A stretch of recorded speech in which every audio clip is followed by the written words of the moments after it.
Chapter 1. Within the depths of the forest, two figures darted swiftly through the thickets.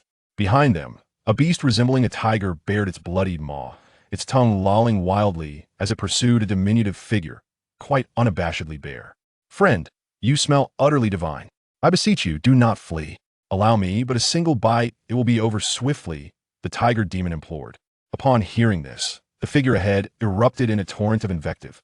"Bite you? Are you out of your mind? You're not even female, why should I grant you such a privilege?" "I am indeed female," the tiger demon hastily retorted. "Even so, it matters not, our kinds are incompatible, dear tiger sister. We simply do not suit each other. Fate has brought us together, I implore you to indulge me. Your kindness shall not be forgotten," the demon persisted. Witnessing this exchange, Chen Xiao felt near tears.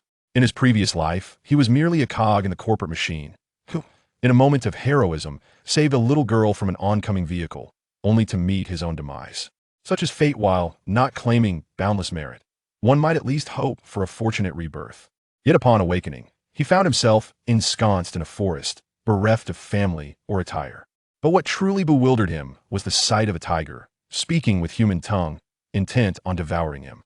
Fortuitously, in that dire moment, he discovered he could fly, narrowly escaping the jaws of the beast.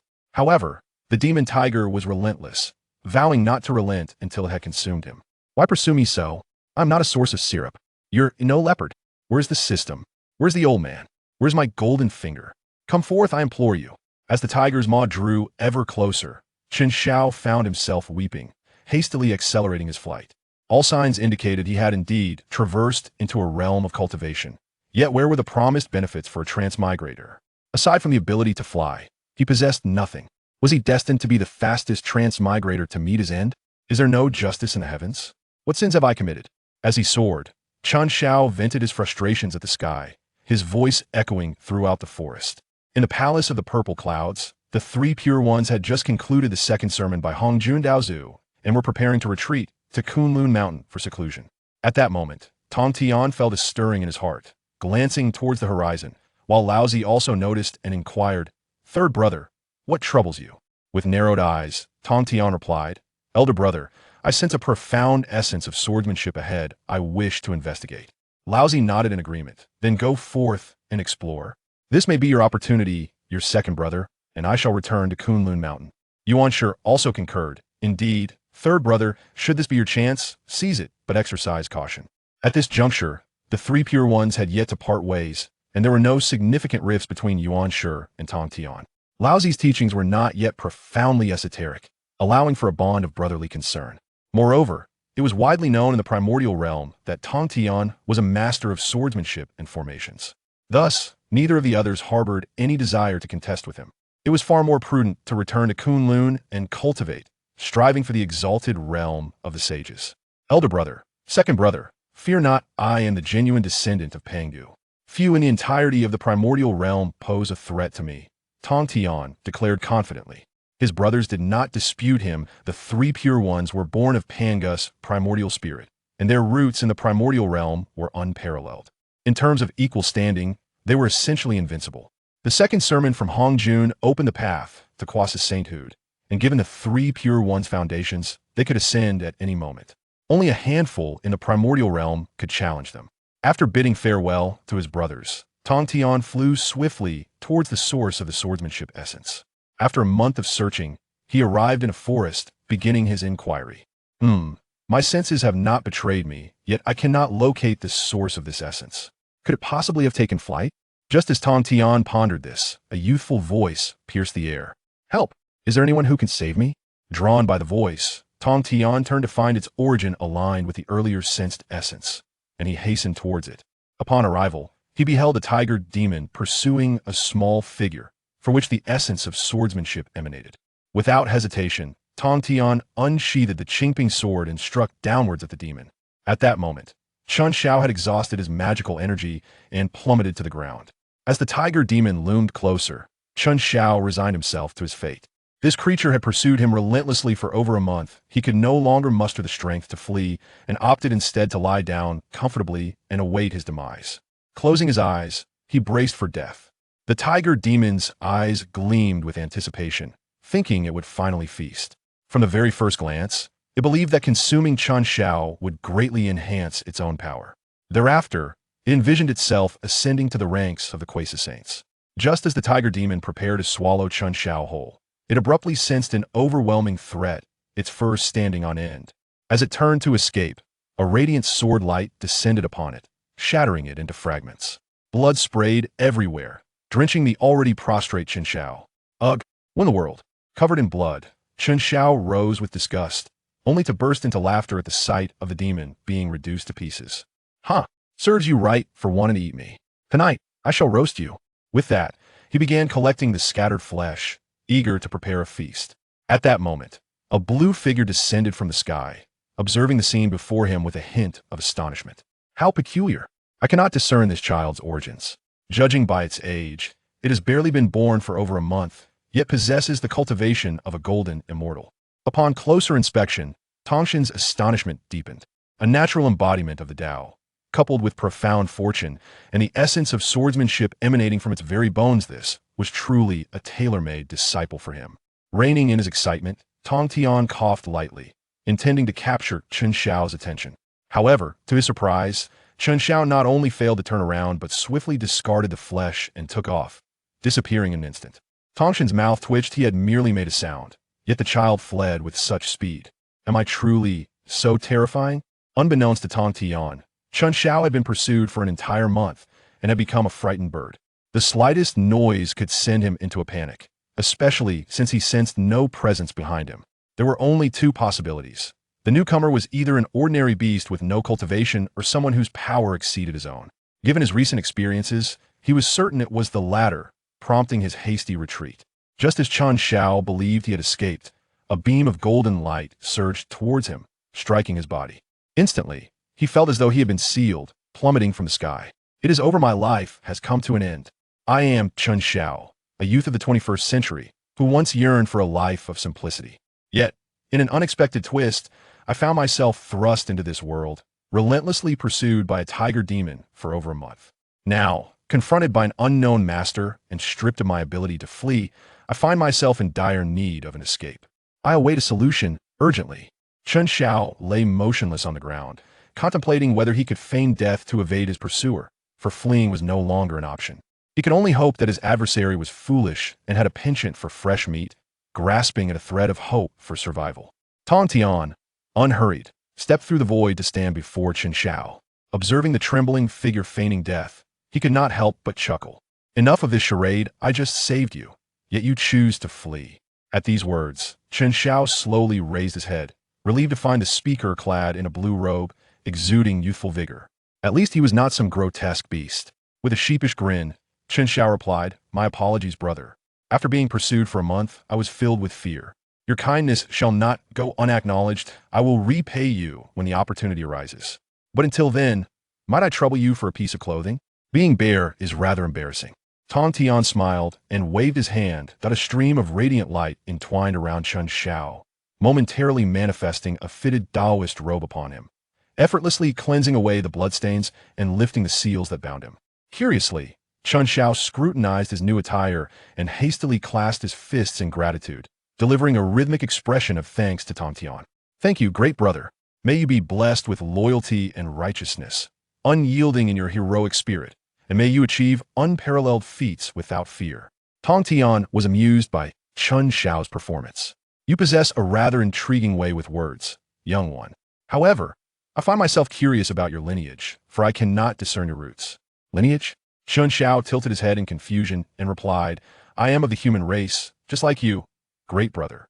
This declaration only deepened Tongshan's perplexity. Human race? How curious, I have not heard of such a thing. Raising his hand, Tong Tian began to divine, yet the impending calamity clouded the heavenly secrets. After much contemplation, he could only ascertain that this race would emerge in the future, but the specifics of its arrival remained shrouded in mystery. Nonetheless, while the grand currents of fate were immutable, smaller forces could be altered. Tong Tian dismissed the matter from his mind and regarded Chen Xiao with admiration, inquiring, "I observe that you possess a primal Tao body and innate sword bones, indicating a connection between us. Would you care to take me as your master?" "Great brother, I appreciate your offer, but why must you insult me while extending it? Why am I deemed to have a lowly disposition by nature? Is this some form of pre-begging? I regret to inform you, but I must decline your offer of apprenticeship. Chen Xiao replied with irritation. Having been subjected to manipulation in his past life as a mere cog in a machine, he refused to endure such indignities again in this new existence. Tong Tian was taken aback, bewildered by the accusation. When did I insult him? Although he did not comprehend the term pua, the rejection of his offer stung him. Countless individuals in the primordial age yearned to study under the three purities but were unable to do so. Now, when he proposed to take on a disciple, he was met with refusal. Do you understand the magnitude of my existence? Are you truly willing to reject my offer? He pressed. Chen Xiao, casually digging at his ear, retorted, And who might you be? With narrowed eyes, Tong Tian solemnly declared, I am the upper clear, Tong Tian. Tong Tian? The very Tong Tian who is the embodiment of Panga's primordial spirit among the three purities? Chen Xiao asked in disbelief. Indeed, Tong Tian affirmed, lifting his head slightly, brimming with confidence. You must be astonished now, realizing how foolish your earlier rejection was. Given your exceptional talent, I shall overlook this slight, so kneel and prostrate yourself in apprenticeship without delay. I will begrudgingly accept you as my foremost disciple. However, Tong Tian waited in vain for Chen Xiao's kneeling, instead witnessing him clasp his fists and announce, The mountains remain unchanged. The waters flow eternal, our paths may not cross again. Farewell. With that, he turned and departed without a backward glance. What has transpired? I introduced myself, and he certainly does not seem unfamiliar with me. Shouldn't he have bowed in reverence under normal circumstances? Tong Tian stood rooted in shock. Chen Xiao, meanwhile, was well aware of Tongshan's renown, though not deeply versed in the primordial age. He possessed a basic understanding of the three purities. In particular, he was familiar with the tragic fate of the Tong Tian of the Jijiao. During the calamity of the investiture of the gods, he was betrayed by his brothers and targeted by the four saints, leading to the disintegration of his sect. 3,000 disciples were converted to the Western teachings, while others perished or were suppressed. As the chief disciple of Tong Tian, the Taoist Bao Bao was coerced into becoming the Buddha of the Tathagata by the Supreme Old One. As for Tong Tian himself, he was imprisoned in the Purple Cloud's palace after being fed the elixir of desolation by Hong Jun, unable to escape until the end of the Great Calamity. Knowing that the Jijiao would ultimately fall, it would be wiser for him to directly join the Western teachings or the Heavenly Court. At least being coerced into conversion or imprisoned on the investiture of the gods would be preferable, right? Despite learning from Tongshan's introduction that he had yet to attain sainthood, he did not believe he could command Tongshan's respect. Warning him about his older brother would likely be met with laughter. Though he admired Tongshan's character, admiration paled in comparison to the value of his own life. The two saints of the Western teachings, while unscrupulous, treated their disciples rather well. Furthermore, with Buddhism on the rise, entering the fold now might grant him the opportunity to attain a position as a Buddha in the future. As Tong Tian watched Chen Xiao retreating, he raised his hand to seal him again, drawing him back toward himself. Little one, it appears you are unaware of the boundless opportunities that come with taking me as your master. You are fated to be with me, so let us return together.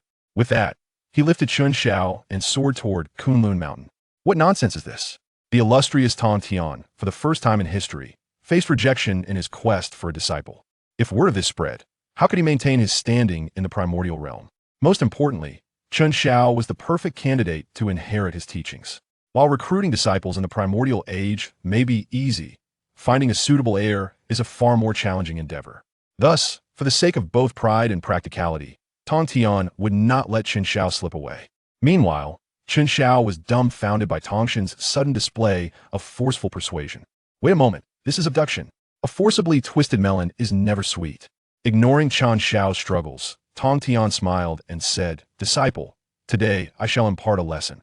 In the primordial realm, as long as one possesses strength, even a forcibly twisted melon can become quite sweet. Chen Xiao rolled his eyes in resignation, having yet to agree to his apprenticeship. However, he ceased his struggles, allowing Tong Tian to carry him back to Kunlun Mountain. There was little choice. He was no match for such overwhelming force, and he was not particularly safe outside. Thus, he resolved to bide his time in Kunlun for a while. Seeing Chen Xiao no longer resisting, Tong Tian inquired, What is your name? Would you like me to bestow one upon you? With his chin resting on his hand, Chen Xiao replied with an air of disdain, Chen Xiao. Could you not gently set me down? Must you be so rough? Chen Xiao complained, casting a reproachful glance at Tong Tian. Tong Tian, both amused and exasperated, replied, "You possess the cultivation of a golden immortal. Even if I were to throw you from the peak of Kunlun, you would likely emerge unscathed." Golden immortal? I have attained golden immortal status? Am I truly that impressive? Chun Shao responded with astonishment, for he was familiar with the hierarchy of the primordial realm. The ranks included Earth Immortal, Celestial Immortal, Profound Immortal, Golden Immortal, Tai Golden Immortal, Deluo Golden Immortal, Quasi Saint, and Saint. Logically, as a member of the human race, he should have begun from the foundation stage, should he not? Chun Shao pondered this in confusion. Tong Tian, noticing Chun Shao's alternating excitement and contemplation, remarked, "Although you were born with golden immortal cultivation and an extraordinary foundation, in the primordial realm, you are still akin to an ant. You must dedicate yourself to diligent cultivation." Chun Shao felt somewhat perplexed. Wasn't the golden immortal formidable? During the time of the investiture of the gods, those second-generation disciples who replaced the calamities in the Chan sect were, on average, merely Tai golden immortals. If I exert a bit more effort, self-preservation should pose no issue. Tong Tian raised an eyebrow, disdainfully remarking, "What is the investiture of the gods? Moreover, which sect's disciples average only Tai golden immortal? What kind of inconsequential sect could have been established by such individuals?" Chun Shao was now astonished. Tong Tian, with a slight furrow in his brow and an air of arrogance, proclaimed, "I am of the Pangu Orthodox lineage. I do not entertain the notions of those trivial entities." Chun Shao spoke with a complex expression. "Ah, indeed, especially their leader, who is particularly shameless and delights in bullying the weak. Tong Tian's character is inherently free-spirited and upright." Upon hearing Chun Shao's remark about the other party's penchant for oppressing the less powerful, he felt an even greater disdain. How could such brazen individuals exist in the Hongwang? Akin to those Western ascetics? Chun Shao remained silent, pondering within his heart, hoping that such words could be spoken again in the future, preferably directed at the face of Yuan Shi. However, he also came to the realization that the three pure ones had yet to establish their teachings. During this period, Chun Shao recalled a saying, "Tai is as numerous as dogs, and Deluo walks everywhere." His own cultivation was indeed unremarkable, and lacking any magical arts or divine powers. Wandering aimlessly outside would be akin to courting death. Yet, the risk of apprenticing under Tong Tian was considerable. Venturing westward raised the question of survival. The most ideal scenario would be to become a disciple of Rinjiao, but alas, Laozi had not yet founded his teachings. His elder brother, a deity of high esteem, was right before him, and to express a desire to apprentice under Laozi was akin to inviting calamity upon oneself. One might as well expect to be struck down on the spot. After expressing his indignation, Tong Tian tossed a jade tablet to Chun Shao, proclaiming it to be the essence of his swordsmanship. "You shall comprehend it well. Should you find anything unclear, I shall elucidate it for you upon my return from seclusion." With that, Tong Tian raised his hand and set up a formation at the cave entrance, vanishing from sight. As for Chun Shao's failure to perform the customary apprenticeship rites, Tong Tian paid it no mind. By learning his swordsmanship, Chun Shao was inherently tied to him. This connection was inescapable. Moreover, Tong Tian had no doubts about Chun Shao's ability to learn. Who was Tong Tian? One of the three pure ones, a true disciple of Pangu, and a recognized master of swordsmanship and formations in the primordial chaos. Who could resist the allure of his swordsmanship legacy? Once he emerged from his retreat and achieved the status of a quasi-saint, the value of his teachings would surely multiply. Of course, the formation was not set out of concern that Chun Shao might flee, but rather to prevent him from wandering aimlessly.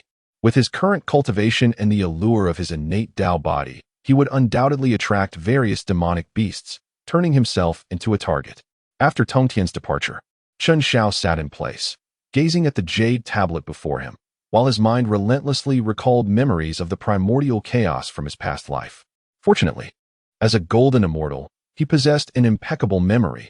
It felt as though his current intellect surpassed that of a multitude of Einsteins. Thus, if he diligently traced back his memories, he could indeed recall a wealth of information. From the current situation, it appeared that the three pure ones had yet to establish their teachings, implying that Rinjiao did not exist. Rinjiao was founded by Laozi with the intention of enlightening humanity, and since it had not yet been established, it indicated that humanity had not yet been created by Enhua. This raised a perplexing question. How had he come into existence? In the primordial chaos, one's origin was paramount. The three pure ones were manifestations of Pangu's primordial spirit. The Wu clan was born from Panga's essence, and Di Jun and Dong Huang Tai originated from the Sun Star. This was the essence of their origins. Yet what about him? Even a being nurtured by heaven and earth should not be oblivious to their own origin, especially since humanity had yet to be created during this period. The notion of being birthed from an egg or wetland was evidently implausible. Unable to fathom this conundrum, Chen Xiao chose not to dwell further, for the world of primordial chaos was replete with mysteries. What he needed to consider now was whether to accept the karmic connection with Tong Tian. The strength and abilities he lacked were precisely what this connection could provide. Accepting it would solidify their bond as master and disciple, while rejecting it could lead to dire consequences. These mighty beings placed great importance on face. He had no desire to jeopardize his life by crossing their boundaries, regardless of Tong Tian's favorable reputation. Yet, his understanding of Tong Tian was limited to what he had gleaned online. The reality differed from the virtual world. Ultimately, it would be prudent to learn from him for now, if necessary. He could later take a position in the heavenly court to evade the chaos of the investiture of the gods. Chen Xiao let out a soft sigh, then picked up the jade token and pressed it against his forehead. All the insights and divine techniques pertaining to the sword Tao of the heavens surged into his mind in a torrent. This encompassed not only the divine techniques of the sword Tao, but also the complete celestial methods of the supreme clarity and the principles of formation. It was essentially a privilege reserved for direct disciples. Goodness, this burden was immense. He truly felt ensnared tightly by the. After Chen Xiao absorbed the content of the jade tablet, a look of deep concern settled on his face. In the primordial realm, causality held the utmost significance. One need only witness how Hongjuan's actions during the battle between the Tao and the demon led to the collapse of the Western meridians. Not only did he turn a blind eye to the betrayal of the Western teachings against the Xianmen, but he also orchestrated the great calamity of the journey to the West to allow it to flourish. It is evident that once one incurs a debt of causality, it must inevitably be repaid, unless the other party meets their demise. As for the idea of causing Tong Tian's death through laughter, such thoughts were fleeting. One moment they existed. The next they were gone. Alas, if worst comes to worst, I could always save some disciples of the Jie sect and ascend to divinity together with them, thus settling this debt of gratitude. Thereafter, Chen Xiao began to meditate and practice, soon immersing himself in Tong Tian's insights into the sword path. Gradually, profound Tao rhythms began to manifest around him, soon filling the entire cave dwelling. In this ocean of Tao rhythms, Chen Xiao felt a sense of ease and bliss, as if floating in a celestial realm. It is no wonder that those cultivators can spend thousands of years in seclusion without feeling the slightest tedium. In such an environment, even a few tens of thousands of years would pose no challenge. Moreover, Tong Tian's insights into the sword path came to Chen Xiao with an effortless clarity, akin to the simplicity of 1 + 1 = 2. This is the sensation of an academic prodigy. Who would have thought that one day I too would experience the joy of being a scholar? As he felt his cultivation surge upward, Chen Xiao couldn't help but marvel, continuing to revel in the depths of his practice. Thus, 3,000 years flew by in the blink of an eye. Third brother. The Tao Ancestors lecture is about to commence. While in seclusion, Tong Tian received a message from Ta Qing and slowly opened his eyes, sensing that he was on the brink of attaining a quasi-saint status. However, this time Hongjun would be expounding upon the path of the saints, an opportunity not to be missed. He resolved to listen to the lecture before returning to break through. Turning his gaze toward Chen Xiao's position, he noticed that the Tao rhythms in the cave were nearly overflowing, prompting a hearty laugh. Haha, truly deserving of the title of the innate sword bone. You were born to be my disciple. Estimating that Chen Xiao would not emerge from seclusion anytime soon, Tong Tian left a message and joined Ta Qing and Yuan Shi. He also planned to find a suitable sword for his precious disciple after the lecture. Currently, among the 3 pure ones, aside from the Panlong crutch derived from the Chaos Green Lotus, the 3 treasures of the Jade Rui, and the Qingping sword, they possessed no other notable treasures, rendering them quite impoverished. Some say these 3 were bestowed by Hongjun, while others claim that they were formed when the 3 pure ones called out Red Flower, White Lotus, and Green Lotus Leaf during the division of the lotus seeds. Here, we adopt the latter interpretation. Hence, Tong Tian felt compelled to personally seek a fitting sword for Chen Xiao. After observing Chen Xiao for a while, Tong Tian promptly exited his seclusion. Upon emerging, he found Ta Qing and Yuan Shi waiting outside. Tong Tian quickly cupped his hands in greeting. Elder brother, Second brother, thank you for your patience. Ta Ching nodded, while Yuan Shi reproached him. Third brother, how could you casually bring someone back to Kunlun? Upon their emergence from seclusion, Ta Ching and Yuan Shi had noticed a new life presence in Tongtian's vicinity. However, as Ta Ching practiced the path of non-action, he was disinclined to inquire further. In contrast, Yuan Shi, who enjoyed asserting his elder brother's authority, wished to chastise Tongtian for bringing just anyone home. Seeing this, Tongtian explained, he is the opportunity one discovered a millennium ago. This child is destined to inherit my legacy. Oh, but what is his foundation? Tongtian shook his head. I cannot discern his roots. He claims to be of the human race. Yuan Shi frowned slightly at this. What manner of being is the human race? Surely they are not those who are furred or horned, born from muddy waters? I have warned you countless times. They are shallow beings who cultivate only power, neglecting virtue. Do not lower our Panga lineage's reputation by associating with them. Tongtian wished to retort, but was always suppressed by Yuan Shi's elder brother demeanor. Since his inception, Yuan Shi had looked down upon those with fur or horns. To Qin Shao, this would be a blatant case of judging by appearances. Ultimately, Tongtian could only state, my disciple does not require your judgment, second brother. Yuan Shi was somewhat displeased, but, acknowledging Tongtian as the third brother, swiftly changed the subject. What of your disciple? We have not seen him during our seclusion, nor has he come forth to greet his uncles. Shower is currently immersed in my sword path insights, at a crucial juncture. When we return, I shall naturally summon him to meet elder brother and second brother, Tongtian replied nonchalantly. Yuan Shi felt a slight dissatisfaction, but was interrupted by Ta Ching. Enough. The third lecture by Hongjun is about to begin. Let us proceed to the Zishu Palace. We can discuss matters upon our return. Agreed, Tongtian replied. Not wishing to continue the argument with Yuan Shi nodded, albeit with some lingering displeasure. Yet he too understood the importance of the forthcoming lecture on the path of the saints and chose not to dwell on trivialities. The three pure ones then soared toward the Zishu Palace. Just as they departed, a faint golden light emanated from Chun Zhao's secluded cave. Had anyone been present, they would have seen the light radiating from his spine, accompanied by a fierce sword intent. In the Zishu Palace, numerous mighty beings awaited Hongjun's arrival, their faces alight with anticipation. The complete path of the saints was a coveted knowledge sought after by many powerful entities.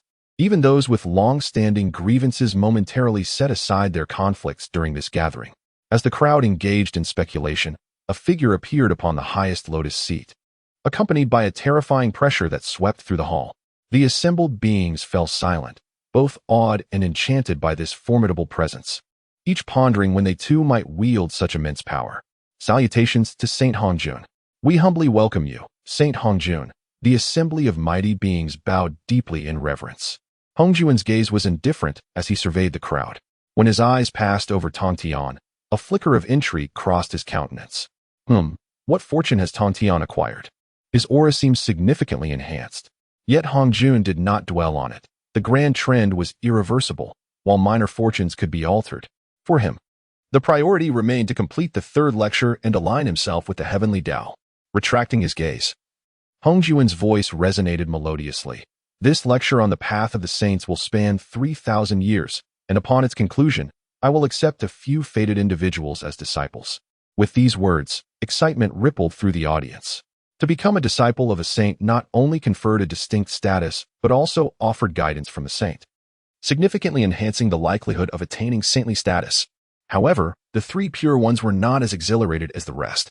They were the Panga lineage, confident that with their innate talents, they could reach the saintly realm through their own merits, provided they possessed the complete path of the saints.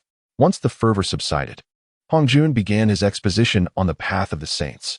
Another 1,000 years passed, and in Kunlun Mountain, Chen Zhao's cave dwelling was engulfed by golden light, and the aura emanating from his body continuously surged. From the mid-stage of the golden immortal realm to the late stage, it ascended until it reached the perfection of the golden immortal realm before coming to a halt. Simultaneously, the golden light on Chun Zhao's spine converged, ultimately forming a golden orb that emerged from within him, floating before him. Chun Zhao exhaled a breath of turbid air and stretched lazily, feeling invigorated. Suddenly, he noticed something peculiar before him, a luminous orb. After he touched it twice with his finger, the orb unexpectedly began to glow and subsequently transformed. gradually taking the shape of a sword. Sensing the sword's fierce aura, Chen Xiao instinctively retreated a few steps. However, the sword appeared to possess a certain sentience. As it retracted its menacing energy and moved closer to Chen Xiao, exuding an unmistakable sense of affinity. This situation led Chen Xiao to ponder that certain beings seem to possess their own accompanying treasures. The most renowned examples include the dual swords of the Yuanshilu Ubi from the river of the underworld, which are said to kill without entanglement in karma, and the Eastern Emperor Tai's Eastern Emperor Bell, which is also one of the 3 primordial treasures known as the Chaos Bell. Although Chen Xiao could not comprehend why these 3 primordial treasures had transformed into accompanying artifacts of the Eastern Emperor Tai, it was evident that all such treasures belonged to the realm of the innate. Once Hongjun unveiled his path to severing the 3 corpses, the primordial world would inevitably be engulfed in a calamity of spiritual treasures. He could not help but wonder whether acquiring this sword was a blessing or a curse. Chen Xiao let out a bitter smile, stepping forward to grasp the hilt of the sword, causing the golden light to dissipate. The hilt appeared as translucent as white jade, while the blade gleamed in a resplendent gold, adorned with intricate and densely packed Taoist patterns. At the center of the blade, the words human Tao stood out vividly before Chen Xiao's eyes. What on earth? The human Tao? How could this be? The human race has yet to emerge. The human Tao should still be in slumber. With a mere thought, Chen Xiao's intention gradually faded into the sword, fortunate that it was his innate treasure, capable of altering itself at his command. This enigmatic figure of the human race, emerging from obscurity, perhaps would not draw the attention of the heavenly Tao. However, should he become entangled with the essence of humanity, the situation would undoubtedly become intriguing. In his past life, Chen Xiao had encountered numerous discussions online, asserting that the great calamity of the investiture of the gods was a scheme orchestrated by the heavenly Tao to suppress the human race. After GFA proclaimed himself the son of heaven, diminishing his status, the human race found itself unable to rise assertively, having been inherently disadvantaged from the outset. After Chen Xiao retracted the sword into his body, he immediately sat cross-legged, preparing to break through to the Tai golden immortal realm. He aimed to ascend swiftly and join the ranks of countless huskies, before venturing out for a leisurely stroll. At this moment, the formidable beings above the Great Luo were primarily gathered in the Zishu Palace, marking one of the safest periods in the primordial world. The distinction between the Tai golden immortal and the golden immortal represents a significant threshold, as it necessitates an immense amount of spiritual energy to converge the 5 fundamental essences within one's chest. These 5 essences, metal, wood, water, fire, and earth, embody the 5 elemental origins of the primordial evolution. This phase demands substantial time for one to comprehend and refine the elemental energies of the universe. Kunlun Mountain, having transformed from the bones of Pangu, harbors a wealth of elemental energies sufficient for Chen Xiao to expedite this process. Moreover, possessing an innate Tao body, he naturally exhibits a profound affinity for the Tao. This is also the reason why humanity has become the prey of the beasts. The blood and flesh of humans can significantly enhance their cultivation. Apart from the innate demonic beasts, those born of the acquired world struggle with their own cultivation, making the emergence of humans their most advantageous shortcut. As the elemental energies extracted from Kunlun Mountain continuously flowed in, Chen Xiao's aura steadily intensified, soon reaching a critical juncture. Chen Xiao felt an excruciating pain coursing through his body, as if he were on the brink of being torn apart. He understood that this was a sign of a breakthrough, and he had to grit his teeth and persevere. He concentrated with all his might, guiding the essence of the 5 elements to converge within his chest, gradually assaulting the barrier before him. With the final trace of spiritual energy entering his body, a resounding explosion echoed as a powerful current erupted from Chen Xiao, establishing him as the focal point. This moment also marked his successful ascension to the rank of Tai Golden Immortal, transforming him from an insignificant ant into a majestic husky. Undeniably a qualitative leap in his existence. Chen Xiao opened his eyes and discovered that the garments previously conjured upon him had been torn asunder. With a mere wave of his hand, he adorned himself with a fresh ensemble. If only this ability could be transported back to the modern era, he would undoubtedly ascend to the status of the world's richest individual in the blink of an eye. Chen Xiao sighed, his gaze drifting towards the formation at the entrance. With a disdainful curl of his lips, he lamented, "Tong Tian is rather unreasonable. Locking me up to cultivate is one thing, but to withhold the key is simply unfair." He then settled into a cross-legged position, delving into the study of ways to break the formation. Fortunately, the jade token bestowed by Tong Tian contained his insights into the art of formations as well as various methods for arranging grand arrays. Such formations, casually laid out, posed no significant challenge for Chen Xiao, though they did require a considerable investment of time. 3 months later, Chen Xiao emerged from the cave, appearing utterly drained, muttering curses under his breath. Alas, even though he possessed the skill to dismantle formations, the formidable prowess of Tong Tian had rendered him helpless. The casual arrays had exhausted him countless times before he could finally breach them. Upon emerging, Chen Xiao initially intended to seek a place for relaxation. However, a sudden realization struck him. The human race had yet to be born. The thought of indulging in the pleasures of music and dance seemed utterly unattainable. His countenance instantly fell. Yet, he quickly regained his composure. After all, the formidable beings were predominantly gathered in the Purple Cloud's palace. It would be more advantageous to venture out and explore the potential opportunities that awaited. One must remember that the primordial world still held some treasures prior to the calamity of the witch and demon tribes. Unfortunately, the ensuing conflict left the primordial realm in disarray, nearly causing the heavens to collapse. Additionally, the method introduced by Hong Jun to sever the 3 corpses led to a significant loss of innate treasures due to the ensuing calamity of spiritual artifacts. Consequently, primordial treasures have become exceedingly rare in the aftermath, the only exception being the Qiankuan Ding in Yua's possession, which could return to its innate form, albeit as an ordinary innate treasure.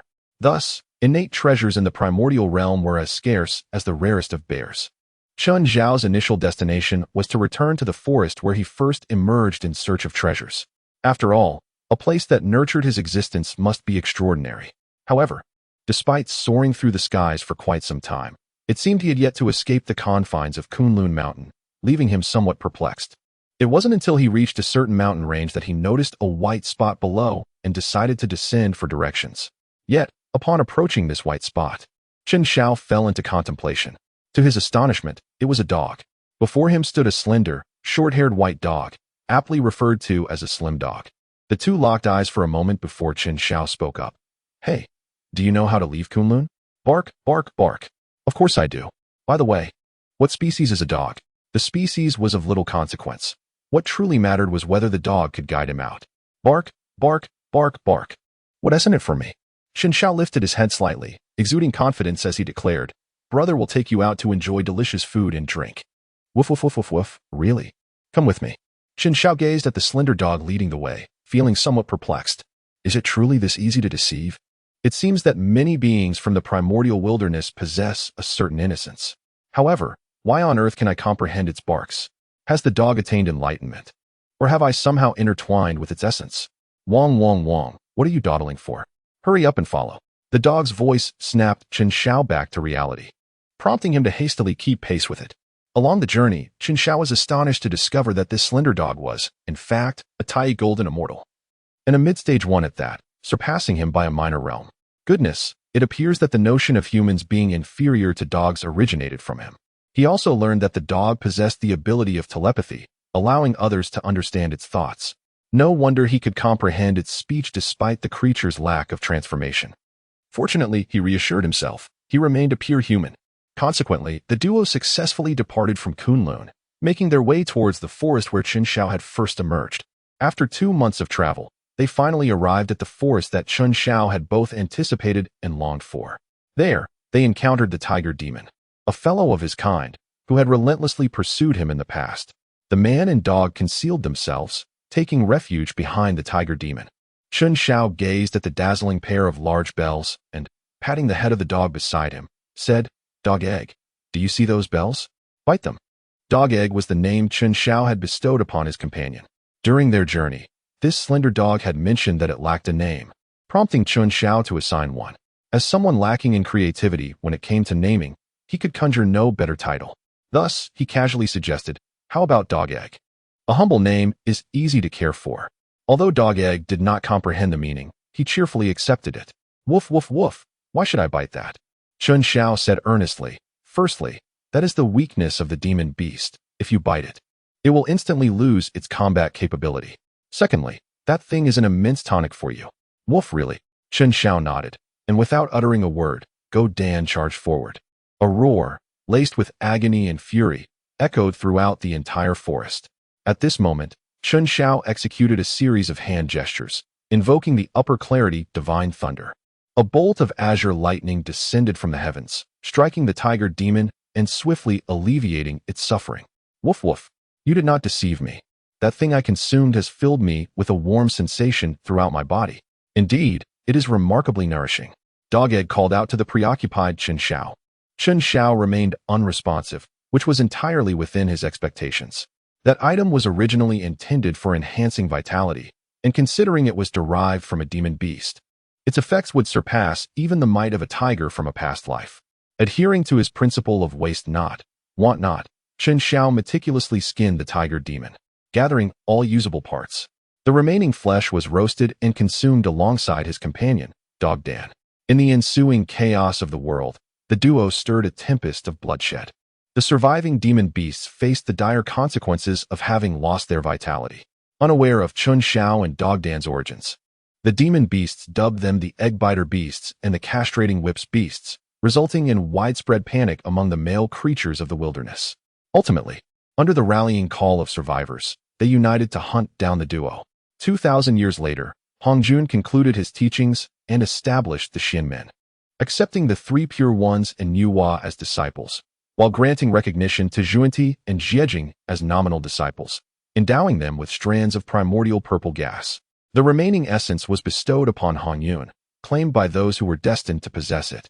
Following this, treasures were distributed. Laozi acquired the Tai Chi diagram, the Linglong Tower of Heaven and Earth, among others. Yuan Shi obtained the Pango flag and the Wuji apricot yellow banner, along with various heavenly treasures. Nuwa received the map of mountains and rivers, the red embroidered ball, while Zhuanti and Jiejing each received the 12-petaled golden lotus, garnering the least rewards. The most fortunate was Tantian, who, aside from the indestructible four swords of slaying immortals and their formation, claimed several other innate supreme spiritual treasures, including the Hunyuan Golden Dipper, the Purple Lightning Hammer, and 24 Sea-Calming Pearls. The future spiritual treasure, Heavenly Sovereign, was not to be trifled with, as evidenced by the envious tears shed by Zhuanti and Jiejing. The West was unbearably barren, and the struggle was painfully real. Even a single additional treasure would be welcome. Tantian, unfazed by the envy of Zhuanti and Jiejing, fixated on the four swords of slaying immortals in his hands, feeling utterly pleased. He had been pondering where to procure a weapon for his esteemed disciple, and now it had presented itself. The four swords included the slaying immortal sword, the immortal slayer's sword, the trapping immortal sword, and the exterminating immortal sword. Anyone could be gifted to Chun Shao, even if he desired all four. It would not be an issue, provided Chun Shao could wield them effectively. After all, these were strategic weapons. At Tongtian's level, such artifacts were seldom needed. When the time came, he could summon them with a mere gesture. Regularly allowing Chun Shao to utilize them not only signified his status, but also demonstrated the affection he held for his disciple. He was confident that upon seeing Chun Shao, Taiji and Yuan Shi would surely vie for him as a disciple, particularly his elder brother. Considering Chun Zhao's fortunes and talents were on par with the three pure ones in Tongtian's eyes, this was precisely why Tongtian intended to bestow such a strong gift. To let such an excellent disciple slip away would lead Tongtian to chastise himself daily. After the treasure distribution concluded, Hongjun spoke, his voice resonating in the ears of all powerful beings. The teachings have ended. I shall now merge with the Tao to supplement the heavenly order. The crowd exchanged glances, filled with astonishment. This announcement triggered the onset of the spiritual treasure cataclysm. Without the restraint of saints, they were the pinnacle of power in the wilderness. And to cultivate Hongjuan's method of slaying the three corpses, they would undoubtedly exert themselves to their limits. With no one to maintain balance above them, chaos was inevitable. However, the three pure ones were unconcerned, focused solely on breaking through to sainthood. At that moment, only Taiji had reached quasi-saint status, while Yuan Shi and Tongtian were on the verge. Naturally, none would dare provoke them. On the return journey, Tongtian wore a cheerful expression, moving so swiftly that Taiji and Yuan Shi nearly fell behind. Yuan Shi, dissatisfied, remarked, "Third brother, why are you in such haste?" "I must first check on my disciple and bestow upon him one of the four swords of slaying immortals," Tongtian replied, still grinning. Yuan Shi furrowed his brow. puzzled by the significance of a disciple who garnered such regard from Tongtian, especially one to whom he would offer a treasure as formidable as the four swords. It was known that without one sword, the formation could not be completed, and its power would diminish significantly. Not only was Yuanshi curious, but Taiji shared his intrigue. Soon, the three Pure Ones returned to Kunlun, with Tongtian arriving first at Qinzhao's dwelling. To his dismay, he found the formation shattered and the cave deserted. "Where on earth is my grand disciple?" Tongtian exclaimed. Yuanshi's voice called out from behind, expressing his desire to witness the disciple who had captured Tongtian's attention. However, Tongtian was preoccupied, beginning to deduce the situation. If Chun Shao had fled out of reluctance to become his disciple, Tongtian's reputation would be ruined. Yet, upon further analysis, he realized Chun Shao had not shunned the opportunity, but had instead sought to venture forth during Hongjuan's teachings for personal growth, prompting a sigh of relief. As expected of the disciple I favor, he understands that the wilderness is most suitable for honing skills during the Taoist lectures.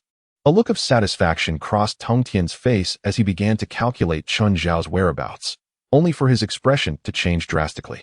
Not good. With that, Tongtian transformed into a streak of light, racing toward the distance, leaving Yuanshi and Taiji exchanging bewildered glances. "What has happened to our third brother?" Yuanshi questioned, perplexed. Taiji glanced at the cave and responded, "Perhaps something has befallen his disciple. With his abilities, he can surely resolve any issues."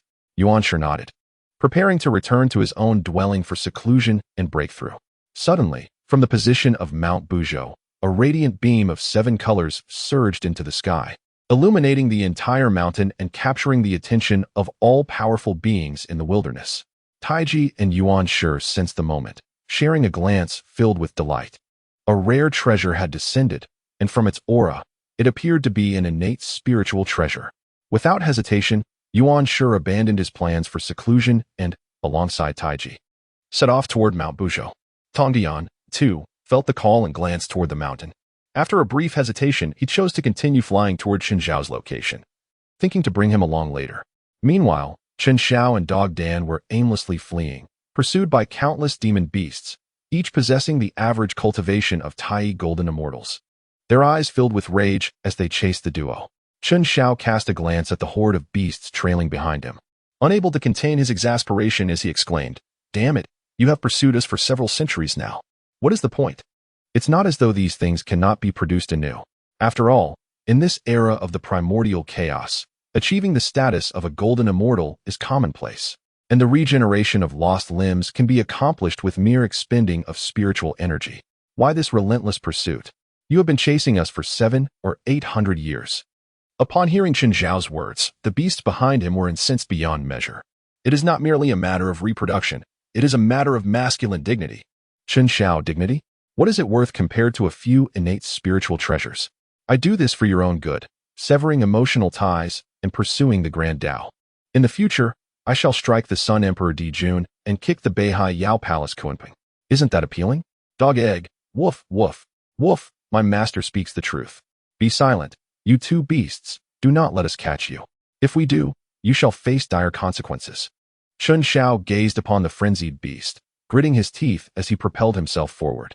Were it merely a handful of Tai golden immortals, he would scarcely be concerned. With the right coordination with Dog Egg, a counterattack was indeed plausible. However, it appeared that he had inadvertently stirred a hornet's nest, inciting the wrath of countless adversaries, thousands of Tai golden immortals, innumerable golden immortals, and Shen immortals. A single drop of spittle from each could easily drown the two of them. There was no choice but to flee. At this moment, Hong Jun should have concluded his teachings. It remained uncertain whether Tongtian had returned. Perhaps it would be prudent to seek refuge in Kunlun Mountain for a while. As Chen Xiao raced forward, his mind was awash with thoughts. At that very moment, a streak of azure sword light swept past above his head, cleaving through the air to carve a bottomless chasm behind him, causing the beasts that pursued him to halt in their tracks. Subsequently, an ethereal figure cloaked in blue descended slowly from the heavens, gazing down upon them with an air of superiority. Chen Xiao gazed upon that figure, and despite the passage of several millennia, he recognized it instantly. He rushed forward and embraced its leg, weeping, "Oh, leg, at last, you have returned. Do you have any idea how I have endured these past few centuries?" Tongtian's expression darkened, and with a swift motion, he kicked Chen Xiao away, reproaching, "Why do you call me leg? Having accepted my legacy, you ought to address me as your master." "Of course, master, no problem at all," Chen Xiao returned, wearing a sheepish grin as he sought to curry favor. Regardless of his teacher's authority, survival took precedence. Upon hearing Chen Xiao refer to him as teacher, Tong Tian felt a weight lift from his heart, though his demeanor remained exceedingly stern. He then turned his gaze towards the approaching beast-tide and intoned gravely, "I am Tong Tian of the Three Purities. Do you intend to test the sharpness of my blade by laying hands on my disciple?" The figures of men and the names of trees, being one of the most formidable beings of the primordial world, how could they not recognize him? Though begrudgingly, they averted their eyes and murmured, "We dare not," before turning to flee. There was no other choice. Even if they charged en masse, they could only ensure that Tong Tian could not annihilate them all. The chasm in cultivation levels could not be bridged merely by numbers. Once the beast-tide retreated, Chen Xiao nonchalantly used the dog lying on the ground, with its tongue lolling out, as a pillow and casually addressed Tong Tian, "Master, how did you know I was in trouble?" Tong Tian's forehead twitched with veins bulging, and a streak of light struck Chen Xiao on the head as he retorted exasperatedly, "Rebellious disciple, I am your teacher." Chen Xiao clutched his head, tears of agony streaming from his eyes. Indeed, the pain was comparable to that of a woman in labor. He quickly adopted a submissive demeanor, responding with, "Yes, teacher, I understand." Observing Chen Xiao's plight, Tong Tian couldn't help but chuckle softly. "I deduced that you were being pursued, which is why I hastened to your aid." As they spoke, Tong Tian's gaze fell upon the dog behind Chen Xiao, a flicker of surprise crossing his eyes. It was indeed a rare sight to encounter a primordial creature with consciousness, one that even the Tai Golden Immortal possessed. Chen Xiao scratched his head, inquiring, "Master, what does primal anomaly mean?" This was the first time Chen Xiao had encountered such a term. Regarding the origins of the dog, he was certain it belonged to the celestial being Yang Jian, though it had now been taken by him, leaving him in ignorance about everything else. Tong Tian replied, "The origins of the primal anomaly are unknown, yet its innate talents are extraordinarily high. However, it possesses notable shortcomings, namely, it cannot speak and lacks a physical form. Hence its designation as an anomaly." After speaking, Tong Tian gazed at Chen Xiao, suddenly struck by the notion that he bore a resemblance to the primal anomaly, albeit in an inverse manner. Chen Xiao could articulate words and was inherently endowed with a physical form. Typically, primal beings cultivate by adopting a physical shape, as it accelerates their training. This is why the human race is referred to as the innate Tao body. Since the human race had yet to emerge, Tong Tian could not discern Chen Xiao's origins and thus dismissed the thought with a wave of his hand. Chen Xiao and Godan were enveloped by Tong Tian and swiftly soared towards Mount Buzhou. Beneath Mount Buzhou, a gourd vine sprouted from the primordial essence of the universe, growing at an astonishing rate, its tendrils winding and stretching like agile serpents. Gradually, 7 flower buds emerged upon the vine, each displaying the 7 colors of the rainbow: red, orange, yellow, green, blue, indigo, and violet. The first flower bud began to unfurl, and an intoxicating fragrance enveloped the entirety of Mount Buzhou. Once the first flower blossomed, the remaining 6 buds followed suit, soon bearing fruit. Initially, the small gourds were no larger than a thumb, yet under the nurturing essence of the primordial energy, they rapidly matured, becoming plump and perfectly shaped.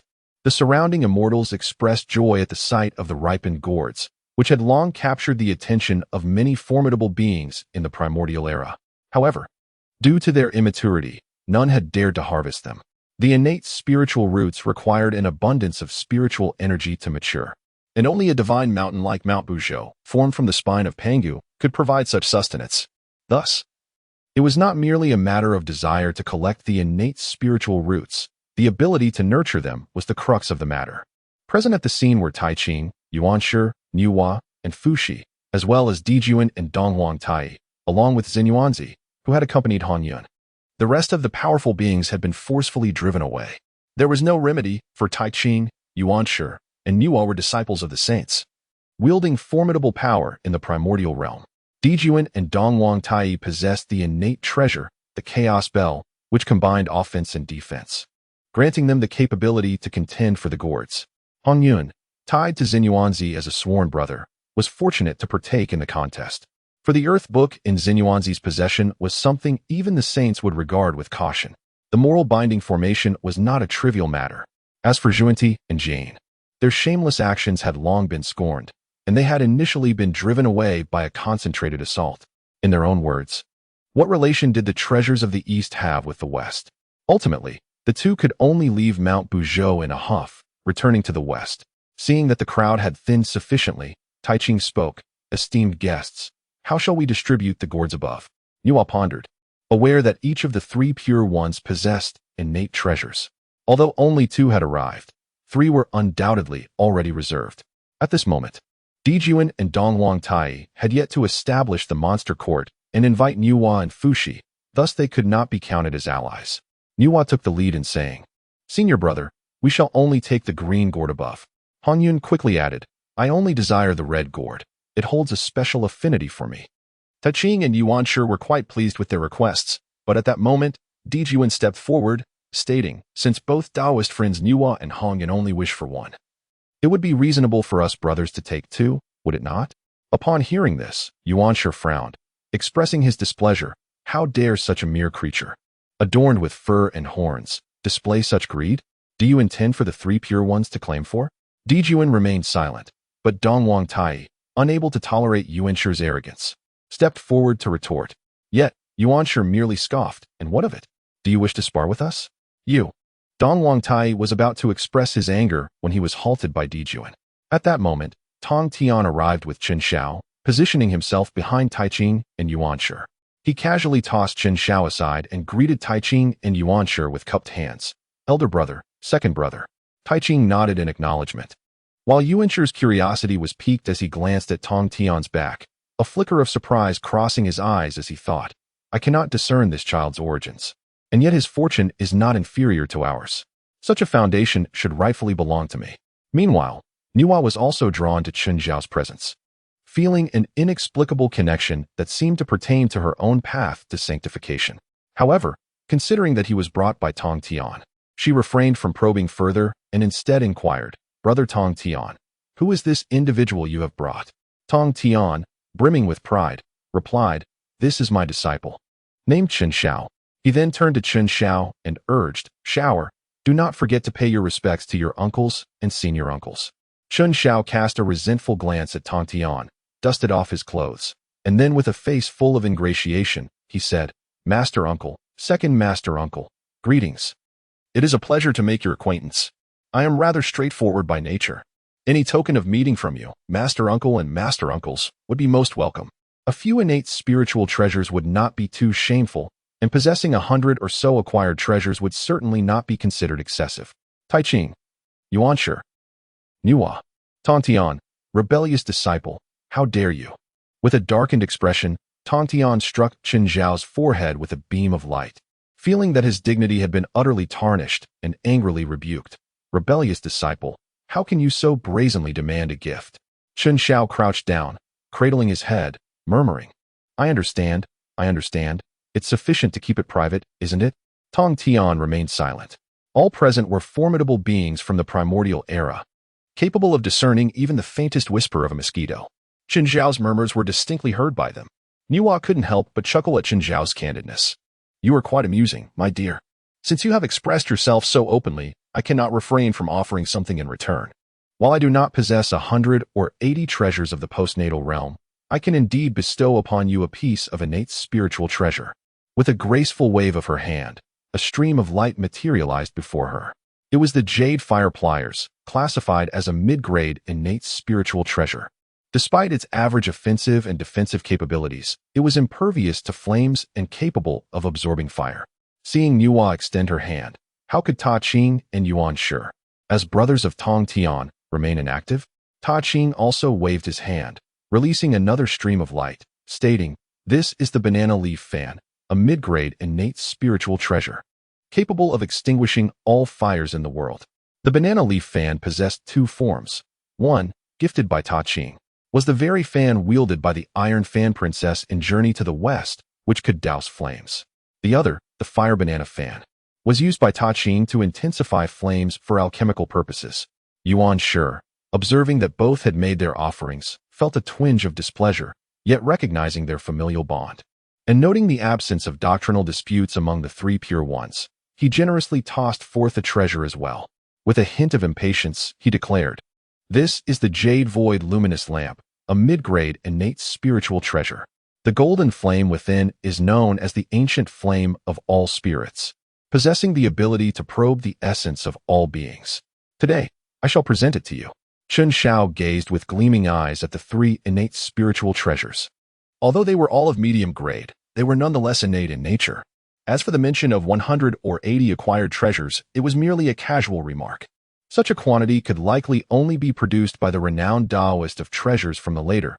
After all, he was transformed from the world's foremost treasure-seeking mouse, possessing unparalleled abilities in the art of treasure hunting within the primordial wilderness.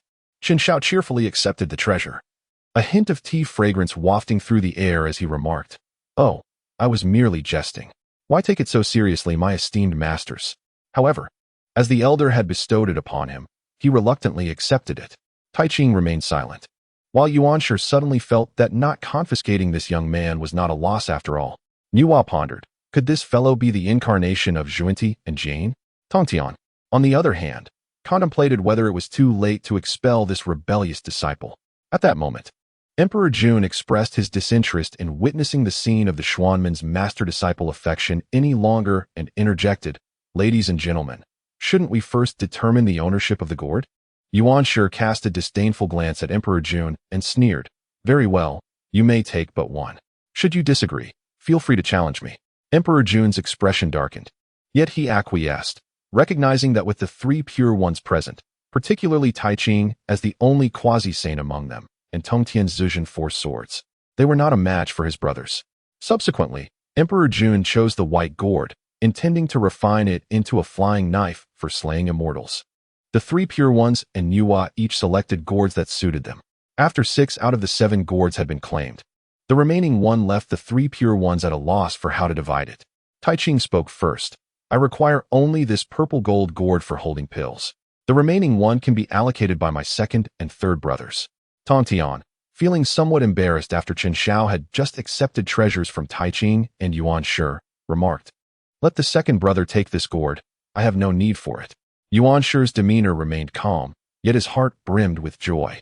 He understood that all 7 gourds were exceptional innate spiritual treasures, and Tongtian's reluctance to claim another was due to the treasure he had just received. A mid-grade item exchanged for a superior one was indeed a worthwhile trade. Nonetheless, he maintained a facade of nonchalance, stating, "Since both my elder brother and third brother have no need, I shall temporarily safeguard this gourd until it is required." As he raised his hand to grasp the last green gourd, it suddenly broke free from Yuanshi's grasp, vanishing into a black void that appeared behind him, disappearing from the gourd vine. The onlookers were left in stunned silence. Emperor Jun and Dong Huang Tai could hardly contain their amusement, reveling in Yuanshi's hubris. Now, everyone was limited to just one gourd. With the distribution concluded, Emperor Jun declared, "My brother and I shall take our leave." He performed a gesture of farewell and transformed into golden light, departing with Dong Huang Tai. Nuo bid farewell to the 3 pure ones, took the gourd vine and the 9 heavens soil, and soon after, everyone else departed, leaving only the 3 pure ones, Chen Xiao, and a dog. Noticing Yuanshi's displeased expression, Tai Ching offered consolation. "Do not be disheartened, second brother. The gourd's autonomous departure signifies that it is not destined for us. One cannot force what is not meant to be."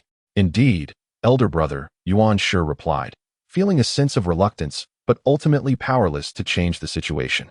Chen Xiao smirked as he reminisced, recalling that the last gourd had seemingly been taken by Hong Jun. However, it had never made an appearance. In his previous life, there were only sporadic speculations.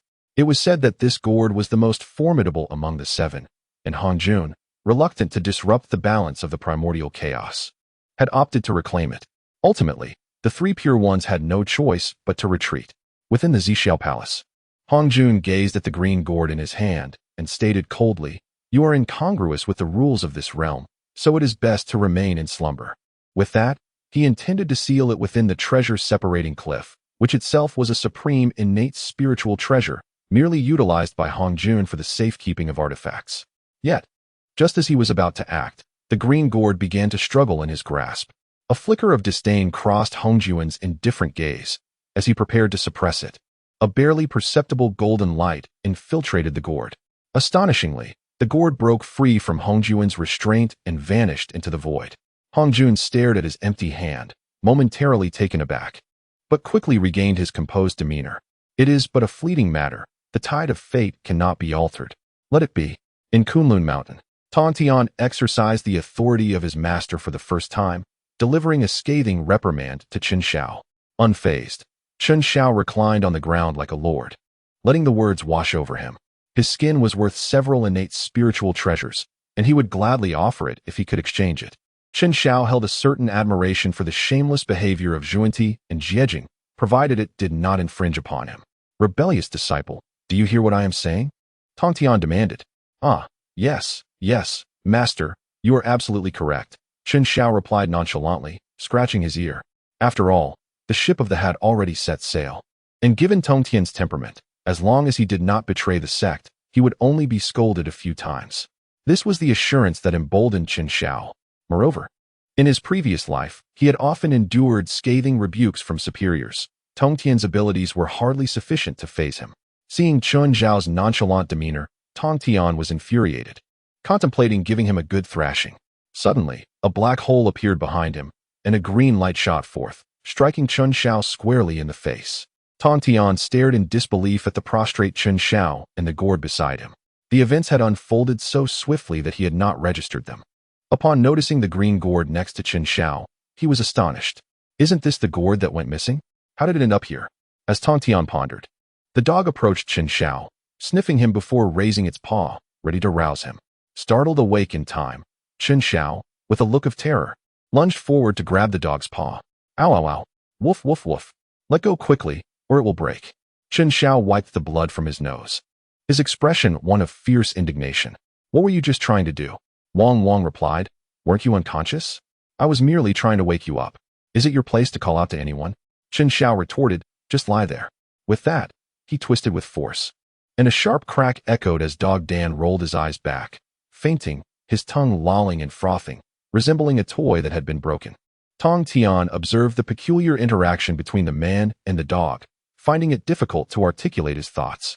Meanwhile, Chen Xiao, his face smeared with blood, picked up the gourd and scrutinized it. Logically, he should not have been ambushed by such a thing. However, given the presence of a formidable figure beside him and the precarious location of Kunlun Mountain, his guard was understandably lowered. The result was a sudden attack that caught even Tong Tian off guard. Ah, how did this wretched gourd end up here? Tong Tian remarked, slightly exasperated. After all, this was a rare innate spiritual treasure, yet it had been casually dismissed as a mere broken gourd. Its appearance here indicates a bond between you and this treasure. You should accept it. Chen Xiao nodded, not paying much attention, casually putting it away. Meanwhile, Tong Tian raised his hand with a flourish, and 4 menacing celestial swords appeared before Chen Xiao. These are the 4 swords of Zhujian, innate treasures that, when combined with the formation diagram, can create the Zhujian sword array, impenetrable to opponents of lesser caliber. Even when separated, each sword is of the highest grade among innate spiritual treasures. Choose one to wield as your sword. Upon hearing this, Chen Xiao's eyes sparkled with excitement, and he eagerly clung to Tong Tian's leg. Daddy! Tong Tian looked down at Chen Xiao, whose face was smeared with blood from his previous enthusiasm, and found himself torn between fondness and disdain. He couldn't help but question whether accepting him was a mistake. With a reluctant kick, he pushed Chen Xiao aside and said coolly, choose a sword quickly.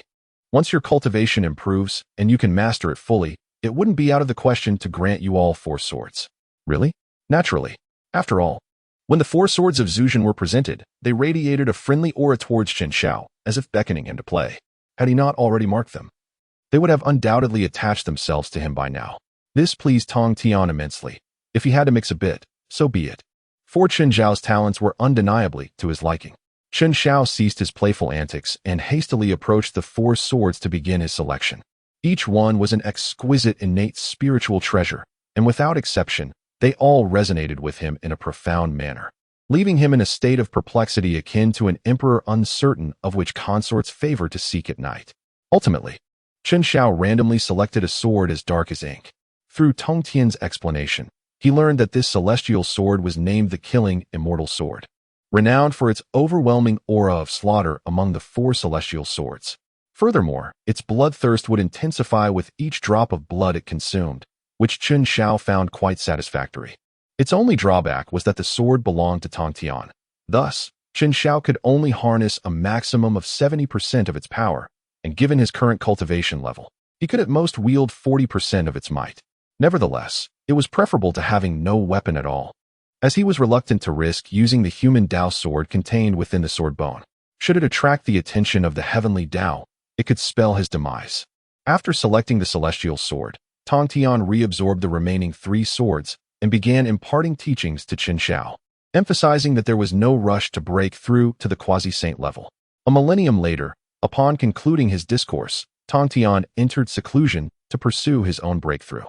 During this time, Taiji successfully advanced to the mid-stage of quasi-saint by utilizing the Tai Chi diagram to manifest his first benevolent corpse.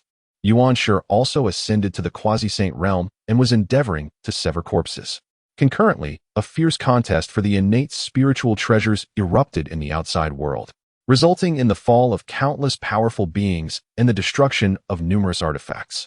Seizing this opportunity, Emperor Jun and Dong Huangtai declared the establishment of the demon court, proclaiming that all beings with fur and horns, those that spawn in moist environments, as well as flying creatures, terrestrial beasts, and the spirits of flora could identify themselves as part of the demon race, thus receiving the protection of the demon court, with the Sun Star as its leader, unifying the heavenly realm. They also extended an invitation to Nuwa and Fushi to serve as the great saints of the demon race, their status subordinate only to Emperor Jun and Dong Huangtai.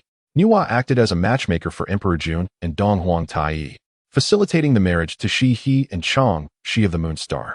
Henceforth, the primordial chaos was set in balance, establishing the principles of yin and yang and the 3 cardinal guides, serving as a model for future generations, enacting moral laws, and accumulating immense merit.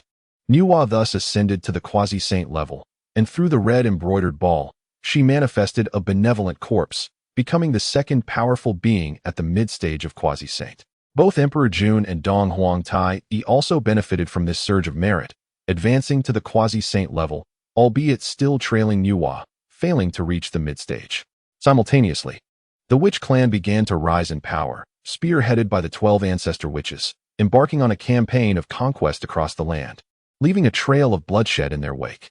The calamity between heaven and earth intensified as the witch clan eradicated numerous demon tribes, igniting a fierce conflict between the demon court and the witch clan. Although the demon race excelled in various mystical arts, the witch clan boasted formidable physical strength. Without employing high-powered spells or artifacts, they found it nearly impossible to penetrate the witch clan's defenses. In this tumultuous time, the demon race suffered heavy casualties and was steadily pushed back by the witch clan. On Chen Xiao's side, having fully absorbed Tong Tian's teachings, he successfully advanced to the mid-stage of Tai Golden Immortal. Meanwhile, Dog Egg reached the state of mid-stage perfection, with his eyes closed in meditation. On the brink of a breakthrough, Tong Tian expressed his satisfaction with Chen Xiao's progress, stating, "My disciple, I am now to enter seclusion to strive for the quasi-saint level. In this phase, you should diligently cultivate in Kunlun. The calamity approaches, and the outside world is chaotic. Unless absolutely necessary, avoid entering the fray." With that, he tossed a jade token to Chen Xiao, instructing him that in the event of danger, he could shatter it, and Tong Tian would come to his aid immediately. After imparting these words, he vanished from sight. Chen Xiao lay languidly on the ground, expressing his boredom. It is indeed rather dull not being able to venture out. However, given my current cultivation level amidst this calamity, I am merely cannon fodder. I might as well bide my time. He then picked up the gourd that had flown to him and began to examine it.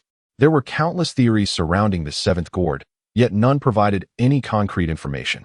Fortunately, it had now fallen into his possession, allowing him the opportunity to unravel this enigma. However, regardless of whether he tried bloodletting, imprinting, or infusing spiritual energy, there was no response whatsoever from the gourd. Chen Xiao felt somewhat perplexed and suddenly realized that the other 6 gourds seemed to have been utilized only after undergoing refinement. For instance, the immortal slaying flying blade and the demon summoning banner were both crafted from the primordial gourd by Emperor Jun and Nuwa, while Tong Tian had transformed it into the water and fire gourd, which subsequently birthed the 2 youths of water and fire. This was indeed astonishing. However, The crux of the matter was that Chun Xiao had not learned the methods of artifact refinement, leaving him in a state of bewilderment. As he pondered, a golden light suddenly emanated from his spinal cord, and the green gourd in his hand also glimmered faintly. It was as if the gourd was drawn by the essence of his sword bone, diving straight into his body. The instant the gourd entered Chun Xiao's being, he was momentarily stunned. After a while, he regained his senses and hastily seated himself in a meditative posture to introspect. He beheld the green gourd immersed within his sea of consciousness, while the human sword upon his sword bone appeared to resonate with it from afar. Gradually, the golden light on the gourd began to intensify before vanishing into thin air. Indeed, it had vanished into nothingness. What in the world? Where did the gourd go? What has happened to my exquisite primordial spiritual treasure? Chun Xiao's eyes widened in astonishment, his heart racing in a frenzy. That was an exceptional innate spiritual treasure. Its mere exchange could procure several ordinary innate treasures. How could it simply vanish? Amidst his turmoil, he suddenly felt an inexplicable summons. In an instant, he was whisked away, disappearing from his original spot, while Dog Dan remained engrossed in his cultivation, utterly unaware of Chun Xiao's absence. When Chun Xiao opened his eyes once more, he was enveloped in utter darkness, devoid of light and vitality, reminiscent of the primordial chaos before the creation of the world. Yet, the abundant spiritual energy here was no less than that of Kunlun Mountain. Where could this be? Chun Xiao appeared bewildered, yet he remained remarkably composed. He sensed that this space was under his control. Departing was merely a thought away. However, he presently harbored no desire to leave, opting instead to explore the surroundings and ascertain the nature of this place. After several days of investigation yielded no discoveries, Chun Xiao grew bored and decided to exit. Nonetheless, his efforts were not entirely fruitless. He now discerned that this space was likely a transformation of the gourd, and that he was the sole individual capable of entering and exiting at will. This revelation was indeed a fortuitous one for Chun Xiao. While he could not forge formidable artifacts, he possessed a powerful safeguard for his survival. In the face of insurmountable foes, he could simply retreat within. It was nothing short of perfection. Chun Xiao felt that there was no harm in taking a stroll, especially since he had a life-saving space and a formidable ally by his side. Although the tribulation was perilous, the rewards were equally substantial. He might even acquire several innate spiritual treasures. Resolute in his decision, Chun Xiao prepared to summon Dog Egg, having cooperated with it for several centuries. They shared a certain understanding. With one human and one dog at the helm, the plan was set in motion. Dog Egg would bite, Chun Xiao would perform the castration, culminating in a thunderous catastrophe, followed by the division of spoils and a swift exit. However, upon witnessing this creature sprawled out on the ground, soundly asleep, an irritable frustration surged within him. After disappearing for such an extended period, it showed no concern and continued to slumber blissfully. Is this how a loyal companion should behave? Wasn't it said that dogs are humanity's most faithful friends? Why was his so utterly different? With that thought lingering, Chun Xiao decisively stomped down on the middle of Dog Egg's hind leg. A pitiful howl echoed throughout Kunlun, followed by a series of frantic barks. Woof, woof, woof. What are you doing? Dog Egg gazed at Chun Xiao with a look of deep grievance.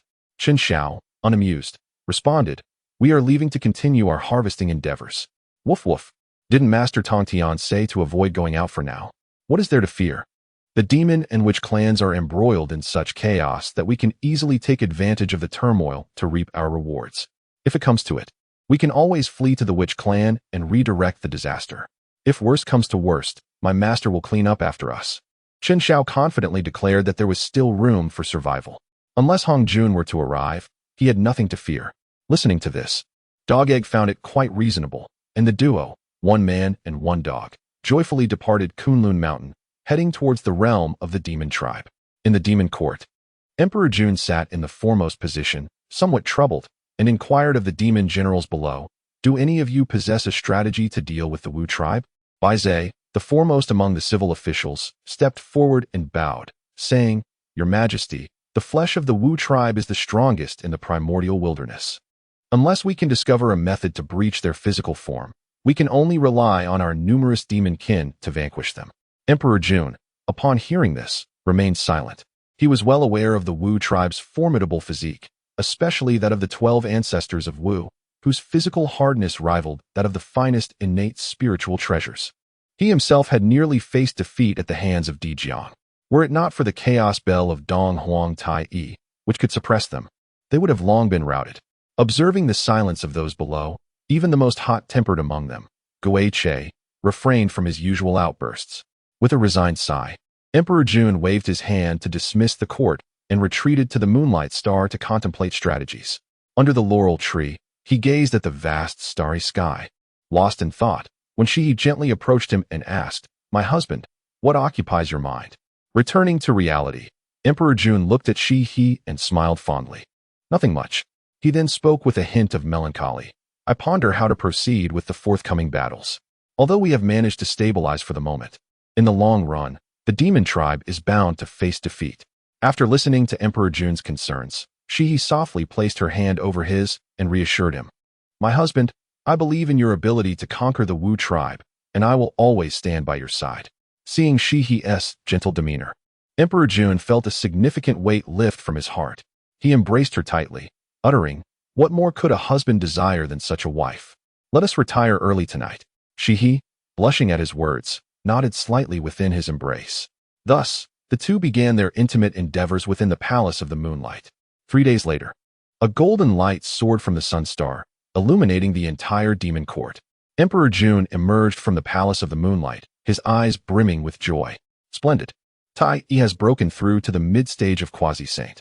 With a triumphant call, a beam of golden light shot from the Sun Star to the Moonlight Star, soon arriving before Emperor Jun. As the golden light dissipated, the dignified and handsome figure of Dong Huang Tai Yi was revealed. Upon seeing Emperor Jun, Tai Yi beamed with delight and eagerly embraced him, exclaiming, "Brother, I have achieved a breakthrough. Congratulations, Tai Yi. Your advancement alleviates much pressure from our demon court. We now have 2 mid-stage quasi-saints among us." Emperor Jun replied, equally elated, returning the embrace. She also emerged from the Palace of the Moonlight to congratulate Dong Huang Tai Yi. The two brothers then returned to the Fusang tree in the Sun Star to discuss their forthcoming military strategies. Seated across from one another, Dong Huang Tai Yi began with good news. "Brother, besides my breakthrough to mid-stage quasi-saint, I have comprehended a formation within the Chaos Bell, which I have named the Great Formation of the Heavenly Star Constellation. If my calculations are correct, if 2 mid-stage quasi-saints preside over the formation's eye, its power could rival that of a saint." Emperor Jun rose in astonishment, asking, "Is this true?" "Naturally, brother. When have I ever deceived you?" It was no wonder Emperor Jun was taken aback. After all, saints represented the pinnacle of combat prowess in the primordial wilderness. If what Dong Huang Tai Yi claimed were true, it would mean that the demon court could stand on equal footing with saints. This was particularly significant given that Hong Jun was the only saint in the primordial wilderness and had yet to reveal his true power. The great formation of the heavenly star constellation could contend with saints, but at best, it could only match those newly ascended to sainthood. "This is wonderful. I shall summon the ministers to practice this formation immediately," Emperor Jun declared, eager to equip his ministers and demon soldiers for a counter-offensive against the Wu tribe. After a millennium of frustration, this was a much-anticipated opportunity. "Wait, brother. This formation requires not only individuals of profound cultivation, but also the crafting of 365 great heavenly star banners and 14,800 small heavenly star banners. The resources needed, celestial materials and innate treasures, are quite substantial," Dong Huang Tai Yi interjected seriously. Unfazed, Emperor Jun waved his hand dismissively, saying, "No worries. The treasury of the demon court has amassed a significant portion of the treasures of the primordial wilderness. I shall open the treasury doors for you to take what you need. If it is insufficient, I will dispatch others to collect more." Dong Huang Tai Yi was momentarily stunned by Emperor Jun's generosity, then replied earnestly, "Rest assured, brother, I will not fail your expectations in crafting the star banners." Emperor Jun patted Dong Huang's shoulder, affirming, "I trust you, brother." 500 years later, Dong Huang Tai Yi successfully crafted 365 great heavenly star banners and 14,800 small heavenly star banners. Emperor Jun immediately commanded all the Deluo Golden Immortals, Tai Yi Golden Immortals, and Demon Generals to practice in preparation for the counter-offensive against the Wu tribe. Just as he was dismissing the court to prepare for war, Baizhe awkwardly stepped forward and bowed, saying, "Your Majesty, I believe there is a small matter that requires your attention before we commence battle." Emperor Jun frowned. Displeased, a small matter? Handle it yourself. Why must I intervene? What purpose do you serve? Seeing Emperor Jun's irritation, Baize quickly replied, this matter cannot be decided without your majesty's judgment, as it may affect the course of the battle. Impatient, Emperor Jun urged, then speak quickly. Baize sighed in relief and began to explain. It turned out that over the past 500 years, Chun Xiao and Dog Egg had been systematically targeting numerous demon cultivators, wreaking havoc from east to west across various races. They had been particularly ruthless against Tai Golden Immortals, and if a Deluo Golden Immortal appeared, they would immediately invoke the name of Tong Tian. Some irritable demons, risking their clan's annihilation, pursued them relentlessly, only for the pair to flee to the Wu tribe. As a result, not only did they fail to capture their quarry, but they also ended up ensnared themselves. Now, the male demons of the entire demon tribe were in a state of panic, with some having been repeatedly castrated, creating a lasting trauma, leading them to wish for their growth to cease entirely, and their reproductive rate plummeting. It was a profound disgrace to their kind. Emperor Jun, taken aback, asked, are you certain they are disciples of Tong Tian? Baize confirmed, without a doubt. The weapon in their hands is indeed the killing sword from the 4 swords of extermination, which serves as irrefutable proof. We cannot make a decision on this matter lightly. After all, bestowing the 4 swords of extermination upon that individual indicates his significance in Tong Tian's eyes. If mishandled, it could sway the 3 pure ones to the side of the Wu tribe, leading to unpredictable consequences in the battle. Emperor Jun, exasperated, muttered, what on earth is happening here? As Baize aptly remarked, while the matter may seem trivial, mishandling it could escalate into a significant issue.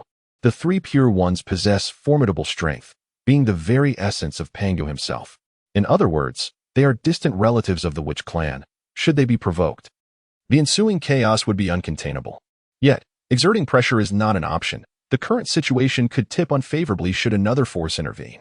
Di Jun could not help but lament the precariousness of his existence. Baize, perceiving Di Jun's distress, promptly suggested, Your Majesty, you might consider having Empress Nua intervene, as they are all disciples of the saints. Di Jun clapped his hands in realization, exclaiming, I had overlooked this matter. He then regarded Baize with admiration, acknowledging, You truly are my esteemed strategist. In that case, I entrust you with the task of visiting the palace of Empress Nua. I shall obey your command. Baize replied with a bow, retreating a couple of steps before soaring out of the hall. With this issue resolved, Di Jun immediately directed his followers to commence training in the Starry Array, preparing for a decisive battle against the Witch clan. In the encampment of the 12 ancestor witches, a robust middle-aged man boisterously indulged in wine, exclaiming, Ha ha, excellent wine. I did not expect my dear nephew to possess such skill. The demon race has indeed made good use of what was deemed waste. Chun Xiao, seated beside him, concurred, indeed. While it may appear unappealing, the yang energy within is exceptionally potent, and the resulting wine not only nourishes but can also enhance one's cultivation. The middle-aged man, placing an arm around Chun Xiao's shoulders, raised an eyebrow and said, Nephew, I believe you share a strong affinity with the Witch clan. Would you consider joining us in our fight against the demon race? Chun Xiao chuckled lightly, remarking that joining was one thing, but in a confrontation, given his current cultivation level, he would merely be cannon fodder. However, he had no qualms about irritating the demon race on their behalf. The middle-aged man laughed heartily and patted Chun Xiao on the back, saying, You are right. It matters not if you choose not to join us. Henceforth, you shall be regarded as a friend of our Witch clan. Should anyone dare to bully you, do not hesitate to bring them to us, and I shall ensure they are dealt with ruthlessly. Chun Xiao was captured coughing twice, nearly overwhelmed by the encounter, and discreetly distanced himself from the other party. He expressed his gratitude to Senior Di Jiang, noting that he had indulged sufficiently for the day and decided to take his leave, fearing that if he lingered any longer, he might find himself at the mercy of Di Jiang. He made his exit. Di Jiang responded with a hearty laugh. Very well, make sure to rest early. After Chun Xiao took his leave, Zhu Rong entered with a hint of confusion, inquiring, Brother, why do you seek to draw this young man to our side? He is merely the disciple of Tong Tian. Are we not also followers of Pangu, perhaps even superior? Di Jiang waved his hand dismissively and replied, The power of the 3 purities is beyond doubt. This lad wields the immortal slaying sword, clearly a direct disciple of Tong Tian. If we can ally with him, our odds against the demon race will significantly improve. Even if it does not work out, it poses no harm to us. After all, his actions only endanger the demons, while we stand to benefit. What harm is there in fostering a good relationship? Zhu Rong scratched his head, his fiery temperament rendering him oblivious to such subtleties. He was content as long as there was a fight. Though the Wu clan primarily consisted of warriors, they were not fools. Their brashness stemmed from their ability to acquire what they needed through force, yet they were not blind to the prevailing circumstances. Hence, Di Jiang sought to ally with Chen Xiao. Gaining Chen Xiao's favor would equate to securing Tong Tian's support, and by extension, the three purities. As for whether Chen Xiao possessed sufficient weight in this regard, it was clear that Tong Tian would stand by his own disciple. Moreover, in the primordial realm, a direct disciple was akin to a beloved son. Such significance could hardly be underestimated. Chen Xiao is well aware of Di Jiang's intentions. However, the calamity was not something to be trifled with. He could not allow his mentor to be ensnared in his own predicaments, especially since Tong Tian had treated him with utmost kindness. At best, he would simply take advantage of the chaos to reap some benefits. If it came to a real confrontation, he would have no qualms about fleeing back to Kunlun Mountain under the cover of night. In the Nuwa Palace, Bai Zhe hurriedly arrived at Nuwa's residence, adjusting his attire before knocking on the door. Your servant, Bai Zhe, requests an audience with the Nuwa Empress. The palace doors creaked open, revealing a golden phoenix that emerged to greet Bai Zhe, saying, Lord Bai Zhe, the Empress summons you. Nodding in acknowledgement, Bai Zhe stepped inside. The Nuwa Palace was suffused with rich spiritual energy, and Bai Zhe inhaled deeply, feeling revitalized. Entering the inner sanctum, he found Nuwa seated regally upon her throne. Gazing at him with a serene expression, Bai Zhe knelt and paid his respects. I pay my respects to the Nuwa Empress. Nuwa raised her hand slightly, gesturing for him to rise and speak. Bai Zhe, why have you come? Her voice was melodious, reminiscent of celestial music. Bai Zhe rose and recounted Chen Xiao's actions against the demon race in meticulous detail. Nuwa's expression shifted from shock to an indescribable complexity, finally settling into a look of mild exasperation as she said, Your concerns are valid. That child is indeed highly valued by Tongtan. We must strive not to harm him. Bai Zhe's lips twitched. After all, it was he who was being harmed. He quickly bowed again, pleading, I beseech the Empress for assistance. We are on the brink of war with the Wu clan. If this matter remains unresolved, it will severely impact our morale. Nuwa sighed softly upon hearing this. Very well. Tong Tian is currently in seclusion. I shall personally retrieve him. Thank you, Your Majesty. I shall take my leave. Go ahead, Nuwa replied. Once Bai Zhe departed, she stretched her serpentine form, feeling somewhat helpless. It seems I was not mistaken. This young man truly is not one to remain complacent. Perhaps this is an opportunity to discern the bond between us. When Nuwa first encountered Chen Xiao, she felt an intricate web of causality entwined around him, as if the foundation of her own sanctification rested within him. With this thought, she began to calculate Chen Xiao's position. However, being in the midst of a calamity rendered the celestial secrets murky, complicating her divination efforts. Meanwhile, Chen Xiao was in seclusion within the cave provided by the Wu clan. Surrounded by countless floating crimson orbs, thousands upon thousands of them, he began to form intricate seals with his fingers as the glowing orbs gradually coalesced. Suddenly, Chen Xiao sensed something amiss, his eyes snapping open as he hastily ceased his gestures. With a wave of his hand, the luminous particles vanished without a trace. Glancing toward the horizon, he furrowed his brow and murmured, That was close. Had I not been prepared, I might have been divined. Yet, who among the quasi-saints would be attempting to read his fortunes? Di Jun? That seems unlikely. Such trivial matters shouldn't trouble him. If only I possessed a treasure to obscure the celestial secrets. For prudence's sake, it would be wise to maintain a low profile during this period. It was no wonder Chen Xiao was so sensitive. Despite his seemingly playful demeanor, he had never lessened his vigilance. After all, there had been powerful Deluo Jingxian attempting to divine his whereabouts, but he could sense them easily. Had he not laid down numerous formations to shield himself, he might have been completely unaware of the divination. Ordinary Deluo Jingxian would be incapable of such feats. It was likely the work of seasoned Deluo or quasi-saint experts. Regrettably, it seemed the time for forging this artifact would be delayed once more. Chen Xiao let out a sigh and subsequently began secluding himself, endeavoring to elevate his cultivation. Despite having ascended only a minor realm over the span of a millennium, his progress could still be deemed extraordinary given the current state of the primordial chaos. The atmosphere was rich with spiritual energy, and the techniques available were of the highest caliber. It is no wonder that practitioners in cultivation novels hold ancient ruins and forgotten methods in such high esteem. The difficulty of mastery is one aspect, while the abundance of spiritual energy is another. However, the overwhelming power cannot be overlooked. Following the calamity of the canonization, the primordial chaos lay in a state of disarray. Otherwise, Hongjun would not have prohibited the 6 saints from entering this realm, decreeing that they must not emerge until the boundless tribulation is past.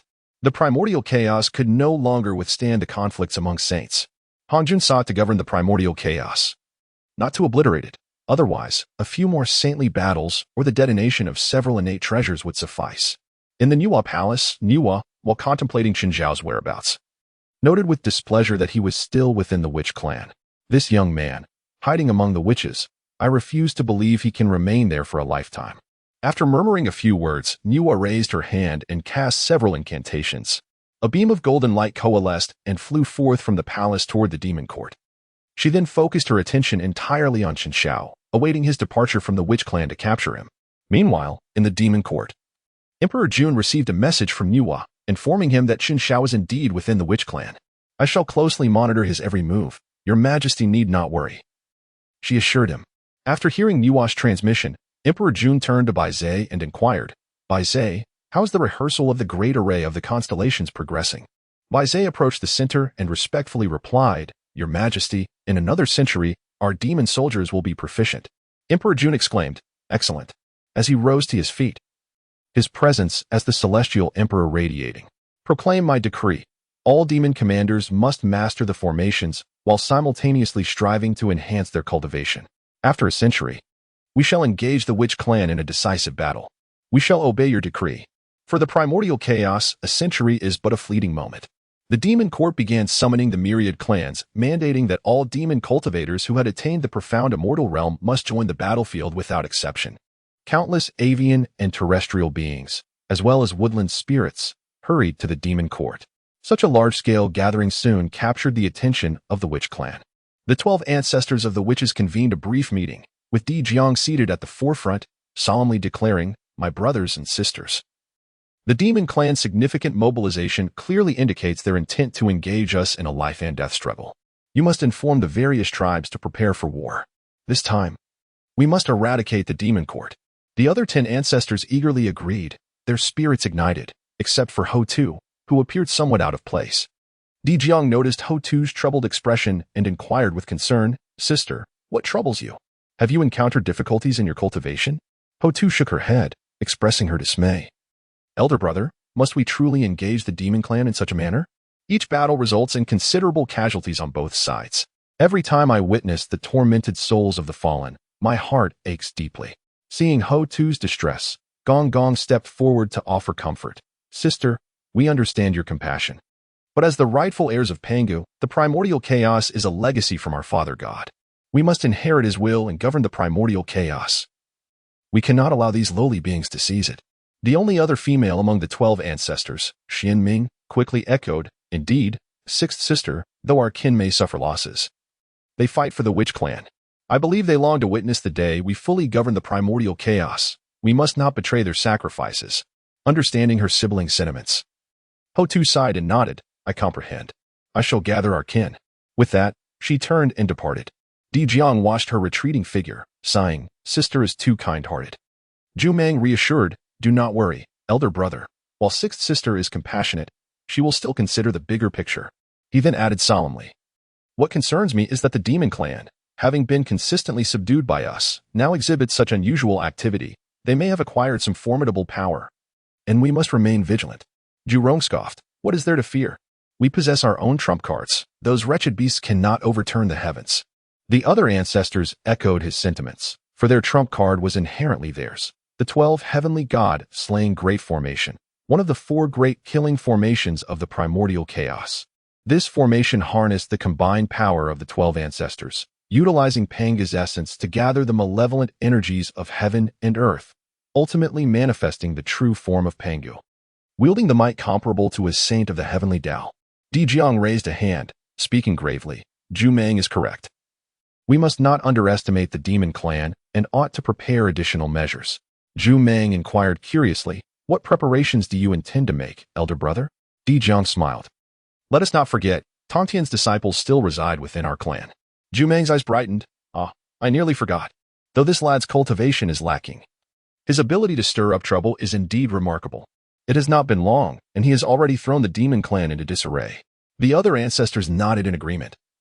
Recalling the scene where Chun Xiao was pursued, clutching a dog-s tail in one hand and the slayer of immortals in the other, fleeing in disarray towards the witch clan, while a horde of demon beasts behind him nearly led the witches to believe they were under attack. The first place Chun Xiao fled to was the tribe led by Zhu Rong, who, upon learning of his escapades, nearly took him in as a disciple. Ultimately, he recommended him to Di Jiang, and the two quickly became close allies, albeit superficially. Although the three pure ones and the ancestors all descended from Pangu, their ties were not particularly deep. Thus, their relationship was one of mutual benefit. Di Jiang sought to have Chun Xiao disrupt the demon clan, while Chun Xiao required the ancestors' temporary protection, resulting in a brief collaboration. At this moment, Zhu Meng suddenly remarked, however, "This lad is quite cunning. He may be willing to collaborate under normal circumstances. Yet, a full-scale war between the witches and the demons is far more perilous than usual. I suspect he may not agree." Di Jiang concurred, contemplating.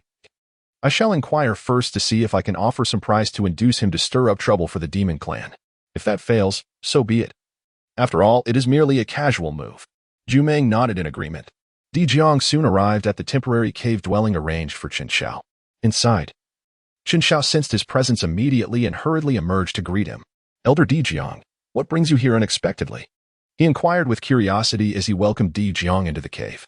Di Jiang, not concealing his intentions, spoke directly, "My dear nephew, the demon clan is making significant moves recently. I suspect they are preparing for a confrontation with us." Chun Xiao was momentarily taken aback by the words he heard, but soon realized that Dong Huang Tai must have successfully established the Zhou Tian Stardo formation. However, this battle could only result in a stalemate, as Hong Jun would soon intervene to halt the conflict. Ultimately, he would proclaim the decree that the demons govern the heavens while the witches govern the earth. This was also intended to facilitate the growth of strength within these two tribes, laying the groundwork for the final confrontation. After all, the number of quasi-saint powerhouses among the witch and demon clans was rather limited. No matter how fierce the battle, it would only lead to mutual destruction. What Hong Jun desired was for both factions to fight to their last breath, much like the Dragon Han calamity, thereby displacing them from their positions as the main players of heaven and earth. After a moment of contemplation, Chun Xiao spoke. "The disorganized horde of the demon clan is undoubtedly no match for the witch clan. I shall first wish Senior Di Jiang a victorious campaign." Upon hearing this, Di Jiang erupted into hearty laughter. Had it not been for Chun Xiao's esteemed status, he would have genuinely considered keeping him within the witch clan. After all, Chun Xiao possessed a remarkable ability to articulate, consistently uplifting the spirits of those around him. Nevertheless, Di Jiang did not lose sight of his purpose for being there and promptly continued, "While I too believe the demon clan is no match for us, their recent significant movements suggest they may possess hidden cards. I would like to request that you, as usual, infiltrate their territory and disrupt their rear. Of course, this is not to be done without recompense. You may voice any needs you may have." Chun Xiao pondered for a moment before shaking his head and responding, "Senior Di Jiang, I am merely a Tai golden immortal at present. To provoke the demon race at this juncture would undoubtedly invite calamity upon myself." Di Jiang sighed upon hearing this. Indeed, that is true. However, before Di Jiang could finish his thought, Chun Xiao shifted his tone and added, "Yet, I am not entirely averse to the idea, provided that Senior Di Jiang is willing to make a concession." Intrigued by Chun Xiao's words, Di Jiang eagerly inquired, "What is it that you seek?" "Ninth turn profound art," Chun Xiao articulated deliberately, fixing his gaze upon Di Jiang. The current calamity had yet to reach its later stages. Its magnitude was not yet overwhelming. With a measure of safety at hand, he could afford to meddle with the demon race. But he certainly required something of value in return. The ninth turn profound art is a cultivation technique from Pangu, and attaining the eighth turn equates to becoming a heavenly path saint. Had it not been for the ancestral witches being constrained by their lack of primordial spirits, they might have leveraged this technique to ascend to the realm of saints. Nevertheless, even the seventh turn wields formidable power. Were it not for Di Jun's crafting of the witch-slaying sword, which penetrated the ancestral witch's physical forms, the ultimate outcome of the witch-demon calamity could have been drastically different. This illustrates just how extraordinary the ninth turn profound art truly is. Chun Xiao could indeed wait until the calamity of the Lich is over to seek out Tong Tian for cultivation. However, by that time, the nine transformations profound art would already be a fragmented version. Ultimately, it would be reformed into the 8-9 profound art, which, while still formidable, could not compare to the original. After listening to Qin Zhao's conditions, Di Jiang pondered for a moment and inquired, "What purpose do you have for the 9 transformations profound art?" Naturally, it serves as an additional means of self-preservation. In the vast wilderness, the pinnacle of body refinement techniques undoubtedly belongs to the Witch Clan's 9 transformations profound art. Qin Zhao smiled as he explained, while subtly praising Di Jiang's foul feat. "This is only natural," Di Jiang confidently replied. Before continuing, however, the 9 transformations profound skill is quite challenging to master. Without the essence of the Father Goddess blood, you won't be able to cultivate it in a short time. What if, in addition to that, I provide you with the information regarding the demon race's trump card? Could you grant me a drop of Panga's essence blood to assist me in my initiation? You are aware of the demon race's trump card? Di Jiang looked at Qin Zhao in astonishment. Qin Zhao nodded, indicating that it pertained to the great array of the Zhou Tian stars. Since the Wu tribe was still unaware of it, this presented a perfect opportunity to negotiate for some benefits. To deceive the unsuspecting was truly delightful. Di Jiang observed Qin Zhao, lost in thought. The tone and expression of Qin Zhao did not suggest deceit. If he were to uncover the demon race's secret, it might not change the situation drastically, but it could at least mitigate some losses for the Wu tribe. As for the Pangu essence blood, their 12 ancestral witches were transformed from Pangu's essence. Producing a drop for Qin Zhao would not adversely affect him. Having come to this conclusion, Di Jiang nodded and said, "Very well, I agree to your request." Upon hearing Di Jiang's agreement, a smile broke out on Qin Zhao's face, one he could hardly contain. "In that case, Senior Di Jiang, let us swear an oath by the heavenly Tao, providing assurance for both parties. What do you think?" Qin Zhao smiled gently and remarked, "Although the world of Hong Wang places great importance on causality, it is still prudent to exercise caution when venturing out." Di Jiang nodded in agreement, expressing, "While I have complete faith that my esteemed nephew would not deceive me, your words carry weight, and thus I shall acquiesce." After both parties took an oath before the heavenly Tao, a beam of golden light descended upon them, signifying that their vows had been acknowledged by the heavenly Tao. Though the heavenly Tao possesses its own biases, it is bound by certain rules. Otherwise, the realm of Hong Wang would swiftly descend into chaos. After Qin Zhao experienced the formidable force of the rules, he spoke. "The Demon Clan's hidden card this time is a formation comprehended by Dong Wang Tai on the Chaos Clock, known as the Great Array of the Celestial Stars. This formation merges with the external space, capable of summoning the cosmic star power of the universe, wielding the might of countless stars.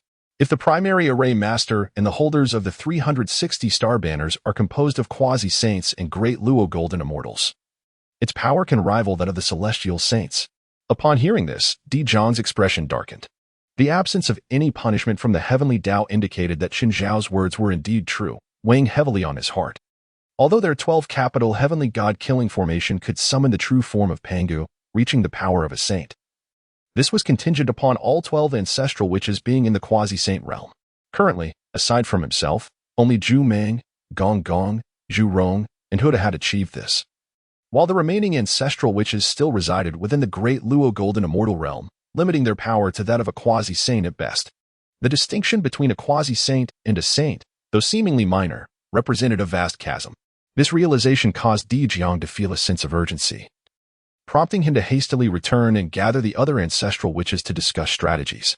Observing Di Jiang's troubled countenance, Qin Zhao discerned the gravity of the situation and promptly offered words of comfort. "Senior Di Jiang, although this formation's power can closely approach that of the celestial saints, the Demon Clan's current strength renders it impossible to assemble so many great Luo golden immortals. Hence, the ultimate power displayed will likely only reach the level of a perfected quasi-saint or half-step saint, as the concept of a quasi-saint had yet to be recognized. Qin Zhao could only refer to it as a half-step saint. After listening to Qin Zhao's explanation, Di Jiang's expression gradually brightened. He then smiled and said, "Young nephew, I am grateful for your intelligence. You have been of tremendous assistance this time." With that, he raised his hand and pointed at Qin Zhao, a beam of white light piercing directly into his mind. Qin Zhao felt a haze enveloping him, yet he quickly regained his clarity, and simultaneously, a profound technique emerged in his mind. It was unmistakably the 9 turns profound art that he had fervently yearned for, igniting a surge of exhilaration within him. In this primordial era, written records of such techniques were non-existent. Knowledge relied solely on oral transmission or the preservation of mantras within containers. While these methods could significantly safeguard the legacy, they bore a notable flaw: each could only be utilized once. Qin Zhao and Di Jiang engaged in a comparison, ensuring that not a single word was overlooked. Shortly thereafter, Di Jiang gently channeled his energy, causing a drop of essence blood to gradually materialize from his palm. Qin Shao gazed at the droplet of essence blood, feeling a weight upon his shoulders. Had he not been prepared, he might have been overwhelmed by this pressure, leading to a most embarrassing predicament. Although this was a concoction derived from the ancestral shaman, essentially a diluted essence of Pangu, the aura it emanated indeed bore a resemblance to Pangu's formidable presence. After handing the vial to Qin Shao, Emperor Jiang cautioned, "Though this droplet possesses merely 1/10 of the Father God's might, it is sufficient to elevate you to the fourth transformation. Remember, do not absorb it all at once, otherwise, even a sage would be unable to save you." After receiving the item, Qin Shao fixed several layers of seals upon it, then smiled and expressed his gratitude to the esteemed Emperor Jiang, vowing to remember his kindness. Following a brief exchange of pleasantries, Emperor Jiang departed to strategize the countermeasures against the demon clan's great array of the Zhou Tian Star Dough. Meanwhile, Qin Shao proceeded to lay down dozens of layers of formations outside, enlisting the assistance of Godan to safeguard him as he embarked upon the first phase of cultivating the 9 transformations of profound arts. The 9 transformations of profound arts, each transformation corresponds to a distinct realm. The 7th transformation equates to the quasi-saint level, while the 8th transformation aligns with the heavenly Tao saint. As for the enigmatic 9th transformation, it stands on par with the Tao itself, an accomplishment even the great Panga could not achieve, thus Qin Shao deemed it unnecessary to contemplate. Having completed these preparations, Qin Shao settled into a meditative posture, his hands deftly weaving intricate gestures, conjuring a mesmerizing array of complex seals. Heaven achieves unity through the clarity of the sun, moon, and stars. Earth attains harmony through the tranquility of pearls and gems. Humanity sustains itself through the essence of spirit and vitality. In the first phase of the cultivation method, one focuses on the ancestral orifice. In the second phase, one cultivates tranquility within the ancestral orifice, gathering primordial energy. In the third phase, one faces the southeast to reflect light back upon oneself. Qin Shao followed the guidance of the techniques resonating in his mind. A radiant golden light began to emanate from the surface of his body, soon accompanied by a series of cracks that caused him to furrow his brow in discomfort, struggling to stifle any cries of pain. There was no alternative. To refine the body, one must first temper the heart. If he could not endure this minor agony, it would spell the end of his aspirations to master the 9 transformations of the mysterious art. On a broader scale, if he could not withstand such trivial hardships, significant achievements would remain a distant dream. Thus, despite the torment, Qin Shao resolved to persevere. 3 days later, as the fissures spread across his body, he suddenly opened his eyes wide and absorbed the essence of blood bestowed by Emperor Jiang. The essence was sealed with 4 layers of confinement, and upon inhalation, the first layer was automatically released. A cry escaped his lips as the golden light enveloping him transformed into a deep crimson, powerful energy surging through his organs and skin, compelling him to vocalize his distress. The cracks in his body healed and reopened in a relentless cycle, his breath fluctuating wildly, as if he were on the verge of collapse. After the final surge of energy, a beam of golden light shot into the heavens, shattering the formation he had set up. The unsuspecting Dogdan was caught off guard, swept away 100 miles by the force. As the golden radiance gradually subsided, Qin Shao slowly opened his eyes and assessed his newfound state, joy flooding his spirit. He had reached the later stage of the Tai Golden Immortal Realm, successfully entering the first stage of the 9 transformations of the mysterious art. He felt an overwhelming strength coursing through him, eager to venture into the territory of the demon clan and assert his prowess. However, he quickly recalibrated his mindset. Currently, he could contend with an ordinary early-stage Deluo Golden Immortal without too much difficulty, yet the primordial realm was rife with prodigies. Should he become too reckless, he risked inevitable disaster. Steady, self-preservation was the paramount principle, Qin Shao reminded himself. He then gazed into the distance, noticing that the malevolent aura in the sky had thickened considerably. It appeared that the witch and demon clans had now clashed. Qin Shao pondered for a moment, considering that once they engaged in full-scale warfare, breaking into a home should not pose too significant a challenge.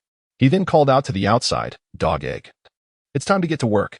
Yet, there was no response from outside for quite some time.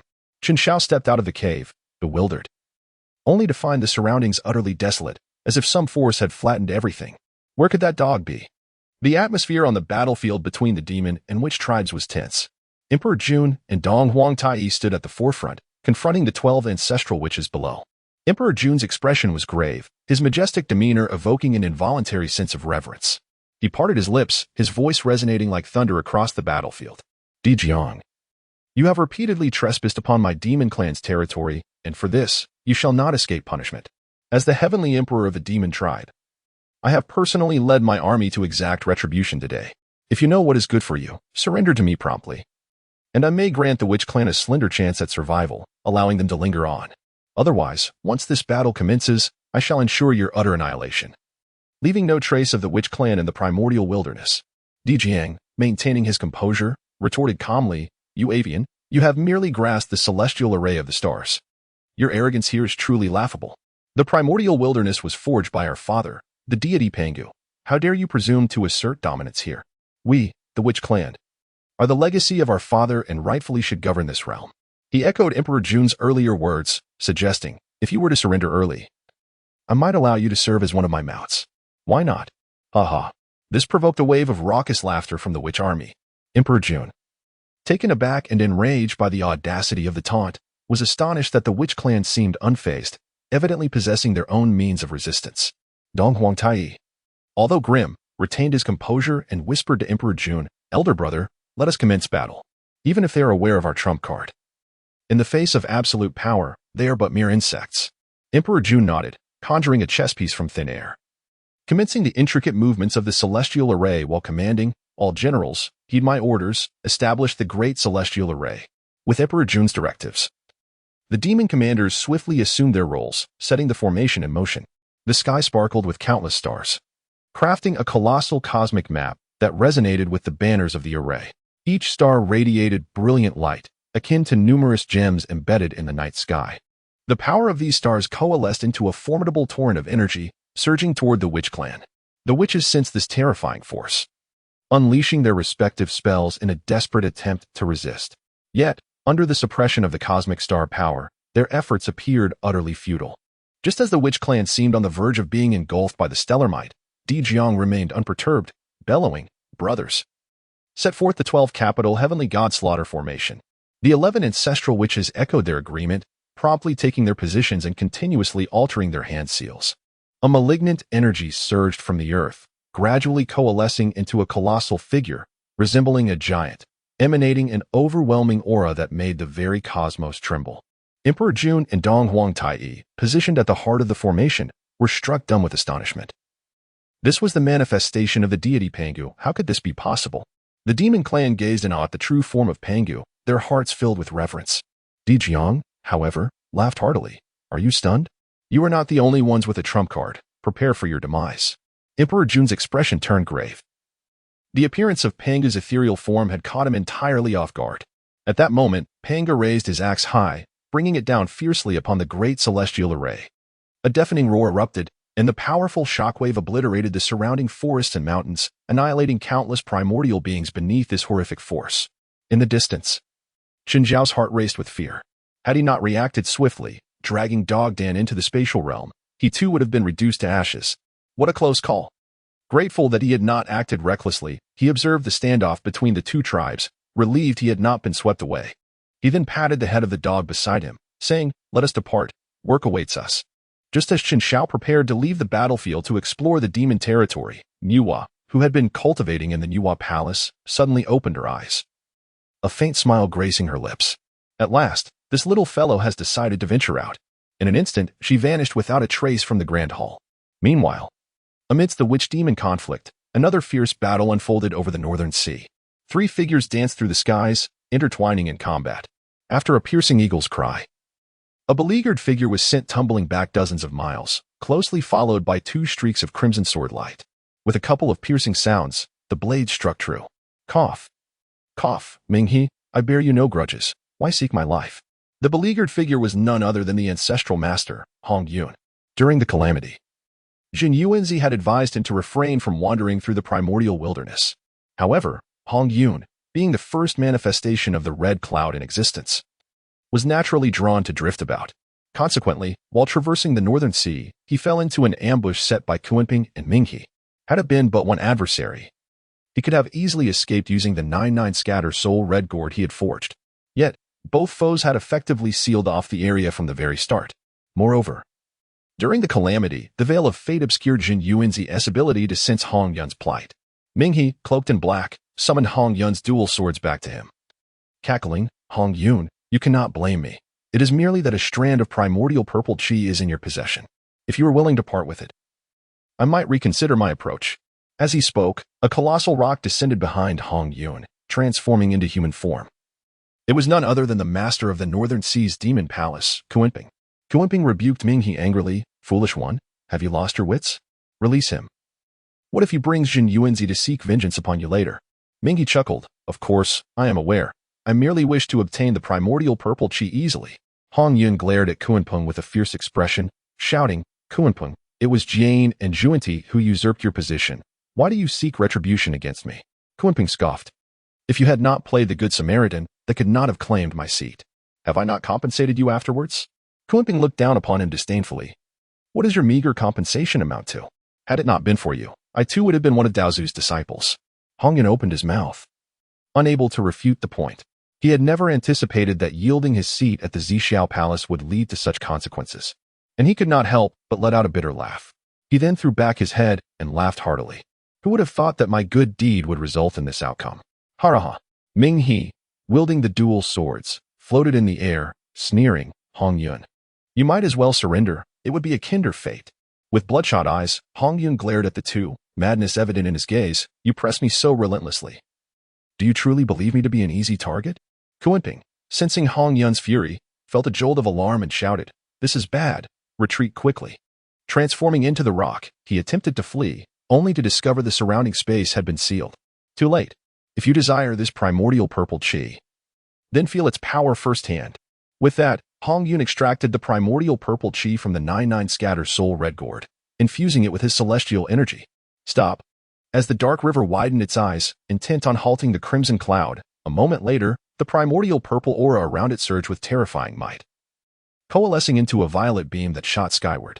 With a thunderous roar, the primordial purple aura erupted, unleashing a torrent of energy that swept in all directions. The dark river and the Kunping were caught in the onslaught, directly engulfed by the force. When the dust settled, the dark river and Kunping emerged, tattered and breathless, plummeting into the Northern Sea. Simultaneously, a red light surged away from the remnants of the explosion, while the figure of the crimson cloud faded from sight. Time passed, and the dark river, blood-soaked and disheveled, emerged from the Northern Sea, cursing the crimson cloud. It lamented the untimely demise that had triggered the explosion of the primordial purple aura, glancing disdainfully at the immobile Kunpeng beneath the waves. It spat in contempt before transforming into a red light, returning to its own blood sea. In stark contrast to the dark river, the Kunping faced a far more tragic fate. Having just transformed into its avian form, spanning thousands of miles, it suffered greatly from the widespread devastation, resulting in the loss of a wing and nearly destabilizing its realm. Fortunately, having reverted to its original form, the Kunping's defenses were significantly heightened, sparing its life, though it would require ample time to recuperate. The dark river, having strategically sheltered behind the Kunping, bore injuries that, while serious, were far less debilitating.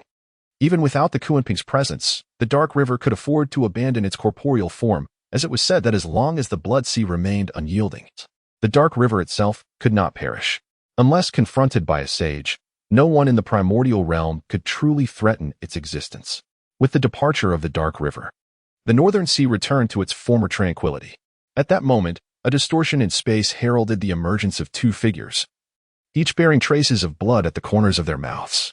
These two were none other than the guides, Jian and Juanti. The fall of the crimson cloud had been discreetly communicated to the Kunping by Jian and Juanti, ensuring their precise ambush and concealment of the heavenly secrets, thus guaranteeing a flawless execution. The gravity of their indebtedness to the crimson cloud was immense. This was a chance to attain sainthood. Their western realm was already impoverished. There was no capacity to accrue such monumental karmic debts. The only solution lay in the demise of the individual, thus extinguishing the debt. And they could not intervene directly but could only guide from the shadows. Their inaction had, however, led to significant backlash. Are you unscathed, brother? Juanti inquired with concern. Fear not.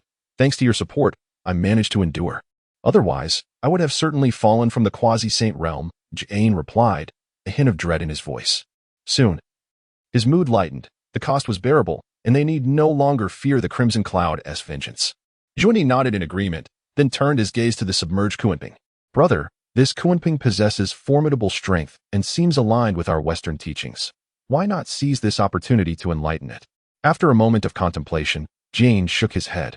The backlash we endured is no less than the injuries suffered by the Kunping. We must first return to stabilize our own wounds. There will be ample opportunities in the future. Indeed, Joanie concurred. With that, the two vanished, returning to the west. Meanwhile, a black panther found itself cornered in a desolate valley, utterly exhausted. This is dire, there is no escape, it thought in terror. Suddenly, sensing an overwhelming dread, it turned to see a man and a dog, both wearing sinister smiles, drawing ever closer. Overwhelmed by frustration, the black panther erupted in anger. What is wrong with you? You've chased me for 3 whole days. What enmity do we share? Chen Xiao spoke with a heavy heart, lamenting, Alas, you have wronged us. We merely seek to sever your desires, allowing you to focus solely on the great path. Is that not commendable? Then why do you not cut your own desires? The black panther roared in fury, his eyes blazing with rage. Chen Xiao spread his hands and remarked, Since I merely need to eat and wait for death, there is no need for me to make sacrifices. The black panther retorted, I too desire to indulge in a life of ease and idleness. Upon hearing this, Chen Xiao solemnly admonished, This is precisely your folly, young man. At your age, how can you afford to be so decadent? Reflect on how long you have cultivated today and whether you have elevated your realm. While other demons have ascended to the level of great Luo or quasi-saint, you remain merely a golden immortal. Do you not feel a sense of shame? The Black Panther replied, Damn it, you've taken all the good points. What else can I say? Meanwhile, the impatient dog egg urged, Enough of this nonsense. Choose between losing your head or your dignity. The Black Panther, filled with terror, cried out for help. Qin Xiaojie let out a sinister, eerie laugh, taunting, Scream all you wish, even if you were to cry out until your throat is raw. No one shall come to your aid. Raw throat, raw throat. Qin Xiao exclaimed in frustration, Is this some kind of joke? Hit him, and make him pay. Just as the dog leaped forward, Qin Xiao suddenly sensed a formidable aura rapidly approaching. Realizing the danger, he swiftly grasped the dog's tail and activated his escape technique, fleeing the scene in haste. By the time the Black Panther regained its composure, the area was devoid of any trace of their presence, and it couldn't help but breathe a sigh of relief. Woof woof. Boss, what are you doing? I was just 2 eggs away from a breakthrough. Qin Xiao said with irritation, What breakthrough are you talking about? A powerful being is pursuing us, and they must be at least at the peak of the great Luo Golden Immortal. Do you want to sacrifice your life? Woof woof woof. Then hurry up. Life is precious. Just as the man and his dog fled toward Kunlun Mountain, a tremendous pressure descended upon them, rendering them utterly immobile. This is the end. It turns out to be a quasi-saint. Qin Xiao felt a chill run down his spine, realizing that he had truly provoked the demon clan this time. He hastily shouted, My master is the esteemed 3 Clear Ones. I urge you not to harm me. If you absolutely must unleash your fury, consider this dog beside me. What woof? Boss. How could you betray me? I am your boss. What's wrong with you taking a beating for me? Woof woof woof. Aren't you supposed to protect your little brother? Nuwa, observing the quarrel between the man and the dog sprawled on the ground, felt somewhat speechless and then interjected, Qin Xiao, are you aware of your transgressions? Upon hearing the familiar voice, Qin Xiao struggled to lift his head, and his eyes instantly brightened. Ah, it is Master Enhua. How fortuitous, as we are all kin. Please, do retract your oppressive aura. It is quite unbearable. Enhua let out a cold laugh, kin. While you stir trouble within my demon clan, have you ever considered that we are indeed family? Qin Xiao chuckled, Master Uncle, we are all on the same side. There is no need for such pretense. Who does not know that the great powers of the primordial world care little for the lives of those beneath them? Moreover, I have not truly harmed them, nor have I jeopardized your interests. What deep-seated enmity could there possibly be, wouldn't you agree? Nuo was momentarily taken aback, though Qin Xiao spoke the truth. Few would dare express it so bluntly. After all, appearances must be maintained. Nuo withdrew her oppressive aura and replied coolly, You speak with a degree of reason.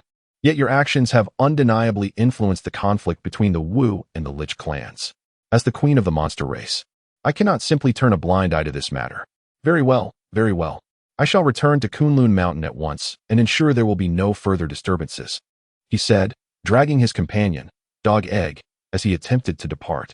However, after just a few steps, he found himself ensnared once again. One cannot stir trouble and then expect to escape unscathed. Such fortune does not exist in this world. Nuwa regarded Chun Xiao with a cold smile. Cold sweat trickled down Chun Xiao's forehead, and he soon realized that although he was confined, he could still wield his powers. He boldly declared, "Aunt Nuwa, I am not boasting. I truly wish to leave, and you cannot hold me back." Upon hearing this, Nuwa's interest was piqued. "Oh, then why not give it a try?" She replied with a chuckle. "Very well, prepare to witness my shortcomings." With that, both man and dog vanished into thin air, leaving Nuwa momentarily stunned as she hurried to investigate. A faint ripple of spatial energy lingered, revealing the boy's exceptional prowess. Nuwa remarked with surprise, "Indeed, he is quite remarkable." Just a short distance away, Chun Zhao's figure reappeared, wearing a mischievous grin. "See, Aunt, I wasn't lying." Nuwa narrowed her eyes, sensing the shift in atmosphere. Chun Xiao, perceiving the tension, swiftly slipped back into the void, narrowly avoiding her powers. He emerged once more, playfully exclaiming, "Ah, I'm back again. Come catch me, Aunt." Chun Xiao incessantly flitted around Nuwa, occasionally making faces. Observing Chun Zhao's mischievous expression, Nuwa felt the veins on her forehead begin to throb, and was on the verge of sealing off the entire area. Suddenly, a beam of red light shot toward them. Instinctively, Nuwa warned, "Beware of what's behind you. Master Nuwa, please refrain from such childish tricks." As Chun Zhao's words hung in the air, a crimson light suddenly struck the back of his head. He collapsed onto the ground, cursing before losing consciousness. Which bastard is tossing garbage around? In the Nuwa palace, the goddess Nuwa lounged lazily, her beautiful eyes continuously surveying the floating figure of Chun Xiao in the center.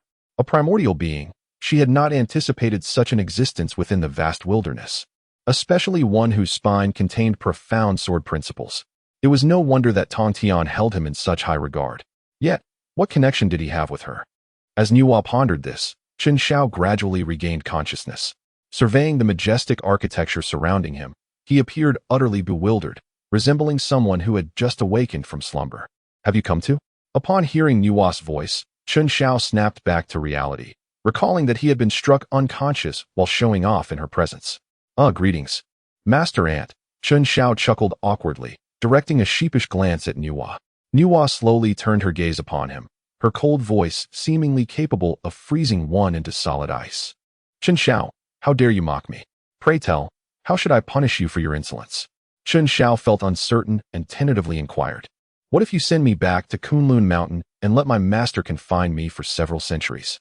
Nuwa pondered for a moment, a slight smile gracing her lips as she replied, "That is indeed a splendid idea. Let us confine you for a millennium.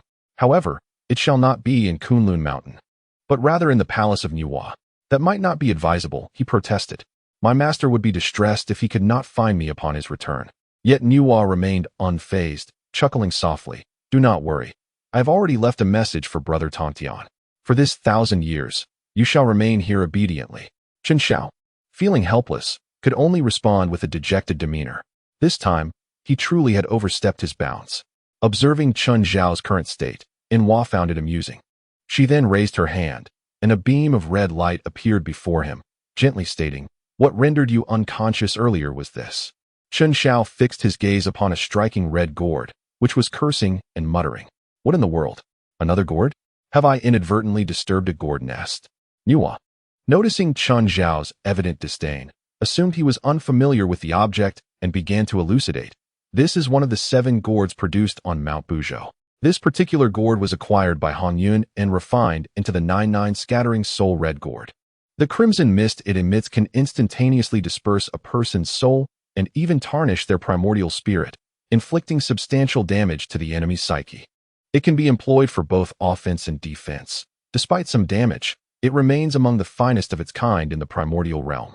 As Nuwa explained, Chun Xiao grasped the situation. Evidently, Hong Yun had been ambushed by Kuanping and the river of the underworld. Yet, he pondered, had not this gourd vanished after Hong Yun's demise? How had it come to strike him? Turning to Nuwa, he inquired, "Master, since this gourd belongs to the venerable Hong Yun, should it not be returned to him?" Upon hearing this, Nuwa sighed softly and gazed toward the horizon. The restrictions on this gourd have automatically lifted, indicating a high probability that Hong Yun has perished. She then turned her attention back to Chun Xiao. "The fact that this gourd has landed upon you signifies that you are destined to possess it. Accept it and utilize it wisely in the future." While this innate spiritual treasure still held a certain allure for Nuwa, She was not inclined to vie for fortune with a junior, especially one who was both her nephew and related to her own path to sanctification.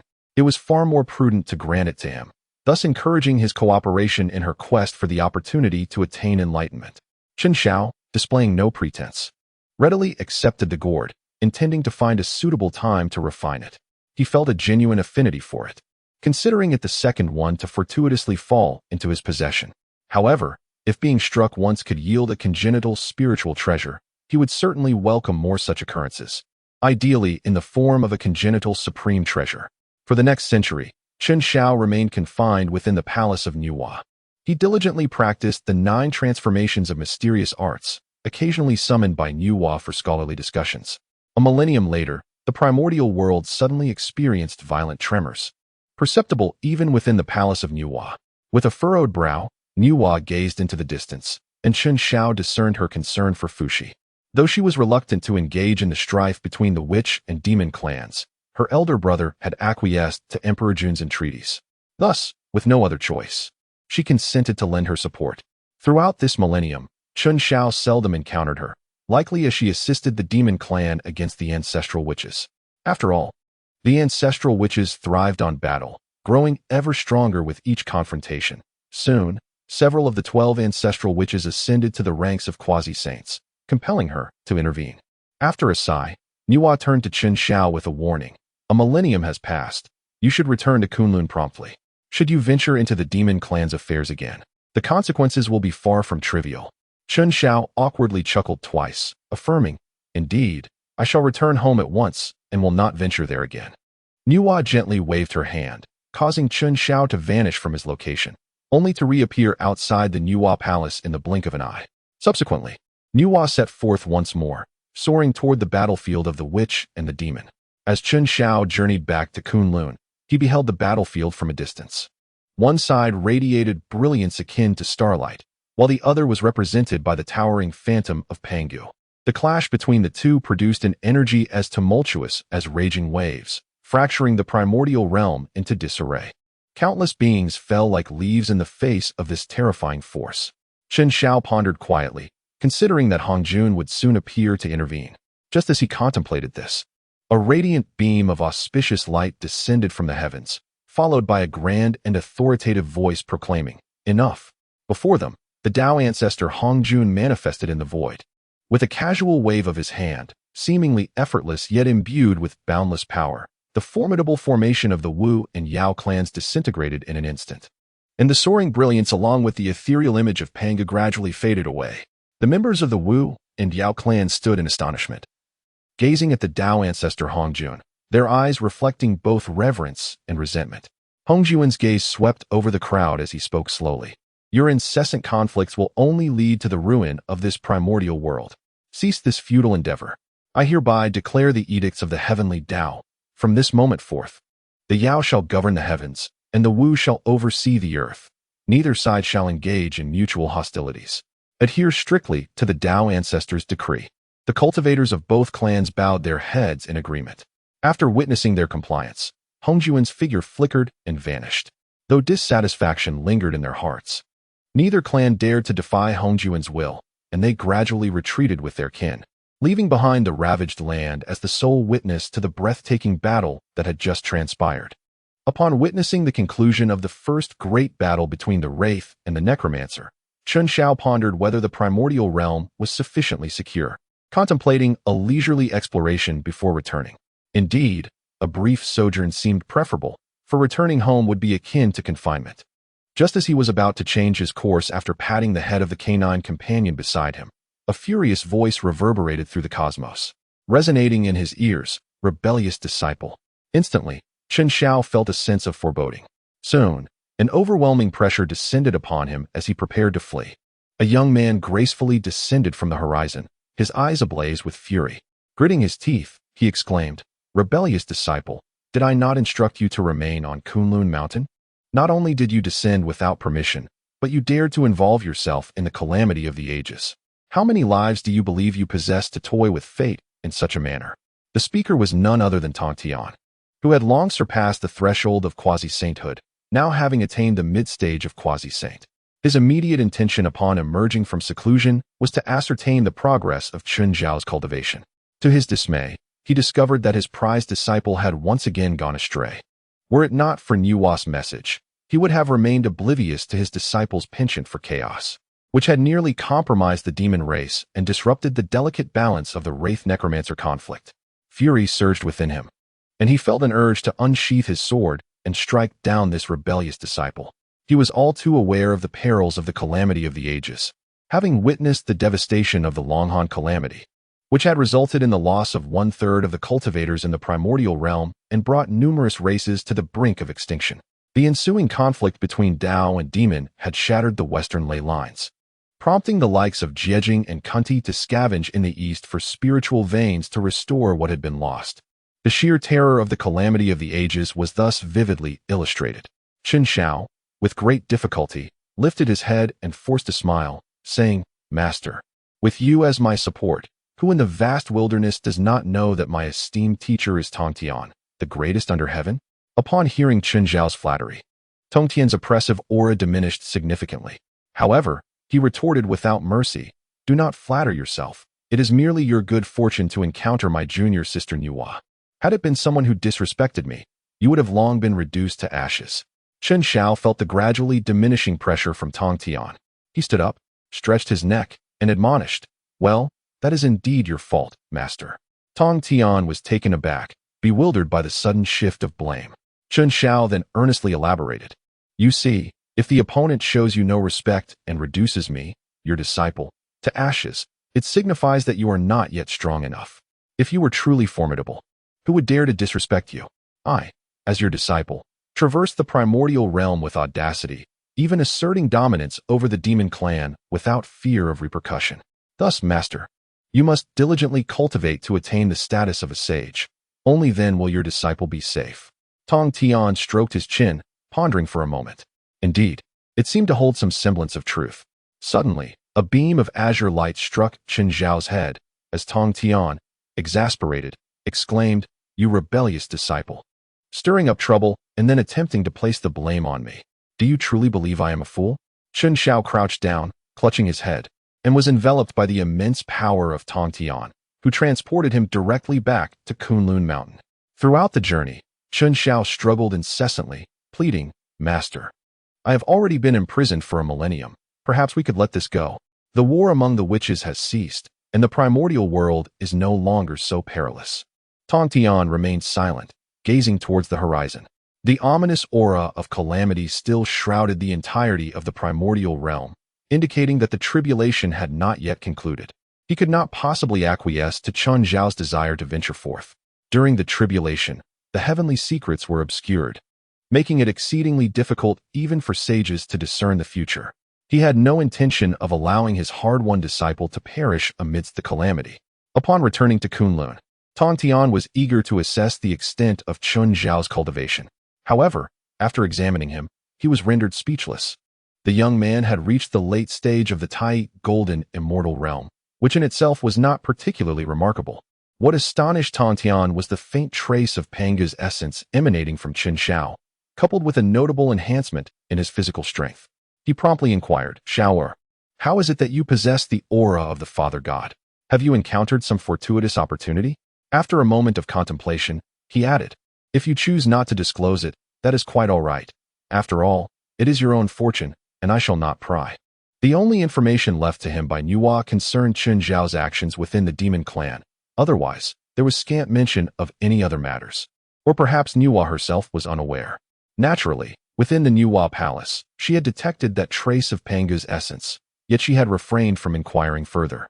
After all, the three pure ones were manifestations of Panga's primordial spirit, and it was entirely reasonable for Chun Zhao, as Tongtian's disciple, to possess some connection to Pangu. However, Tongtian was acutely aware that he had not imparted any knowledge regarding Pangu to Chun Zhao, which piqued his curiosity. Nonetheless, he also respected Chun Zhao and was not inclined to covet his disciple's fortunes. Understanding Tongtian's temperament, Chun Zhao recounted the transaction with the witch clan. Tongtian listened, momentarily taken aback, and then began to ponder whether he should allow Chun Zhao to venture out. After all, the tribulation represented both disaster and opportunity. Many powerful beings had risen during such calamities. Perhaps it was indeed fitting for Chen Xiao to explore the world. The young man had returned with the 9 transformations mystical art, Pangu's blood essence, and even a primordial spirit treasure had seemingly come to him. Wait a moment. It seemed that the last time, a gourd had also presented itself to him. Tong Tian regarded Chen Xiao with a complex expression, reflecting, could he possibly be the favored child of the great Tao? Master, why do you look at me like that? I assure you, I am straight. Chen Xiao, sensing Tong Tian's intense gaze, felt a shiver run down his spine and instinctively distanced himself slightly. In response, Tong Tian's expression darkened, and he promptly delivered a light smack to Chen Xiao's head. What are you thinking, you little rascal? Sit properly. Chen Xiao held his head and promptly sat up straight. While Tong Tian spoke earnestly, Shower, it is not that I am unwilling to allow you to venture out for training, but rather that we are currently in a period of calamity, fraught with peril in the vast wilderness. I do not wish to see you in danger. Do you understand? Master, seclusion is not the answer. If I do not venture forth to gain experience, what use is my cultivation? Chen Xiao retorted, pouting slightly. Seeing this, Tong Tian did not press the matter further and stated plainly, you may go out if you wish. However, I shall impart the teachings to you once more, and you must elevate your cultivation to the perfection of the Tai Golden Immortal before you may depart. Upon hearing Tong Tian's acquiescence, Chen Xiao nodded obediently. Subsequently, Tong Tian elaborated further on his teachings, filling the cavern with the ethereal resonance of the supreme clarity Tao, akin to the celestial music of the heavens. Lingering in the air and intoxicating the senses, Chen Xiao promptly closed his eyes, beginning to comprehend the profound essence of the upper clear Tao. The previously inscrutable incantations gradually became lucid, and he also gained significant enlightenment in the 9 transformations mystical art. Following the Great Conflict, both the Witch and Lich clans suffered considerable losses and retreated to recuperate, ushering in a long-awaited peace across the primordial world. However, the powerful beings were acutely aware that this tranquility was merely the calm before the storm. As long as the ominous aura enveloping the primordial realm persisted, the tribulations would remain unresolved. Within the Witch clan, Hotu endeavored to accommodate the restless souls on Mount Buzhou as best as she could. Yet her solitary strength proved ultimately limited. Observing the rapidly increasing number of souls unable to find solace, Hotu was filled with profound sorrow. She reverently knelt before Mount Buzhou, her heart filled with confusion as she implored, Father God, what should I do? Please offer me your guidance. Perhaps it was her sincerity that moved Pangu or the Tao itself. In the heart of Mount Buzhou, a beam of golden light appeared before her, subsequently soaring towards the distant horizon. Momentarily stunned, Hotu bowed to Mount Buzhou, expressing her gratitude. Thank you, Father God, for your guidance. She then followed the golden light, which led her unmistakably to the Blood Sea. On Kunlun Mountain, Tong Tian gazed at Chen Xiao, who was immersed in deep contemplation, and nodded with satisfaction before rising to venture outside the cave. I too have been in seclusion for thousands of years. Perhaps it is time for a stroll. After casting a glance at Chen Xiao, he left a message and soared into the primordial realm. A few days after Tong Tian's departure, Chen Xiao successfully ascended to the pinnacle of the Tai Golden Immortal realm and discovered the message left by Tong Tian. Considering that there was no one around at the moment, Tai Ching was still in seclusion, and Yuanshi would only return after Tong Tian had announced his departure to the primordial realm. He realized that he could now accomplish what had previously been left unfinished. Chen Xiao kicked the dog beside him, instructing it to stand guard outside. The dog, wary, cast a glance at Chen Xiao and began to bark. Woof woof. You wouldn't toss me out again, would you? Chen Xiao patted the dog's head affirmatively, stating, the last time was merely a mishap, and besides, I do not possess the blood of Pangu. Thus I cannot create such a commotion. With a hint of skepticism, Dog Egg stepped out of the cave. Chen Xiao habitually raised his hand to set up several shielding formations, then seated himself cross-legged. With a mere thought, the entire cave dwelling once again manifested tens of thousands of drops of crimson liquid. With a deliberate gesture, Chen Xiao invoked the intricate formula, initiating the fusion of the various liquids. This meticulous process unfolded over an entire decade before he achieved completion. As the final droplet melded into the mixture, the entire cave emanated a resplendent blood-golden radiance. Observing this, Chen Xiao retrieved the rare treasures he had scavenged from the demon clan and meticulously arranged a grand formation within the cave. even incorporating the exquisite Yushu Liuli lamp bestowed upon him by the Primordial One. After executing this elaborate setup, he activated the formation, prompting all materials to commence their fusion. Another decade slipped by. On this particular day, the creature known as Dog Egg wandered aimlessly outside the cave. Suddenly, an unusual wave of energy emanated from within, enveloping him in its mysterious embrace. Dog Egg felt an unsettling disruption in his magical essence, and to his bewilderment, he discovered that his cultivation had inexplicably regressed by one level, limiting him to the capabilities of a golden immortal. Before he could fully comprehend this alarming shift, the peculiar wave retracted instantaneously, restoring his original standing. Just as he grappled with his confusion, Chen Xiao emerged from the cave. Intrigued, Dog Egg approached and barked curiously. "Woof woof. Master, what have you been concocting inside?" Chen Xiao patted the dog's head, choosing not to respond to the inquiry, but instead shifting the topic. "Come on. It's a rare opportunity for the teacher to allow us to venture out. How can we not take advantage of this time to explore?" The dog seemed to agree. The pair, one person and one dog, were in perfect harmony, and they decided that their first destination would be the Blood Sea. The Blood Sea, formed from the primordial blood of Pangu, also serves as the final resting place for the blood of all creatures that have perished in the vast wilderness. Chen Xiao contemplated the connection to Pangu, pondering whether he might chance upon a few drops of Pangu's essence. Naturally, this was merely a fleeting thought. If it were truly that simple, the River of Oblivion would likely be besieged daily or subject to bloodletting. After all, he was born from the Sea of Blood, which was precisely why the formidable beings of the primordial realm shunned him. The blood of the placenta was deemed impure, rendering the Sea of Blood the dirtiest locale in the entire primordial expanse, akin to a latrine. No one wishes to engage with someone who resides perpetually in such a wretched place. However, Chen Xiao would not underestimate the River of Oblivion. Technically, it could be regarded as a genuine progeny of Pangu, albeit unacknowledged by others. Despite the lack of recognition regarding his origins, his prowess was undisputed. Furthermore, he possessed two exceptional innate treasures: the Yuan Tu Abyss, an unparalleled instrument of destruction that bore no karmic repercussions, and the 12-grade Fiery Red Lotus, unmatched in defense. Additionally, he wielded the Xian Yuan water-controlling banner from the Five Directions innate flags, boasting formidable defensive capabilities. Following the creation of humanity by Nuwa, he would replicate the Azura clan to complete the Six Paths, yielding countless drops of blood. He was, without a doubt, one of the most formidable entities in the primordial realm. Soon, Chen Xiao and his canine companion arrived at the Sea of Blood. However, aside from the endless expanse of crimson, there were no signs of life. After meandering around the periphery, Chen Xiao found himself perplexed. Blood was abundant, yet not a single drop of Pangu's essence could be found. He hesitated to venture deeper, as this was the territory of the River of Oblivion.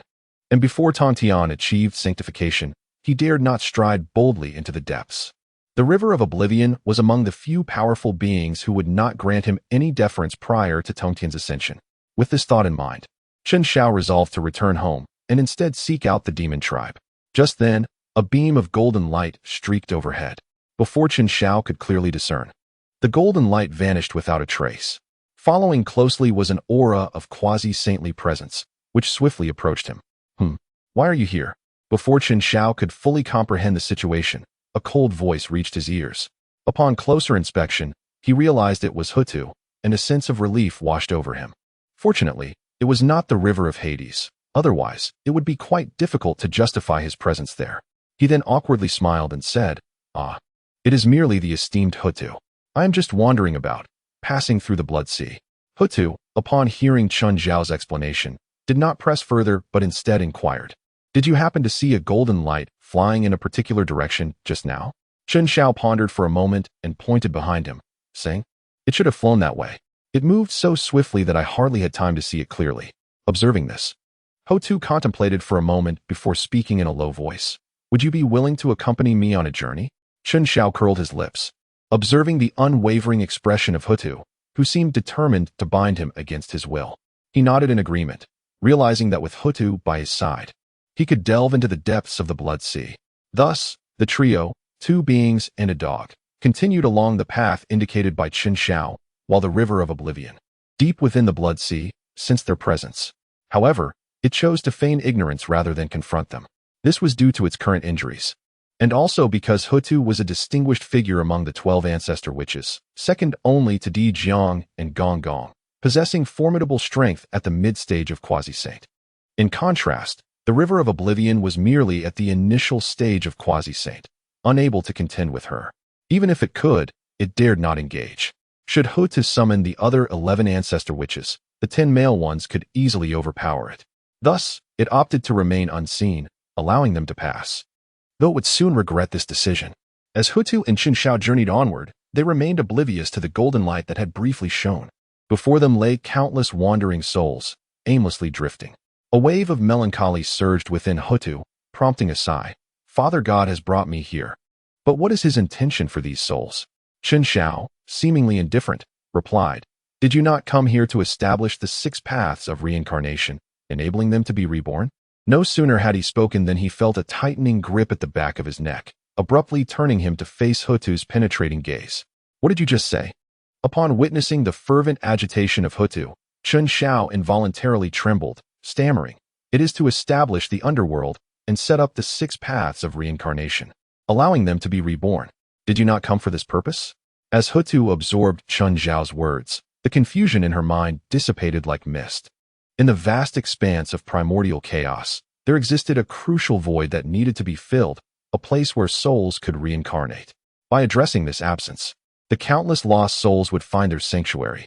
With this realization, an ethereal aura enveloped Hutu, steadily rising in intensity, reaching the late stage of quasi-saint, then achieving quasi-saint perfection, and ultimately transcending to the level of an arch-saint.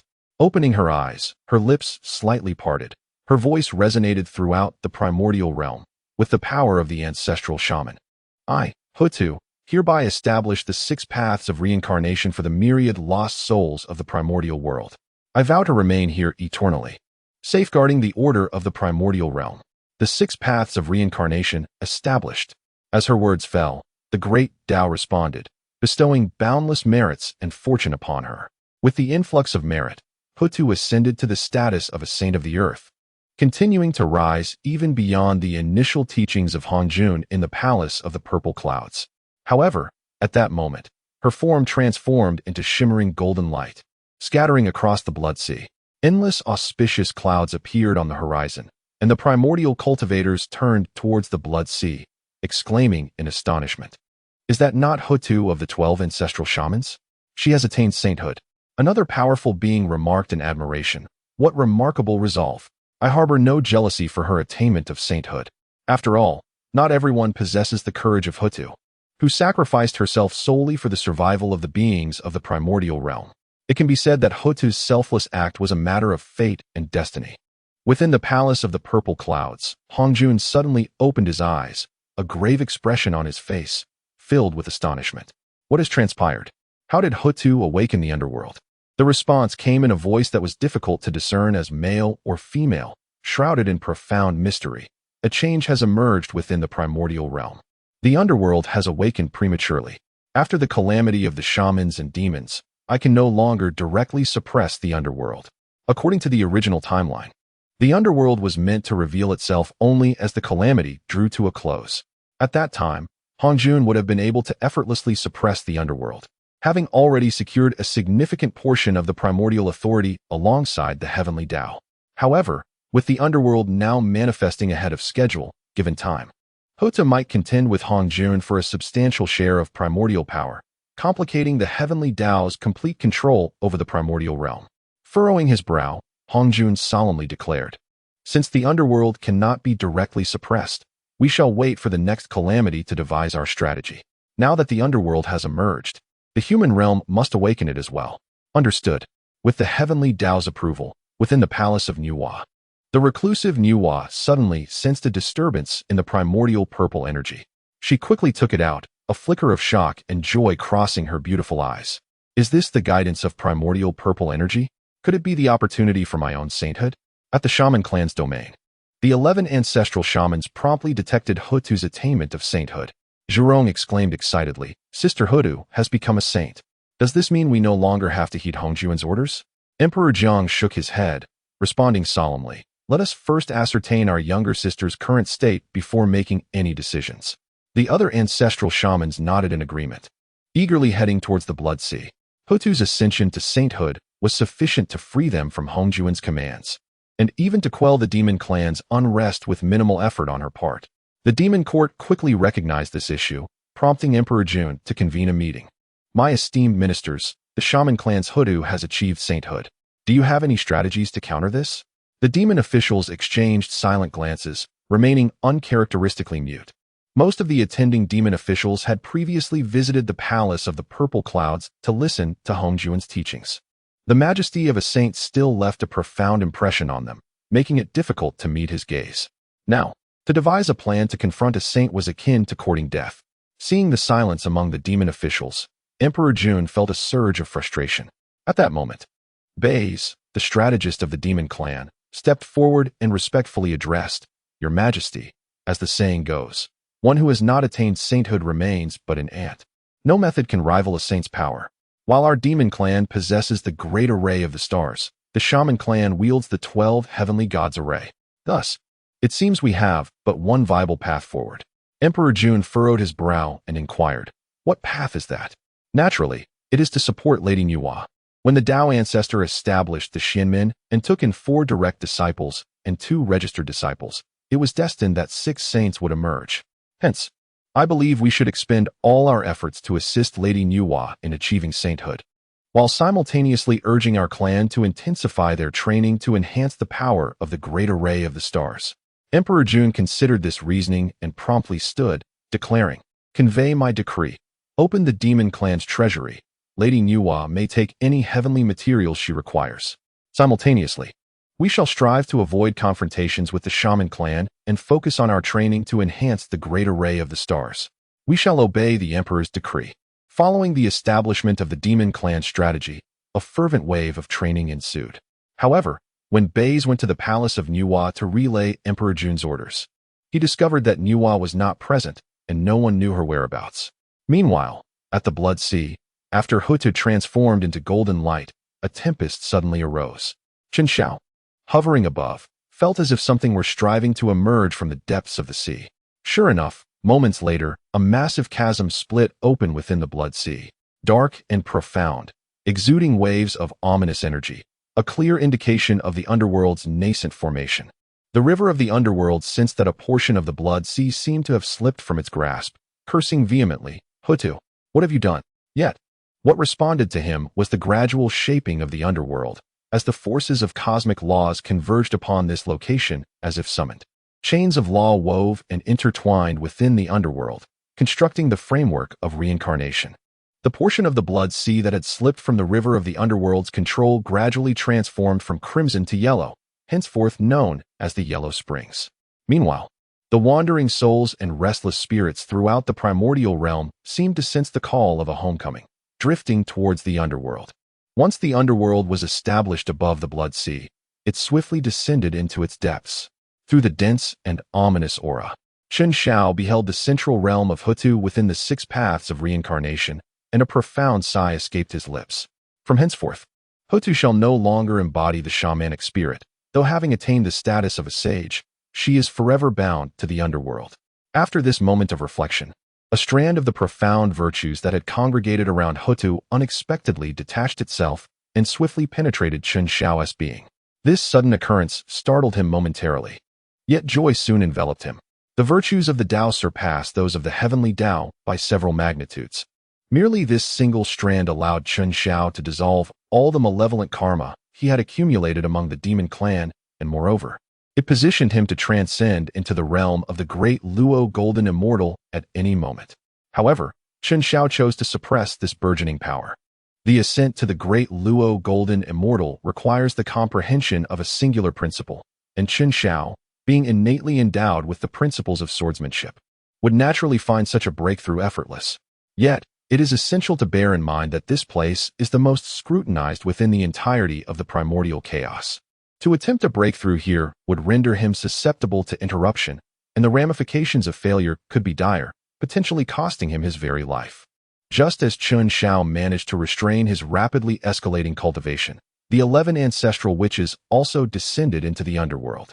Upon noticing Chen Xiao outside the 6 paths of reincarnation, Di Zhang's eyes flickered with surprise, and he hastily approached to inquire, "Noble nephew, what brings you here?"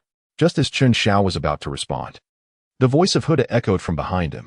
"Elder brother, my attainment of the sacred position this time owes much to this little fellow." Chen Xiao was taken aback and hastily turned around. He was unaware of how Hudu had silently approached him. Indeed, she was a formidable saint, exuding an aura of terror. The ancestral witches, upon hearing Hutu's words, were instantly filled with curiosity, their gazes toward Qin Shao brimming with fervor. This made Qin Shao feel a pang of discomfort. It was not merely the fact that the 12 ancestral witches were predominantly male. Even if they were female, he would still be reluctant. Despite Hutu's celestial beauty after her transformation into Xianming, Qin Shao had seen her true form. Xianming possessed a human head with a bird's body, adorned with 2 green serpents hanging from her ears and standing upon 2 others. Hutu, on the other hand, had a human upper body and a serpentine tail, with 7 hands sprouting from her back and 2 grasping a writhing serpent at her chest. The thought was utterly unthinkable, and he adamantly refused. Upon noticing Chen Zhao's peculiar expression, Hutu sensed his thoughts. After achieving sainthood, she could easily perceive his intentions, which were evidently inappropriate. Without hesitation, she raised her hand and delivered a sharp strike to his head.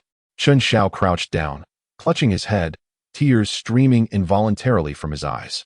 The force of the blow was far greater than any he had previously experienced. Truly, she was a saint. Such thoughts are beyond comprehension, Huda chided. Her beautiful eyes slightly narrowed. What nonsense are you contemplating? Should this happen again, I shall have to teach you a lesson on behalf of my esteemed friend, Tong Tian. Yes. Chen Xiao quickly replied. The 11 ancestral witches were somewhat bewildered, as Hutu did not elaborate on Chen Xiao's thoughts, and instead began to explain how she had attained her status as a saint. Upon understanding her journey, the 11 ancestral witches felt a twinge of regret. They had initially believed that Chen Xiao could assist others in reaching sainthood.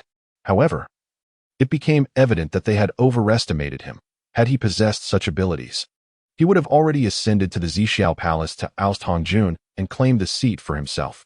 At that moment, Zhulong stepped forward, stating, "Since my sister has achieved sainthood, we need not fear Hongjun any longer. Let us return and rally our kin to storm the demon court." Zhulong, the ancestral witch of fire, was known for his fiery temperament. Had it not been for Hongjun's intervention during the last war between the witches and demons, the outcome would have undoubtedly favored the witch clan. However, under the oppressive might of Hongjun, they were forced to cease hostilities, leaving a sense of frustration lingering in the air.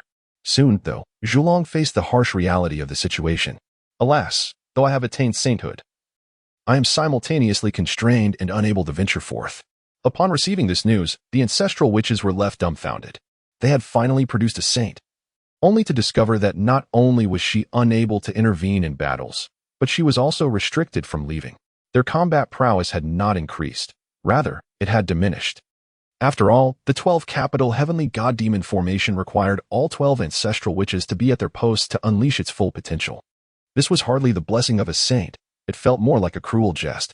Di Zhang was equally troubled, as what had initially seemed like a blessing had turned into a source of concern.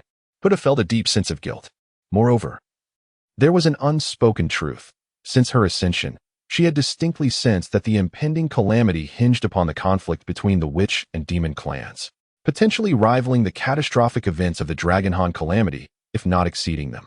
This weighed heavily on her heart, yet she found herself unable to voice her apprehensions. The 12 ancestral witches remained silent for a considerable time, and the atmosphere grew increasingly somber. Chen Xiao stood silently to the side, scarcely daring to breathe, fearful that a moment's displeasure might result in a beating. After all, it was due to his counsel that Ho Tu had achieved the status of earthly sage ahead of time.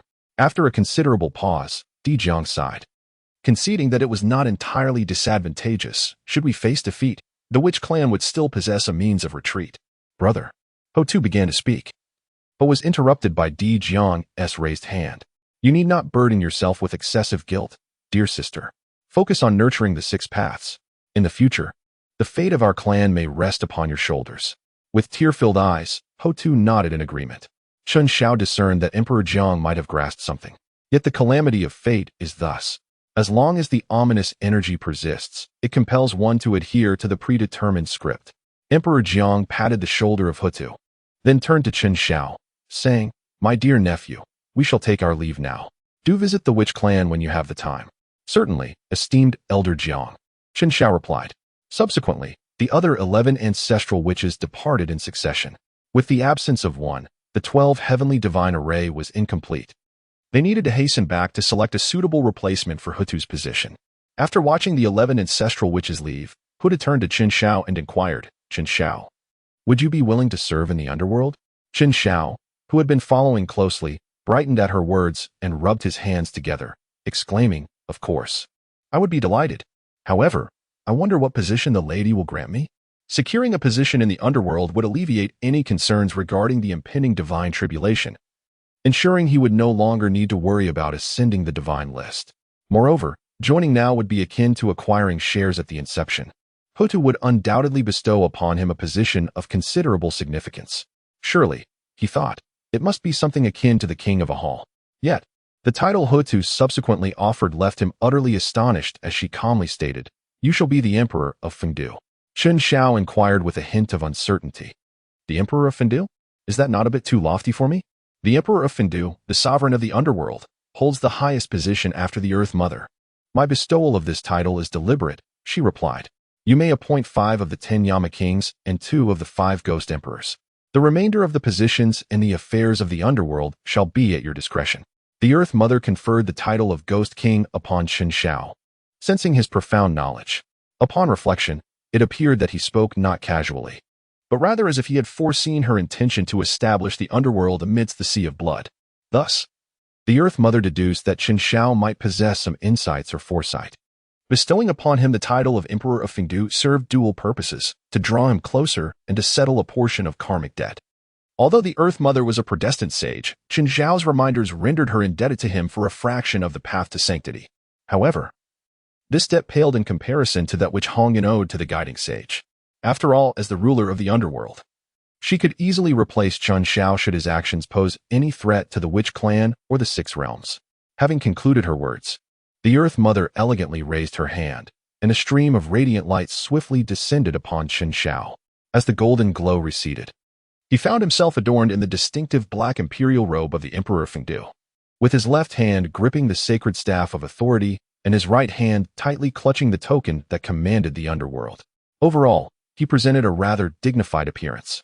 Beside him, the dog, Dago, gazed in awe, barking excitedly, woof woof. You look magnificent, my lord. Qin Shao slightly raised his head and confidently declared, of course. Your leader possesses an unparalleled charm and elegance, unmatched by any in the primordial world. Wang, leader, now that you have ascended to the status of emperor, surely you could bestow upon me a position. Qin Shao stroked his chin, contemplating for a moment. Why not take up the role of a gatekeeper at the entrance to the underworld? Upon hearing this, Godin immediately became furious, barking indignantly. What woof? What gives you the right to assign me to guard the gate? Qin Shao disdainfully scoffed. Why should I? Isn't a dog merely meant to guard the door? This is a matter of professional alignment. So many individuals struggle to find a suitable vocation, and yet you should be content. Woof woof. I am not just any dog. I am an extraordinary being from the primordial age, gifted beyond measure. How can I merely be a doorkeeper? Hey, you insolent mutt. Just do your job and stop talking back. Do you dare to rebel? Woof woof. Today, I shall indeed rebel. What the hell? Hutu observed the scuffle between man and dog, her confidence in her decision wavering for the first time. She suddenly regretted bestowing such a high position upon Qin Shao. Was it truly wise to entrust him with the management of the underworld? In the timeless expanse of the primordial era, Hutu gazed upon the flourishing scene within the underworld and felt a surge of reassurance. Indeed, her judgment had proven sound. Over the course of thousands of years, Qin Shao had recruited a multitude of spectral messengers from the wrong souls of the primordial age, enabling the underworld to function smoothly. He had also meticulously transported the architectural designs of the underworld from his past life, including the likes of the 18 layers of hell, the cycle office, the homeward viewing platform, and the city of the wrongly executed. With a foundational framework established, the operations of the underworld rapidly advanced, and the accumulation of fortune surged at an impressive rate, to Hutu's benefit. This fortune was of paramount importance to the sages. The stronger the fortune, the smoother the path of cultivation. As the Emperor of Fengdu, Qin Shao has garnered much, yet he finds himself in a dismal state. Without delving into other matters, he has managed to gather the lower-tier personnel, But at the upper echelons, he stands virtually alone. The 10 Yama Kings have yet to resume their positions. Thus, he is burdened not only with the role of executive president, but also that of general manager, director, and head of various departments, as if he were expected to split himself in two to fulfill all these responsibilities. This stark reality is a far cry from his previous notions. In the novels of his past life, the domineering CEO either pursued the female lead or faced downfall. Yet here he is, unable to escape the fate of a beast of burden, toiling away like a dog, nay, even less fortunate than a dog. The fellow known as Dog Dan, upon witnessing Chun Zhao's frenzied state, has happily accepted the role of gatekeeper. His days are spent either dozing at the threshold of the underworld or boasting with the messengers of death, collecting his merits punctually each month. His life is blissfully untroubled, leaving Chen Xiao to shed tears of envy, pondering that perhaps it would be better to be a mere messenger of death, while he continues to labor tirelessly.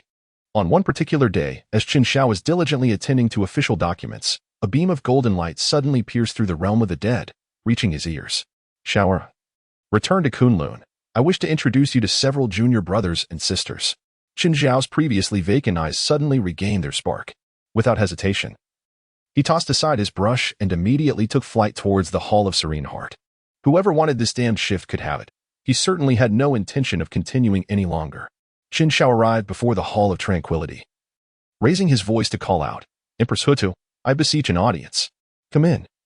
Came the melodious and harmonious voice of the Empress from within as the doors of the hall creaked open on their own. Chen Xiao rushed in eagerly, immediately catching sight of the serene figure of Hutu with her eyes gently closed. He bowed respectfully and proclaimed, "I pay my respects to Lady Hutu." Hutu, with her eyes still softly shut, responded in a hushed tone, "Fendu, what brings you to me?" Chen Xiao immediately donned a fawning smile. "Your Highness, my teacher has summoned me back for a brief visit, so I would like to request a leave of absence. What do you think?" "Oh?" Hutu opened her eyes, a smile playing on her lips as she replied, "But the 10 Yama Kings have yet to return to their positions. How can you, the Emperor Fengdu, leave your post at will?" Chen Xiao's face immediately fell into a sorrowful expression, exclaiming in exasperation, "I have been toiling for over 10,000 years. Even the donkeys in the production team have not labored as much as I have. Please, grant me some respite." Hutu, observing Chen Xiao's pitiful demeanor, could not help but chuckle. She waved her hand dismissively and said, "Enough, enough. You may go. For the time being, the underworld operates quite smoothly. In your absence, I shall keep watch over it for you." Upon hearing this, Chen Xiao inwardly murmured, "What do you mean by keeping an eye on me?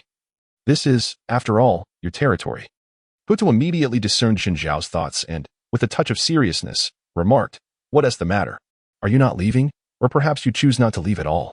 Upon hearing this, Chen Xiao, overwhelmed by trepidation, dared not utter a sound. He hastily bowed once more and fled in a hurry, fearful that he might be left behind by Hutu to toil like a beast, completely forgetting to call for his companion, Dog Egg. Observing Chen Xiao's hasty retreat, Hutu could not suppress her laughter. "This young man is indeed quite amusing." Afterward, Hutu sighed, gazing through the ceiling towards the horizon, where she discerned the ever-increasing calamity that had persisted for millennia, now reaching a critical juncture. Her previously buoyant mood was now shrouded in gloom.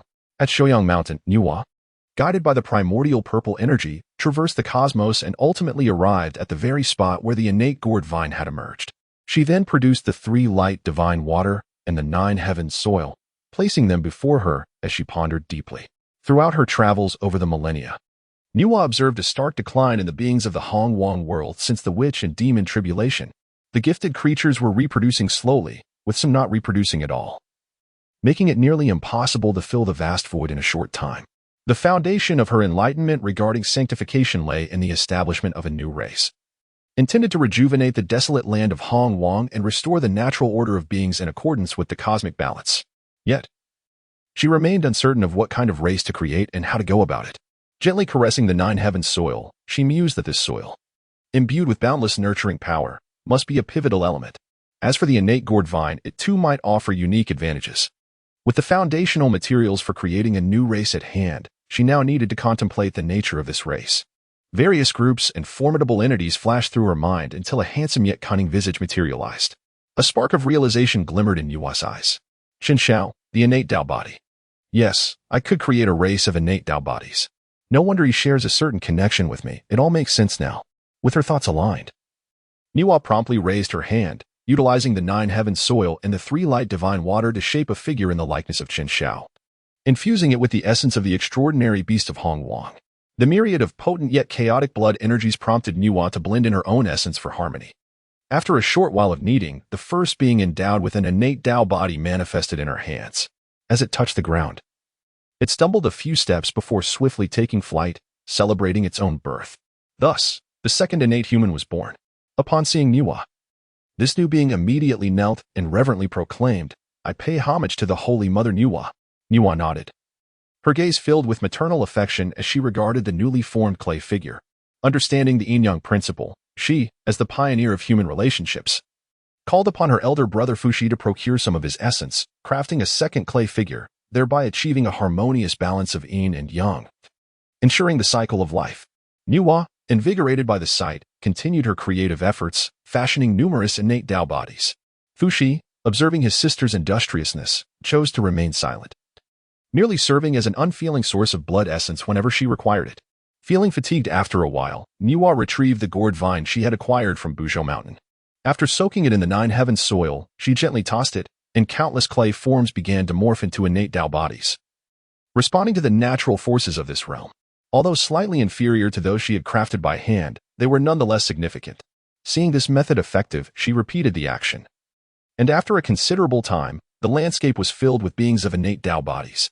Niwa paused, gazing at the beings before her, a deep sense of satisfaction swelling within her. "Since you were created by me, I shall name you inhuman. From this day forth, I am the mother of humanity." As her words echoed, the heavens and earth transformed dramatically, auspicious clouds swirled, golden flowers danced, and a colossal beam of merit surged forth, penetrating Niwa's being. Simultaneously, the fate representative of humanity descended, splitting into three parts. One portion enveloped Niwa, another scattered among the human race, and the final part soared towards Kunlun, carrying a fragment of Niwa's sanctification merit. Thus, humanity was born. Returning to Kunlun Mountain, Qin Shao observed a man and three women standing behind Tong Tian, and he discerned their identities. The stout leader was the chief disciple of Tong Tian, the Taoist of treasure, the first treasure-seeking mouse transformed in the world. However, due to Qin Zhao's unexpected intrusion, he likely now held the second position. The others were the three revered mothers, Jinling, Wudang, and Guiling, whose powers could not be underestimated. Yet, their fates were rather bleak, particularly Guiling, who had perished from being drained of blood by a swarm of mosquitoes. Only the fate of Taoist of treasure seemed relatively bearable, though he could not avenge the Jie sect, likely rendering him even more miserable than death. Qin Shao looked at them with a gaze filled with compassion. Beside him, Tong Tian was somewhat perplexed, wondering if this young man mistakenly believed that these disciples were coerced like him. He immediately gave him a light reprimand. "Ouch!" Qin Shao exclaimed, covering his head, casting a resentful glance at Tong Tian as he complained, "Master, why do you hit me for no reason?" Tong Tian snorted coldly and proceeded with the introduction. "This is my newly accepted disciple, named Duobao. He will be your second junior brother from now on." Duobao stepped forward, cupping his hands in respect, and said, "Greetings, senior brother." Qin Shao, with an air of familiarity, patted Duobao on the shoulder and said, "All right, Ba Jie, from now on, your elder brother will look after you." Duobao's lips twitched as he corrected, "Elder brother, my name is Duobao, not Ba Jie."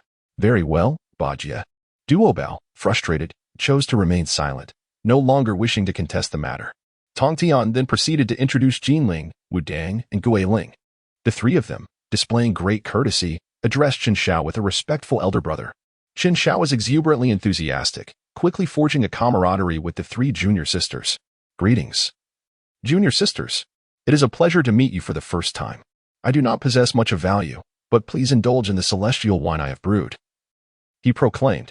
With a grand gesture, a stone table and several stools materialized before them, adorned with Qin Zhao's exquisite elixir.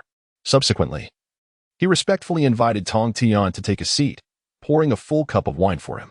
Tong Tian smiled gently and remarked, "It appears you possess a modicum of filial piety." As he raised the cup and took a sip, his complexion instantly flushed crimson, as though he had swallowed a blade. Yet he could not help but exclaim, "What a fine wine." Upon seeing this, Qin Shao promptly called over Duobao and the others to partake, and he joined in the revelry as well. "Wow, this truly is exquisite wine.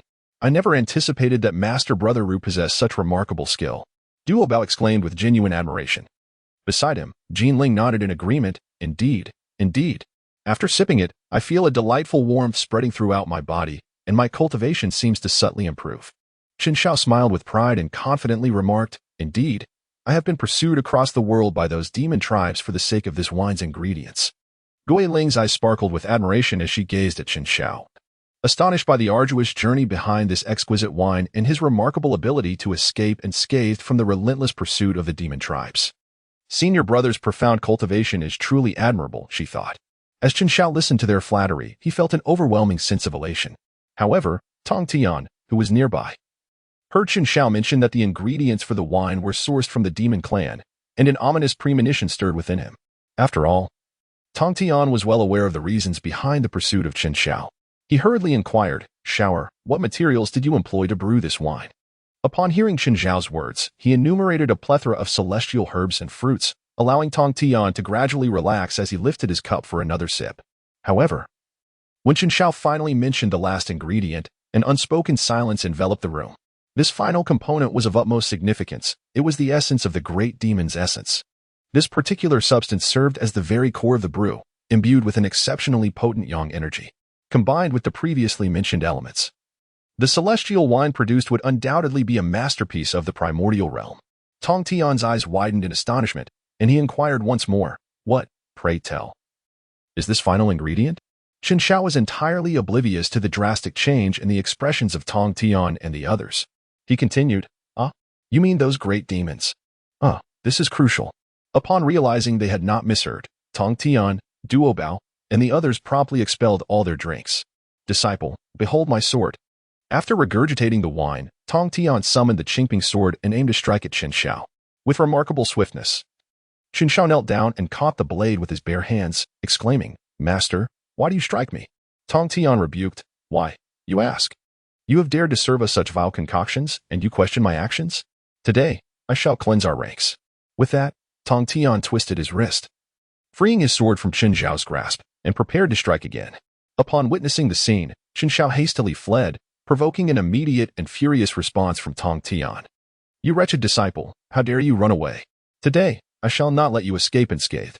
With that, Tong Tian brandished his sword and pursued Chen Xiao. In desperation, Chen Xiao cried out, Oh no, junior brothers and sisters, please stop him. However, the onlookers, including Duobao, showed no inclination to intervene. Their gazes directed toward the heavens or fixed upon the ground, brimming with resentment towards him. Bound by their seniority, they refrained from voicing their discontent, but chose to ignore Chen Xiao's pleas for help. Before long, Tong Tian quickly caught up with Chen Xiao and struck him with the Qingping sword, landing a blow upon his posterior. A piercing scream echoed throughout Kunlun Mountain. Tong Tian then proceeded to trample him underfoot, delivering relentless strikes to Chen Xiao's tender backside. For an entire hour, Tong Tian vented his ire before finally sheathing his sword and walking toward a stone table, leaving behind the now swollen Chen Xiao. Meanwhile, Duobao and the others stifled their laughter at Chen Xiao's misfortune. After a moment, Tong Tian glanced at the prone figure of Chen Xiao, feigning death, and solemnly asked, Do you recognize your mistakes? Chen Xiao struggled to rise, a look of grievance on his face as he lamented, What have I done wrong? Clearly, it is you, teacher, who lacks discernment. Tong Tian was immediately amused and retorted, Then tell me, where have I failed to recognize value? Chen Xiao curled his lips and remarked, This wine is truly a top-notch tonic. Consuming it could even enhance one's cultivation. How can it be deemed anything less than excellent? Enhancing cultivation? Tong Tian let out a cold laugh, raising his hand to draw the remaining wine on the table towards Chen Xiao. With a frigid tone, he stated, Then you should drink the rest of this wine. If you do not achieve a breakthrough to the great Luo Golden Immortal after finishing it, you shall accept your own punishment. Chen Xiao gazed at the floating wine before him, momentarily engulfed in a sense of dilemma. Were it a millennium ago, he would have been confident in his ability to consume it and achieve a breakthrough. However, he had opted to sever his own cultivation, suppressing his power to refine the purity of his magical essence through the merits of the Great Tao. Although he was merely a step away from transcending to the great Luo Golden Immortal, that elusive step was beyond the capabilities of this wine. Chen Xiao glanced at the restless Qingping sword, a flicker of tension appearing at the corner of his mouth as he closed his eyes and silently resolved, I shall risk it all. He then seized a wine jar and began to drink heartily. Observing Chen Xiao's prolonged silence, Tong Tian let out a cold chuckle, preparing to teach him a lesson. At that moment, a radiant beam of golden light shot in from the direction of Shouyang Mountain, swiftly entering Chen Zhao's body, causing his internal aura to surge wildly and instantly shatter his bottleneck. Tong Tian was left dumbfounded, wondering where such merit had come from. Duo Bao and the others gasped in disbelief. Realizing that a breakthrough was indeed occurring, they exchanged glances, bewildered, as they had not noticed the rapid descent of the golden light. Initially believing the wine could truly facilitate a breakthrough, they cast their eyes upon the remaining wine cups on the table, caught in a dilemma, to drink or not to drink. Just as they wrestled with their indecision, another beam of golden light descended upon Chen Zhao, causing Tong Tian's eyes to narrow in astonishment. Was this fate, or perhaps the collective fortune of a group? What on earth was happening? While Tong Tian pondered in confusion, vast clouds of auspiciousness suddenly appeared in the sky, bathing the entire wilderness in golden light, reminiscent of the moment when Hutu achieved sainthood. Nuwa, guided by the heavenly Tao, today shall attain sainthood. The resounding voice of Nuwa echoed through the heavens, prompting Taiji and Yuanshi to emerge from their abodes to gaze towards Shouyang Mountain. Yuanshi, filled with envy, remarked, I did not expect Nuwa to attain sainthood first. Taiji remained silent, for he had just sensed a disturbance in his primordial purple energy. He understood that his opportunity for ascension had arrived. Having reached the pinnacle of quasi-saint years ago, he was but a step away from achieving sainthood. However, the primordial purple energy had remained unresponsive, leading to a growing sense of restlessness within him. After countless years of waiting, his chance for ascension had finally come, and it was evidently linked to the human race created by Nuwa. Suppressing his excitement, Taiji maintained a stoic expression and declared, Second brother, I shall journey through the wilderness in search of my opportunity for sainthood. Without waiting for Yuanshi's response, he departed with an air of grace. At that moment, Yuanshi noticed a tremendous fluctuation emanating from Tong Tian's position and, driven by curiosity, decided to investigate. Meanwhile, upon realizing that it was Nuwa attaining sainthood, Tong Tian redirected his focus back to Chen Zhao. With the fortune of humanity descending, Chen Zhao's cultivation level ascended to the realm of Deluo Jinxian. In the heavens above, a tempest began to brew, heralding an extraordinary phenomenon, although the commotion caused by Nuwa's ascension overshadowed it. Consequently, only Tong Tian's disciples and Yuanshi were aware of the happenings at that moment.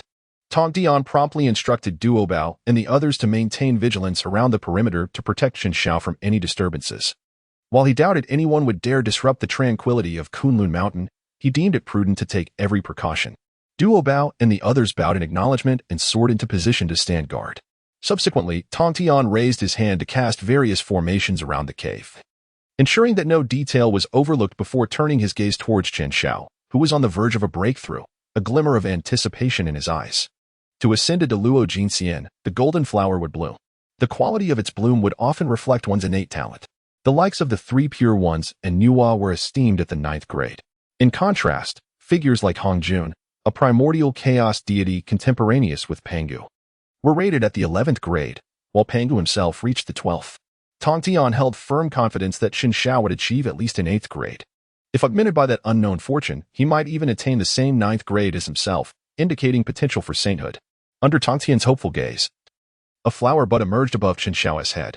Simultaneously, the sword principles within his sword bone began to resonate with the bud, gradually unfolding. The flower blossomed at the 3rd grade, then the 6th, and finally the 7th. The initial 7 grades unfolded seamlessly until the 8th grade, where the process began to slow. Tong Tian felt a surge of anxiety, yet he was at a loss for how to assist Chen Zhao. At that moment, a voice of reproach emanated from outside the formation, capturing Tong Tian's attention. Who dares obstruct my path? Tong Tian glanced back at Chen Zhao, hesitated briefly, and then hurriedly flew towards the source of the voice. Just as he departed, Chen Zhao's 8th grade golden flower successfully bloomed, initiating the 9th. Outside the formation, Tong Tian encountered his disciple Duo Bao and others, who were currently under the pressure of Yuanshi's formidable aura.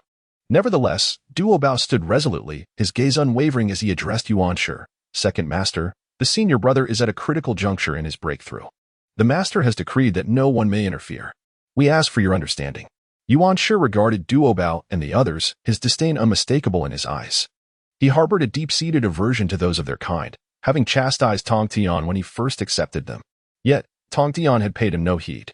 This disregard irked Yuanshi, who felt his authority as an elder brother was being undermined, igniting a fierce anger within him. Now, this audacious group dared to obstruct him openly, inciting murderous intent in Yuanshi's heart. At that moment, a beam of azure light suddenly descended, enveloping Duo Bao and the others, completely nullifying the oppressive aura they faced. Tong Tian then approached Yuanshi, his expression one of dissatisfaction as he spoke in a low voice. "Second brother, why do you bully my disciples?" Yuanshi sneered, narrowing his eyes as he replied, "Third brother, should you not provide an explanation? This group of scaly, armored, wet-birth creatures dares obstruct my path." Tong Tian retorted firmly, "This is my command. They are merely abiding by my orders and bear no fault. Conversely, second brother, what business do you have here? Speak plainly." At Tong Tian's words, Yuanshi momentarily forgot his original purpose for coming to witness the recent phenomenon. Just as he prepared to inquire, an overwhelming golden light erupted from within the formation, revealing a phantom of a ninth-grade golden flower in the air. The sight rendered everyone present speechless. "Goodness, I never expected senior brother to possess such exceptional talent. Blooming at the ninth grade," Duo Bao murmured, gazing skyward. Tong Tian, filled with unrestrained joy, erupted in laughter, his voice echoing, "Ha ha ha. Truly, he is my disciple. Blossoming at the ninth grade. Such talent and strength rival our esteemed three pure ones." Yuanshi, upon hearing Tong Tian's words, appeared as if struck by lightning, standing frozen in shock. After a considerable pause, he regained his senses, exclaiming, "You mean that is Chen Xiao?" His voice brimmed with astonishment and skepticism. "Indeed, this lad has not disappointed me." Tong Tian replied, his expression one of pride. Yuanshi, observing Tong Tian's triumphant demeanor, felt a flicker of jealousy stir within him. He pondered, why do all the fortuitous events fall upon Tong Tian? Just as Yuanshi's thoughts swirled in confusion, a startled exclamation from the Golden Spirit Holy Mother drew everyone's attention back to the ethereal figure in the sky. "Wait, that is not a ninth grade. It is a 10th grade." Yuanshi Tianzun was taken aback, his eyes widening in disbelief at the words he had just heard. Instinctively, he turned his gaze skyward, where he beheld the already astonishing golden flower, now blooming anew with an additional petal, unfurling gracefully. Since the dawn of creation, the pinnacle of innate talent in the primordial chaos had merely been the blooming of 9 petals. Even after 10,000 years of existence, neither Tong Tian nor Yuanshi had ever encountered the legend of a 10-petal bloom. After Chen Xiaohua stabilized his cultivation, he opened his eyes to find himself surrounded by a group of onlookers, resembling a gathering to observe monkeys, particularly the benevolent smile of Tong Tian. This sight startled him, prompting him to retreat several steps in haste. Upon noticing Chen Xiaohua's retreat, Tong Tian's previously amiable expression darkened in an instant. "Why do you withdraw, rebellious disciple?" Chen Xiao curled his lips and remarked, "You wield the Qingping sword.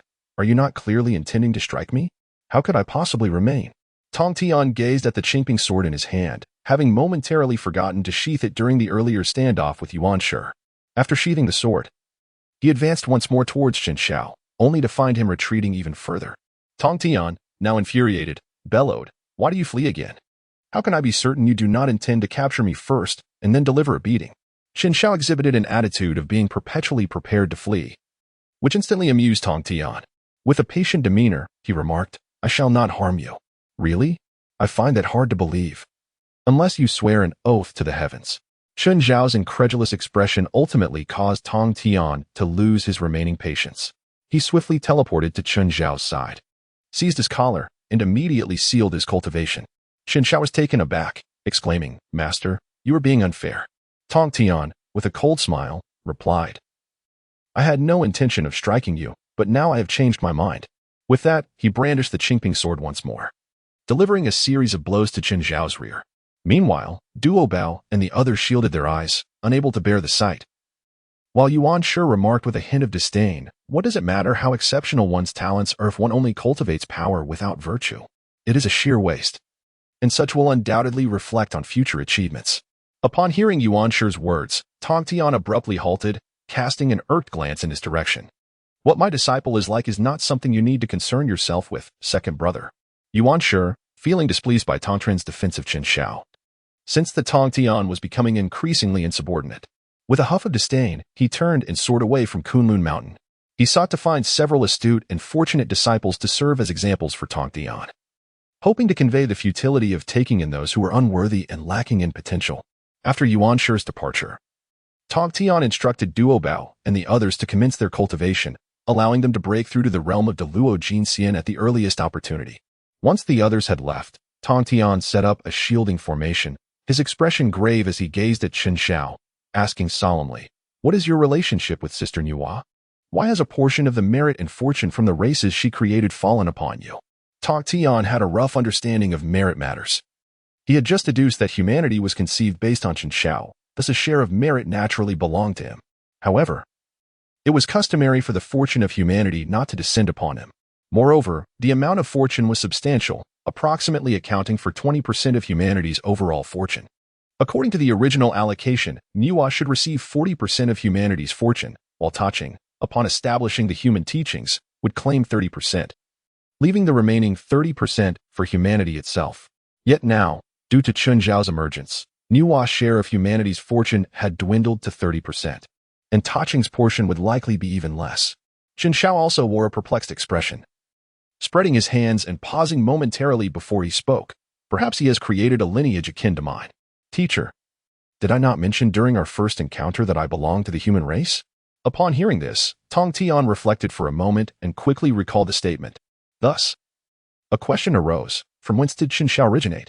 It must be noted that he was not molded by Niwa. This query had not previously occupied Tong Tian's thoughts. But in retrospect, everything seemed amiss. Before the emergence of humanity, the only primordial Tao body in the Hong Wang world was the Great Pangu. It would be implausible to assert that Chen Xiao is the reincarnation of Pangu. Pangu's original spirit transformed into the 3 pure ones. His essence bled into the 12 ancestor witches, while the remainder of his body and organs became the mountains and rivers of Hong Wang. The only remnant that remains unaccounted for is the heart of Pangu. Nevertheless, Tong Tian did not sense any familiar aura emanating from Chen Xiao, indicating that he was evidently not of the same origin. As Chen Xiao observed Tong Tian deep in thought, he refrained from interjecting. He had a vague understanding of why a portion of the human race's fortune resided within himself. It was highly likely due to the human sword embedded within his sword bone, and his arrival here might also have been orchestrated by the will of humanity. However, he dared not voice these thoughts. Tong Tian, being a sage of divine destiny, had an intricate connection with the heavenly Tao. Who could say if Hong Jun had left any eavesdropping devices on them? If the human sword were to be discovered by the heavenly Tao, it could very well invoke the descent of the purple sky divine lightning to smite him. After a moment, Tong Tian, unable to unravel his thoughts, chose not to dwell on them further. After all, anomalies were not something they could easily predict. Well, since you have acquired this fortune of the human race, you should take care to nurture it, he advised. First, solidify your cultivation, and then you may explore further. With that, Tong Tian raised his hand to dispel the formation and departed. With Niwa having attained sagehood, he too needed to hasten his own progress. Once Tong Tian had left, Chen Xiao gazed toward Shouyang Mountain, expressing his concerns. 2/10 of the fortune, humanity wishes for me to confront the heavenly Tao. Chen Xiao felt as though he had boarded a rickety vessel riddled with pitfalls. He was tasked with preserving the remnants of the amid the calamity of the gods, while simultaneously opposing the heavenly Tao's oppression of humanity. It was truly a formidable challenge. Yet, at this juncture, Chen Xiao could do little more than hasten his cultivation. As for humanity, he decided to allow them to grow wild for the time being, focusing on potential future contingencies. In the realm of the demon court, upon learning of Niwa's ascension to sagehood, Emperor Jun promptly led his ministers to the Hua Huang Palace to offer their congratulations. Upon meeting Niwa, Emperor Jun was the first to express his felicitations. Congratulations, Hua Huang, on achieving sagehood. Congratulations, Hua Huang. The other ministers echoed his sentiments. Niwa nodded in acknowledgement. After all, she was now a sage and had to maintain the appropriate demeanor. At this moment, Emperor Jun cheerfully remarked, "This is splendid. Our demon race now has a sage, and we need not fear the threat of the witch clan." However, the next moment, Niwa doused Emperor Jun with a bucket of cold water. "I regret to inform you that at the moment of my ascension, my master communicated with me, stating that during this calamity, sages must not intervene." Upon hearing this, Emperor Jun was momentarily dumbfounded. What the devil? After all this time, a sage has finally emerged from our demon race. And now you tell me that sages cannot take action? This is worse than not having one at all. After all, Niwa is a formidable force. Noticing Emperor Jun's grim expression, Niwa quickly reassured him, "Fear not. My master has informed me that although Hutu is a sage, she cannot leave the underworld. You need not worry about her taking action against our demon race." With Niwa's explanation, Emperor Jun's spirits lifted somewhat. Otherwise, how would they proceed? This situation left both sides without a critical quasi-sage combatant. The witch clan lacked that vital strength, for without Hutu, the 12 capital heavenly gods grand formation could not be established. Although they had lost Niwa, The grand array of the heavenly stars could still operate as usual. It could be said that this round of advantage lay with the demons. After receiving the news that Huda could not intervene from within the Hua Wang Palace, Emperor Jun departed with a radiant expression, accompanied by his demon ministers. Although they had lost a quasi-sage, the positive news was a fitting consolation. Time in the primordial chaos was unrecorded, and millennia passed.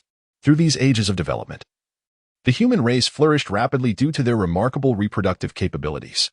During this period, the fire-making technique was invented by the Swearin clan, bringing light to humanity. The Chao clan observed birds building nests and conceived the initial form of housing, providing humanity with shelter from the elements. The Z clan, utilizing the animal skins acquired through hunting, created the first garments, ensuring that humanity was no longer exposed. These three individuals contributed immensely to the human race, accruing vast merit and ascending to the realm of the great Luo Golden Immortal, henceforth known as the three ancestors of humanity. However, apart from these three, the rest of humanity struggled without cultivation methods. Following her creation of humanity, Nuwa remained largely indifferent, leaving the human race reliant on these three meritorious golden immortals for support. Meanwhile, Tai Ching, having traversed all the human tribes in the primordial chaos, discerned his path lay within humanity. Noticing their frailty, he resolved to impart knowledge to them. Upon discovering a human tribe, Tai Ching settled there, teaching the methods of the golden elixir for 3,000 years.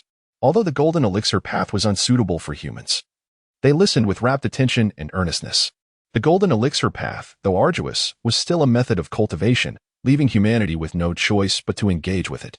After 3 millennia of teachings, Tai Ching selected the most gifted individual among his listeners as his disciple. This individual would later become the master of the 3 teachings, Xuandu.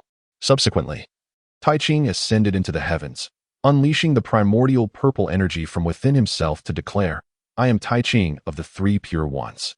At this nascent stage of humanity, still steeped in ignorance and weakness, I hereby establish a teaching named humanity.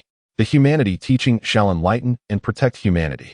I shall use the innate supreme treasure, the Taiji diagram, to anchor the fortune of the humanity teaching. Humanity teaching established. With Tai Ching's proclamation, the primordial purple energy resonated with the heavens, and a deluge of merit descended upon him. Thus, the third sage of the heavenly Tao was born. Chen Xiao, who had been in seclusion, was awakened by this commotion and quickly emerged to investigate. Wow, my master is quite swift. The Chan teaching and Jiat teaching must not be far behind. As he spoke, 2 streams of purple energy surged skyward from Kunshan. It turned out that following Tai Ching's establishment and ascension, the primordial purple energies of Yuan Shi and Tong Tian also received divine guidance. Both sides, sensing their connection, proclaimed their teachings to the heavens. Yuan Shi, wishing to ensure that his brother did not surpass him in becoming a sage first, began, "I am Yuan Shi of the Jade Pure, and today I establish a great teaching named Chan. The Chan teaching shall align with the heavens, elucidate the heavenly Tao, categorize all things, and educate according to talent. I shall use the innate supreme treasure, the Panga banner, to anchor the fortune of the Chan teaching." Chan teaching established. As soon as the word established was uttered, merit immediately descended from the heavens, propelling Yuan Shi to the sage realm. Tong Tian followed suit. "I am Tong Tian of the Shangqing, and today I establish a great teaching named Jia." He declared, "The great Tao encompasses 50, the heavens manifest 49, and 1 escapes. Anyone with a heart towards the Tao may enter the teaching, and I wish to seize for all living beings that sliver of opportunity." Just as Tong Tian was about to conclude his declaration, a crimson gourd suddenly soared toward him with a swish. Startled, Tong Tian waved his hand to deflect the gourd, inadvertently interrupting his proclamation. Fuming, Tong Tian quickly released his divine sense to ascertain who had the audacity to disrupt his ascension. Before long, Chen Xiao appeared before him. Upon seeing Chen Xiao, Tong Tian's eyes flared with fury, and without hesitation, he drew forth the Qingping sword, prepared to teach his disciple a lesson. He never anticipated that it would be his own beloved apprentice who had interrupted his sacred moment. Was this an act of rebellion? Today, if he did not thrash him into submission, he would no longer be called Tong Tian. Upon witnessing Tong Tian's menacing demeanor, Chen Xiao hastily raised his voice, exclaiming, "Master, allow me to plead my case." "Ah, no, please let me explain." "Silence, you wretched disciple. What further justification could you possibly provide? How dare you interrupt my path to sanctity? Today, I shall show you no mercy." With those words, Tong Tian swiftly lunged towards Chen Xiao. Upon witnessing the scene, Chen Xiao was about to flee when an overwhelming pressure immobilized him in place. In the blink of an eye, Tong Tian had already approached him, sword in hand. And with a swift strike, he delivered a resounding blow to Chen Xiao's rear, sending him crashing to the ground. Tong Tian then swiftly stepped forward, placing a foot upon Chen Xiao's back, channeling his magical energy into him, thereby sealing his cultivation. Immediately thereafter, the air was filled with the crackling sounds accompanied by Chen Xiao's anguished cries, echoing throughout Kunlun. Meanwhile, after attaining sanctity, Yuanshi suddenly sensed an eerie silence from Tong Tian. Despite their previous disputes, the tension between them had not escalated to extremes, prompting Yuanshi to feel a twinge of concern as he hurried toward Tong Tian's location. Upon arrival, he was met with the sight of Tong Tian standing over Chen Xiao, wielding the Qingping sword, relentlessly striking Chen Xiao's behind, a scene both comical and disconcerting. Tong Tian's ferocity was palpable as he chastised, "You ungrateful disciple. While it may have been tolerable for you to cause trouble in the past, how dare you disturb your master at a moment of sanctification? If I do not discipline you now, you might as well ride upon my head." Yuanshi, witnessing this spectacle, could not help but mock, "Third brother, what is the meaning of this? Why abandon your teachings midway?" Tong Tian, undeterred by Yuanshi's derision, continued his assault and retorted, "Second brother, mind your own business. This brat has committed a grave error, and I must teach him a proper lesson." Yuanshi, arms folded behind him, replied solemnly, "Your actions are indeed lacking in discretion. Moreover, it is also your fault. The disciples you take in are all unruly and unworthy.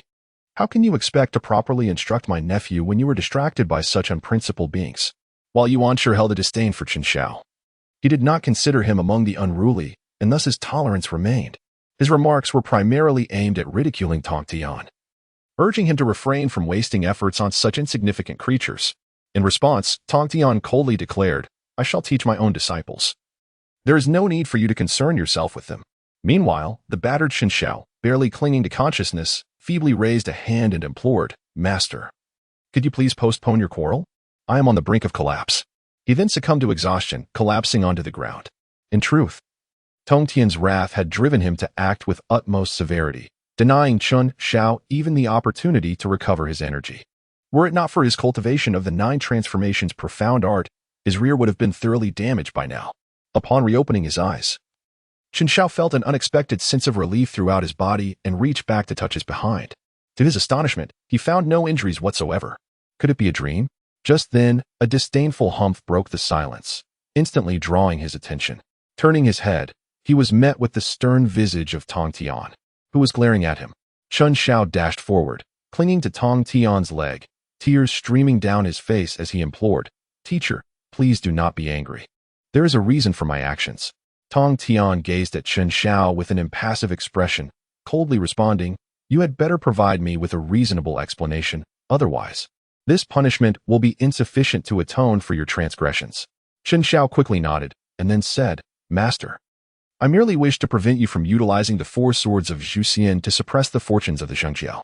Upon hearing this, Tong Tian narrowed his eyes slightly and inquired, "Why?"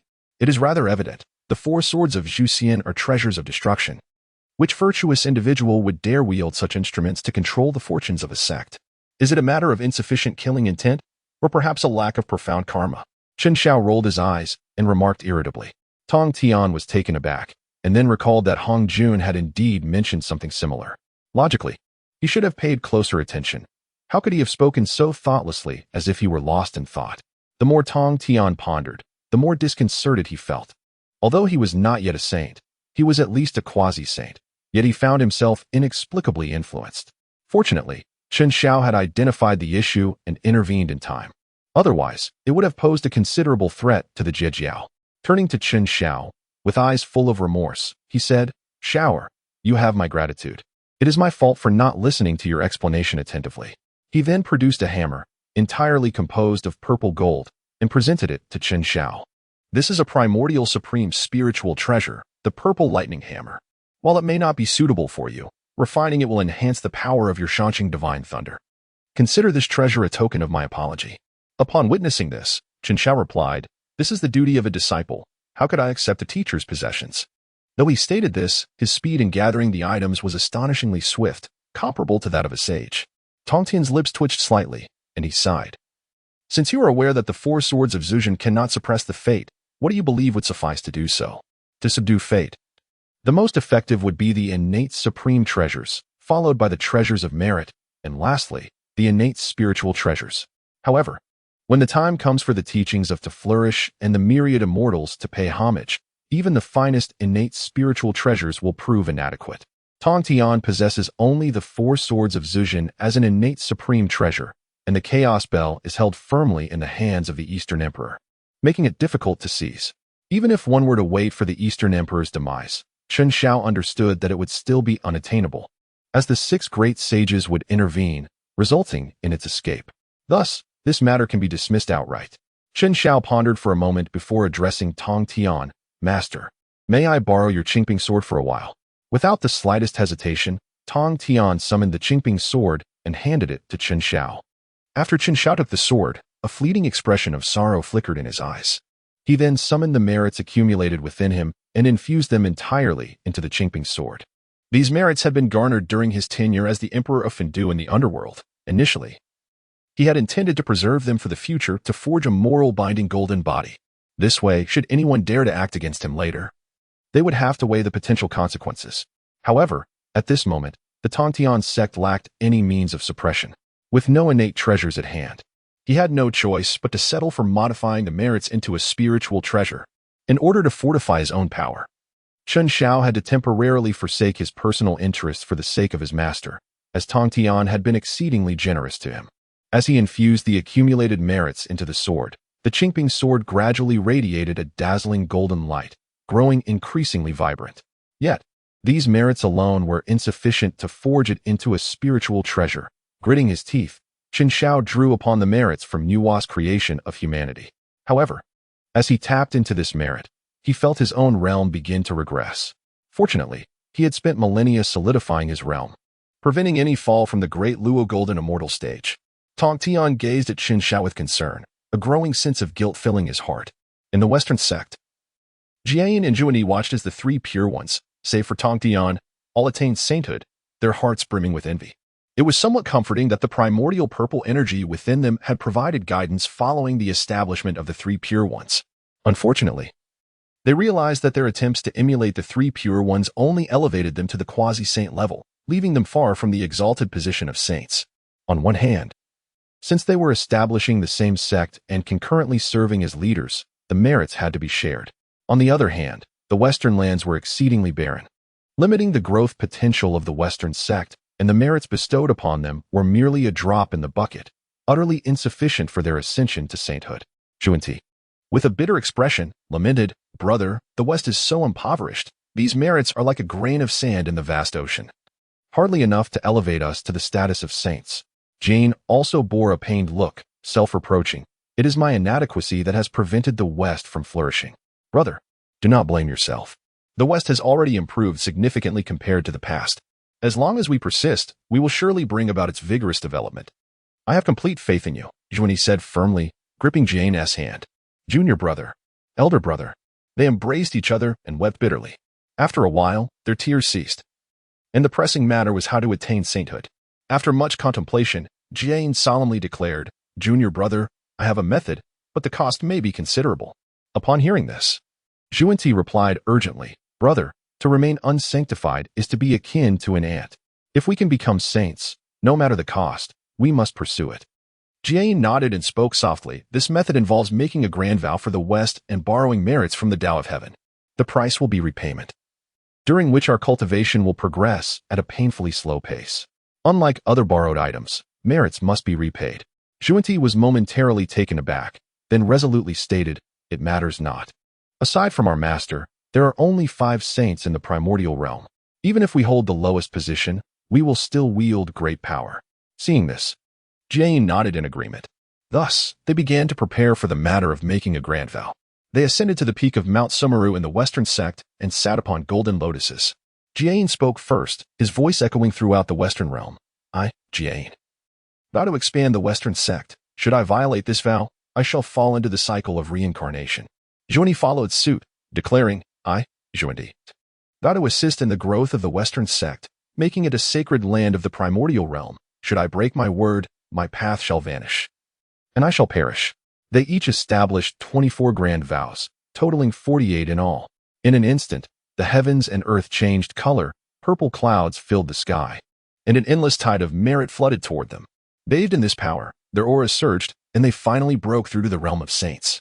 However, as expected, an unseen force also descended upon them, constraining their future cultivation speed. Yet, in this moment, their hearts were filled with joy. Jiayin laughed, "Junior brother, from this point forth, the Western sect shall surely flourish." After a brief moment, they exchanged glances and began strategizing how to leverage their newfound saintly power to propel the development of the Western sect while repaying the Tao of Heaven's merits. Ultimately, they reached a consensus. They needed to journey eastward to recruit talent, seize spiritual veins, and acquire spiritual treasures. Within the primordial realm, the place with the most spiritual treasures was undoubtedly the treasury of the Demon Clan. Junti expressed concern, stating that the Demon Clan possesses many treasures. Niwa is one of them. How should we proceed? Jane pondered for a moment, a glimmer of brilliance flashing in his eyes as he replied, "I have a plan. We merely need to incite conflict between the witch and demon clans, causing them to inflict mutual destruction. In this chaos, we can seize the opportunity to benefit, and if fortune smiles upon us, we may even obtain the Chaos Bell of Dong Wang Tai." Zhuanti's eyes sparkled with admiration as he nodded. This plan is indeed clever. However, brother, how shall we instigate their discord? Jiayin smiled slightly. Recently, Emperor Jun and Shiha have given birth to 10 golden crows. I can subtly incite discord, prompting them to seek conflict with the witch clan.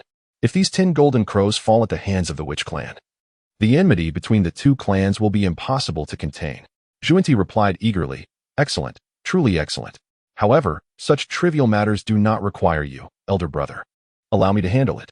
Jiayin contemplated briefly before nodding and instructing, "Very well. But junior brother, remember, although we have attained the status of saints, we should still avoid encountering Yuan to prevent exposure." Zhuanti promptly agreed, donned a disguise, and stealthily made his way toward the demon court. Kunlun Mountain. After Chen Xiao infused all of Nuwa's merits from the creation of humanity into the Qingping sword, the blade emanated a golden radiance akin to the rising sun, growing increasingly resplendent and captivating. Soon, a beam of golden light shot into the heavens, its brilliance so dazzling that it left onlookers entranced. Instantly, it drew the attention of cultivators in the vicinity of Kunlun Mountain. However, the current Kunlun Mountain served as a sanctuary for saints, and no one dared to venture forth carelessly to investigate. Shortly after Yuan Shi's departure, he became aware of the unusual commotion emanating from the direction of Tongtian. Could it be that a treasure of merit has descended? Yuan Shi Tianzuan's face revealed a look of astonishment, and he pondered silently before making his way once more to the Tongtian cave. Upon arriving at the cave, he beheld Tongtian standing upon the air, gripping the azure golden Qingping sword. Tongtian then spoke slowly, his voice resonating like a great bell, echoing through the skies. "I am Shaching Tongtian. Today, I establish a grand teaching named Jiejiao. As it is said, the great Tao comprises 50, the heavens transform into 49, and one must retreat from that which is extraneous. All who possess a heart inclined towards the Tao may enter this teaching. I shall seize the thread of life for all living beings. With the supreme innate treasure of merit, the Qingping sword, I shall stabilize the fortunes of Jiejiao." Jiejiao arise. A tremendous outpouring of merit descended from the heavens, rooted in the primordial purple qi, as Tongtian instantaneously transcended from quasi-saint to the realm of saints. Chen Xiao, accompanied by Duo Bao and others, expressed their heartfelt congratulations. "Congratulations, master, on achieving sagehood." At this moment, Tongtian's aura was restrained, as if he were an ordinary person devoid of any cultivation, yet his demeanor transcended the mundane world. Tongtian nodded and solemnly remarked, "I nearly committed a grave error in my role as an educator, yet thanks to your timely intervention, we averted disaster. This is indeed a significant accomplishment." Upon hearing this, Duo Bao and the others gazed at Chen Xiao with profound admiration. They were at a critical juncture in their breakthrough and were unaware of how Chen Xiao had intervened. Curiously, Duo Bao leaned closer to Chen Xiao and whispered, "Senior brother, how did you manage to stop it?" Chen Xiao waved his hand and said, "It's nothing. Just throw something at the teacher." Duo Bao, with a look of astonishment, asked in confusion, "Could it be that you have not faced the teacher's reprimand?" Chen Xiao shuddered slightly and spoke with a hint of melancholy. Indeed, I have suffered greatly. My backside is nearly ruined. Perhaps I should lower my trousers for you to see. Duobao's face turned pale, and he hastily waved his hands. Absolutely not. Master brother, you are truly valiant and fearless. I hold you in the highest esteem. The laughter of Jin Ling and the others echoed, amused by the banter between the two. Tong Tian observed the harmonious camaraderie of the brothers, feeling a deep sense of contentment. Just as he was about to inquire about the rewards Chen Xiao desired, he sensed the presence of Yuanshi. Turning around abruptly, Tong Tian found Yuanshi standing behind him. He nodded in acknowledgement, second brother. Upon hearing the voice of Tong Tian, Chen Xiao turned to look and immediately spotted Yuanshi. He hurriedly led the group in a respectful greeting, second master uncle. However, Duo Bao and the others reluctantly offered a perfunctory salute. Yuanshi acknowledged Chen Xiao with a nod. Yet he did not even spare a glance at Duo Bao and his companions. It was no wonder that Duo Bao and the others were discontent. After all, Yuanshi had always looked down upon them, often muttering disparaging remarks behind their backs. In contrast, Yuanshi had no qualms about openly mocking them, showing no regard for their feelings. Subsequently, Yuanshi turned to Tong Tian and inquired, third brother, how did your Qingping sword transform into the Lingbao of merit? Just as Tong Tian was about to respond, Chen Xiao deliberately coughed twice, drawing Tong Tian's attention away. Yuanshi, noticing Chen Xiao's intentional interruption of Tong Tian, cast an irritated glance in his direction, remarking, I am speaking with your master. Why do you interrupt? Chen Xiao curled his lips, assuming a sheepish grin as he remarked, oh, come now. It's merely that the teacher's reprimand has left me with some internal injuries, causing me to cough intermittently. Master, might you kindly grant me a bit of the 3 light divine water for my affliction? You must understand. The 3 light divine water is a rare treasure exclusive to the primordial heavenly sovereign. And I can only imagine how much he has stored within that exquisite 8 treasures glazed bottle. If I could procure even a small amount, it would indeed be a tremendous fortune. Preposterous, replied Tong Tian, his expression darkening as he admonished Chen Xiao. How dare you ask your master for such a favor so casually? Chen Xiao, with a sudden realization, exclaimed cheerfully, oh, I understand now. After all, my second master uncle possesses striking looks and exceptional skills. Witnessing his own disciple in such a state, he will undoubtedly offer assistance. That is only natural, Yuanshi responded. Although his expression remained unchanged, internally he was elated beyond measure. He casually tossed 10 drops of 3 light divine water before Chen Xiao. Tong Tian and Duo Bao were left utterly astonished by this scene. A glimmer of cunning sparkled in Chen Xiao's eyes as he gazed at them, as if to convey, behold, with just a single utterance, this man has lavished upon me 10 drops of the divine Sanguang essence. Take heed and learn from this. Duo Bao, Jin Ling, and the others wore expressions of enlightenment, while Tong Tian felt a wave of embarrassment wash over him, wishing fervently to extinguish this rebellious disciple. Chen Xiao accepted the 10 drops of 3 radiance divine water and proceeded to lavish praise upon the primordial beginning. From cultivation prowess to appearance, and even status. Every compliment struck right at the heart of primordial beginning's vanity. Satisfied, he departed from Tong Tian's domain, leaving everyone utterly bewildered. On his journey back, primordial beginning suddenly felt something amiss. What was my original purpose in seeking Tong Tian? Frowning slightly, he pondered for a moment before shaking his head. Never mind. It must not have been important. After primordial beginning's departure, Chen Xiao glanced around and immediately gathered Duo Bao and the others to distribute the treasures. Come. 2 drops for each of you. Use them wisely at critical moments. Do not waste them. Overwhelmed with gratitude, Duo Bao and the others repeatedly expressed their thanks. After all, this was the 3 radiance divine water, the supreme healing elixir of the primordial world, capable of neutralizing all poisons, mending any wound or ailment, and even reviving the dead.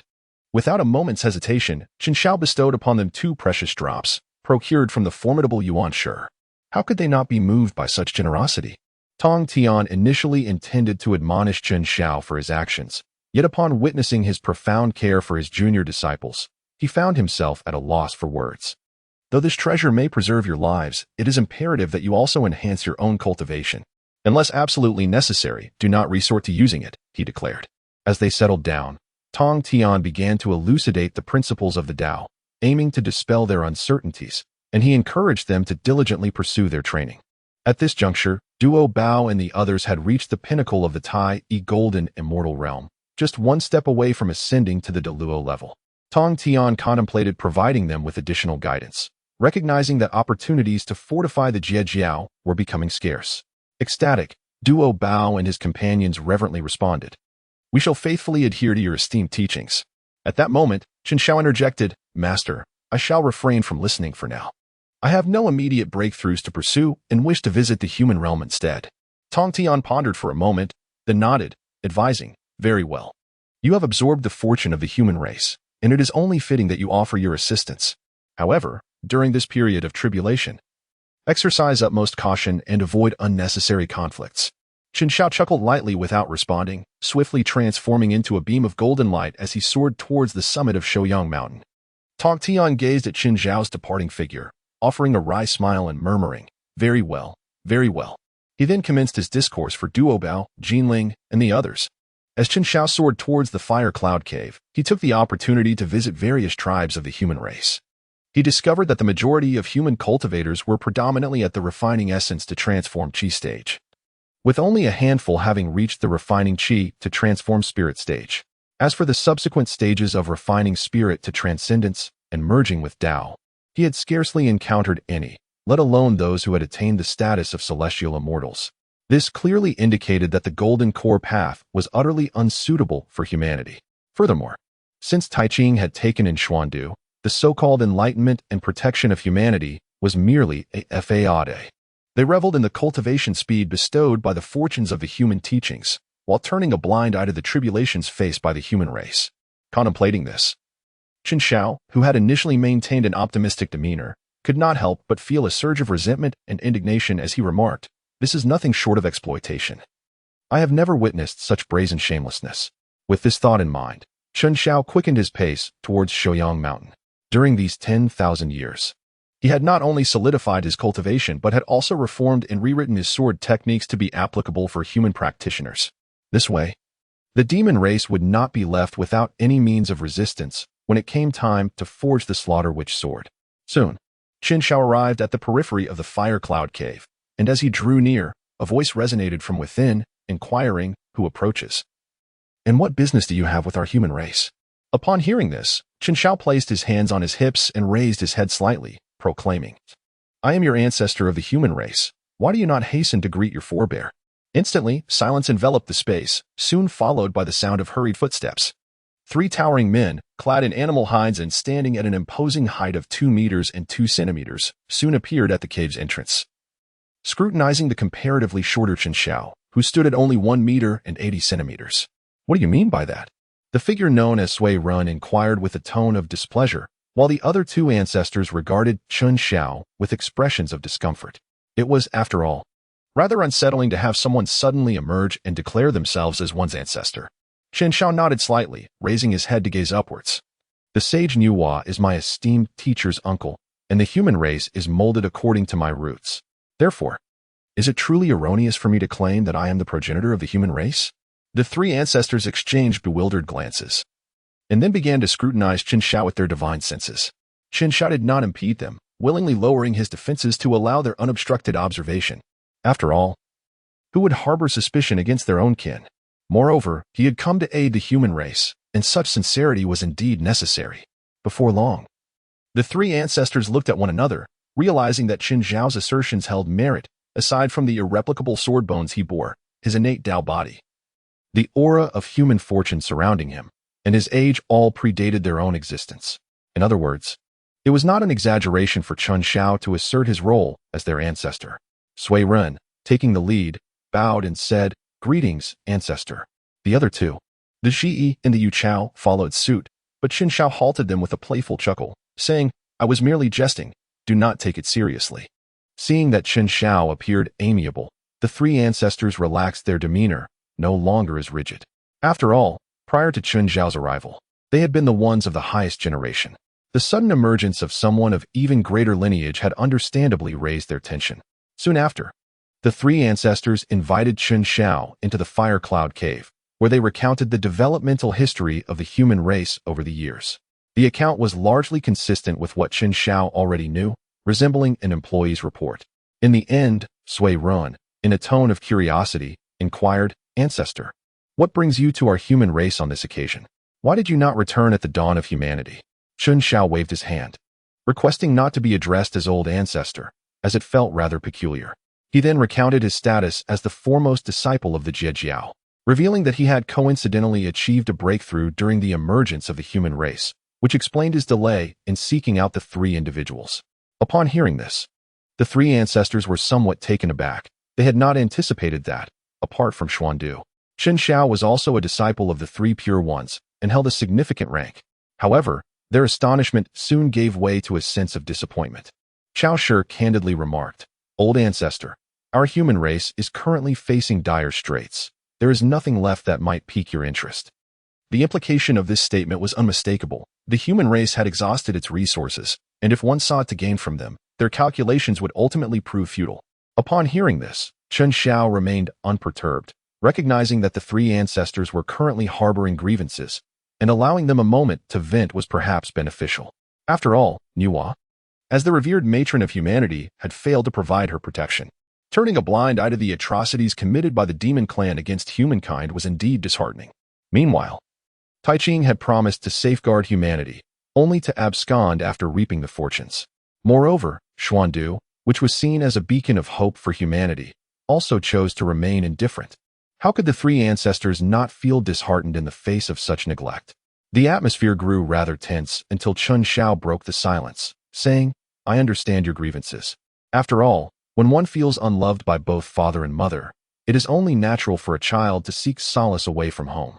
Anyone in your position would find it difficult to swallow such bitterness, and thus, I empathize." The three ancestors. Although his words were somewhat harsh, they were undeniably poignant. Upon witnessing the silence of the three ancestors, Chen Xiao continued, "My return to the human race is to offer assistance." With that, he revealed a substantial collection of rare treasures, leaving the three ancestors of the human race utterly astonished.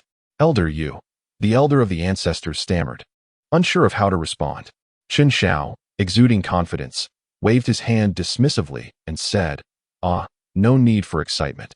All of this was acquired from the demon race, who decreed that only they can wreak havoc upon us, while we are forbidden from retaliating." The three ancestors exchanged glances, acknowledging the validity of his reasoning. They too had contemplated a counteroffensive, but with only the three of them being great immortal beings, and the rest not even reaching the status of immortals, launching an attack against the demon race would merely lead to their own demise. Chen Xiao, of course, understood this principle, and thus his subsequent words stirred great excitement in the three ancestors. "I possess a modicum of knowledge regarding the golden elixir path of the Taiching sect, but alas, this particular path is ill-suited for our human race. My cultivation method, imparted to me by my master, cannot be disseminated unless the entirety of humanity embraces thee. Therefore, I have composed a swordsmanship technique rooted in the foundation of human cultivation. However, it is imperative that one possesses exceptional talent to practice it. Nevertheless, it is vastly superior to the golden elixir path, for at the very least, it will not lead to a situation where not a single immortal is present." Upon hearing this, Xueran, overwhelmed with emotion, grasped Chen Xiao's hand tightly, tears streaming down his face as he inquired, "Is what the ancestor has said indeed true?" Chen Xiao calmly extricated himself from the grasp of Xueran, remarking, "This is only natural, otherwise, why would I bother to write it?" As his words echoed, the three ancestors simultaneously knelt before Chen Xiao, expressing their gratitude. "We thank the venerable ancestor for aiding our human race." Chen Xiao was taken aback and quickly helped the three individuals to their feet before commencing a discussion on the process of imparting teachings. His intention was to first enlighten the three ancestral figures of the human race and subsequently have them join in the dissemination of knowledge. At that time, the human race lacked any written records, making it easy for omissions to occur if only Chen Xiao were to transmit the teachings. Before long, he had successfully instructed the three ancestors, after which they split into 4 groups to traverse the human tribes, spreading the teachings. After a millennium, Chen Xiao's methods had been disseminated across various tribes of the human race. Simultaneously, the Xueran clan announced that Chen Xiao, through his establishment of swordsmanship, had rendered a monumental service to the human race, thus earning the title of Sword Ancestor. Upon the conclusion of Xueran's proclamation, the heavenly decree conferred merit upon Chen Xiao, significantly enhancing the fortunes of the human race. Following the declaration of Chen Xiao as the 4th ancestor, the fortunes of the human race were further bolstered, and the merit received in return was astounding. This merit alone could restore him to the pinnacle of the early stages of the Great Luo. However, he chose not to act on this, opting instead to store it all away, for there are drawbacks to elevating one's cultivation through merit.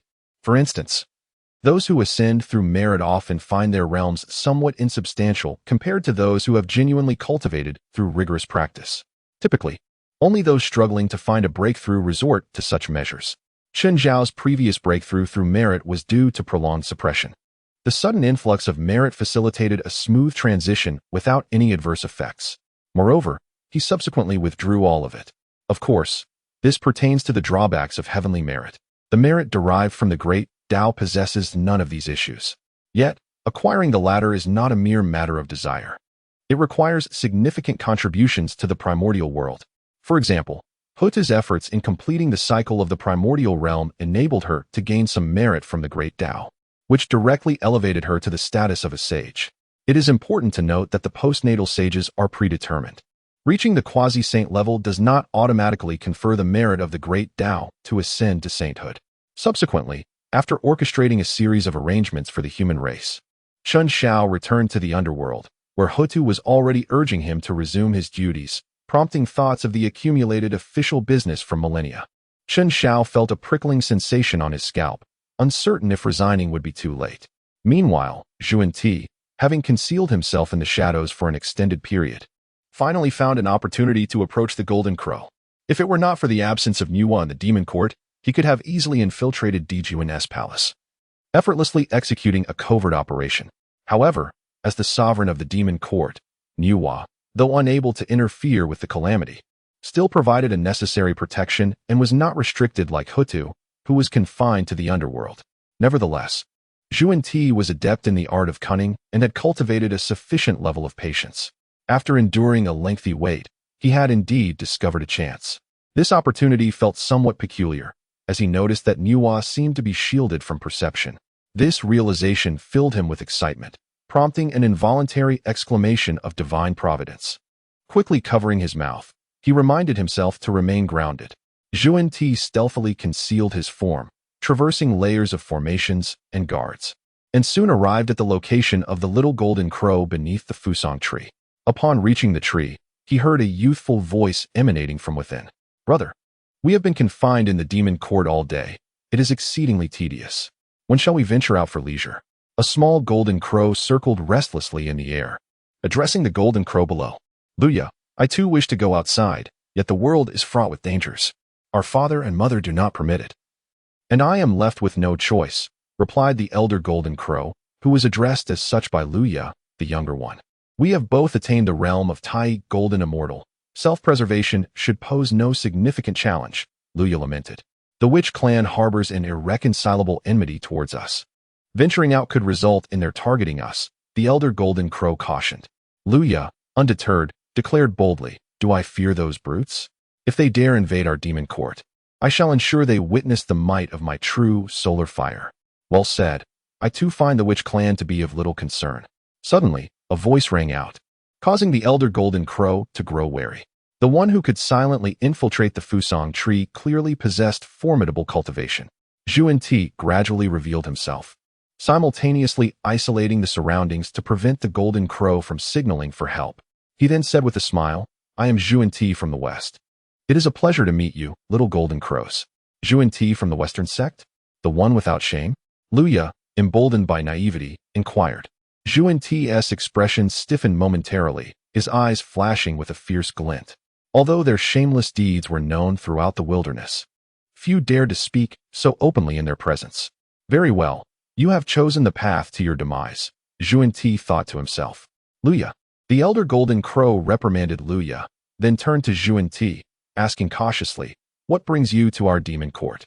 Zhuan-Ti regained composure and replied with a benign expression, "I believe Luya speaks truthfully. Given your strength, the witch clan poses little threat. You should not be confined to this small space, hence I have come to offer assistance."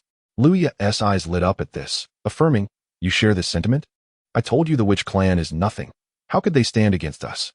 The elder golden crow shot Luya a glare, prompting him to fall silent again. Turning back to Zhuan-Ti, he remarked, "There is no need for you to concern yourself with our affairs. Please depart. Just as he spoke halfway, the elder golden crow suddenly appeared somewhat dazed and promptly changed his tone. I too find your words reasonable. How do you intend to assist us? Juan-Ti. Witnessing the elder's change of heart, couldn't Ti suppress a cold smirk. The Western sect was renowned for its skill in seducing hearts and converting Eastern cultivators back to the West. While they conversed, Juan-Ti had already employed his methods. Capturing a few fledgling golden crows was an effortless task. Juan-Ti chuckled and said, "This is not difficult at all. I merely need to exert a little effort to help you leave this place." That sounds splendid. My first destination will be the witch clan. I shall teach them a lesson, Luya exclaimed excitedly. Having been confined in the demon court since birth, even the most beautiful scenery grows tiresome. This time, the elder golden crow refrained from objecting. Bowing to Juan-Ti, "I shall trouble you, Juan-Ti." Juan-Ti swiftly formed seals with his hands, and as radiant light flickered, a wave of energy radiated outward from him. Instantly, it affected the formations and guards surrounding the Fusang tree. Those guards, oblivious to the disturbance, remained dutifully at their posts. Then, Juan-Ti tore open a breach in the guarding formation, allowing the golden crows to pass through. The 10 golden crows, filled with exhilaration, eagerly surged towards the opening. As they flew, Luya cheered. At last, we can showcase our prowess. The elder golden crow, though cautious, was also influenced by Juan-Ti's methods and the longing for freedom. Once the last golden crow exited the demon court, Juan-Ti retracted his spell, a sinister smile gracing his face. Ignorant golden crows, your journey to the witch clan will surely stir chaos between the two clans, allowing my western sect to reap the benefits. With that, he transformed into a beam of golden light and vanished. The 10 golden crows soared through mountains and waters, racing towards the witch clan. Along the way, the solar flames emanating from them wrought numerous calamities, scorching countless members of the witch clan. Unbeknownst to them, their actions would incite a conflict capable of altering the very fabric of the wilderness.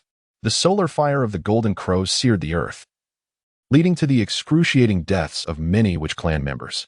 The great witch Kwafu, witnessing his kin perish from the heat, gazed skyward in fury. You demon creatures dare to betray us and harm my people, violating the edicts of our ancestors. Luya deliberately circled in front of Kwafu, disdainfully stating, "How many times have your witch clan harmed my demon kin? Today serves as a lesson. Let us see if you dare to underestimate my demon kin again." Kwafu, incensed, leaped into the air, launching a punch at Luya. Caught off guard, Luya could not evade. The elder golden crow swiftly intervened to shield him.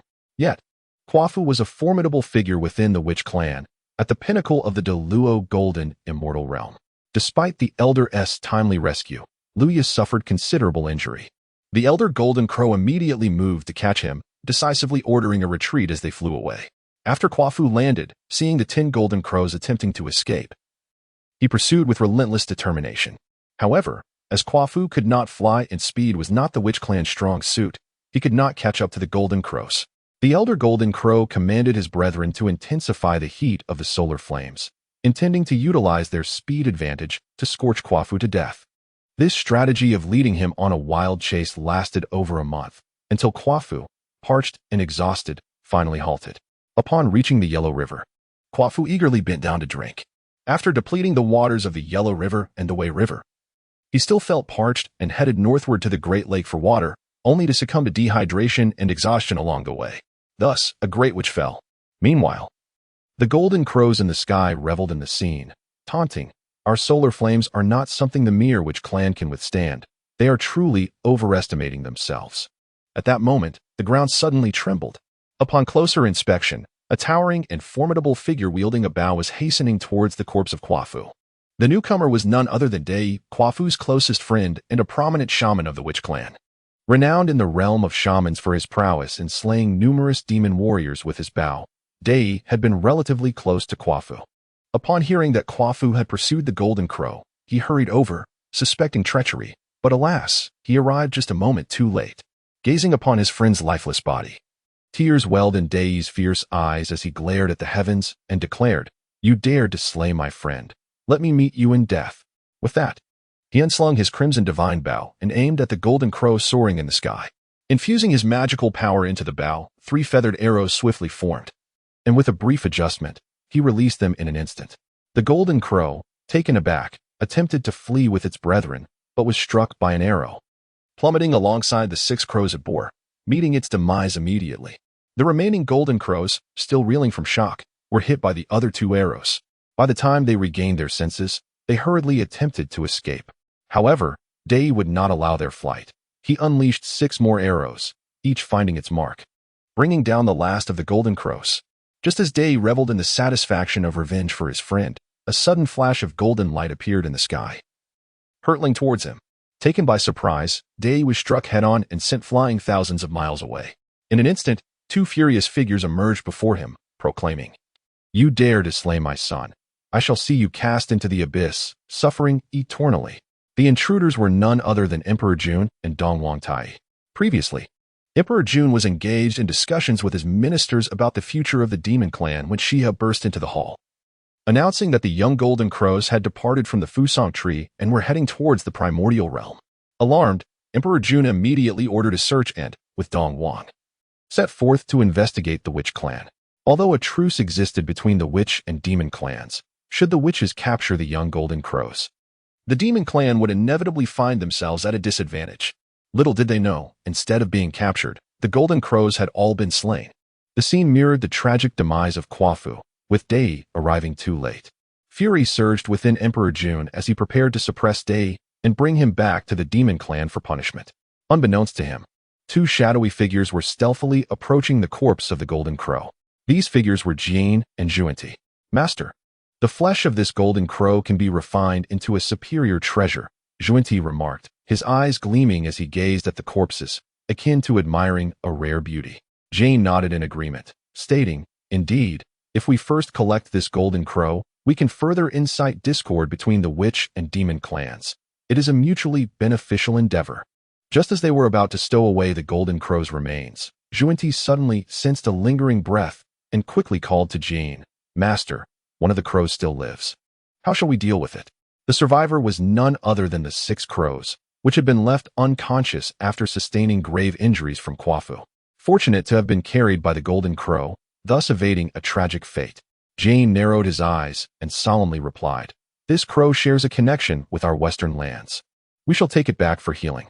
Agreed, Juanti concurred, recognizing the necessity of their actions, especially given their impoverished western lands that lacked inhabitants, forcing them to continually venture east in search of resources. After securing the golden crow's remains, they vanished from sight. Meanwhile, as Emperor Jun prepared to act, several figures stepped in front of Day. The newcomers were none other than Emperor Jiang, who had arrived just in time to save Day's life. However, Day was gravely wounded and would require millennia to recuperate. Upon assessing Day's injuries, Emperor Jiang glared at Emperor Jun with murderous intent, exclaiming, "You feathered fiend! Do you seek war? If so, I shall not fear your challenge. Prepare to meet your end." Without further ado, Emperor Jun charged at Emperor Jiang, while Dong Wangtai engaged with Gong Gong and Jumong. Transforming into his true form, Emperor Jun spread his wings, resembling a blazing inferno as he lunged at Emperor Jiang. Yet, Emperor Jiang swiftly evaded, becoming a streak of black light that traversed the void, causing Emperor Jun's attacks to miss their mark. Suddenly reappearing, Emperor Jiang unleashed a powerful punch, its force roaring with destructive energy. Emperor Jun pivoted sharply, meeting the blow with his claws, resulting in a cataclysmic clash that sent shockwaves through the space around them. Clearly, Emperor Jun was at a disadvantage, as Emperor Jiang adeptly utilized the power of space to send him hurtling far away. On the other side, Dong Wangtai was embroiled in a fierce battle with Gong Gong and Jumong, radiating a resplendent purple-gold aura with the Eastern Sovereign Bell atop his head. He forced both adversaries to retreat repeatedly. The might of a primordial treasure was not to be underestimated, although Gong Gong and Jumong could not inflict significant harm upon him. As ancestral witches, their physical forms were among the strongest in the primordial realm, rivaling even the finest of innate treasures in terms of defense. Thus, neither side could gain the upper hand. Observing Emperor Jun at a disadvantage, Dong Wangtai quickly intervened, enveloping both adversaries with the Eastern Sovereign Bell while simultaneously restraining Emperor Jun, urging, "Brother, the witch clan is not far. Reinforcements will arrive swiftly. We must first retrieve our nephew's remains, then lead our forces to annihilate the witch clan and avenge our fallen. Do not act rashly." Emperor Jun, momentarily stirred by Dong Wangtai's words, nodded grimly. Yet, upon glancing towards the spot where the young golden crow's body had been, He was once again consumed by rage, bellowing, "Which clan? I shall not rest until we are locked in eternal conflict." Upon discovering the disappearance of the young Golden Crow's corpse, he was plunged into further madness. At this critical moment, Dong Huangtai seized the opportunity to knock Emperor Jun unconscious, evading Emperor Zhang's spatial assault and successfully fleeing the battlefield. Just then, the remaining ancestral witches arrived. Had they arrived a moment later, it would have been uncertain whether the two would have managed to escape. Although the demon clan boasted formidable physical forms, they paled in comparison to the ancestral witches. Even with the Eastern Sovereign Bell, Dong Huangtai could not withstand their relentless assaults. With the arrival of the other ancestral witches, Zhu Rong could not restrain his frustration, exclaiming, "How infuriating it is to let that feathered fiend escape. If we could have captured him, unifying the primordial realm would be within our grasp." Emperor Jiang, too, lamented the lost opportunity, then turned grave and declared, "Given the current circumstances, it appears that our decisive battle with the demon clan is inevitable." He then turned to Xianming and inquired, "Sister, how is Chiyo's preparation progressing?" After the Earth Mother attained sainthood, Emperor Jiang returned to the witch clan in search of a suitable successor. Chiyu had been meticulously chosen from among the numerous great shamans. Throughout these millennia, Xianming had been responsible for aiding Chiyu in elevating his cultivation. Xianming nodded lightly, responding, "Brother, through these millennia of training and with our bloodline support, Chiyu has reached the late stage of quasi-saint. He is now ready to participate in the formation of the Grand Array." Emperor Jiang nodded in acknowledgement. Addressing the ancestral witches with authority, "We shall return immediately and rehearse the 12 capitals of the celestial god's great formation with Chiyu. This time, we shall utterly obliterate the demon court." The ancestral shamans responded in unison and swiftly made their way to the cultivation grounds of the witch clan. Dong Huangtai returned to the demon court with the unconscious Di Jun, a sight that filled the demon ministers with trepidation. Fortunately, Dong Huangtai elucidated the situation in a timely manner. Otherwise, chaos would have ensued in the demon court. Moments later, Di Jun awoke from his stupor, gazing at the anxious faces of the demons around him. Recalling the events leading to his fainting, a tumult of sorrow and fury surged within him. As the sovereign of the demon court, commanding countless demon clans, he felt utterly powerless to avenge his son, even failing to recover the body. Unable to contain himself, he embraced Dong Huangtai and wept bitterly. Understanding Di Jun's torment, Dong Huangtai dismissed the other ministers, silently accompanying him as he expressed his grief. After a considerable time, Di Jun ceased his lamentation, yet he appeared engulfed in doubt about life, murmuring, "Tai Yi, do you believe I am unfit to bear the title of Heavenly Emperor?" Startled by this, Dong Huangtai hastily offered comfort, "Brother, you must not think this way. The ruler of the demon court is none other than you."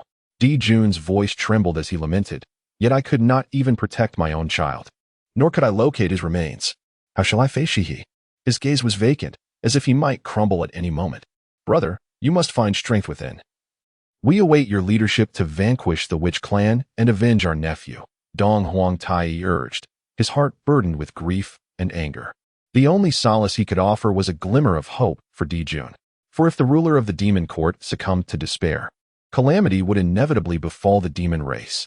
Upon hearing the words avenge, Di Jun's previously vacant eyes began to sharpen, and his emotions stirred. "Indeed, I shall seek vengeance for my son." He then rose and proclaimed, "Issue a decree to summon the demon ministers forthwith to discuss the campaign against the witch clan." The guards outside, upon hearing this, rushed to gather the ministers to the hall. Days later, within the grand hall of the demon court, the foremost powers led by Dong Huangtai and Fu Shi were convened, regardless of whether they had been in seclusion. Dong Huangtai stepped forward first, cupping his hands in salute, and said, "Your Majesty, the witch clan has grievously wronged our demon race, even going so far as to harm Prince Jin Wu. I implore your Majesty to mobilize the army and campaign against the witch clan."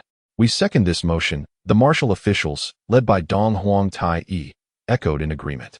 Di Jun, seeing the soldiers' morale ready for action, was about to announce their campaign when Bai Zhe, representing the civil officials, stepped forward and spoke, "Your Majesty, while the witch clan must be dealt with, we must prepare thoroughly, or this expedition may yield nothing." Di Jun felt a tinge of dissatisfaction at Bai Zhe's disruption of the atmosphere, yet he suppressed his emotions and replied solemnly, "What insights do you possess, my minister?" "Your Majesty, the physical form of the witch clan is peerless in the primordial realm.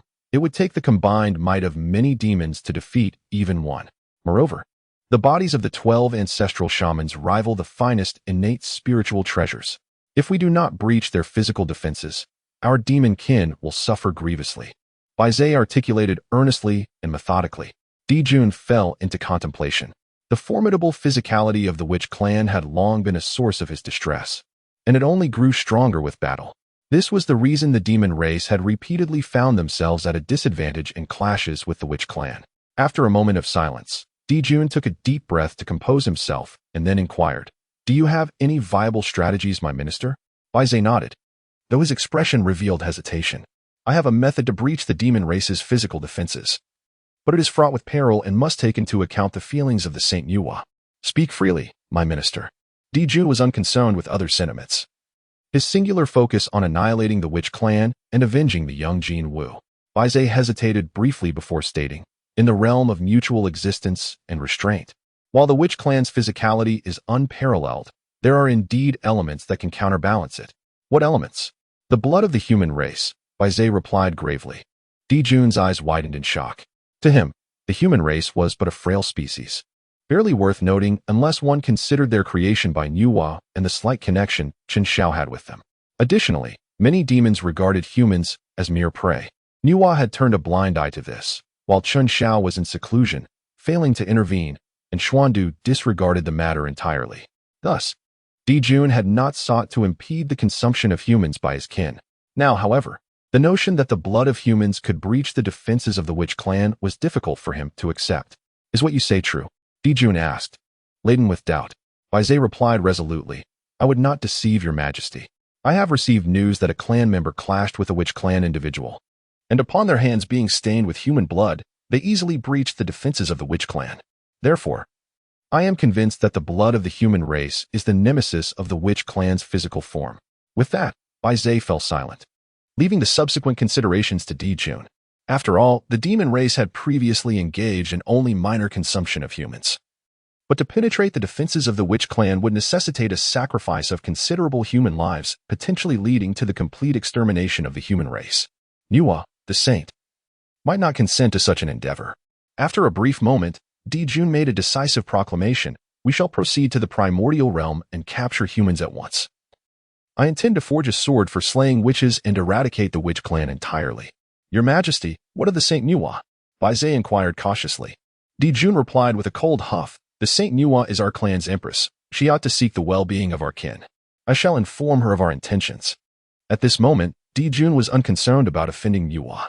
Were it not for her inability to take action, he would not have turned his ambitions towards the human race. This time, Dijun was resolute. Either the witch clan would perish, or the demon race would face extinction. Within the palace of Nuwa, she gazed down at the trembling Bai Zhe, her heart heavy with an unexpressed frustration. Bai Zhe, too, bore the weight of unspoken sorrow. He could not have anticipated that Dijun, who had claimed he would personally report to Nuwa, would ultimately send him in his stead.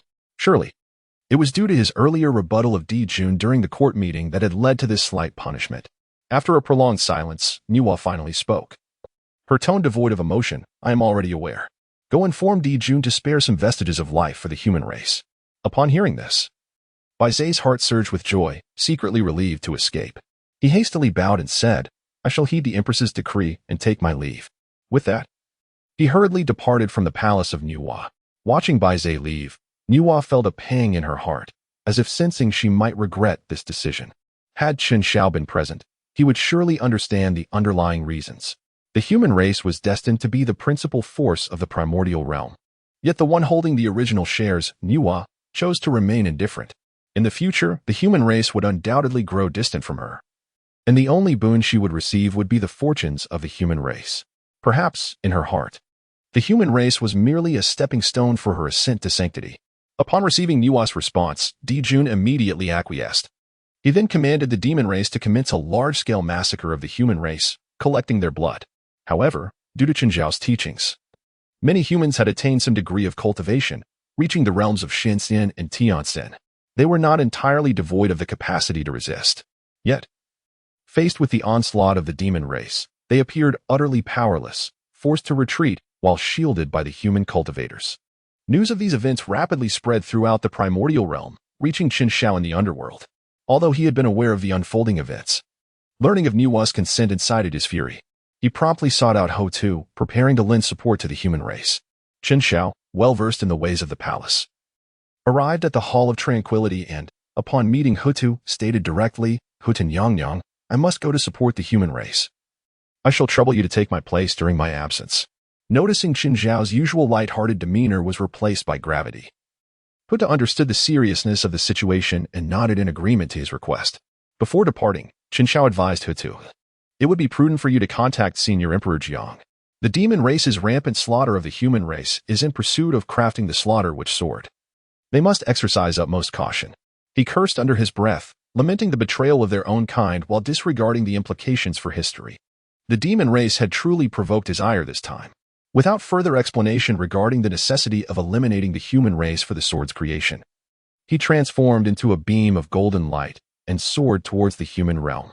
As he passed through the grand gates, he brought along Dog Egg, who had attained the cultivation of a great Luo golden immortal, thus providing an additional boon.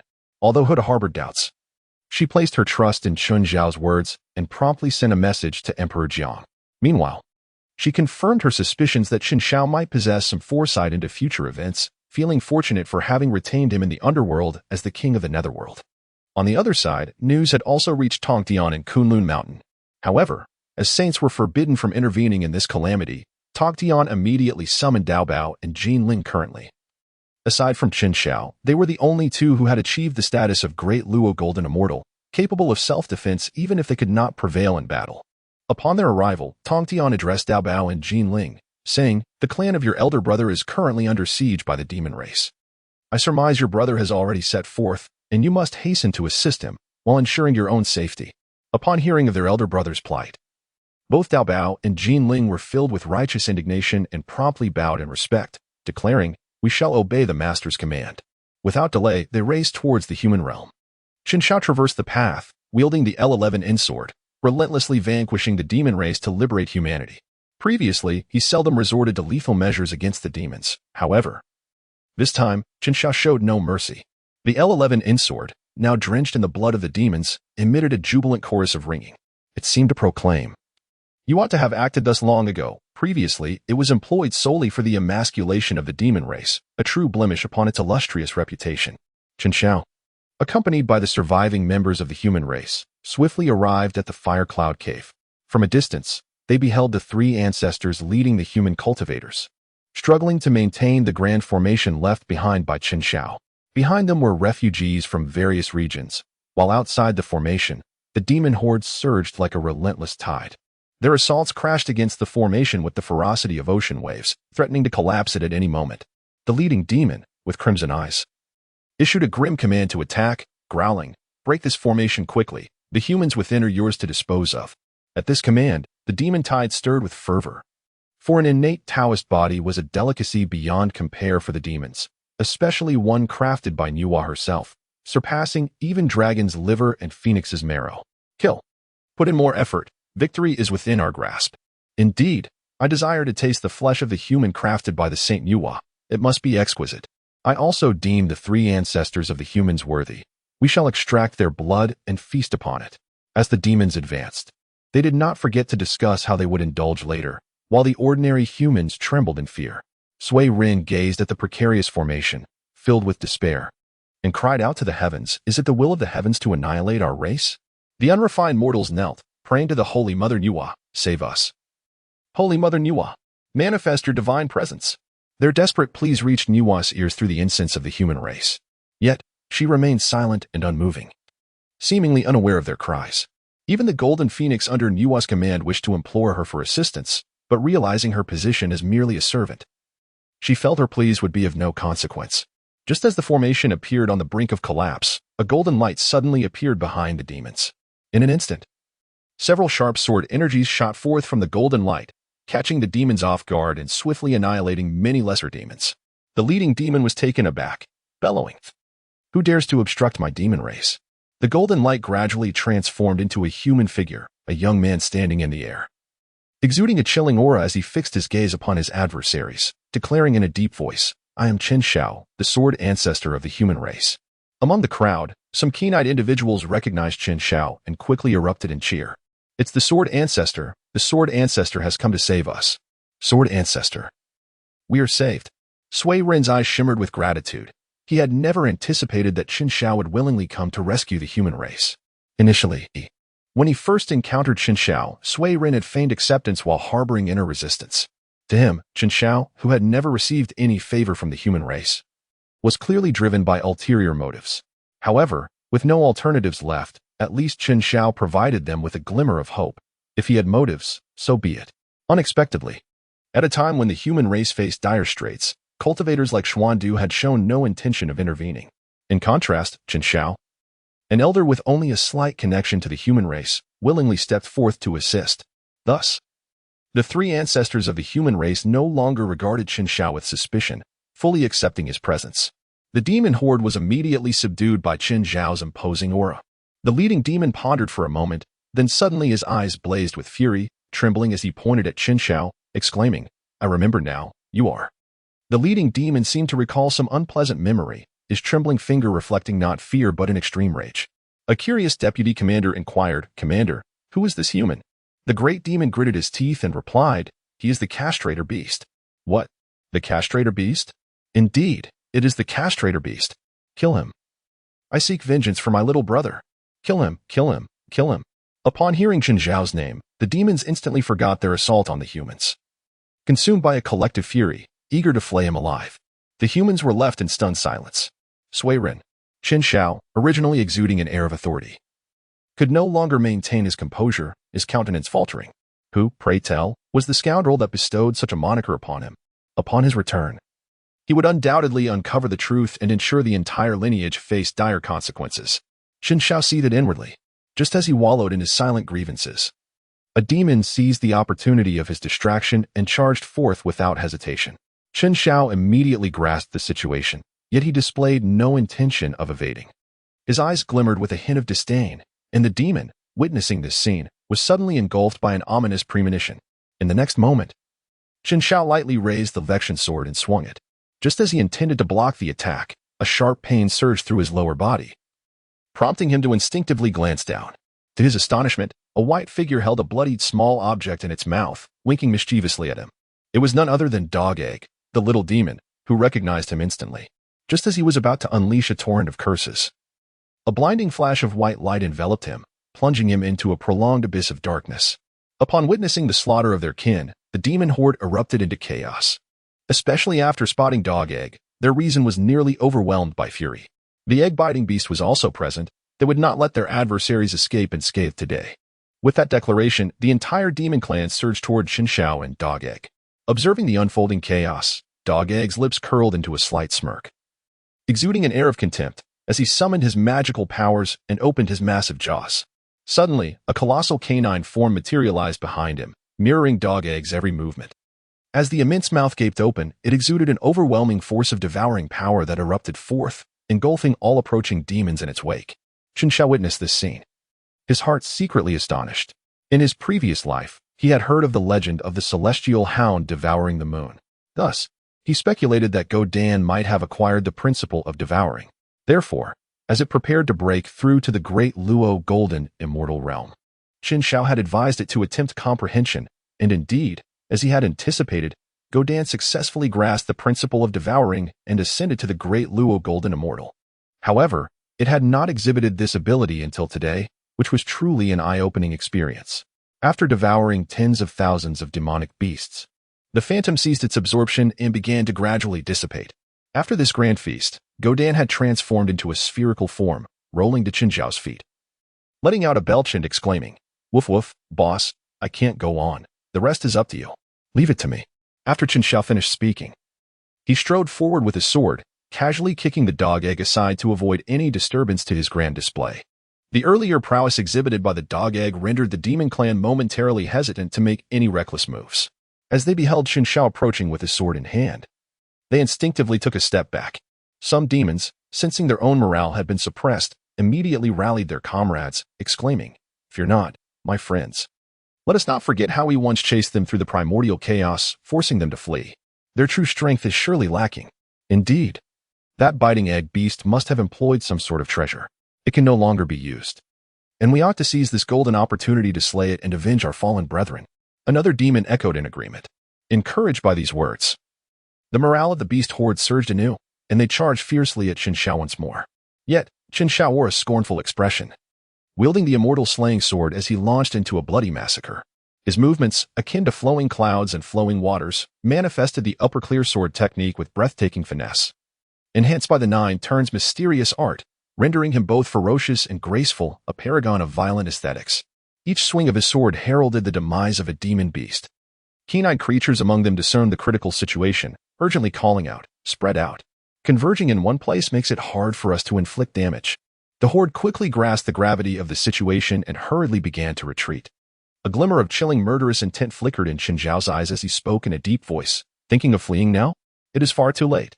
With that, he executed a flourish with his sword, its tip lightly grazing the blade of the Luhua sword. In an instant, the Luhua sword erupted with a dazzling crimson light, its formidable sword aura instilling terror within the ranks of the demons. "We must stop this. He cannot be allowed to unleash this move." Those with fragile mental fortitude had already succumbed to panic, screaming in despair, upon sensing the overwhelming killing intent emanating from Chen Xiao. A singular thought consumed their minds. They must not allow him to perform this technique, for it would surely mean their demise. The demons, having heeded this warning, refrained from advancing as they unleashed their own spells. A kaleidoscope of magical energy rained down upon Chen Zhao's position, raising a thick cloud of dust. As the dust settled, Chen Zhao's figure had vanished from sight. Could it be that he has perished? He ought to have met his end, having faced our assault head-on. Even a great Luo golden immortal would find it impossible to escape such a fate. Just as the demons debated Chen Zhao's potential downfall, Chen Xiao once again reappeared at the same location, his attire remarkably unscathed, instantly causing the demon horde to pale in terror. It was understandable for the demon race to be bewildered, as the ability to create a life-preserving space was a unique gift possessed solely by Chen Xiao in the vast expanse of the primordial world. Now it was my turn. Annihilation of the immortal trail. Chen Zhao's lips curled into a chilling smile as he positioned his sword before him. The once rampant sword aura swiftly converged into the Lucian's sword, seemingly vanishing without a trace. Subsequently, Chen Xiao unleashed a strike, and countless crimson threads shot forth from the blade, piercing the foreheads of the demons and immobilizing them in place. Having completed this, Chen Xiao elegantly twirled his sword, turned, and stood with his back to the scene, his left hand snapping his fingers lightly. The heads of the demons struck by the red threads erupted like fireworks, sending the remaining demons retreating in fright, leaving behind a ground littered with headless corpses. Chen Xiao observed the scene before him, his head slightly raised, thoroughly pleased with this display. The morale of the human race surged as they began to chant, "Sword Ancestor." The leading demon, witnessing this spectacle from afar, felt its previously furious demeanor dissipate, replaced by an involuntary bead of sweat on its brow. It suddenly realized that Chen Xiao was indeed the foremost disciple of the Celestial Master, possessing formidable strength. Although he rarely intervened and often found himself fleeing from the demon race, this did not imply weakness. Despite being a great Luo golden immortal, the demon had never encountered such a ferocious scene and began to contemplate retreat. Chen Xiao seemed to sense its presence, fixing his gaze upon it with a sinister grin. This sight sent shivers down its spine, akin to plunging into an icy abyss, as if being targeted by something dreadfully powerful. The demon leader trembled, intending to issue a withdrawal order when it glanced at the millions of demon cultivators surrounding it, suddenly comprehending the situation. Indeed, their numbers were overwhelming, and countless Tai golden immortals stood among them. Chen Xiao had expended considerable effort to slay merely thousands of their kind. The advantage lay with them. Thus, it bellowed, "Brothers, do not fear. The Huang beast is but two, the advantage is ours. Follow me to slay." Under the fervent exhortation of their leader, the demonic horde surged forward like a tumultuous wave, once again charging towards Chen Xiao.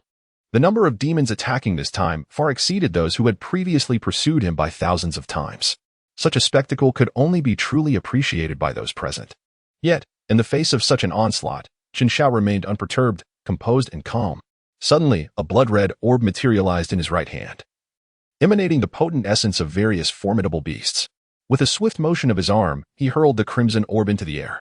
In an instant, the orb erupted into an exceedingly brilliant light. Moments later, this radiance coalesced into an immense formation, resembling a vast net that enveloped the countless demons around him. Those demons ensnared within this formation suddenly felt an inescapable pressure descending upon them. In terror, they realized that their previously unfathomable realms had inexplicably plummeted. Some demons found their cultivation completely sealed, unable to summon even a trace of their magical power. Only a select few remained unaffected. What has transpired? How could my cultivation drop so drastically? One demon growled, his expression dark and voice low. You are fortunate. I cannot summon even a fraction of my power. Another demon, grave-faced, murmured, what are we to do in such a predicament? Without our powers, are we to merely await our fate? Yet another demon, filled with anxiety, whispered to himself. In that moment, the entire demon horde descended into chaos and panic. After all, losing one's cultivation in the wilderness was akin to being lambs awaiting slaughter. The humans were the prime example of this reality. Dog Dan, sensing an inexplicable suppression yet still able to resist, curiously inquired, "Woof woof, boss. What is this thing?"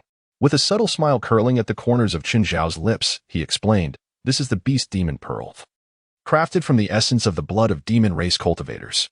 Anyone within the radius of this pearl shall find their cultivation suppressed. As for the method of its creation, it was discovered through the runes inscribed on the human path sword. Previously, under the pretense of castrating the demon race, he was secretly collecting their precious blood, specifically targeting the most powerful beasts among them. It is noteworthy that the hierarchy of bloodlines among the demon race is quite stringent. For instance, a top-tier bloodline Golden Immortal often dominates a lesser bloodline Tai Golden Immortal in battle. Hence, the demon horde within the formation is severely suppressed, with some unable to wield their magical powers at all, indicating that their bloodlines are among the most inferior within the demon race. This clever ploy of openly repairing the fortress while covertly undermining it was executed flawlessly by Qin Zhao. Once the demon horde was subdued, he did not hasten to act. With over 10 million demons standing idly, even if they simply allowed him to strike, he could dull the blade of the killing immortal sword. Thus, Qin Zhao ascended into the sky and called out to the human race, fellow clansmen, the massacre of our kind by the demon race is a tacit approval from Yuhua. Kneeling on the ground and smashing your heads will avail you nothing. It would be far better to seize your weapons and join me in countering the demon race. The moment these words were uttered, the human race was taken aback, exclaiming in disbelief, "Impossible! How could the Holy Mother permit the demons to harm us?" Upon hearing this, Qin Xiaowen pondered deeply and remarked, "How can it be impossible? Do not forget, she was first the empress of the demon clan, and only thereafter the Holy Mother of humanity. Can you not discern the significance of each role even now?" The crowd fell into a profound silence. Qin Zhao gazed intently at the crowd, his voice resonating with fervor as he proclaimed once more, "Esteemed friends, rather than spending our days beseeching the heavens and lamenting to the earth, it is far more prudent to rely upon our own strength. Only by cultivating an unparalleled might within ourselves can we truly safeguard the land beneath our feet and protect our loved ones behind us." Qin Zhao's fervent and impassioned words resounded like thunder amidst the crowd. Those who had previously harbored doubts and confusion seemed to have their long-dormant inner flames ignited at that moment. A few fervent souls responded first, raising their arms and proclaiming, "What the sword ancestor states is indeed true. It is better to rely on oneself than to seek assistance from others. Indeed, my kin, the time for rebellion has arrived. Let us unite to vanquish the horde of demons." As these voices rose, an increasing number of individuals were inspired, joining the chorus of fervent shouts. In an instant, the atmosphere became extraordinarily vibrant, as each roar coalesced into a surging torrent, resonating deeply within the hearts of all present. Upon witnessing the scene, Qin Zhao turned his gaze towards the heavens and proclaimed with a commanding voice, "Today, in the name of the ancestor of the human race, I hereby abolish the identity of Nuwa as the Holy Mother of humanity. From this moment forth, the human race shall strive for self-improvement." The Nuwa of the Nuwa Palace felt the sudden severance of the ancestral connection with humanity. Opening her eyes, she deduced the details and was instantly consumed with fury. "You dare, insolent wretch!" A terrifying pressure surged towards Qin Zhao, as if intent on obliterating him. Yet, before it could reach him, it was neutralized by the powerful energy emanating from Kunlun Mountain. "Sister Nuwa, you have overstepped your bounds," a voice resonated from Tong Tian into Nuwa's ears. Having closely monitored the battlefield, Tong Tian intervened upon sensing Nuwa's intent to strike, ready to protect her. At the same time, he became aware of Qin Zhao's actions and gasped in astonishment, reflecting on his disciple's unparalleled ability to provoke trouble. "Indeed, this is my disciple, Tong Tian," he mused. His gaze filled with admiration. He swiftly appeared in the Nuwa Palace, confronting Nuwa. Upon recognizing Tongtian's presence, Niwa dismissed the notion of calling him senior brother and retorted angrily, Tongtian. You have taught your disciple well. He dares to abolish my position as the holy mother of humanity. Is this how he reveres his teacher? Tongtian sighed, feeling a sense of conflict. From the perspective of humanity, Chun Zhao's actions were justified. However, as a second-generation disciple of the Xianmen, his conduct was indeed inappropriate. He exhaled deeply, realizing that he must assist in rectifying the situation caused by his own disciple. Though Xiao is at fault, had it not been for your indifference, would he have acted so boldly? This matter concerns our demon clan and the human race. I advise you to recall Qin Xiao promptly, lest you face my wrath. Niwa refused to acknowledge any fault of her own. She had created the human race, and she would govern it as she pleased. It was not for others to critique her. Regrettably, Xiao is unruly, and I cannot summon him back. Thus, dear sister, it would be prudent for you to remain within the Niwa palace and refrain from venturing out. Tongtian. Niwa discerned the implications behind his words. It was evidently a ploy to keep her here while allowing Qin Xiao to act with impunity, causing the atmosphere to grow tense. Angered by Tongtian's underhanded tactics, Niwa felt her fury rise. Though she was the first to achieve sanctity, she felt an undeniable trepidation in the face of Tongtian. Renowned throughout the primordial realm as the mightiest force in offense and defense, no one, not even the ancestral witches of the witch clan, would dare confront him directly at the same level of cultivation. Ultimately, both parties found themselves in a strange standoff, with the nearby golden phoenix too frightened to utter a sound. When two saints engaged in battle, the outcome was uncertain, yet if death were to strike first, there was no doubt it would be her fate. On Niwa's side, she was obstructed by Tongtian, while on the side of humanity, Qin Xiao led the charge against the demon horde. Ordinary citizens wielded various makeshift weapons and stones, while cultivators brandished their rudimentary arms, all rushing towards the demonic forces. Qin Xiao maneuvered amidst the throng of demons, providing support to the human race while relentlessly engaging in combat. Although the demon clan was constrained by the Wan Beast Demon Pearl, they were far from the feeble beings that could be trifled with by the humans. Just as Qin Xiao began to feel overwhelmed, two voices called out from behind him. Eldest brother, we have come to assist you. Qin Xiao turned around in surprise, only to see a man and a woman rushing towards him. The newcomers were indeed Duo Bao and Jinling Zhubeiji. What brings you here? He inquired. Master brother, I am Duo Bao, not Zhubeiji. Duo Bao corrected him with a hint of melancholy. Very well, Zhubeiji, Qin Xiao replied. Duo Bao chose not to argue further, and Qin Xiao did not linger in pleasantries, instructing them to assist in tending to the injured among the human race. He then charged into the throng of demons like a wild stallion, carving a bloody path through their ranks. This battle raged for several days, and as millions of demons faced the relentless assault of Qin Xiao, Duo Bao, and Jin Ling, they were filled with trepidation. It was only after the demon leader fell to Qin Zhao's blade that the demonic horde scattered like frightened birds. Although they successfully repelled the demon forces, the human race suffered grievously. In the aftermath of the battle, there was no trace of joy among the survivors, only profound sorrow. The wounded cried out in agony due to their severe injuries, while the living wept for their lost kin and dear friends. However, there was no time to mourn. Qin Xiao, accompanied by Duo Bao and Jin Ling, set about tending to the injured. At this moment, Sui Ren approached Qin Xiao, bowing deeply in gratitude. We are immensely thankful for the assistance of the Sword Ancestor and the esteemed friends from the Intercept School. This kindness, we of the human race shall never forget. Duo Bao and Jin Ling quickly waved their hands, saying, There is no need for thanks. You are kin to Master Brother, and we are duty-bound to assist. Qin Xiao interjected, inquiring, Sui Ren, do you have something to discuss? Given the current chaos, with the wounded scattered everywhere and the other two ancestors occupied with healing, it was evident that Sui Ren's visit was of great significance. Sui Ren, wearing a troubled expression, replied, To speak candidly, although the demon clan has retreated this time, they will undoubtedly return, and we shall find it exceedingly difficult to withstand their onslaught. The Taiching Saint has shown no inclination to offer protection, and it is already a stroke of fortune that the Saintess Niwa has refrained from reproaching us, the human race. Thus, I have come to seek the Sword Ancestors' counsel on where we might find sanctuary for our people. Upon hearing this, Qin Xiao fell into deep contemplation, recalling memories from his past life. The situation at present was indeed awkward. Tai Ching remained indifferent, and Niwa's stance was unmistakably clear. Furthermore, Qin Xiao had already offended her by dismissing her from her position. Nonetheless, he felt a slight sense of relief upon hearing Sui Ren's change of tone. At the very least, the human race had acknowledged Qin Zhao's actions against Niwa, indicating their discontent towards her. After a brief pause, Qin Shao produced a crimson gourd and pondered for a moment before addressing Sui Ren. Kunlun Mountain can serve as a temporary refuge, though it cannot shelter the entirety of humanity. There is another location I must personally visit to discuss matters. If successful, the survival of our race through this ordeal will not be a concern. Sui Ren, upon hearing this, was overwhelmed with gratitude, her eyes glistening with tears as she expressed, "Thank you, Sword Ancestor, for all that you have done for our people." Qin Shao waved his hand dismissively and said nonchalantly, "There's no need for pleasantries. We are all family." Indeed, we are all family." Sui Ren smiled through his tears. Subsequently, Qin Shao instructed Duobao that after Jin Ling had finished treating the injured, he should take a portion of the human race back to Kunlun Mountain to settle down. As for not informing Tong Tian, Qin Shao was completely unconcerned. With a chivalrous heart, he would undoubtedly welcome the human race, seeing them in such a plight. Yuan sure might have reservations, which was why Qin Shao did not allow all of the human race to go.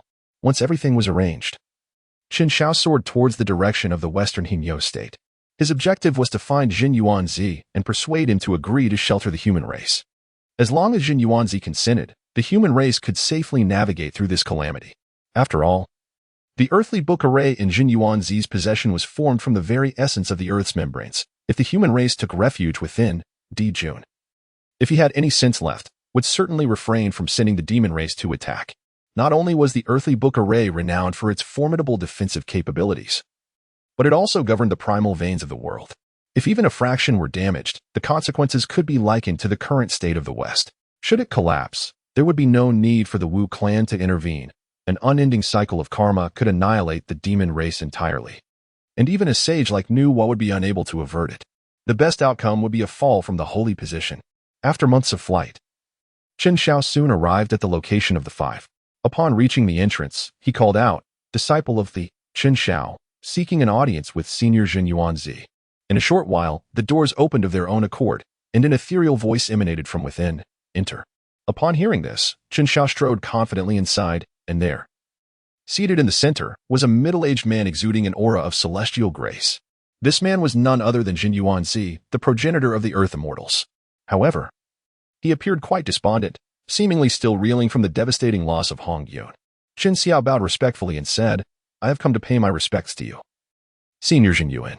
Jin Yuan glanced at him and replied indifferently, "What business do you have with me? I seek your protection for the human race, Senior Jin Yuan.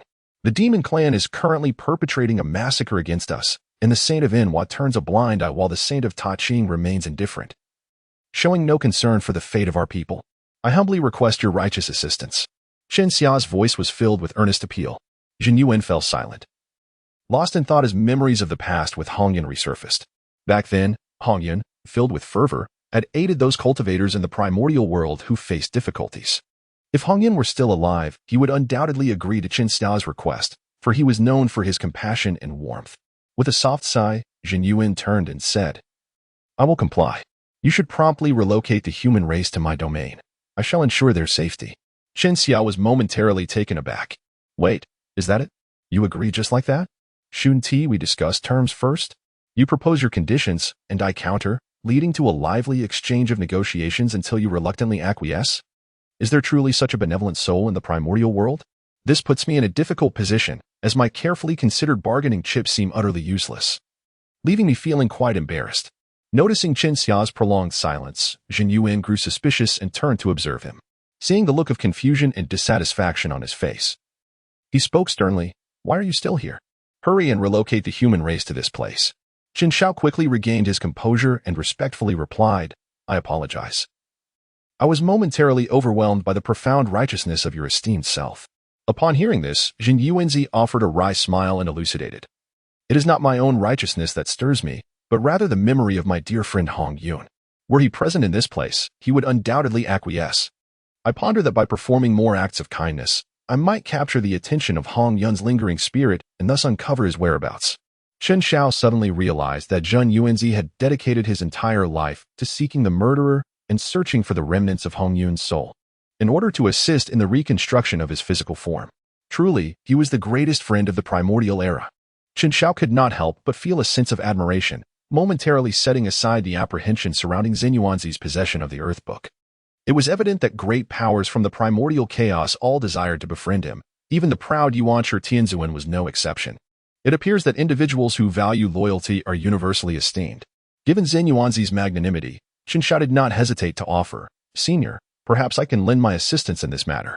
Zhen Yuanzi smiled faintly, shaking his head gently, clearly skeptical of Chen Xiao's proposition. "I appreciate your goodwill, but I have searched the primordial chaos far and wide and have yet to catch a glimpse of Hongyun. How do you intend to assist me?" In response, Chen Xiao took out a red gourd and presented it to Zhen Yuanzi. The latter examined it closely, his expression turning to one of shock as he stammered. "This is the 99 Scatter Soul Red Gourd of Hongyun. Where did you acquire it?" This gourd flew towards me and struck me. Chen Xiao recalled the moment of receiving the gourd, a hint of melancholy in his voice. Fortunately, Niwa did not harbor any intent to kill me at that time. Had she attacked, I would have likely been reduced to ashes. Upon hearing that it had come to him of its own accord, Zhen Yuanzi's face fell into a state of despondency, realizing that this left him without a means to discern the location of Hongyun's demise. He then returned the red gourd to Chen Xiao, disheartened. "In that case, you should keep this gourd, as it is ultimately his choice." Chen Xiao shook his head and explained, "Senior, if you examine the gourd closely, you will find a trace of Senior Hongyun's lingering soul within it." "What did you say?" Zhen Yuanzi exclaimed in astonishment, hastily extending his consciousness into the gourd for a meticulous investigation. Soon, he discovered a wisp of residual soul tucked away in a corner. Previously, he had merely glanced at it and had not conducted a thorough examination. He had not anticipated such a significant revelation from Chen Xiao. In truth, had Chen Xiao not acquired a portion of the authority of the underworld after becoming the Emperor of Fengdu, rendering him exceptionally sensitive to souls, he might easily have overlooked it. This was the bargaining chip he had intended to present for negotiations. However, seeing Zhen Yuanzi's amiable disposition, he chose not to withhold it. Nonetheless, the moment this wisp of residual soul was extracted, it was at risk of dissipating into the ether. At that moment, Chen Xiao interrupted the elated Zhen Yuanzi, saying, "Senior, although we have located Senior Hongyun's residual soul, you must have realized that it is exceedingly frail. If we remove it from the gourd, it will vanish in an instant." Zhen Yuanzi, unfazed, replied, "No matter, I shall seek out extraordinary materials from heaven and earth to restore it to its former state." Chen Xiao gently shook his head and said, "That is quite difficult. Such a residual soul cannot endure any heavenly treasures or earthly materials. I fear that the moment you attempt to use them, it will be lost forever. Do you possess a solution?" Zhen Yuanzi inquired eagerly, sensing that Chen Xiao's profound understanding likely indicated he had a remedy. Chen Xiao slightly raised his head, exuding an air of arrogance as if to declare, "Stand aside, for I am about to showcase my prowess." He then waved his hand, donning the exclusive imperial robe of the Emperor of Fengdu, and stated nonchalantly, "I am but an unworthy disciple of the GS sect. And I also hold the esteemed title of the current king of the underworld." Zhen Yuanzi's eyes widened in disbelief, exclaiming, "You are the king of the underworld?" Chen Xiao nodded and then said, "In the case of a senior like Hongyun, the most effective approach is to nurture and restore him within the realm of the underworld, allowing him to traverse the 6 paths of rebirth, ultimately facilitating his reincarnation to mend his deficiencies. I happen to possess the capability to assist in this endeavor. What do you think?" Zhen Yuanzi grasped Chen Xiao's hand with gratitude, his excitement palpable as he inquired, "Is this truly the case?" "Indeed it is," Chen Xiao affirmed. "If my esteemed brother can aid in resurrecting Hongyun, I shall assuredly forge a bond of brotherhood with you." Zhen Yuanzi gazed fervently into Chen Xiao's eyes. Chen Xiao felt a shiver run down his spine under the intense gaze of Zhen Yuanzi, and he hurriedly waved his hands, exclaiming, "Absolutely not. You and my master are of the same generation. Aligning with me would only serve to diminish my teacher's standing." He vowed to revive the esteemed Hongyun, as a means of expressing his heartfelt gratitude for Zhen Yuanzi's benevolence. Zhen Yuanzi, unfazed, replied, "No matter, we each have our own discussions. This matter is settled." Afterward, Zhen Yuanzi warmly entertained Chen Xiao before allowing him to take his leave. As Chen Xiao departed, he glanced at the 7 or 8 ginseng fruits cradled in his arms, his lips twitching slightly. These fruits, born of innate spiritual roots, flowered once every 3,000 years, bore fruit after another 3,000, and required an additional 3,000 years to ripen, making them edible only after a full 10 millennia. In such a span, only 30 fruits could be harvested. Just the aroma could extend one's life by 360 years, and consuming one would grant an astonishing 47,000 years. Yet, Zhen Yuanzi had generously bestowed upon him 8 of these treasures, as if they were of no value. while longevity might seem trivial to the practitioners of the primordial chaos. The impending calamity of the Buzhou Mountain being shattered and the gradual depletion of spiritual energy would render cultivation increasingly arduous. These fruits were undoubtedly coveted by all factions. After all, during the calamity of the journey to the west, how could so many demons believe that consuming Tangsung would grant them eternal life? As for why they did not seek to rob Jin Yuanzi, that was akin to a longevity deity hanging themselves, disdainful of their own life.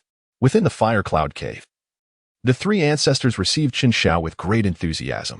Upon learning that Qin Shao had successfully secured the support of Jin Yuanzi for the human race, they were nearly moved to kneel in gratitude. They then set forth, accompanied by the remaining humans, towards the Wanshou Mountain in the western region of Hinyo State. Meanwhile, in the realm of the demon court, Emperor Jun was incensed to hear that the demon army had been repelled by the humans. What is the meaning of this? How could mere humans drive us back? A trembling demon beast that had survived the battle knelt to explain, Your Majesty. It is not that we have failed in our duty. It was that Qin Shao from the, along with Dao Bao and Jin Ling, unexpectedly intervened, catching us off guard, leading to our defeat. Emperor Jun's fury surged forth, pressing down on the trembling demon beast as he spoke in a deep voice. Excuses. How can three mere individuals repel my millions? Do you take me for a fool? Bai Sei, seeing the demon beast nearly paralyzed with fear, sighed and stepped forward, saying, Your Majesty, the immediate priority should be to dispatch another army to gather the blood of the humans. The current forging level of the slaughter witch sword is insufficient to kill the ancestral witches. At most, it can only breach their defenses. Emperor Jun shot a glare at the demon beast, dismissing it from the hall with a wave of his hand, and commanded, Proclaim my decree. Command Gue Che as the commander to lead the demon army to exterminate the humans at once. I shall obey. Gue Che accepted Emperor Jun's orders and led the army with great might, once more heading towards the Fire Cloud Cave. However, upon arriving at their destination, they were met with a scene of utter disarray, with no trace of the humans to be found. Gue Che could only stare in disbelief. Where are the humans? Someone. Go investigate. Gue Che commanded solemnly. Originally, he intended to engage in large-scale slaughter to earn merit while capturing some humans to satisfy his own cravings. Now, with no sign of any humans, not even a hair, he was left utterly frustrated. After sending out smaller demons to scout the whereabouts of the humans, Gue Che set up camp within the Fire Cloud Cave, awaiting news. This wait lasted 3 years. While 3 years might seem lengthy for mortals, for practitioners, it was perhaps insufficient for a retreat into seclusion. However, for Gue Che, who was in a state of readiness for battle, this passage of time felt quite trying. With a darkened expression, Gue Che glared at the small demon below him and questioned, Why has it taken so long? The small demon lamented inwardly. Being merely at the golden immortal level, investigating a matter had already consumed considerable time. By the time he had clarified the situation, he would need to pursue further to ascertain the destination, which naturally wasted a significant amount of time. Yet, he dared not voice any complaint and could only admit fault, saying, Apologies, my lord. It is my failure, but I have located the gathering place of the humans. Gue Che's eyes brightened, and he hastily inquired, Oh, where is it? Between Kunlun Mountain and Wanshou Mountain, the humans have migrated their domain there. The small demon slowly relayed the information he had gathered. Upon hearing this, Gue Che furrowed his brow. He had not anticipated that some had fled to Kunlun Mountain. Even if he were brimming with courage, he would not dare to act recklessly there, as 3 saints resided in that region. One breath from them could physically annihilate his millions of troops. As for Wanshou Mountain, the Wuzhuang Temple was established there. Being one of the 10 demon commanders, Gue Che was aware of the capabilities of the Earthbook Array. Yet he was uncertain whether Jin Yuanzi would shelter the humans. Neither of these places was something he could provoke as a demon commander. Fortunately, he was leading the expedition himself. Had a newly promoted Deluo Golden Immortal or a headstrong individual led the charge, the outcome would have been quite amusing. Finally, Gue Che sighed and resolved to report the matter to Emperor Jun, leaving the decision to him. Unfortunately for the small demon, having just returned and barely settled, he was once again dispatched back to the demon court to relay the news. Just as this small demon departed, the formidable Qiangliang from the 12 ancestral witches stealthily approached the demon army. Having received word from Di Jiang about the demon slaughter of the humans in pursuit of refining the slaughter witch sword, he promptly decided to mobilize troops to assist the humans. However, although the witch clan was robust, their speed was a significant drawback. By the time Qiangliang led the army to arrive, the humans had already retreated, leading to an encounter with the demon army led by Gue Che. Qiangliang thought to himself that since they had come this far, And with the long-standing enmity between the witches and demons on the verge of eruption, they might as well seize this opportunity for a decisive strike.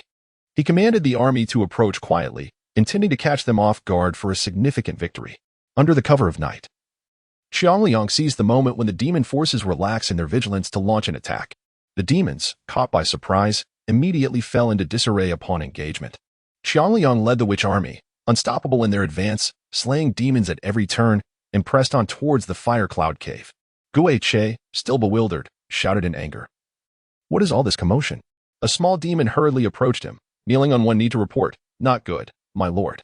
The witch clan is attacking." "What do you mean?" Guiche's eyes widened in disbelief.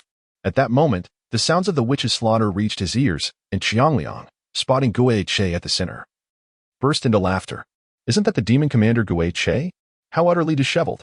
Enraged, Guiche pointed at Qiangliang and exclaimed, "You witches are despicable, daring to attack us when we are unprepared." Qiangliang scoffed and retorted coldly, "I have no obligations to the demons. Today, you shall surely die." With that, he lunged at Guiche. Enraged, Guiche instantly engaged in battle with him.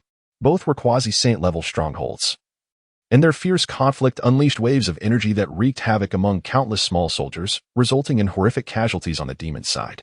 Qiangliang, being cunning, pressed Guiche towards the direction of the demon army, leading to heavy losses among the demons. Meanwhile, the witch clan seized the opportunity to strike down their opponents. Seeing the dire situation, Guiche was frantic and quickly ordered, "Retreat. Withdraw immediately. Do not engage."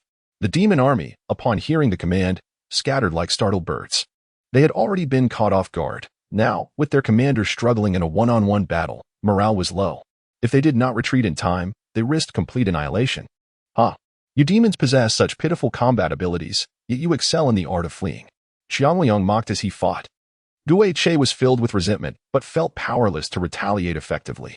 After all, among the ancestral witches, the Zhuwu were nearly unrivaled in combat. At this moment, fear began to take root in his heart.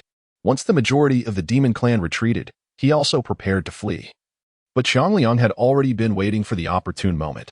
As the ancestral witch of thunder among the 12 ancestors, his offensive power was second only to Dijiang. Just as Guiche turned to escape, Qiangliang seized the chance and hurled a long-prepared thunderball at him. Struck by the force, Guiche felt an excruciating pain in his back, and blood gushed from his mouth. "Damn it," he cursed under his breath, realizing that Qiangliang's strike had gravely wounded him. However, as a demon general, he possessed some life-preserving trump cards. Gritting his teeth, he summoned all his demonic power while igniting his essence blood, unleashing a formidable force in an instant.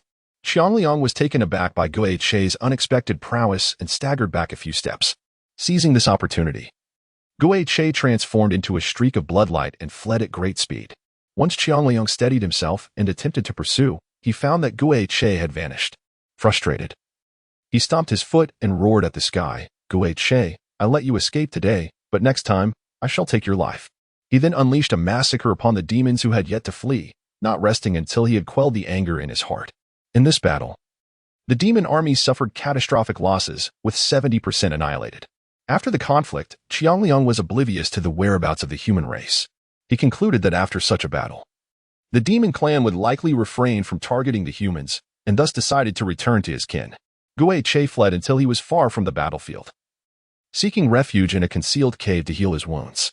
He understood the gravity of his injuries, compounded by the burning of his essence blood.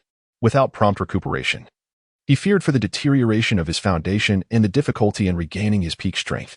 However, this period of seclusion allowed Guiche to successfully evade the repercussions of the witch-demon calamity and survive.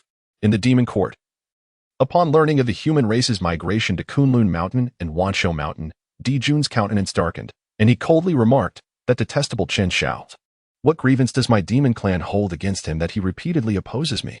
Dijun was acutely aware that this matter was the doing of Chen Shao. He found it incomprehensible when the demon clan had offended him. Since his emergence, Chen Shao had consistently created trouble for the demon clan. Yet Dijun had refrained from retaliating, only to find that Chen Shao had grown increasingly audacious. More critically, had it been anyone else behaving in such a manner, they would have long since been obliterated. Yet Chen Shao, as the favored disciple of Tong Tian, was untouchable.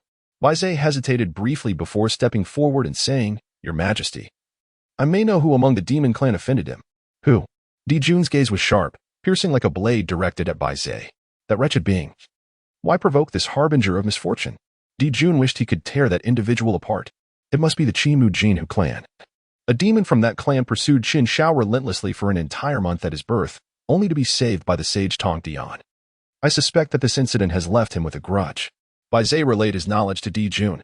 He had been aware of this information but refrained from reporting it, deeming it inappropriate to punish his own kin for the actions of an outsider.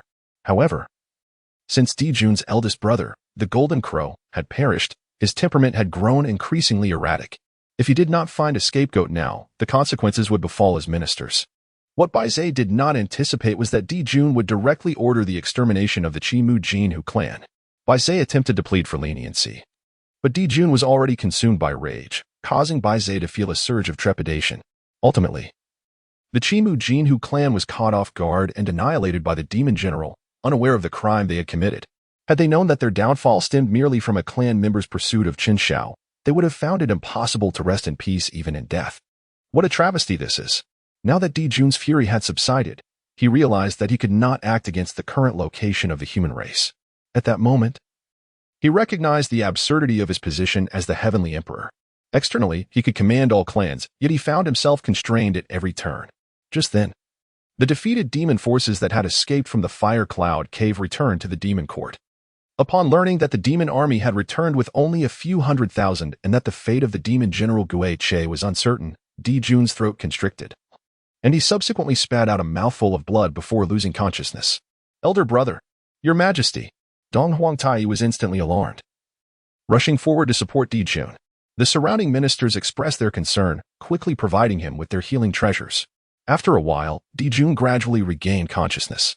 However, his eyes were bloodshot, clearly indicating that he was greatly angered by the news. Di Jun pushed Dong Huangtai away, suppressing his discomfort, and with a solemn gaze, "Address the ministers, convey my decree, summon all demon forces at once. I shall confront the witch clan in a life-or-death struggle." Seeing this, Bai Zhe hastily stepped forth to dissuade him. "Your Majesty, the bloodthirsty sword has yet to be completed, and now is not the time to engage in battle."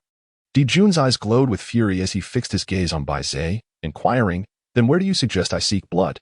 Bai Zhe was momentarily at a loss for words. The two locations currently occupied by humans were not places the demon clan could provoke unless they could lure the humans out. However, there was nothing or no reason to entice the humans.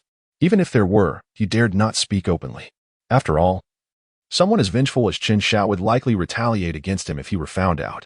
Noticing Bai Zhe's silence, Di Jun snorted coldly. "Even with only a half-finished bloodthirsty sword, I still possess the Zhou Tian Stardo formation. Their ancestral witches are merely 11 in number. Thus, can my demon army truly falter? I too believe it is sufficient. As long as we can breach the ancestral witches' defenses, the witch clan poses no threat." The General Ji Ming among the top 10 demon generals stepped forward in agreement. The other demon generals, aside from Bai Zhe and the absent Gue Che, also concurred that it was adequate. When the civil officials observed Bai Zhe's silence, no one stood to refute, and ultimately, Di Jun waved his hand, ordering everyone to prepare for battle. 3 days later, Di Jun led the entire demon clan with great fanfare toward the territory of the witch clan. Along the way, all beings of the wilderness retreated in fear upon witnessing such a display. Meanwhile, the witch clan had already readied themselves, eagerly anticipating the arrival of the demon clan. On the battlefield, Di Jiang glared at the grim-faced Di Jun and taunted, "Di Jun, you seek to slaughter the human race to forge the bloodthirsty sword. Committing such heinous sins, it is only fitting that your demon clan be defeated by me." Di Jun gritted his teeth, sternly retorting, "Do not rely on mere words. If you have the courage, step forward and test the sharpness of my sword." With that, he drew forth the yet-to-be-completed bloodthirsty sword. The sword shimmered with an eerie light, and strands of malevolent energy coiled around its blade. The ominous aura swirled like a black mist, undulating incessantly as if imbued with sentience. Intermingled within was a dark crimson essence, a manifestation of the grievances of the slain human race, subtly emanating a disquieting presence. Although the blood amassed by the demon clan was insufficient to forge a complete Slayer sword, it had already claimed the lives of over 100 million humans. As this malevolent energy intertwined with the vengeful spirits, it forged a unique field of influence, rendering the surrounding air unusually dense, making it difficult to breathe. Di Jiang gazed upon the Slayer sword in his hand, sensing a threat of menace. Though incomplete, it still posed a threat to him. Yet, he could not afford to falter in spirit before his opponent. With an expression of righteous indignation, he admonished Di Jun, Dijun. Your heinous acts against the innocent human race are intolerable by the laws of heaven. You are unworthy of being the celestial emperor. Today, my witch clan shall act in heaven's stead to eradicate you. Humph. The distinction of victory and defeat can only be revealed through battle. With a grand gesture, Dijun summoned the demon clan to form the grand celestial array. The stars within the formation shimmered brilliantly, each celestial force activated, weaving into radiant beams of light that enveloped the demon clan, merging their powers into a vast and formidable energy wave. Unwilling to be outmatched, Dijun led the ancestral witches to establish the 12 capital celestial formation. In an instant, the heavens darkened and storms brewed as 12 colossal Panga manifestations towered, exuding an overwhelming pressure capable of annihilating worlds. Though one ancestral witch was absent, the remaining ones still maintained about 80% of their strength, thanks to Chi Yu's resilience. Meanwhile, the demon clan had suffered significant losses in the previous battle, particularly missing the quasi-saints Gue Che and Yuat. Thus their formation also retained only 80% of its power. The forces of the two formations clashed violently, distorting and tearing through space. As cracks spread like a spider's web, the energy fluctuations caused casualties among both clans, with neither side willing to relent. The conflict would only cease when one side lay defeated. As the ranks of the demon clan dwindled, the power of the grand celestial array began to wane. While the ancestral witches were nearing exhaustion, with a thunderous roar, both formations shattered simultaneously, resulting in a mutually devastating stalemate. Dijun surveyed the devastation before him, consumed by a frenzied despair. Gathering his remaining magical energy, he brandished the Slayer sword and charged at Dijun. Dijun, prepare to meet your end. Seeing Dijun approach with the Slayer sword, Dijun was already drained of strength. The 12 capital celestial formation required the collective might of all 12 witches, leaving no room for external assistance. In contrast, the grand celestial array was forged by countless demon cultivators and numerous demon generals, allowing Dijun, despite his immense expenditure of power, to maintain the capacity to fight. Dijun moved with unearthly speed, and the other ancestral witches could not reach him in time. Ultimately, Dijun could only watch helplessly as Dijun's sword cleaved through his defenses, piercing through him. "Elder brother," the wild-haired bird exclaimed, "how dare you?" Dijun's face twisted with madness. "I shall eradicate you all." With that, he withdrew the Slayer sword and decapitated Dijun, a venerable ancestral witch, thus sealing his fate. The closest ancestral witches, Xinming, Zhu Rong, and others, were driven into a frenzy upon witnessing the scene. A torrent of spells rained down upon Dijun, casting him away. Just as Dong Huangtai arrived to provide aid, Zhu Rong stepped forward, shouting, "Brothers, let us annihilate the demon clan and avenge our elder brother." The witch army, fueled by righteous fury, surged towards the demon clan. The remaining ancestral witches, though weary, pressed onward to confront Dong Huangtai.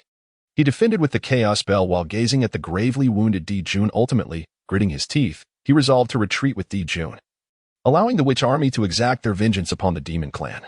Despite the 12 ancestral witches suffering great losses, the witch army sustained minimal casualties, tipping the battle heavily in their favor.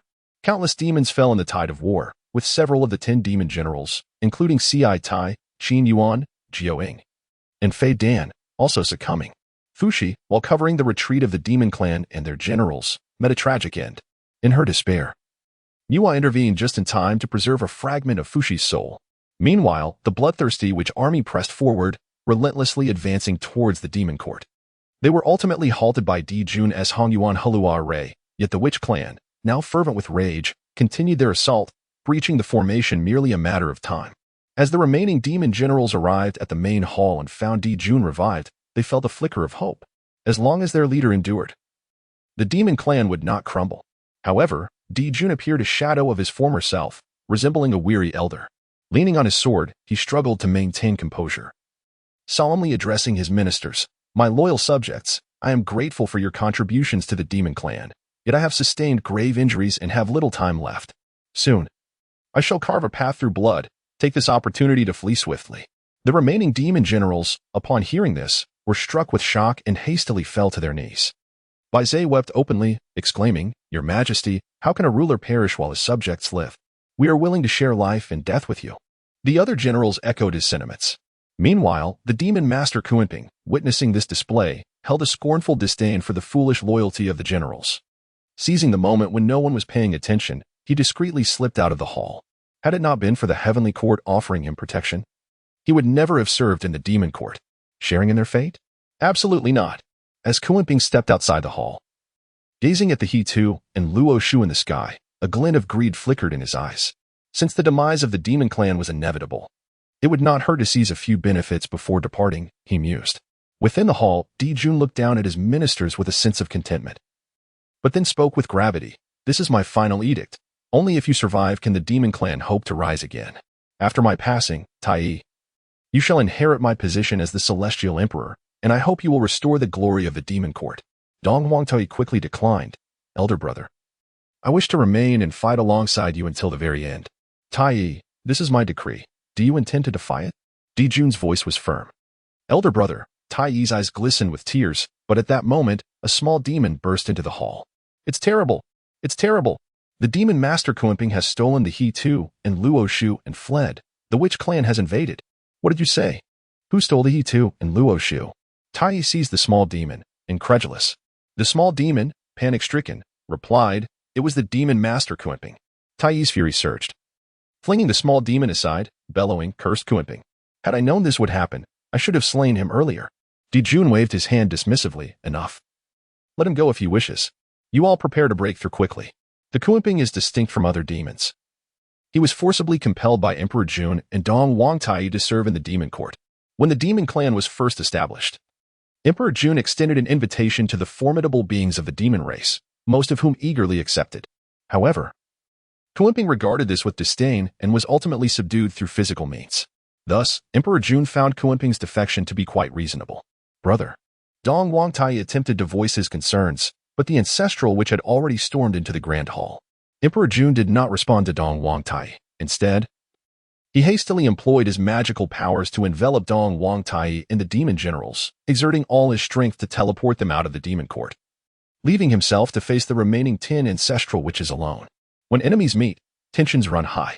Jumang stepped forward, his voice fierce. Emperor Jun, you have slain my elder brother. I shall ensure your soul is scattered to honor his spirit in the heavens. Emperor Jun, seated in the highest position, maintained a stoic expression and coldly replied, my life is here. If you have the courage, come and take it. Zhurong, known for his impulsive temperament, could not tolerate Emperor Jun's arrogance in the face of death and charged forward recklessly. Die, now. The other ancestral witches refrained from intervening, as they perceived Emperor Jun's weakened state, especially after having sent Dong Wangtai and the others away, indicating he had lost his ability to fight back. However, just as Zhurong was about to strike, a beam of sword light descended like lightning, swiftly severing Zhurong's head before continuing to strike the nearest Tianwu ancestral witch, decapitating him as well. By the time the ancestral witches regained their composure, both Zhurong and Tianwu were already lifeless. Looking at Emperor Jun standing beside Tianwu's corpse, one could see no trace of his earlier lethargy. He radiated vitality, surrounded by a dazzling golden light that subtly hinted at bloodshed. Clearly, Emperor Jun had burned his essence to regain his peak strength in a short time. He feigned weakness to lure the enemy, then unexpectedly struck, eliminating 2 ancestral witches in one fell swoop. Di Jiang, witnessing the furious ancestral witches, laughed wildly. If you desire my life, you must pay the price. You vile feathered creature, I will ensure your body is shattered into 1,000 pieces. With that, the other ancestral witches surged forward to attack, no longer underestimating Emperor Jun. Before long, Emperor Jun found himself in retreat, as the witch-slaying sword was merely a semi-finished product. After slaying 3 ancestral witches, the malevolent energy and resentment within the sword could no longer break through the witches' defenses. The ancestral witches recognized this and intensified their assault, utilizing the laws of time. Zhu Jiao-yin briefly sealed Emperor Jun's opening, allowing the other 9 ancestral witches to strike as one, sending Emperor Jun flying out of the palace. Lying on the ground, gasping for breath, he was on the brink of death. Seeing this, Gong Gong advanced to deliver a fatal blow, denying him even a chance to utter his last words. Despite frequently quarreling and fighting due to their elemental conflicts, it could be said that their relationship was profound, akin to the sentiment of striking is affection, scolding is love. And love is not enough to be gentle. Do not harm my elder brother. Just as the situation reached a critical point, a large bell enveloped Emperor Jun, and taking Gong Gong by surprise, it struck him, sending him flying miles away. A figure gradually emerged before the bell. It was Dong Wangtai, having returned. Upon seeing Dong Wangtai's return, Emperor Jun spoke solemnly. Tai, why have you returned? Do you intend to defy my orders? Dong Wangtai's eyes burned with intensity as he turned and declared, Brother, I cannot abandon you. Let me recklessly fight this time. With that, Dong Wangtai enveloped Emperor Jun and engaged the ancestral witches in battle. The Chaos Spell, one of the 3 innate treasures transformed from Pangu's axe, possessed both offensive and defensive capabilities. With this treasure, Dong Wangtai fought fiercely against the ancestral witches. However, they had sealed all his escape routes, making it difficult for him to break free. Anxiously searching for a way out, Dong Wangtai knew that if his powers were exhausted, even if the Chaos Spell transformed back into Pangu's axe, he would still face death.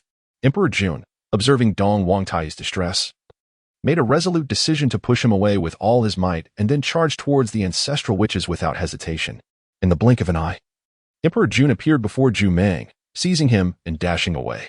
The other ancestral witches felt a sudden tightness in their hearts and rushed to block him. Dong Wangtai noticed the sudden withdrawal of Emperor Jun's aura and instinctively understood his intent. He was willing to self-destruct to create an escape route.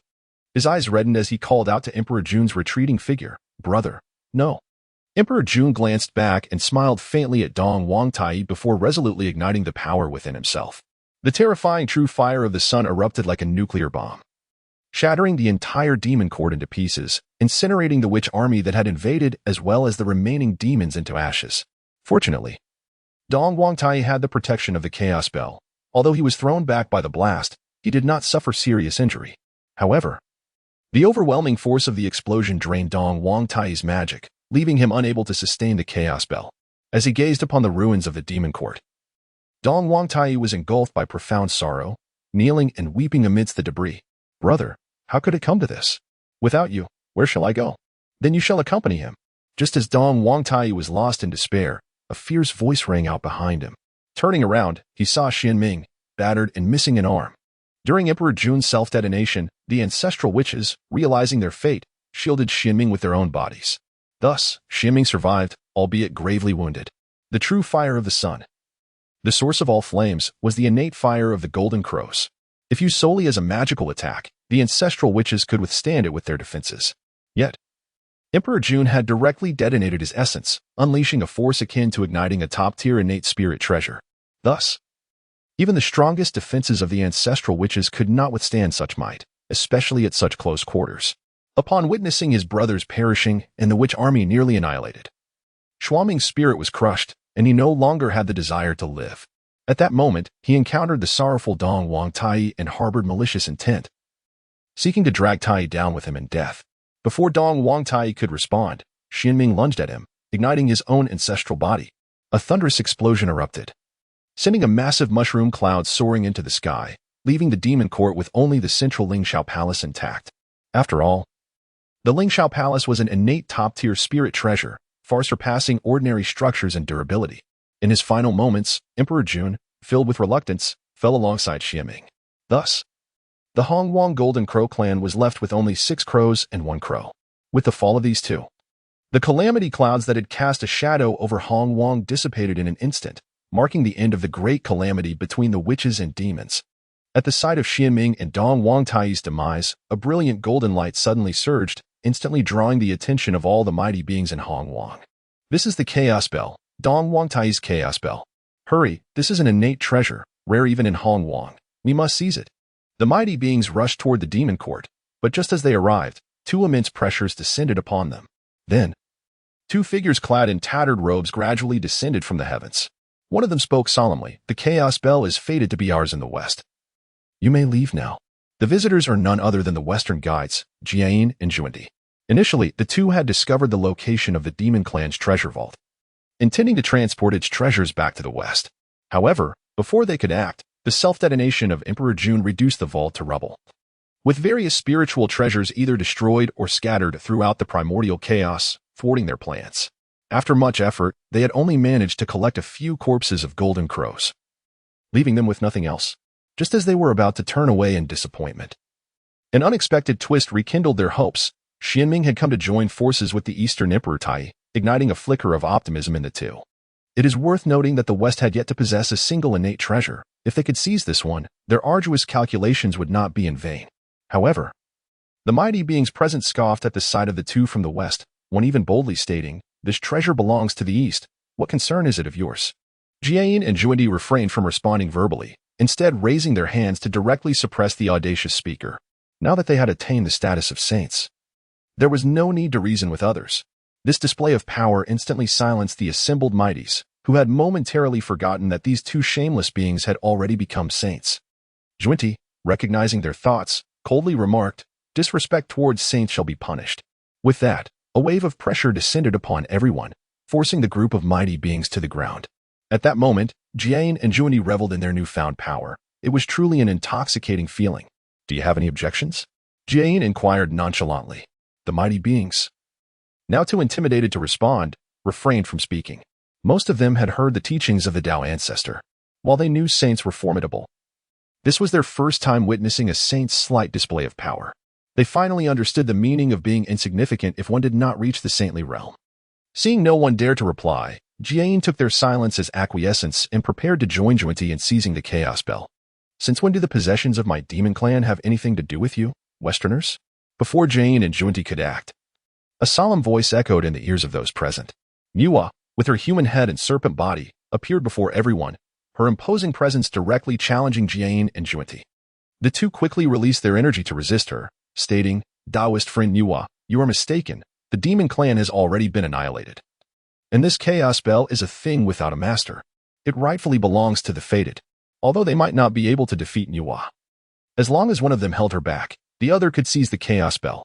Thus, Jian and Junti showed no signs of retreat. Nuwa, infuriated by the shamelessness of the two brothers, gritted her teeth, saying, "If that is the case, let us settle this with strength."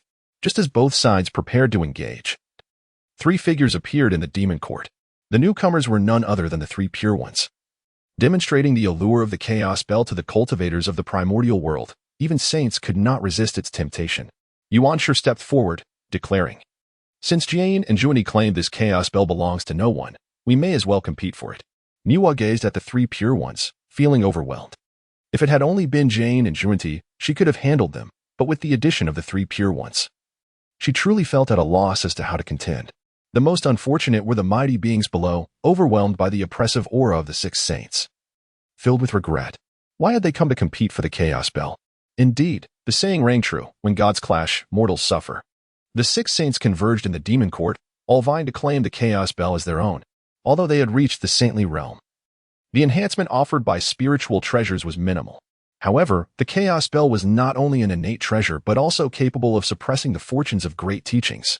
Except for Nuwa, all present desired to acquire it, especially Tong Tian, as the merits of spiritual treasures were incomparable to that of innate treasures. Nuwa sought only to reclaim the possessions of her demon clan, and a fierce battle was imminent. Seeing the mighty beings below, Tong Tian was the first to act, dissipating the oppressive aura weighing upon them. The mighty beings, witnessing this, gratefully bowed to Tong Tian, exclaiming, "Thank you, Saint Tong Tian." With that, they departed the demon court without looking back.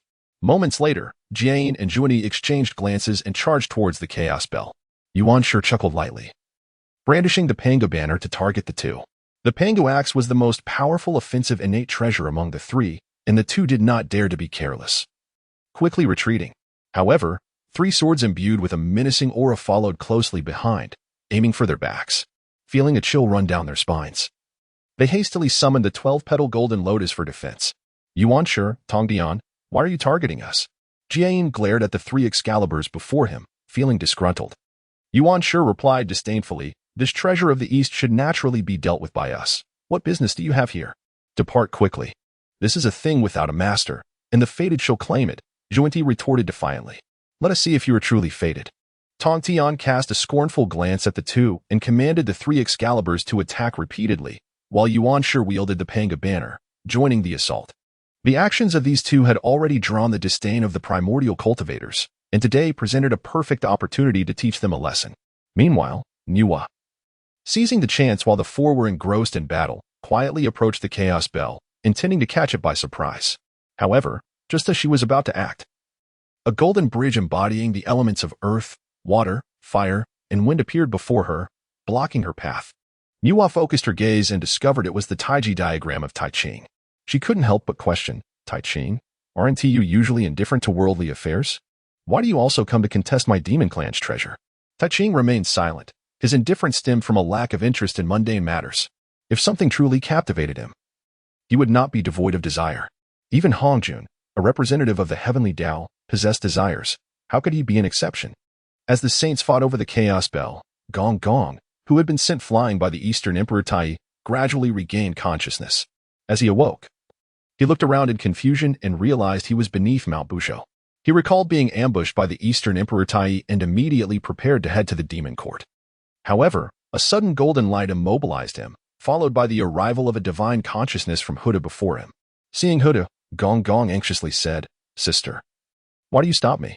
I must go assist Brother Jumong and the others." Huda's face showed sorrow, making it difficult for her to speak.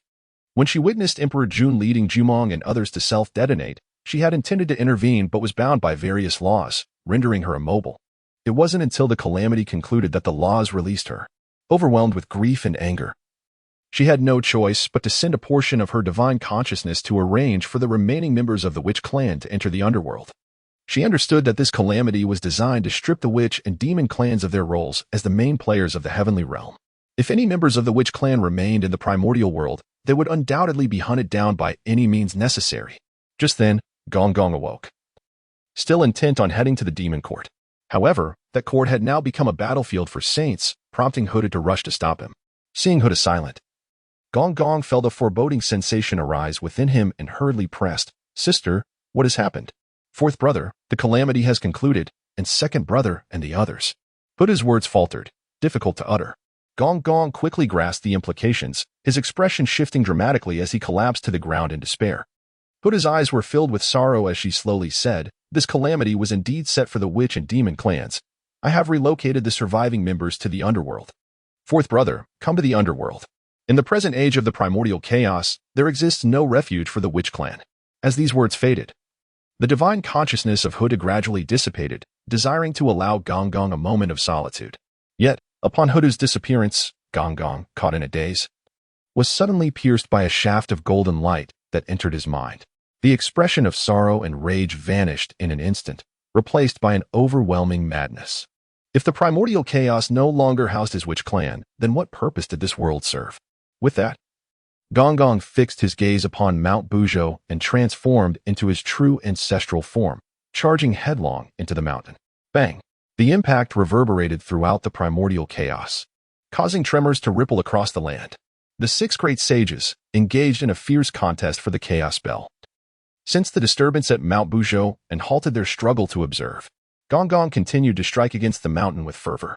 The 6 sages exchanged glances, a flicker of disdain in their eyes. Even Huda believed Gong Gong was merely venting his emotions and did not pay him much heed. It is worth noting that Mount Buzhou was the very spine of Pangu.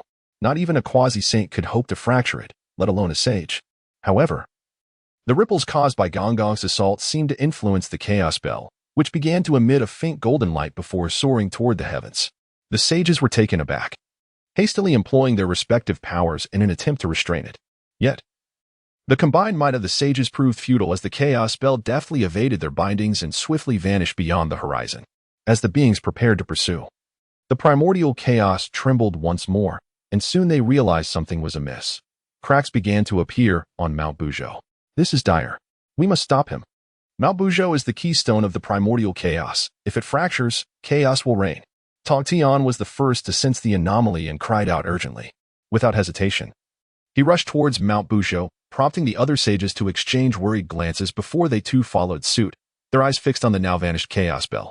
However, at that very moment, a ray of golden light surged forward, catching up to the Chaos Bell and altering its trajectory towards Mount Wanshou. By the time Tong Dian arrived at Mount Buzhou, the mountain was already riddled with fissures. With Gong Gong's final blow, the mountain collapsed with a resounding crash, and the sky itself was rent open, creating a vast chasm. "Alas, I am too late," Tong Dian lamented, gazing skyward in despair. Below, Gong Gong erupted into manic laughter. "Let destruction reign. Let the primordial chaos return to the formless void." Just as he reveled in his madness, an overwhelming wave of karma descended from the heavens, violently bursting Gong Gong apart, while the witch clan of the underworld suffered greatly as well. Powerful witches plummeted several realms in cultivation, and even newborn witches perished instantly. The realm of the underworld was engulfed in profound sorrow. "Fourth brother, how has it come to this?" Huda gazed at Mount Buzhou, tears streaming down her face. The ancestral witches, devoid of souls, were also absent from the cycle of reincarnation. In other words, she would forever be bereft of kin. The collapse of Mount Buzhou, the very pillar of the heavens, would indeed spell doom for the world. Fortunately, the 6 great sages acted swiftly to support the heavens. After all, any matter could be addressed later, but if the primordial chaos were lost, everything would cease to exist.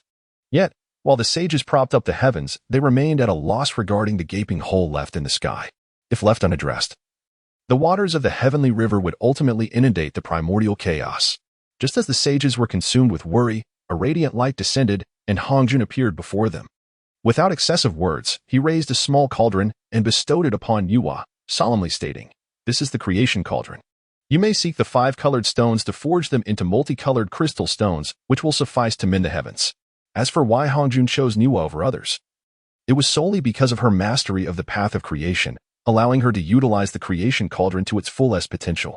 Otherwise, she would not have been able to create humanity, and thus, this merit rightfully belonged to her. Beside them, Jian and Zhuani watched, tears of envy streaming down their faces. Yuhua accepted the cauldron with a bow, saying, "I shall faithfully obey the master's decree." Hongjun nodded and returned to the Zishio palace, while Yuhua set off to seek the 5 colored stones. Traversing the vast expanse of the primordial chaos, she finally gathered all 5 stones. After 4 years of diligent effort, she utilized the creation cauldron to forge 36,501 multicolored crystal stones and hurried to the gaping chasm. She employed her formidable powers, gradually inserting the 5 colored stones into the breach.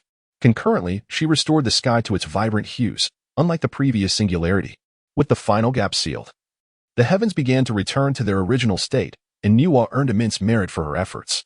With one last crystal stone remaining in her possession, she deemed it unnecessary and casually cast it into a celestial mountain in the primordial chaos, which would later become the famed Flower Fruit Mountain. Now that the breach in the sky had been mended, the pillars of heaven had still collapsed, leaving no support for the heavens. Eventually, the heavens would merge again, leading to a return to chaos and the obliteration of existence. Reluctantly, the 6 sages joined forces to deduce that a colossal mystical turtle resided in the northern sea, its 4 limbs capable of serving as the pillars of heaven. However, this turtle had been transformed from the corporeal body of a chaotic demon god. And though influenced by the demon god's will, it lacked full sentience and operated solely on instinct. The turtle's back had become land, populated by countless beings who thrived under its protection. To obtain its limbs would necessitate slaying the turtle, a consequence too grave for the sages to bear. Ultimately, it fell upon Tong Tian to undertake this task. Meanwhile, Qin Shao, having cast the remnants of Red Cloud's soul into the cycle of reincarnation for nurture, settled at Wuzhuang Temple. Gazing at the now mended chasm in the sky, he mused that the only thing missing was a pillar to support the heavens. Suddenly, he recalled the northern sea turtle, which had seemingly been slain by Tong Tian, leading to the lingering resentment that cloaked the entire Beiju Luzhou miasma. If the demise of the Jie Jiao stemmed from the disparities among its disciples, leading to profound karma, then the aftermath of the northern sea turtle's death surely accounted for a third of it. Being the eldest disciple of Jie Jiao now, he would inevitably bear the weight of this karma, which left him feeling uneasy. Thus, Qin Shao resolved to journey to the northern sea to intercept Tong Tian. However, upon arriving at the northern sea, he found himself in a dilemma. Tong Tian's impetuous nature would likely lead him to swiftly dispatch the northern sea turtle. By the time Qin Shao arrived, a feast would already be in preparation. The sages could not deduce the situation, rendering interception impossible. Words could not be spoken, nor thoughts formed. Even a fleeting idea could alert them, which is why the sages maintained their lofty status. As for the 2 from the west, it was best to disregard them, as there were too many who had scolded them, leaving them no time to settle accounts. Over time, they had simply grown accustomed to it. Suddenly, a spark of inspiration illuminated Qin Zhao's mind, and he devised a plan. If he could not find Tong Tian, then he would draw Tong Tian to him. Thus, he began to spread rumors about Tong Tian, tales of his romantic escapades and the shocking secrets between him and Yuhua, insinuating that Tong Tian had committed unspeakable acts against his own disciples. Before long, the sky erupted with thunder and lightning, and a tremendous pressure descended upon Qin Shao. The wrath of the sage darkened the heavens. A furious roar echoed throughout the primordial chaos. "Unworthy disciple, I shall cut you down." Upon witnessing this, Qin Shao skillfully knelt on one knee, catching the descending Qingping sword, and immediately pleaded, "Master, please allow me to defend myself." "Silence! How dare you, wretched disciple, deceive your teacher in such a manner? Today, I shall purge the ranks." Tong Tian's eyes blazed with fury, nearly driven to the brink of exasperation by Qin Zhao's insolence.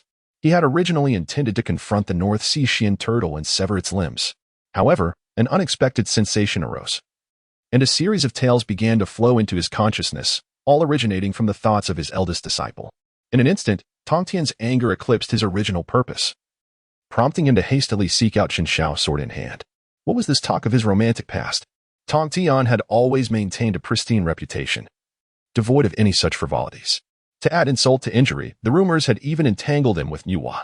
Were it not for the fact that Qin Shao is his disciple, he would have long since taken drastic measures. Today, he was resolute in disciplining Qin Shao. Not even Hong Jun could intervene. Just as Tong Tian prepared to strike at the tender posterior of his disciple, Qin Shao cried out, "Master, please allow me to explain." Observing the sincerity in Qin Shao's eyes, Tong Tian's hand faltered momentarily. He recalled the last time he had been interrupted during his ascension to sainthood, a misunderstanding born from his own fury at not allowing Qin Shao to elucidate. Thus, he suppressed his ire and inquired, "What explanation do you offer?" Upon witnessing Tong Tian's calm demeanor, Qin Shao hastily clarified, "Master, are you contemplating severing the limbs of the North Sea Xian turtle to support the heavens?" A flicker of surprise crossed Tong Tian's eyes. After all, the notion that the North Sea Xian turtle could uphold the heavens was a conclusion reached through the collective efforts of the 6 great saints. How had his disciple come to possess such knowledge? However, now is not the time for such musings. Tong Tian replied, somewhat irked, "Indeed, had it not been for you, I would have long since propped up the heavens." Qin Shao curled his lip. "Yet you must also bear the immense consequences of this matter. Have you not considered that?" Upon hearing this, Tong Tian sighed. He was well aware of the truth. However, with Nuwa already exerting her influence and the 2 shameless beings from the west deeply indebted, how could they possibly agree? Tai Ching and Yuanshi opted to feign ignorance if he did not take it upon himself. He would merely witness the chaotic resurgence of the primordial elements. This was not in alignment with Tong Tian's character. After listening to Tong Tian's explanation, Qin Shao felt that he truly embodied the image of a spirited youth, undeniably a fervent young man. He then stated, "I have a method to persuade the black tortoise of the North Sea to willingly support the heavens. Thus, we shall not bear this burden of causality." Tong Tian's expression shifted slightly, a hint of disbelief in his voice as he inquired, "Are you certain?" Qin Shao nodded, "At least 80%. "Then you may give it a try." But, upon witnessing Qin Shao's confidence, Tong Tian was naturally inclined to allow him to proceed. After all, even he had not fully comprehended his own disciple. Perhaps Qin Shao could indeed provide him with an unexpected surprise. However, the atmosphere shifted abruptly as Tong Tian's expression darkened. "Before that, you must first reckon with your slander against your teacher and your disrespect towards your elders." With that, he approached Qin Shao, wielding the Qingping sword. Qin Shao was taken aback and hastily lamented, "I am merely seeking you out. You cannot treat me this way." Words were futile. "Behold my sword." However, Tong Tian paid no heed to Qin Shao's pleas. If he dared to slander him today, he would surely overstep tomorrow. This beating was unavoidable. After administering a thorough thrashing to Qin Shao, Tong Tian dragged him to a small island. This island rested upon the back of the North Sea Xian Gui, teeming with myriad forms of life. Subsequently, Tong Tian raised his hand, and a golden light penetrated the North Sea Xian Gui's sea of consciousness, awakening it. Although the North Sea Xian Gui's intellect was not fully restored, it could still engage in coherent communication, and upon seeing Tong Tian, it was instantly filled with excitement.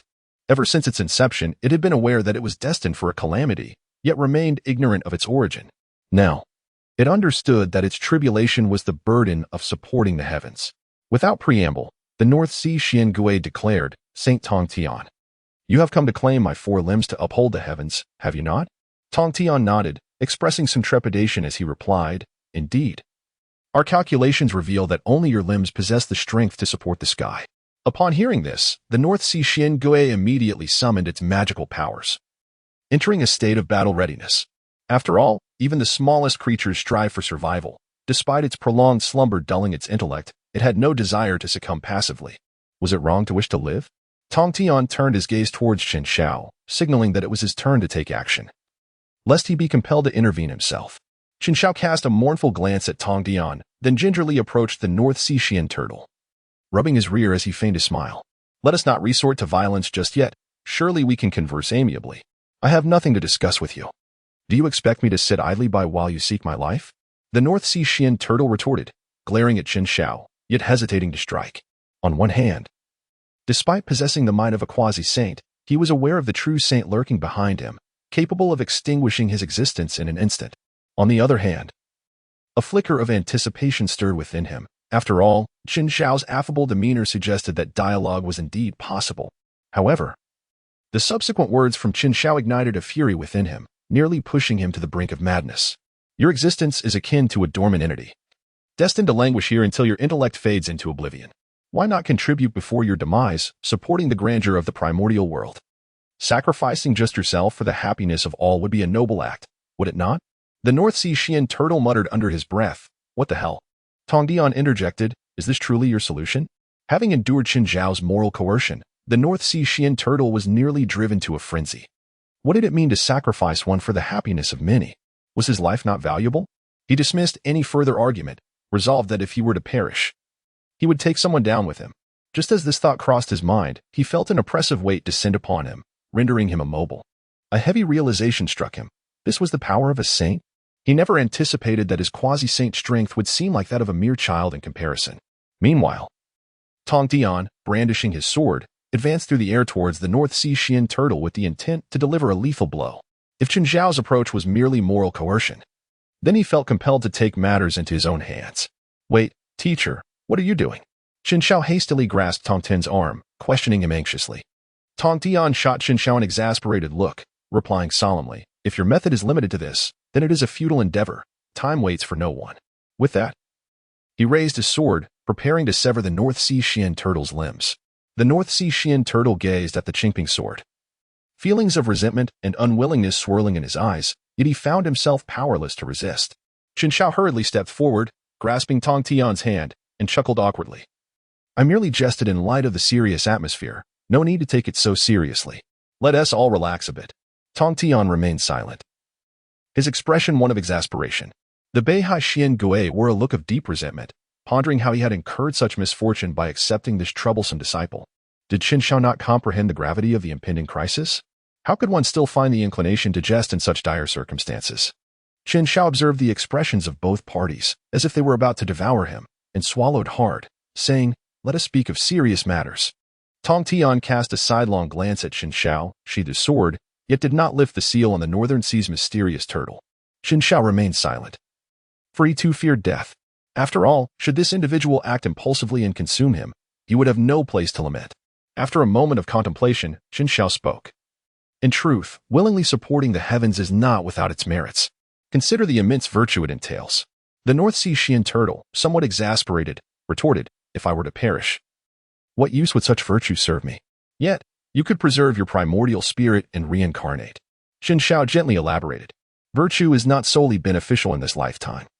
Once you reincarnate, you are bound to emerge as a blessed and transcendent being with a significantly favorable foundation. Upon hearing this, the North Sea Xian turtle fell into deep contemplation. Though ordinary beings often know how to make choices, the Xian turtle, having endured countless slumbers, lacked complete wisdom and required time to ponder. Qin Zhao also perceived this and promptly offered an analysis. Consider your current predicament. Occasionally succumbing to slumber ultimately leads to the extinguishment of your consciousness, rendering your fate no different from death. After a brief moment, the Northern Sea Xian turtle gazed at Qin Zhao and inquired about the lingering doubt that had just crossed his mind. How can you assure me that I shall successfully reincarnate? Qin Zhao tilted his head slightly, exuding confidence as he proclaimed, I am but a humble being, currently serving as the Emperor of Fengdu in the underworld. The act of reincarnation is merely a trifling matter for me. Upon finishing his declaration, he donned the imperial robe of the Emperor of Fengdu, enhancing his persuasive presence. The Northern Sea's mystical tortoise's eyes brightened, and his apprehensions dissipated instantly. He spoke, then I shall consent, but you must vow an oath to the heavenly principles. Qin Zhao waved his hand and said, why make a vow to the heavenly Tao? I have already offered you a pledge to the great Tao. Is that not sufficient? That is indeed excellent, agreed the Northern Sea Xian turtle. For it is widely acknowledged in the primordial realm that the great Tao holds greater persuasive power than the heavenly Tao. Meanwhile, Tong Dian, upon hearing that Qin Zhao had become the king of the underworld, wore a dark expression. Grasping Qin Zhao's head, he turned it to face him, and, with a somber tone, inquired, when did you betray the teachings? Qin Zhao's heart trembled as he hurriedly clutched Tong Tian's leg, lamenting, Master, I am wronged. I have not betrayed the teachings. Tong Tian kicked Qin Zhao away, questioning, then why have you taken on the role of the king of the underworld? Of course, it is for the sake of merit. Otherwise, how could your esteemed Qingping sword become a treasure of virtue? Am I to conjure it from thin air? Qin Shao quickly explained. Tong Tian contemplated, pondering whether to strike him. The Qingping sword silently echoed, strike him, +1. Subsequently, Qin Shao informed Tong Tian that Huda had essentially ceased to manage affairs. Occasionally, she would send members of the Jia sect to the underworld. Eventually, the organization would comprise entirely of Jia sect members, save for the owner, Hutu. Thus, reincarnation and Q-jumping would pose no issue at all.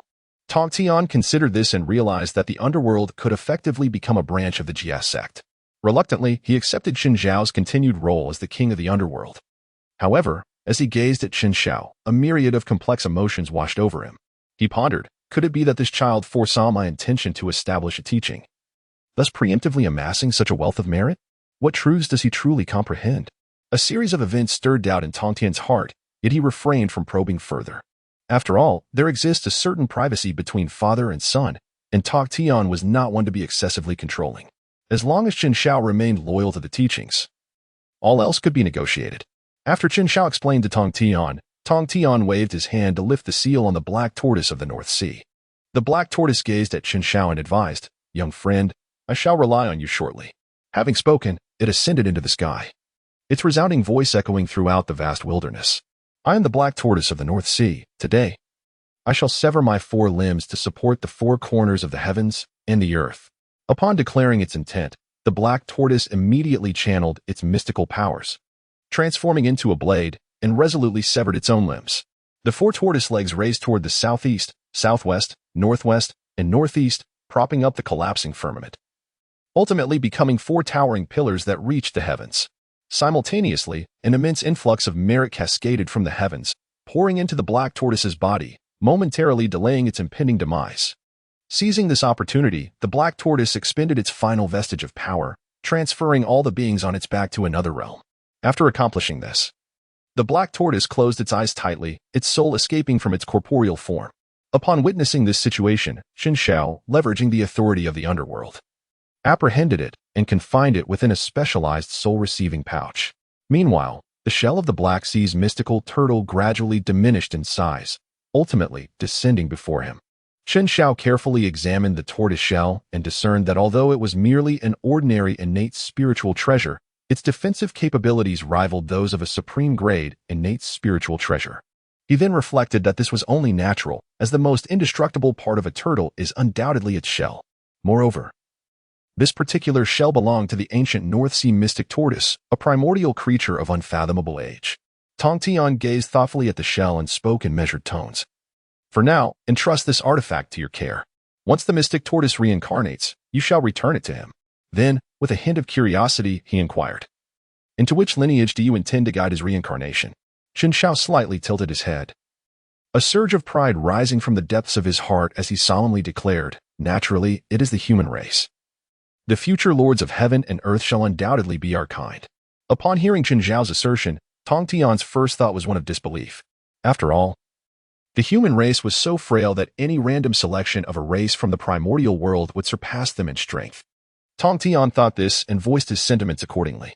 Qin Shao curled his lips and remarked, Teacher, that is merely because the human race lacks suitable cultivation methods. Take Master Jindandeo of the Taiching sect, who has ascended to immortality through the Xian Du cultivation alone. If there were appropriate techniques available, given the reproductive capabilities of the human race, they would undoubtedly emerge as the most formidable race in the primordial world. Upon hearing Qin Zhao's explanation, Tong Tian appeared momentarily enlightened. Yet a flicker of doubt crossed his features as he inquired, How can you be so certain? Is this not merely conjecture, a basic form of reasoning? Qin Shao chuckled lightly. Tong Tian cast a suspicious glance at him but chose not to pursue the matter further. Instead, he shifted the conversation, stating, this time, You shall accompany me back to Kunlun. The Jie Jiao has recently accepted many new disciples, and as their elder brother, you ought to make an appearance. Certainly. I shall first visit Mount Wanshou to inform the Swearing clan that they may return, and then I will join you, Qin Shao agreed. Realizing he had not returned to Jie Jiao for quite some time. As the elder brother, it was indeed somewhat irresponsible to be absent for so long. Moreover, he had no desire to return to the underworld at this moment, pondering the countless souls that would be lost in the impending battle and envisioning the grim scene. Qin Shao suddenly felt a tingling sensation on his scalp. It would be best for Huda to handle such troublesome matters. After all, the witch clan had already been taken to the underworld by her, and she would undoubtedly promote some individuals to the surface. For now, he decided to enjoy a well-deserved respite in the outside world, focusing on enhancing his cultivation. Chen Xiao returned to Mount Wanshou and directly sought out the three ancestors of the human race. The calamity of the fire and witch demons has come to an end, and the human race may now return to their ancestral lands. Upon hearing this, the three ancestors let out a sigh of relief. For the feeling of living under another's roof is hardly pleasant. After all, a gold nest or silver nest is no match for one's own doghouse.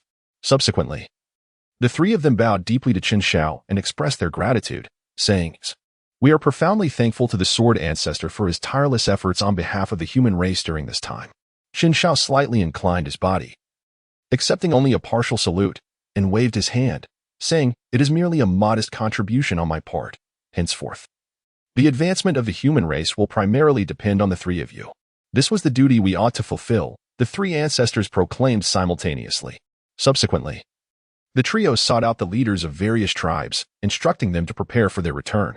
After expressing their gratitude to Jin Yuanzi, they led the human race back to their ancestral lands. However, a small portion of the human populace remained on Mount Wanshou, a matter that had been duly reported to Jin Yuanzi, who expressed no objections. Chen Xiao and Godan diligently safeguarded the migration of the human race. However, due to the recent conclusion of the calamity wrought by the wraiths, the entire primordial world had descended into a long-awaited tranquility. Along their journey, they encountered no unforeseen circumstances. After Chen Xiao returned the human race to their ancestral land, he prepared to head back to Kunlun Mountain. Just before his departure, a thought suddenly struck him, and he instructed the three ancestors. The human race is about to experience a great flourishing, and during this time, a supreme treasure will come into existence.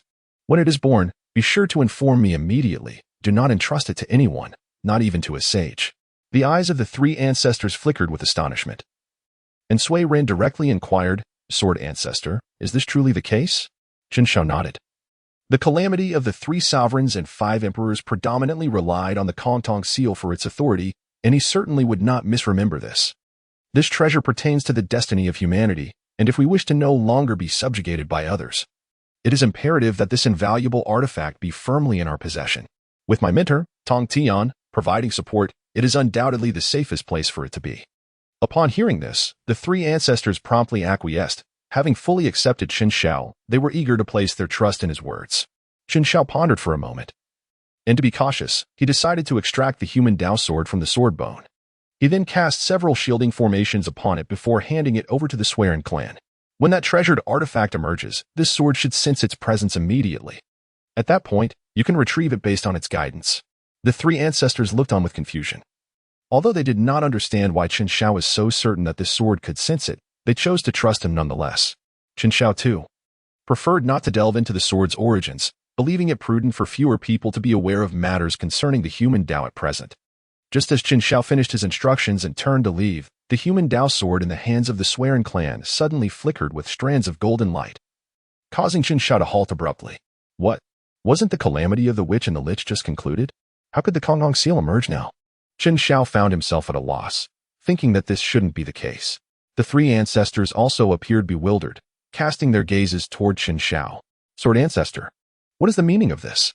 Chen Xiao took the sword from Swearin, waving it with a mumble. "It wouldn't be broken, would it?" At that moment, a sudden chill enveloped him from behind, a wave of familiarity washing over his heart. He hurriedly turned around and immediately activated his magical shield. Observing this situation, the three ancestors assumed an enemy was approaching and became vigilant. Sure enough, not long after, a brilliant golden light suddenly illuminated the horizon, rapidly soaring towards them. In his heart, Chen Xiao pondered, "This time it should not crash down upon me again." However, upon discerning the nature of the arrival, he could not help but feel a twinge of astonishment. The object resembled a colossal bell, adorned with the sun, moon, stars, and encircled by the elements of earth, water, fire, and wind. Was this not the Chaos Bell? What was it doing here? Before Chen Xiao could fully react, the Chaos Bell collided with the shield with a resounding bang.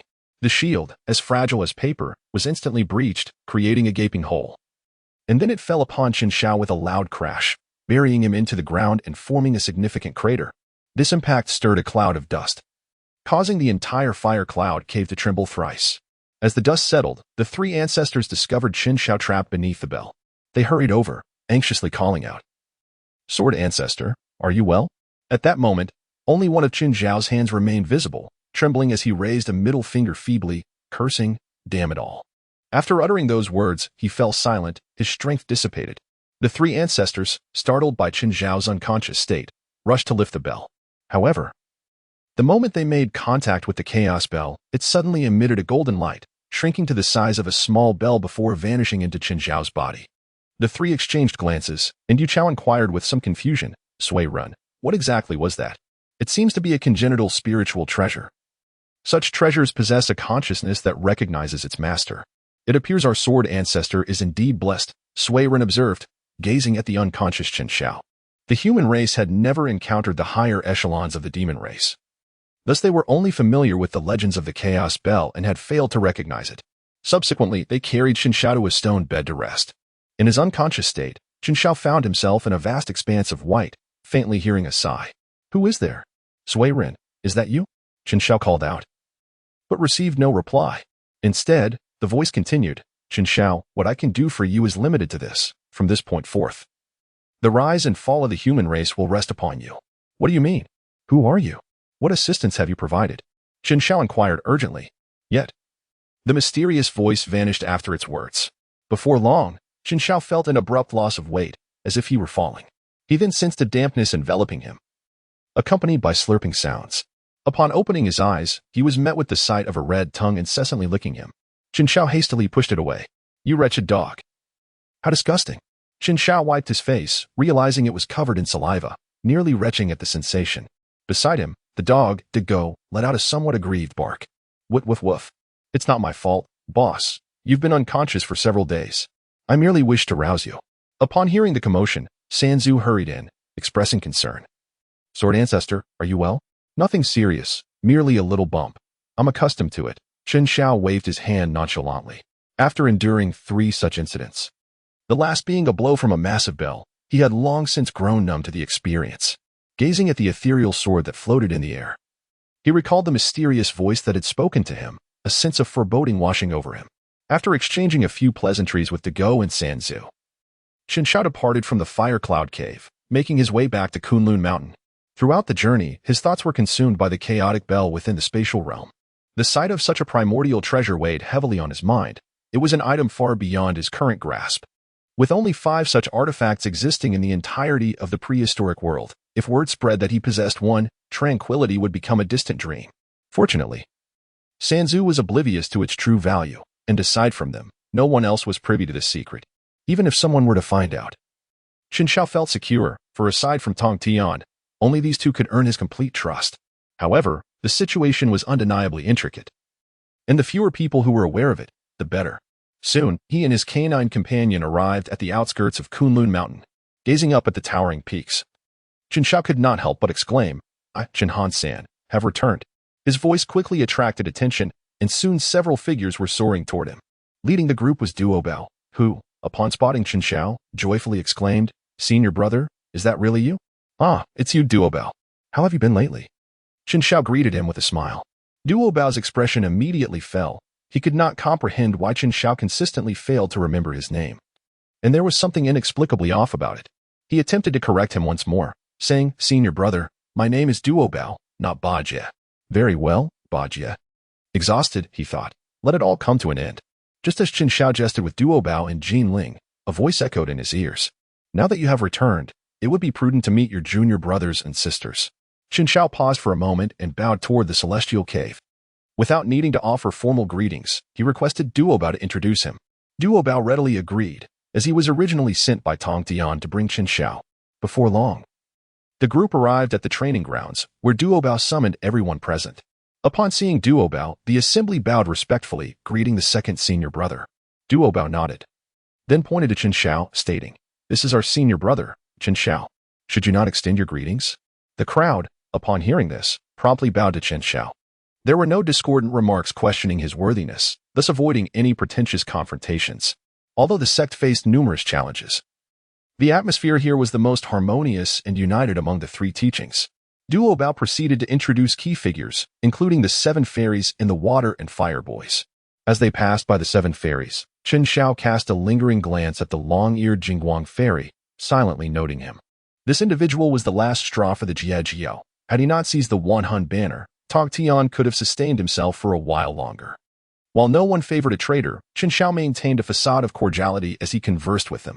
However, the long-eared Jingguang fairy sensed an unsettling gaze upon him, causing him to shiver involuntarily.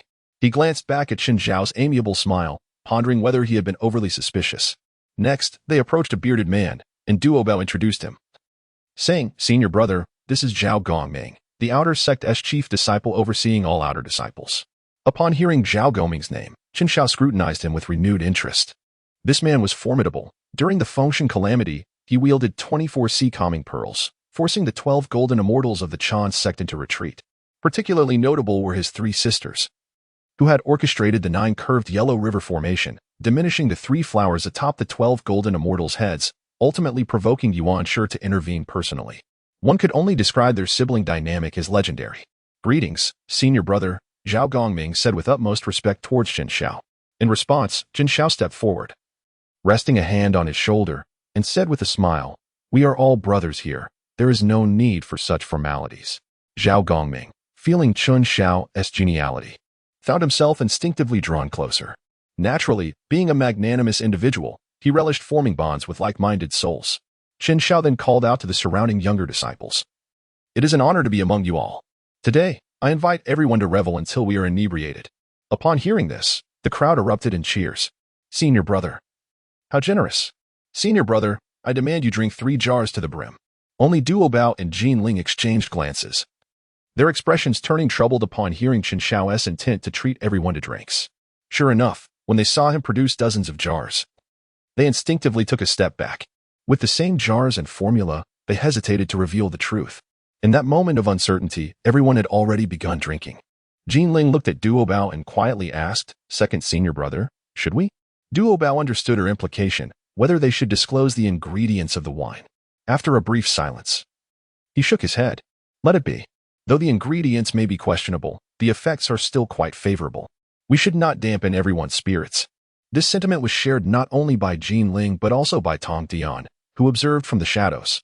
This wayward disciple had once again brought forth this concoction. How could he not be inclined to discipline him? As Chen Xiao unveiled his drink once more, Tong Tian felt an overwhelming urge to confront him, yet he ultimately restrained himself. Chen Xiao, as the eldest senior brother, should not be subjected to a beating in public, for it would tarnish his dignity. It would be more appropriate to confront him when they are alone. The members of the Jie sect indulged in joyous revelry, particularly Zhao Gongming and Chen Xiao, who consumed 1 jar after another, without anyone resorting to their magical powers to limit their intake. Soon, they were all intoxicated, lost in song and dance. Observing that Ta Ba sat nearby without taking a single drop, Zhao Gongming could not help but inquire, "Second senior brother, why do you not partake?" The eldest brother's craftsmanship is truly unparalleled. Upon hearing this, Ta Ba glanced at Chen Xiao and quickly waved his hand, saying, "I do not relish alcohol. You all may drink to your heart's content." Had he been unaware of the recipe, he would not have felt such profound psychological pressure. However, Chen Xiao understood Ta Ba's thoughts and would not let him off so easily. Addressing Zhao Gongming, he declared, "How can one not drink? This is a slight against me. Gongming, hold him down." "All right, eldest brother," Zhao Gongming chuckled, rising to comply. At that moment, he was somewhat tipsy. Otherwise, he would not have dared to restrain Ta Ba. Ta Ba, alarmed and dismayed, cried out, "Absolutely not." In an attempt to flee, he found himself unexpectedly immobilized by Chen Xiao, while Zhao Gongming swiftly captured and subdued Ta Ba. Chen Xiao approached with a bottle of wine in hand, a mischievous grin adorning his face. "Hee, Beiji, my dear senior brother. I simply cannot bear to see you remain an outsider. You must understand my good intentions." "Nay, great senior brother, please spare me," pleaded Duo Bao, his eyes wide with trepidation. However, Chen Xiao paid no heed, forcibly covering Duo Bao's mouth and pouring the wine down his throat, pouring in 5 jars in succession. Nearby, Jin Ling, Gui Ling, and Wu Dang all shielded their eyes, unable to bear the sight, yet too fearful to voice their concerns, lest Chen Xiao turn his attention upon them. A solitary tear involuntarily trickled down the corner of Duo Bao's eye. Chen Xiao gazed into the increasingly hazy eyes of Duo Bao and realized it was time to cease his actions. "Elder brother, what are you doing?" At that moment, a delicate voice called out from behind, causing Zhao Gongming to involuntarily shiver. Qin Shao gazed in bewilderment as three celestial maidens gracefully approached. The leader, adorned in purple with flowing violet tresses, possessed a pair of strikingly fair and elongated legs that momentarily captivated Qin Zhao's attention. In due course, the maiden reached their vicinity and softly reproached Zhao Gongming, saying, "Elder brother, how could you treat second senior brother in such a manner?" Zhao Gongming, releasing Duobao, stood upright and replied, "This is all the elder brother's directive. You cannot hold me accountable." Elder brother? The maiden furrowed her brow, recalling that she had yet to meet the elder brother. Noticing her reaction, Zhao Gongming promptly introduced Qin Shao. "This is our esteemed elder brother, Qin Shao." He then turned to Qin Shao and continued, "Elder brother, these are my three younger sisters, Yun Xiao, Bi Xiao, and Xiong Xiao." Upon hearing Zhao Gongming's introduction, Yun Xiao finally turned her attention to Qin Shao and, along with her two sisters, performed a respectful greeting. "We have met the elder brother. We humbly ask for your forgiveness, as we have just emerged from our seclusion and were unaware of your return." As Qin Shao listened to Yun Xiao's melodious voice, he felt a delightful tingling sensation coursing through him. He waved his hand dismissively and said, "It's nothing. It's nothing. Today, I shall treat everyone to drinks. So please do not blame Gongming, dear junior sister Bai." Upon hearing Qin Shao refer to Yun Xiao as junior sister Bai Xiao and Qiang Xia couldn't help but chuckle. Correcting him, "Elder brother, our sister is called Yun Xiao, not Bai. Although, she is indeed quite fair." Yun Xiao's cheeks flushed at their words, and she shot a glare at the two girls. They immediately fell silent, resembling startled quails, indicating that Yun Xiao's authority was quite formidable. Then, addressing Qin Shao, she stated, "In that case, we shall not intrude upon everyone's revelry." After advising Zhao Gongming to drink moderately, she departed with Bai Xiao and Qiong Xia. Along the way, Bai Xiao spoke up, "Sister, our elder brother is named Qin Shao, just like us, with Xiao in his name. What a coincidence. He also seems quite amiable. Unlike that arrogant Guangqingzi from the Chan sect." Yun Xiao frowned slightly and gently admonished, "We must not speak ill of elder brother behind his back." Bai Xiao stuck out her tongue, recognizing the wisdom in Yun Xiao's words and refraining from further comment. She could sense that Yun Xiao shared her sentiments regarding the disdainful demeanor of the Chan sect towards the Jia sect, which troubled the kind-hearted Yun Xiao. Meanwhile, Duobao had successfully joined the gathering and soon became tipsy. He leaned towards Qin Shao, lamenting, "Elder brother, do you not know how the disciples of our second master from the Chan sect have been treating us during your absence?" Qin Shao paused for a moment and inquired, "How have they wronged you?" "They incessantly deride me, claiming I am a creature of fur and horns, solely devoted to the mastery of magical arts while neglecting moral virtues, forever destined to be mere blood-sucking beasts. I wished to engage them in discourse, yet was rebuked by our second master and sent away. My junior brother truly suffers." Duobao confided in Qin Shao, his heart heavy with sorrow. Upon hearing this, Qin Shao, in a fit of rage, smashed his wine cup, exclaiming, "How dare they bully my subordinates? Do they not realize how many eyes the king of the underworld possesses?" Duobao sighed and replied, "Eldest brother, they are, after all, disciples of our second master." Qin Shao disdainfully remarked, "I dare to provoke the demon clan. What is a mere Guangqingzi to me? Should any trouble arise, I shall bear the consequences." With that, he seized both Duobao and Zhao Gongming, stealthily advancing into the territory of Yuanshi. Before long, the trio stumbled upon the solitary Guangqingzi. In a hushed tone, Duobao inquired, "Elder brother, what are your intentions?" Qin Shao let out a cold laugh. "Were they not disdainful of the furry beings? Then let us strip him of every last strand of fur, leaving not a single hair. Surely, this is not an inappropriate course of action?" Duobao hesitated slightly, yet Zhao Gongming was of a different disposition. He had always harbored contempt for the disciples of the Chan sect, who had flaunted their arrogance before the. However, he was merely an outer disciple, and his status had previously limited his actions. Now, with Qin Shao leading the charge, he felt empowered to cooperate wholeheartedly, urging, "Second senior brother, we have endured their arrogance for long enough. It is time they learn a lesson." While Duobao remained in doubt, Qin Shao had already raised his hand to cast a shielding array, retrieving several orbs from the void and hurling them towards Guangqingzi. As a great Luo golden immortal, Guangqingzi instantly sensed something amiss. He bellowed in fury, "Who dares to be so audacious within the Chan sect?" However, as he focused his gaze, noticing the red orbs hurtling toward him, he disdainfully raised his hand to shatter them. In the instant of their destruction, the orbs exploded, releasing a vast cloud of crimson smoke, much of which was inhaled by him.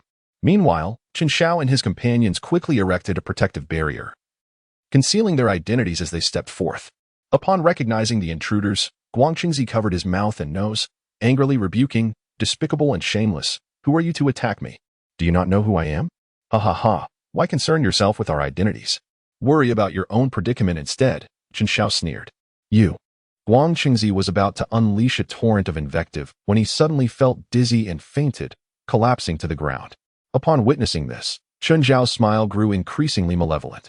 This orb was crafted by him during his exploits against the Demon Clan in years past. Though the materials were precious, its efficacy was undeniably remarkable. To ensure a decisive outcome, he tossed several more orbs, and as anticipated, Guang Qingzi simply could not withstand their effects. "Elder brother, why do you smile so?" inquired Zhao Gongming, somewhat perplexed. Chen Xiao elucidated, "This aligns perfectly with our current image. Enough with the chatter, let us hasten our departure." Subsequently, Zhao Gongming hoisted Guang Qingzi upon his shoulders, while Chen Xiao diligently erased any traces at the scene before soaring towards the outskirts of Kunlun Mountain without pause. Duo Bao gazed at the retreating figures of the two, hesitated briefly, and then followed suit. Upon reaching the outskirts of Kunlun Mountain, Chen Xiao conjured a cave dwelling. Using his mystical powers to transform chains that directly suspended Guang Qingzi, he simultaneously sealed his cultivation and obscured his eyes. Zhao Gongming, rubbing his hands together like an impatient fly, inquired, "Master brother, what shall our next course of action be?" Chen Xiao chuckled coldly and remarked, "Did I not mention hair removal? Let us commence with the hair." Zhao Gongming pondered for a moment and whispered, "Shall we pluck it out forcefully?" Chen Xiao rolled his eyes and began to enlighten him, saying, "It's evident that you have never plucked a chicken before. It requires so much effort to pull them out. Just boil some water and scald it. They will come off effortlessly." Duo Bao exclaimed. Zhao Gongming remarked, "How cruel." Chen Xiao waved his hand dismissively, saying, "Where lies the cruelty? Plucking feathers must be done this way." He then instructed Zhao Gongming to boil water, emphasizing that it must reach the temperature of 100 degrees Celsius. The hair of an immortal cannot simply be removed at a mere 100 degrees.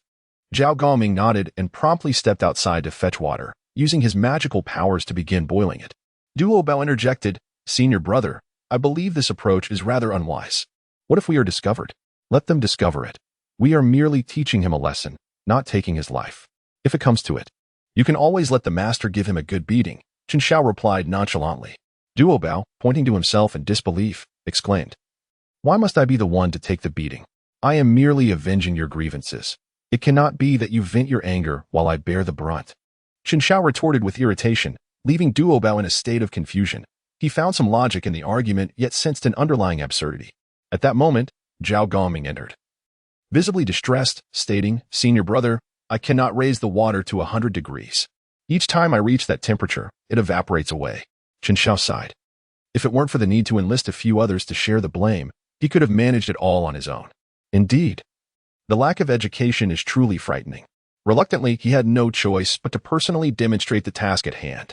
Chen Xiao approached the pot, placing a protective cover atop, and then commenced his magical incantations to ignite the fire.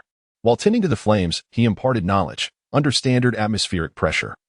The boiling point of water is 100 degrees Celsius. Once water reaches this boiling point, continued heating will transform it into steam. Thus, to elevate the temperature to 200 degrees, one must increase the pressure of the water, thereby raising its boiling point and, consequently, the temperature itself. Duo Bao and Zhao Gongming listened, utterly bewildered. Terms like Celsius and atmospheric pressure were incomprehensible to them. However, they grasped the essence of Chen Zhao's actions, encasing the water and then compressing it. In no time, a pot of boiling water exceeding 200 degrees was produced, and Zhao Gongming willingly dragged Guang Qingzi forth. Without hesitation, Chen Xiao poured the scalding water over Guang Qingzi's head. A piercing scream erupted, as the intense burning sensation, exacerbated by his sealed powers and lack of protection, jolted him awake prematurely.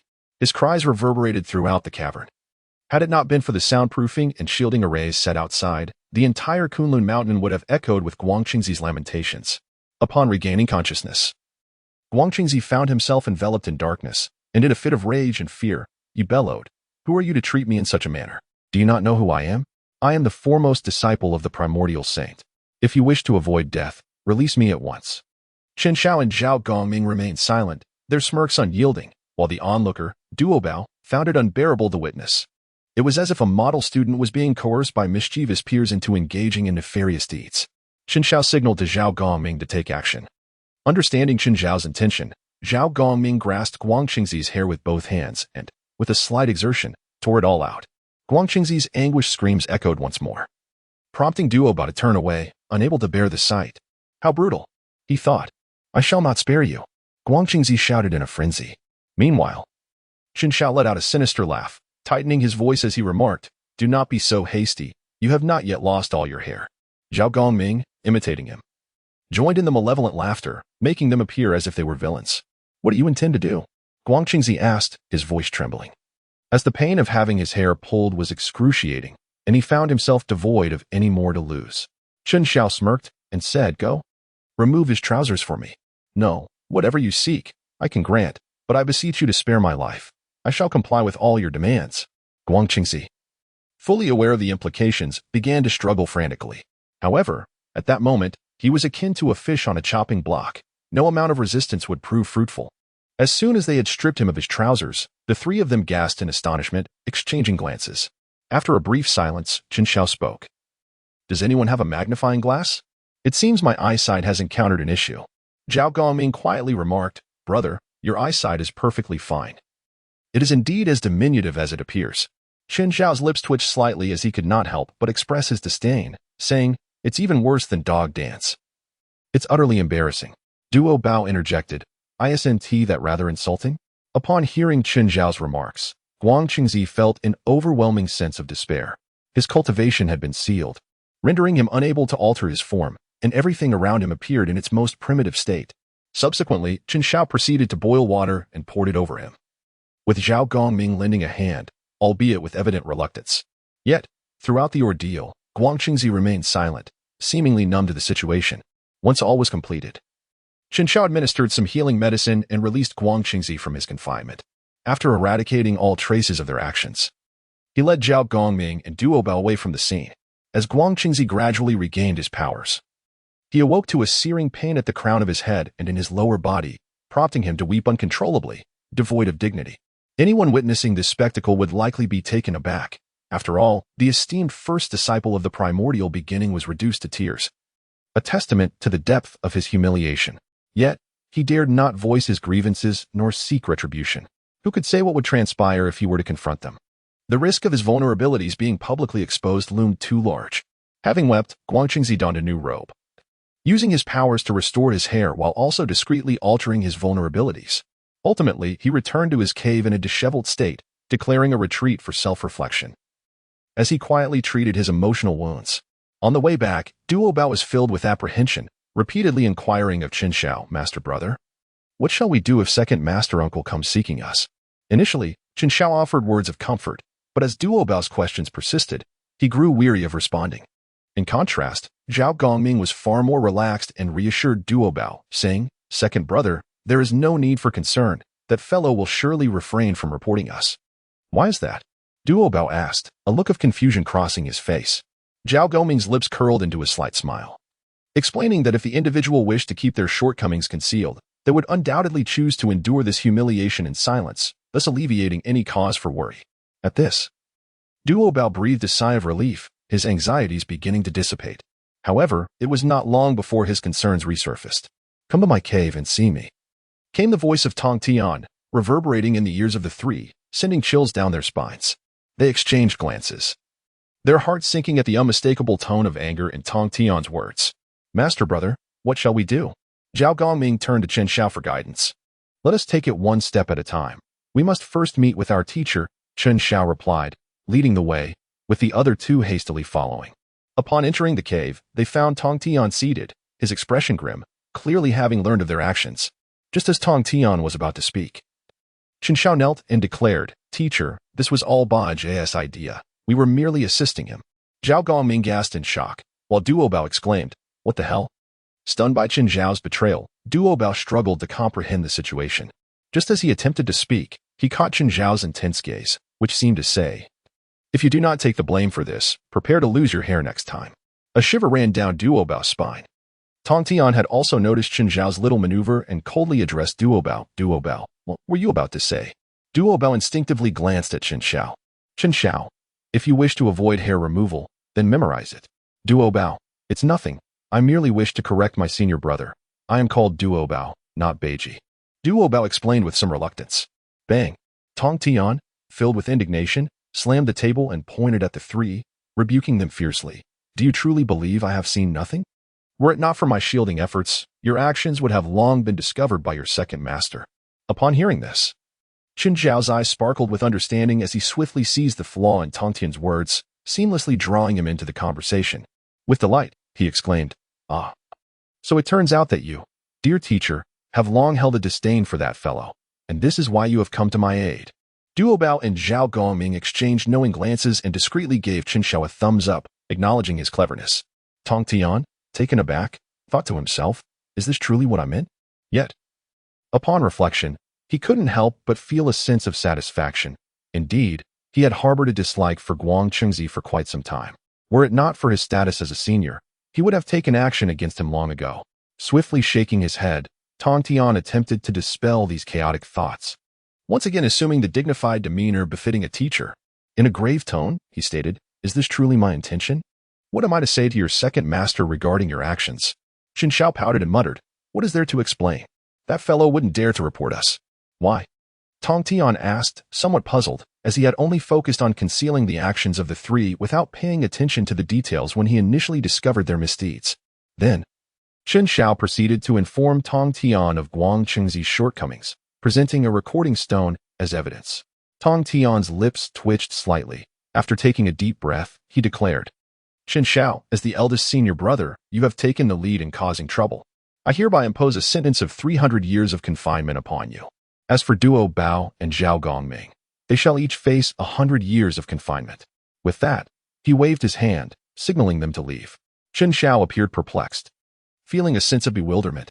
How could everything proceed so smoothly this time? It seemed somewhat surreal. Nevertheless, avoiding a beating was undoubtedly a blessing.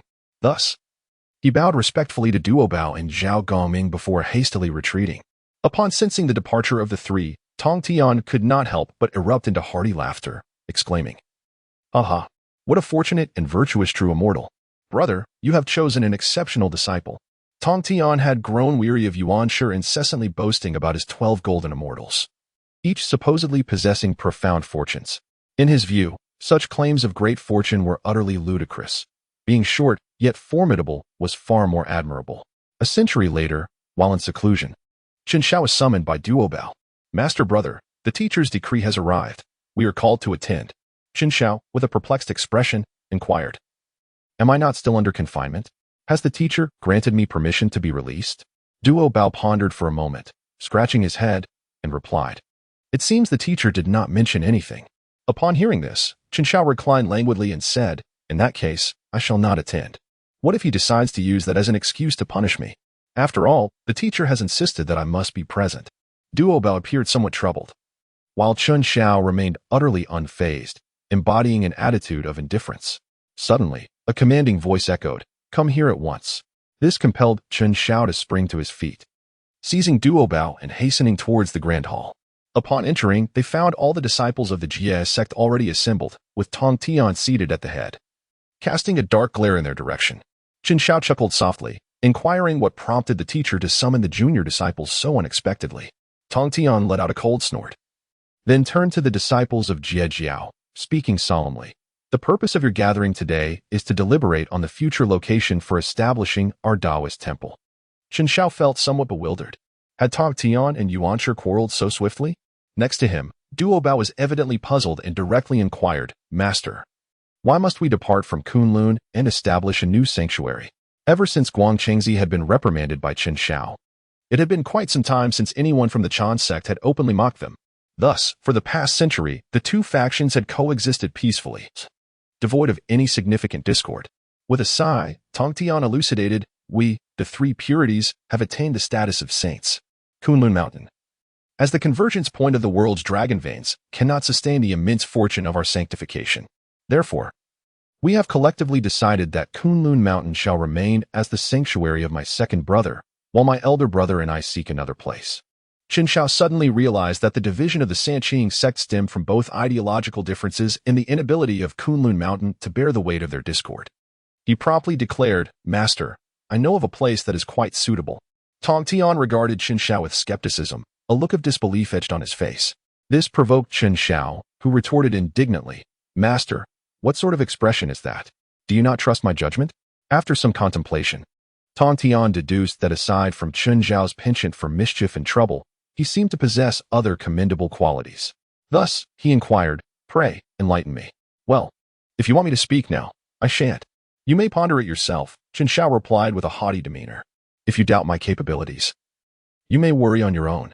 Meanwhile, the disciples exchanged incredulous glances, astonished by their senior brother's audacity. Could it be that Dong-ai harbors a golden turtle, its size surpassing even that of Kunping, making it a fitting new sanctuary for our sect? Chun Zhao exclaimed, observing Tong Tian unsheath the Qingping sword, prompting him to speak quickly. Tong Tian, maintaining his composure, sheathed his sword and began to deliberate. After some time, he acknowledged that Chun Zhao's assertions held merit. Although the creature was somewhat smaller than the Beihai Xian turtle, it bore an entire archipelago upon its back, the combined expanse of which far exceeded that of the Xian turtle. Once his calculations concluded, Tong Tian's expression softened, and he stated, "This location indeed holds promise. You all should prepare for our departure while I scout ahead." With that, Tong Tian vanished from the peak, likely to negotiate the establishment of a sanctuary upon the golden turtle's back. In the East Sea, a cluster of islands drifted aimlessly. In an instant, vibrant rays of light illuminated the horizon, cascading from the heavens above, with golden lotuses emerging from the earth and auspicious purple vapors stretching across the sky for countless miles. The golden turtle, stirred by these celestial phenomena, halted its movements and gazed upward, pondering, what sage descends upon this realm? Having lived for ages and accumulated vast experiences, the golden turtle sensed the arrival of a sage but was uncertain of the purpose behind it. After all, there had been no news of rare treasures appearing in the East Sea, nor were there any known adversaries of the sage present. Moments later, Tong Tian descended gracefully before the golden turtle, eliciting shock and reverence. The turtle stammered, "May I inquire the purpose of your visit, O sage?" Tong Tian, exuding calmness, replied, "There is no need for alarm. I wish to establish a sanctuary upon your back. Are you agreeable to this?" The golden turtle, overwhelmed with joy at the prospect of hosting a sage's sanctuary, readily consented, recognizing the myriad benefits it would entail. After all, numerous beings resided upon its shell, and welcoming additional disciples of the Jie sect would pose no detriment. Furthermore, it could partake in the sage's teachings, a rare opportunity indeed. "I gladly accept the honor of supporting your sanctuary," the turtle declared. "Excellent. From this moment forth, you shall be a member of the Jie sect." Tong Tian nodded in acknowledgement and began to wield his powers to construct grand palaces, with the central edifice designated as Bo Palace, which would serve as his future residence. Upon completing these tasks, Tong Tian sent word to Qin Shao, instructing him to bring the Jie sect disciples. Once the Jie sect relocated to the Golden Turtles Island, Taiching, accompanied by Xuandu, departed from Kunlun to establish a sanctuary at Shouyang Mountain. In contrast to the bustling Jie sect, the Renjiao appeared rather desolate. During this period, Mingyi sought to attain sagehood by emulating Yue's creation of humanity, resulting in the unintentional formation of the Azura race, which completed the Azura path, allowing him to reach the pinnacle of quasi-sainthood. However, Mingyi remained unsatisfied and endeavored to establish the Shura sect, yet this attempt yielded no merit whatsoever, leaving him utterly frustrated. In the West, Jane and Xuanzi bore expressions of worry. Amidst the calamity of the witch and demon races, they had risked much to influence the tides of fate. Yet their rewards amounted to merely a handful of postnatal spiritual treasures and the remains of the Golden Crow. This left them in a state of perpetual anxiety over their significant debt of merit. "Brother, merit is hard to come by. Is there a way to secure a stable source of it?" Xuanzi asked solemnly. Jian began to ponder, recognizing that their most pressing need was a consistent influx of merit, akin to the Beihai Xian turtle's celestial support, ensuring a continuous accumulation of merit. They lamented that they would willingly sacrifice their limbs to support the Beihai Xian turtle if given the chance. Sighing, Jane replied, "I too have no solutions. If only we could guide the reincarnation of the Beihai Xian turtle to our western realm, we would no longer need to worry about merit." However, they were entirely unaware of the turtle's future whereabouts or its new race, and they knew Tong Tian would be watching closely. If he discovered their intentions, he would surely arrive with the Qingping sword to obliterate their sanctuary. They could not afford to provoke him. Upon hearing the term reincarnation, Xuanzi's eyes lit up with excitement. "Brother, I have a plan to secure a stable source of merit." "Oh? From where does this plan originate?" Jane inquired, intrigued. Juanzi smiled slightly, proposing. The underworld deals with countless wandering souls daily. Why not send someone to assist them? This plan is excellent, Jian exclaimed, unable to contain his enthusiasm. While the merit gained from helping wandering souls may be modest, its stability was invaluable. Moreover, Jane envisioned planting a mark upon each soul they helped. When they reincarnated, they would automatically gravitate toward the Western teachings, alleviating the need for them to stealthily convert beings in the East. Although the quality of souls varied, their hunger for salvation was immense. The two promptly began deliberating on who would be tasked with the mission to assist the wandering souls in the underworld. I believe Dizong is suitable for this significant responsibility, Juanzi suggested. Jian contemplated for a moment and nodded in agreement. Recognizing Dizong's exceptional talents and solid cultivation as fitting for the task, they summoned Dizong and conveyed their intentions. With hands clasped in reverence, Dizong bowed slightly, promising, I shall faithfully obey my master's commands and dedicate my utmost efforts. Upon arriving in the underworld, Dizong quickly established his foothold on Yin Mountain through his profound Buddhist teachings.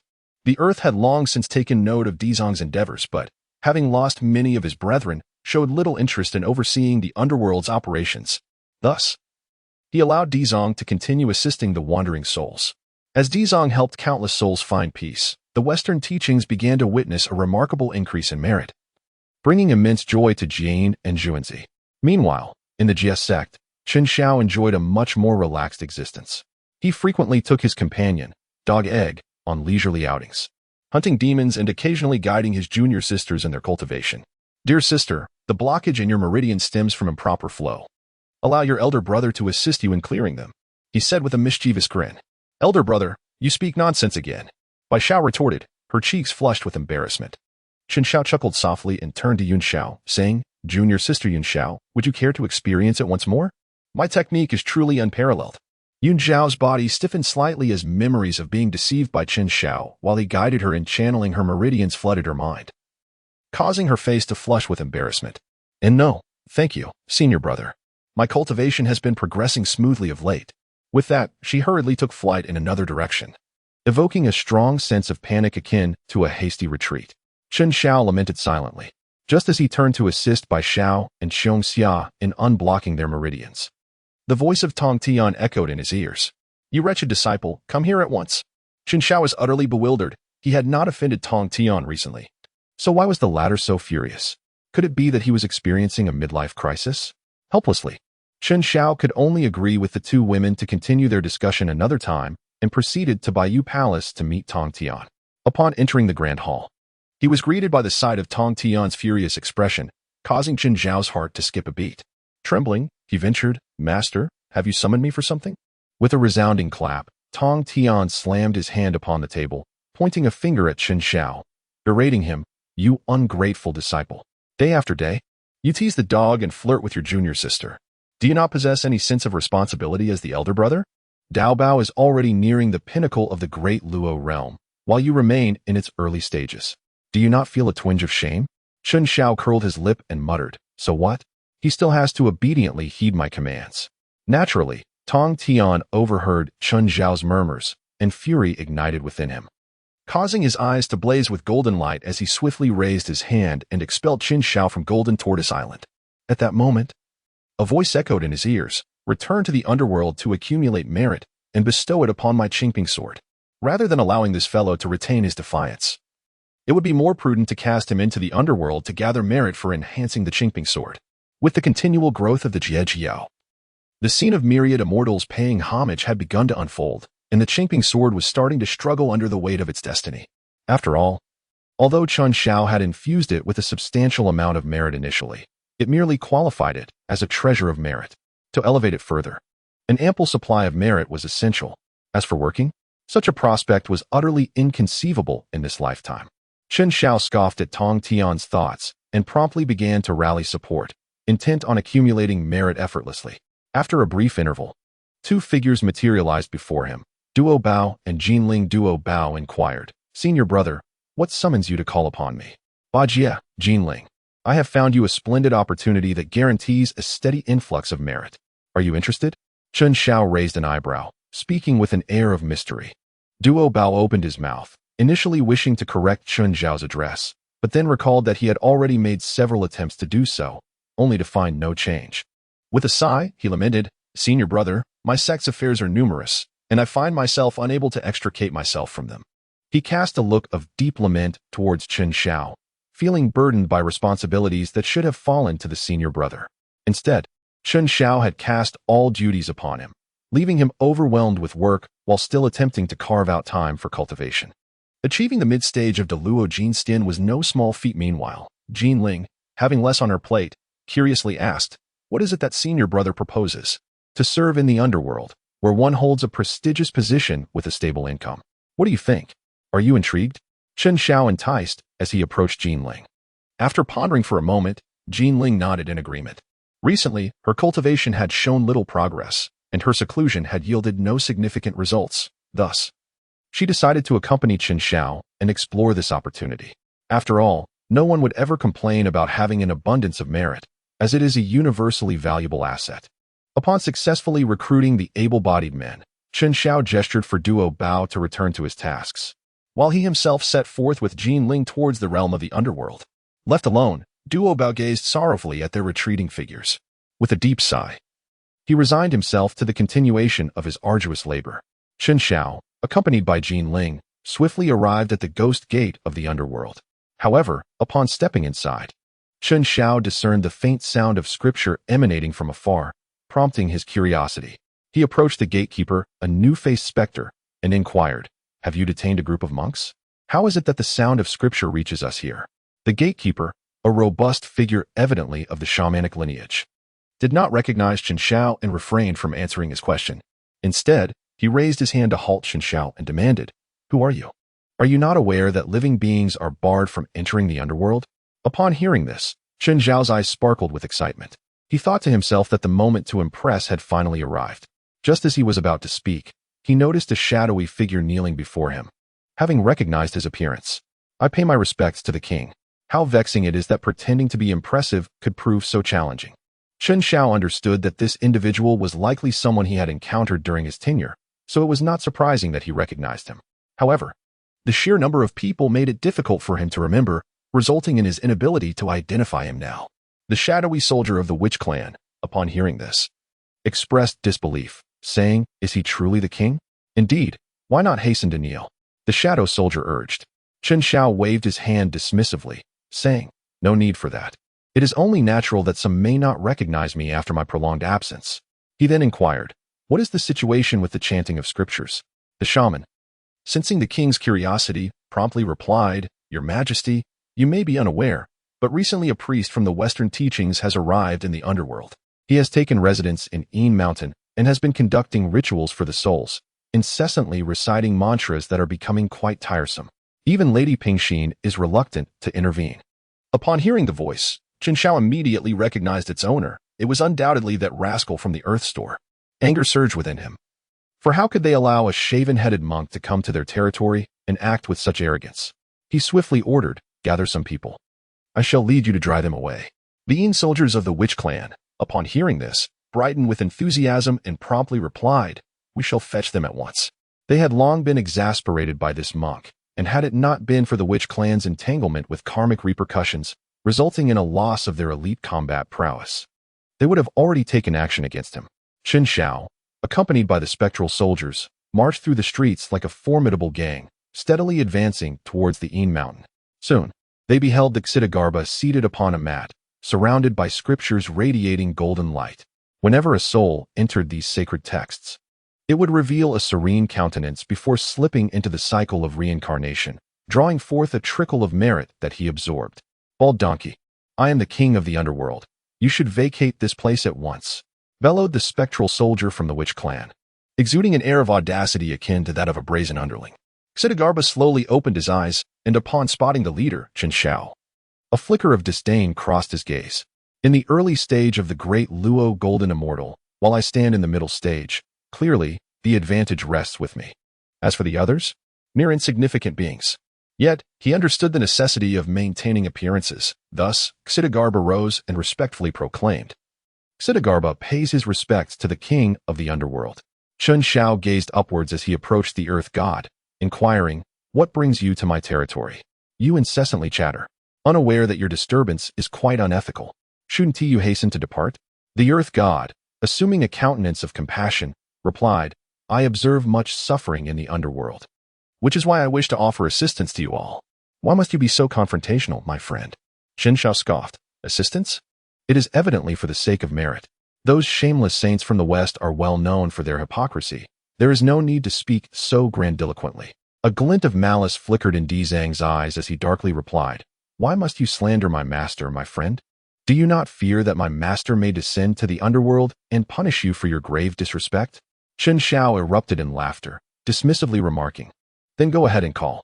The underworld is the dominion of Hutu. Here, not only can Jin and Juni not prevail, but even Hong Jun might struggle to triumph over her. Out there, the situation is even less concerning. Tong Tian wielding the 4 swords of Zhu Xian to lay siege upon their Mount Sumeru would suffice to leave them in disarray. In this world, one must acknowledge power and lineage.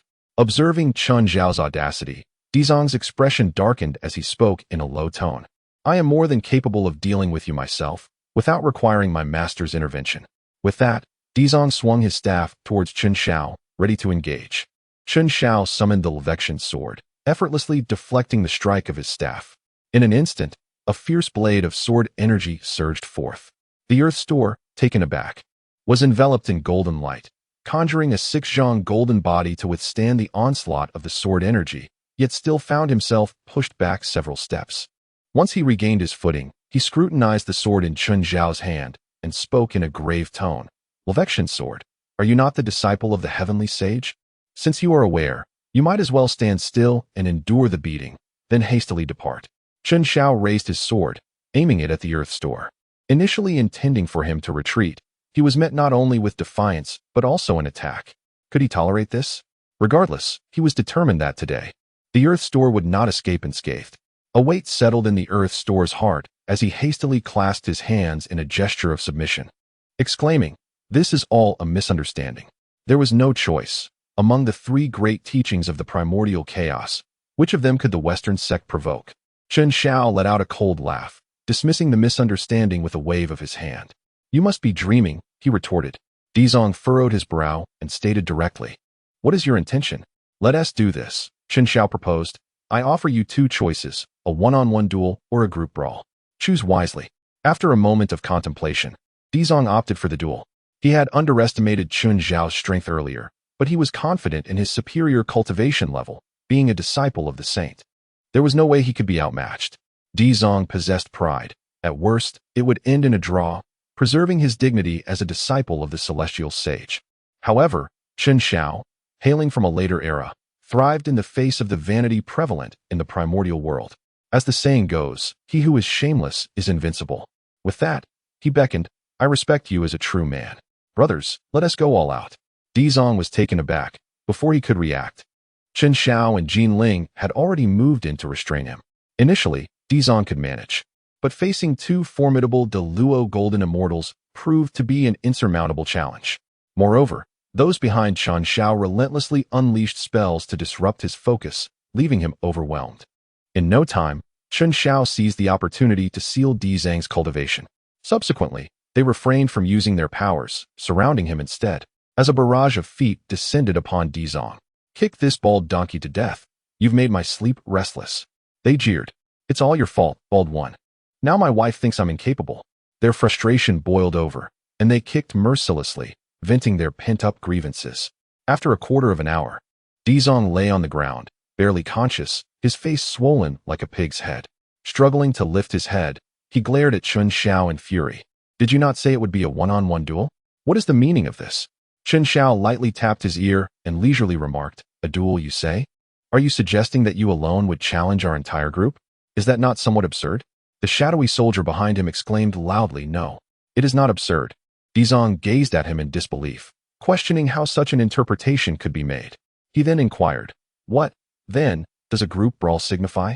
Chen Xiao gazed at Di Zhang with astonishment, not expecting that he still desired to be besieged. He then turned to his companions and exclaimed, Brothers, he wishes to be surrounded. We must oblige him. Di Zhang, witnessing the oncoming phantoms, was immediately seized by panic and hastily waved his hands. No, no, I do not wish to be besieged. I am a disciple of the sage. You cannot treat me thus." Before he could finish his plea, Chun Xiao delivered a swift kick to Di Zhang's face. The phantoms once again encircled him, initiating a new round of assault. After being battered for another quarter of an hour, Di Zhang collapsed to the ground like a tattered cloth, utterly speechless.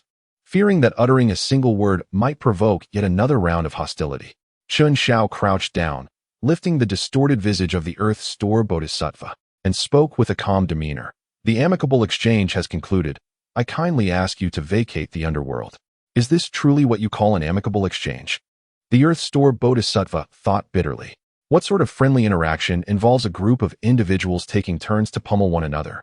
Yet, the Bodhisattva was unwilling to concede so easily. The Western teachings had finally achieved a semblance of stability. How could he be cast aside in such a manner? With a voice laced with desperation, he implored, "Our Western teachings are impoverished. I humbly beseech you to show mercy and allow me to remain." It was not that the Earth Store Bodhisattva wished to back down, but facing Chun Xiao, who was both the king of the underworld and a disciple of the celestial path, was a formidable challenge he could not afford to confront. For the sake of the flourishing of the Western teachings, he was prepared to endure any humiliation. Chun Xiao could not help but admire the Earth Store Bodhisattva, a paragon of valuing wealth over life. Alas, he would not show any mercy.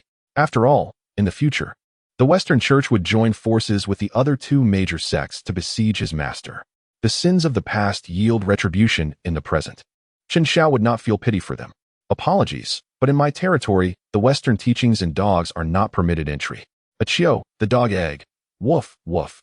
Who speaks ill of me? Fellow Taoist, why are you so aggressive?" This minor virtue holds little significance in the realm of the underworld, does it not? Upon realizing that Chun Xiao was impervious to reason, Di Zhang became infuriated. Chun Xiao, with a rugged demeanor, spoke in a low voice. "I wouldn't even feed it to the dogs." Unconvinced? Choose between a one-on-one duel or a group brawl. "I can't believe this." The restraint cultivated over many years was shattered by Chun Xiao's brazen attitude, and a glint of malice flickered in his eyes. "This is all you're doing?" Chun Xiao, filled with suspicion, pondered what the earthbound spirit was up to. Suddenly, a thought struck him, and he moved forward, intending to cover the spirit's mouth. However, the earthbound spirit stepped back 2 paces and began to shout, "Heavenly Tao above, I, the earthbound spirit, hereby vow to transcend countless beings in the primordial chaos. And I swear this oath, until hell is empty, I shall not attain Buddhahood." A beam of golden light descended from the heavens, enveloping the earthbound spirit, instantly shattering Chun Xiao's seal and elevating his aura to that of a late-stage Great Luo Golden Immortal. Chun Xiao felt somewhat speechless. Having directly received the acknowledgement of the heavenly Tao, thus becoming an unyielding entity, the Earth Store Bodhisattva had regained his cultivation and enhanced his strength. Casting a proud glance towards Chun Xiao, it seemed that now he would have no means to compel himself to depart from the underworld. Chun Xiao was directly amused by the Earth Store Bodhisattva, unable to refrain from applauding. "Very well, so this is how we shall play. I look forward to your guidance, King of the Underworld." With a beaming expression, the Earth Store replied, "Indeed, I shall certainly provide my guidance." Chun Xiao retorted with a cold smile, then shifted his tone. "Since you are willing to liberate the souls of the beings in the primordial world, are you also prepared to deal with the malevolent spirits?" A sense of foreboding washed over the Earth Store, yet having made the promise, he could only muster a reluctant nod. Observing the Earth Store's consent, Chun Xiao's smile broadened. He instructed the ghostly soldiers to withdraw, and then led the Earth Store towards the entrance of the 18 levels of hell. Chun Xiao turned to Jin Ling and gently said, "Junior sister, please wait for me outside. It is not suitable for you to enter." Although Jin Ling was perplexed, she nodded and obediently waited aside. Then, Chun Xiao's expression abruptly shifted, and he insidiously addressed Di Zhang. "Let us proceed, our great benefactor." Di Zhang replied, "What if I refuse to go?" "Very well, then I must ask you to leave the underworld," Chun Xiao declared, pointing towards the ghost gate. Were it not for the grand vow Di Zhang had made, which was both reasonable and lawful, and accepted by the heavenly Tao, he could have easily been cast out. Unless he chose to leave on his own accord, he would have long since disposed of him. Di Zhang gritted his teeth, reciting a few verses to steady his mind before stepping forward into the room. He bore a striking resemblance to a hero embarking on a perilous journey. Reminiscent of the phrase, "As the wind howls through the cold waters of the Yi River, the brave man departs never to return." Chen Xiao let out a cold chuckle and hastily followed. Moments later, the two found themselves in a chamber filled with viscous substances and an unbearable stench, at the center of which was a boiling cauldron, the source of the foul odor. Accompanying the noxious scent were various curses directed at Chen Xiao, mostly insulting his ancestors. As Dizong inhaled a breath of the air, he nearly regurgitated the merits he had just acquired. He turned to inquire about the nature of this place, only to discover that Chen Xiao was now fully clad in protective gear. "What is this attire you wear?" Dizong asked, astonished at Chen Xiao's appearance. Chen Xiao replied calmly, "This is the boiling excrement hell, a place specifically designed to punish the most malevolent spirits. From now on, you shall exorcise these wicked souls here. If the sea of blood is likened to the lavatory of the primordial chaos, then this boiling excrement, hell, serves as its cesspool. Since the establishment of the underworld, beyond some vengeful souls, there exist malevolent spirits that emerged at the dawn of creation. These spirits are steeped in karma, having traversed the 18 layers of hell time and again, yet they remain unpurged, continually mocking him." In a fit of rage, Chen Xiao established this infernal realm of torment. The results were indeed remarkable, as countless malevolent spirits daily cursed his ancestors. Now, by introducing a bald monk to this chaotic domain, a dual assault on both body and spirit could swiftly extinguish their karmic burdens, facilitating their reincarnation. Meanwhile, the Xitigarbha, with wide eyes filled with disbelief, questioned, "Why must I perform salvation here?" Chen Xiao, filled with perplexity, remarked, "Did you not claim that malevolent spirits can also be transcended? All of these are indeed spirits. If you could guide them towards enlightenment, the merits would be immeasurable." Dizong, taken aback, responded, "In such an environment, one cannot bear to linger. Even a single day would suffice to become tainted by their essence. I must decline your request. Why not send these malevolent spirits away for my guidance, rather than insisting on their presence here?" "I refuse." Chen Xiao chuckled lightly. "That is not for you to decide. Other positions are filled. If a malevolent spirit were to escape outside, could you bear the responsibility? In any case, it boils down to a simple question. Will you stay, or will you go? If you choose not to stay, then depart from the underworld." Dizong, infuriated, took several deep breaths, only to be choked by the foul odor. Nearly on the verge of retching, contemplating the desolation of the West and the hopeful gaze of the guiding figures, he ultimately acquiesced under Chen Xiao's astonished gaze. Chen Xiao finally comprehended why the Western philosophy is characterized by the notion of enduring hardship before savoring sweetness. Initially, he presumed that they were merely deceiving others, only to realize that they were equally stringent with themselves, evoking a sense of admiration within him. "You, indeed, are a formidable individual, having chosen to remain. I cannot guarantee much else, but I assure you that the malevolent spirits will be abundant." Chen Xiao gave a thumbs up to the Earth Store Bodhisattva and departed without a backward glance. This wretched place is hardly bearable even with protective gear. Thus few are willing to endure the labor here, compelling him to establish a rotating duty system. Now, it suffices to expend a little merit, akin to hiring an external contractor. The Earth Store gazed at Chen Xiao's retreating figure, tears welling in his eyes as he suppressed his inner anguish, and approached the large cauldron to recite the Sutra of Rebirth. Should the future Buddhist establishment fail to grant a position of Buddha to the Earth Store, Chen Xiao would be the first to object. After leaving the boiling excrement hell, Jinling wished to approach Chen Xiao for inquiries, but upon catching a whiff of his odor, instinctively recoiled a couple of steps, staring at him in sheer terror, pondering, "Has the senior brother been rummaging through excrement?" Chen Xiao gazed at Jinling's expression and, with a sorrowful countenance, inquired, "Were you truly serious about those 2 steps? I am your most beloved senior brother, after all." Jinling offered an awkward smile before deftly shifting the topic. "Senior brother, I never anticipated that you are the king of the underworld. What tasks do you intend to assign to me?" Chen Xiao, undeterred, produced the Fengdu Great Seal, thereby crowning himself as King Qingguang. The golden principle of Jinling possesses formidable capabilities for slaughter and judgment.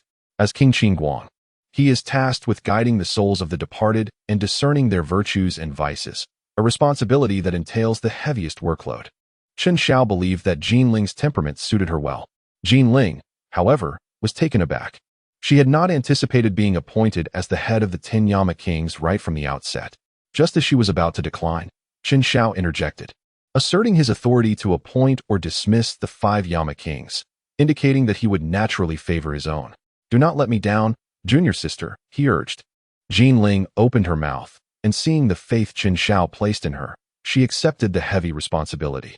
In the days that followed, Jean Ling accrued considerable merit and undertook a multitude of tasks, quickly beginning to yearn for her previously leisurely life.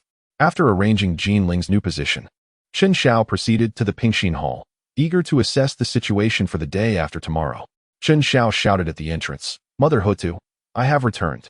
The door opened on its own, and a voice from within responded, "Come in." As Qin Shao stepped inside, he discovered that the grand hall now housed 11 statues, each intricately carved to depict the ancestral shamans. In the center, Pingxin knelt, accompanied by a crystal coffin beside her. Qin Shao stealthily surveyed the scene and discovered the lifeless body of Emperor Jiang, whose head had been meticulously sutured. The figure lay in the coffin as though in slumber, devoid of any hint of vitality.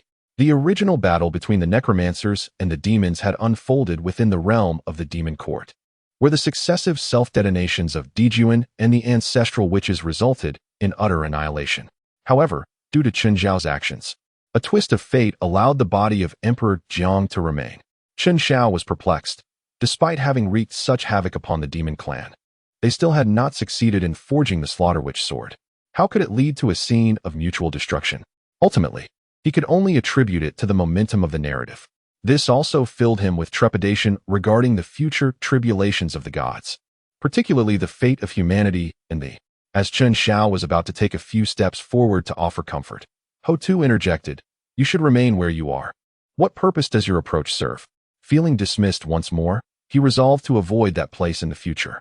Ultimately, Qin Shao complied and stood his ground, solemnly stating, "Lady Hotu, may you find solace. Life must continue."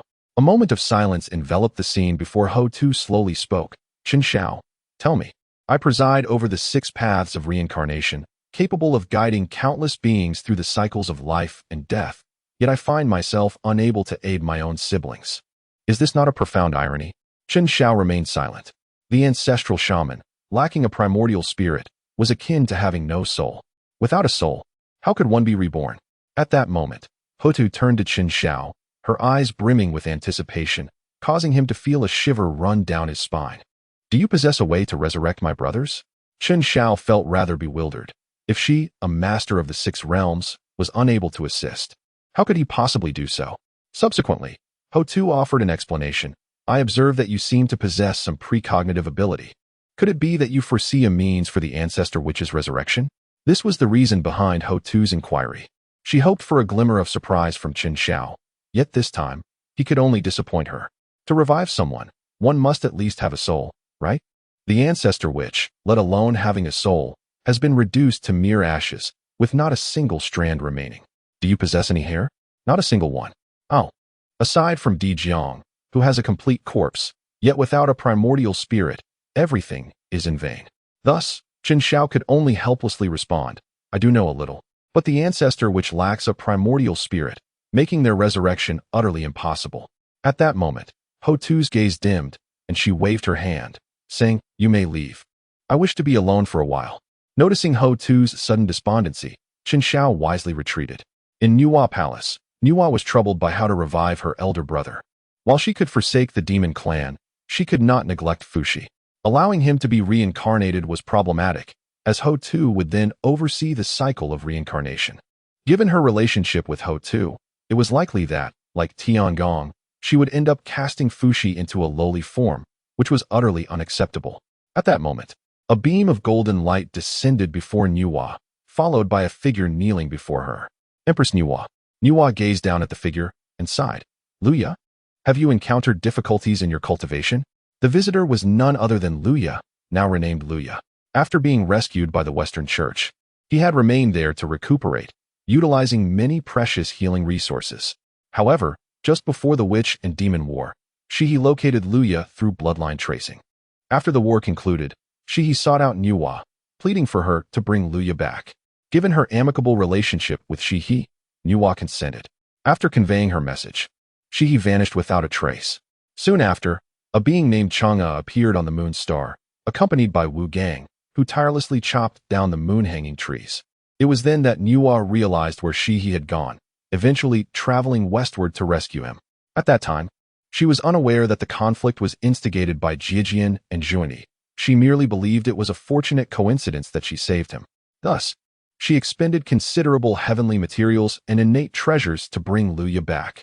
Subsequently, she insisted on renaming him Luya, allowing him to cultivate within the Niwa Palace. With a face full of indignation, Luya exclaimed, "Empress, is there truly no hope left for the demon clan?" Now, as Luya has matured significantly, as the last bloodline of the Jinwu clan, he must bear the weight of the demon clan's rise and fall. Yet now, with Dijuan and Tai perished, Shihi's whereabouts unknown, Kuanping having defected, and over half of the 10 demon saints fallen, the demon clan's survival seems bleak. It is indeed a catastrophic beginning. The only one comparable to him might be the future beggar emperor. Had Luya known this, his spirits might have lifted. At least he still possessed several treasures. The support of the remaining demon clan, and the protection of a sage ensuring his life. Niwa sighed deeply and solemnly stated, "The witch and demon clans have both suffered grievous losses, and the mighty have largely perished. Retreating from the Honghuang realm has become inevitable. Focus on your cultivation here and await the future." "I cannot accept this, I cannot," Luya shouted repeatedly, seemingly attempting to vent his pent-up emotions. Niwa did not chastise Luya for his impudent outburst. Sometimes, expressing one's feelings was far better than bottling them up within. The 6 saints convened at the Zixiao Palace. Hongjuan's voice unexpectedly resonated in the ears of the 6 saints. Subsequently, they departed from their respective sanctuaries, heading to the Zixiao Palace beyond the 33 heavens. Meanwhile, in the underworld, Chun Shao felt the jade tablet in his possession radiate warmth. Upon inspection, it was a communication from Swerin. "Sword Ancestor, your sword has exhibited unusual activity." Upon hearing of the human sword's anomaly, Chun Shao promptly departed the underworld and made his way to the Fire Cloud Cave.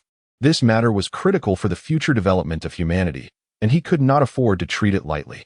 After traveling at full speed for several days, he soon arrived at his destination, where he spotted the 3 ancestors awaiting him at the outer perimeter of the Fire Cloud Cave. "Sword Ancestor." The 3 ancestors greeted him with respectful gestures. Chun Shao waved his hand and said, "If you claim the sword has exhibited unusual behavior, quickly show it to me." Sui Run had long been prepared, drawing the sword from his back and presenting it to Chun Shao. As he took hold of the sword, it began to shimmer with golden light and, to everyone's astonishment, started to move on its own. As Chun Shao followed its force, he discovered that the tip of the sword was directed towards the majestic Shouyang Mountain, leaving him momentarily stunned. The 3 pure ones had already separated, and the 8 scenic palace of Shouyang Mountain belonged to his esteemed grandmaster, the Taoist sage of Ta Ching. It was no wonder the Kongtong seal had fallen into his hands rather than into the grasp of Niwa, the mother of humanity. Why seek what could be effortlessly acquired at the threshold? Moreover, among the 3 pure ones, Ta Ching's temperament was the most elusive. If Tong Tian raised a hand, it would suffice. As for Yuan Shi, Chun Shao could still persuade him, for he had a penchant for flattery. However, with Ta Ching, no amount of eloquence would likely even warrant a flicker of his eyelids. One might say he embodies tranquility and non-action. Yet should he venture to Shouyang Mountain to seize the Kongtong seal, it was likely Ta Ching could easily dispatch Chun Shao with a mere swing of a carrying pole, feasting right then and there. As the 3 ancestors observed the sword's direction, they fell into deep contemplation. After a moment's hesitation, Sui Ren stepped forward and inquired, "Sword Ancestor, shall we take this treasure or not?" Chun Shao sheathed the sword of humanity and paced back and forth for a few moments before finally gritting his teeth and declaring, "We must seize it, for it concerns the fate of our race. However, that place is the sanctum of the Ta Ching saint. Can we truly take it from him so easily? No matter. I shall seek out my esteemed master and devise a strategy to delay him, while you all take the opportunity to retrieve the item swiftly." Chun Shao resolutely decided to take a gamble, believing that Tai Ching would spare him out of respect for Tong Tian. With this determination, he set forth to Mount Shouyang accompanied by the 3 ancestors. At the Zixiao Palace, the revered saints, Sanqing, Jin, Zhuanti, Niwa, and others, gathered around the cushions where they once received teachings, patiently awaiting the arrival of Hongjun. Moments later, Hongjun, clad in simple white attire, appeared silently at the foremost seat. The assembled saints remained oblivious to his presence, internally lamenting Hongjuan's unfathomable cultivation. Despite their own sanctified status, They felt an insurmountable force. Then, Taiching rose first. Leading the others in reverence, we pay our respects to our teacher. As he opened his eyes, devoid of emotion, Hongjuan's indifferent voice resonated.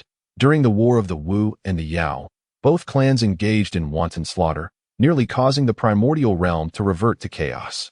The karmic burdens are profound, and they have withdrawn from the heart of the primordial world. It has been over tens of thousands of cycles. A new protagonist of the heavenly realm must emerge. The saints exchanged glances in silence, while Tongtian recalled Chun Zhao's past remarks. The human race lacks cultivation methods. If they had any, given their reproductive prowess, they would surely be the mightiest race in the primordial world. Could Chun Zhao's words truly hold merit? Tongtian pondered, uncertainty clouding his thoughts. At this juncture, Taiching posed a question. What race might emerge as the protagonist of the heavenly realm? Hongjun cast a brief glance at Taiching before responding. There exists a race, innately endowed with spirituality, each member possessing independent thought and exceptional learning abilities, known as humans. The six saints were taken aback. Even Tongtian, who had anticipated this, was astonished. Teacher, could there be a misjudgment? How could such a frail race bear the weight of the heavenly protagonist? Nuwa, visibly shocked, inquired softly. As the creator of humanity, she understood their plight intimately. If humanity were to truly become the heavenly protagonists, would she, once a revered mother of the human race, not become a laughingstock? Hongjun remained silent, merely nodding slightly. This gesture filled Nuwa with regret. She should never have silently permitted the Yao clan to massacre humanity. Taiching, typically embodying a state of non-action, now felt ripples of emotion. After all, the three ancestors had once sought aid from Xuandu, but he had not wished to involve Xuandu in the calamity, thus refraining from granting assistance. At that moment, the only one who could take solace was likely Tongtian. After all, his foremost disciple was the sword ancestor of humanity, carrying a significant portion of destiny. Moreover, during humanity's trials, Tongtian had dispatched disciples to offer aid. The gratitude of humanity towards the teachings of the Zhejiao would forever remain etched in their hearts. Just then, Hongjun spoke again, interrupting their reflections. Now that humanity has been chosen as the heavenly protagonists, the 3 sovereigns and 5 emperors must descend to lead them and strive for supremacy in the primordial realm. Teacher, what are the 3 sovereigns and 5 emperors? The 3 sovereigns and 5 emperors are wise and virtuous individuals who will guide humanity towards prosperity. The 3 sovereigns consist of the sovereigns of heaven, earth, and humanity, while the 5 emperors are collectively referred to as the human emperors. The fruits of the 3 sovereigns' enlightenment can rival those of the saints. Hongjuan's final statement struck like a stone cast into water, creating ripples that ignited the interest of the saints. Each of them exchanged glances, their minds racing with calculations. Notably, Nuwa pondered how to assist Fuxi, resolutely aiming for the attainment of the 3 sovereigns' enlightenment. Continuing, Hongjun elaborated, the mentors of the 3 sovereigns and 5 emperors, upon fulfilling their merits and returning to their rightful places, may also gain great fortune and virtue. Upon hearing of the potential for merit, Jane and Juanti felt a fervent desire ignite within them. The mentors of the 3 sovereigns and 5 emperors must surely have a connection to our Western teachings. Not only Jane and Juanti, but the other saints also began to contemplate the merit available. After all, such merit could be obtained simply by aiding them in regaining their positions. Opportunities like this were rare in the primordial realm, perhaps even allowing them to bolster their factions with additional quasi-saint powerhouses. The commencement of the 3 sovereigns and 5 emperors required a supreme treasure. Once it materializes, you shall return to Zixiao Palace to deliberate further. With that, Hongjuan's figure gradually became transparent and ultimately vanished from the foremost seat. The 6 saints bowed in unison. We bid farewell to our teacher. After Hongjuan's departure, the saints hurried back to their respective abodes, preparing to search for the supreme treasure that would initiate the calamity of the 3 sovereigns and 5 emperors. Tongtian also sent a message to Chun Shao during his journey. After all, since he had claimed that humanity was the heavenly protagonist, it was possible that he knew the whereabouts of the treasure needed to initiate the calamity. Meanwhile, Chun Shao had quietly arrived at the outskirts of Mount Shouyang with the 3 ancestors. Upon receiving Tongtian's message, he was instantly filled with joy, exclaiming, "Heaven aids me." The 3 ancestors glanced at Chun Shao in confusion, curious about what could elate him so. Chun Shao candidly remarked, The sages have convened at the Zhixiao Palace and will not return for at least 3 to 5 days, providing us the perfect opportunity to search. As he spoke, he once again handed the human path sword to Swearin, advising, "It is likely that Xuandu resides within the 8 Scenery Palace. I will distract him, and you shall seize this chance to utilize the sword in your quest." Upon receiving the human path sword, Swearin solemnly declared, "We shall never betray the trust of the sword ancestor." After ensuring all was in order, Chen Xiao soared towards the 8 Scenery Palace, determined to keep Xuandu occupied. Upon reaching the entrance, a young acolyte obstructed his path, scrutinizing him as he inquired, "Who are you?" The sanctum of the Ta-Ching sage is not to be entered lightly. Chen Xiao adjusted his attire and spoke with a gentle demeanor, "I am Chen Xiao, the eldest disciple of the Tongtian saint." After stating this, he produced a token bestowed by the Jiejiao and presented it to the attendant. The attendant examined it and then bowed respectfully. He returned the token to Chen Xiao and inquired about his purpose for visiting, informing him that the Ta-Ching saint was not present. Upon confirming this absence, Chen Xiao felt a sense of relief and remarked, "I have come to pay a visit to Brother Xuandu. He is surely here, is he not?" Although Xuandu was younger and had entered the Xianmen later than Chen Xiao, the hierarchy of Ta-Ching necessitated that even the foremost disciple of Jiejiao address him as brother. Brother Xuandu is currently refining alchemical elixirs. Please wait in the courtyard for a moment while I inform him, the attendant said. Subsequently, Chen Xiao patiently awaited in the courtyard. Before long, a young Taoist clad in a dark robe, with a handsome countenance, approached slowly. "Is this my junior brother Chen Xiao?" Xuandu inquired, addressing Chen Xiao's silhouette. Upon hearing the term junior brother, Chen Xiao was struck by an uncanny sense of déjà vu, reminiscent of a prior life in which he addressed a 3-year-old as uncle. Nevertheless, he composed himself and turned to clasp his hands in greeting, saying, "I have the honor of meeting you, senior brother Xuandu." Xuandu nodded with an expressionless demeanor, while Chen Xiao seized the opportunity to observe this second-generation elder brother. His aura was steady, indicative of a late-stage Deluo golden immortal, and it seemed that the emotional essence surrounding him was gradually dissipating. It appeared that Xuandu was indeed well suited for the path of non-action. "What brings you here, junior brother?"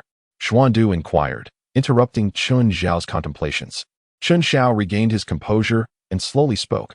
"I happened to pass by Shouyang Mountain and thought I should pay a visit to Master Tai-Ching. So I came to have a look.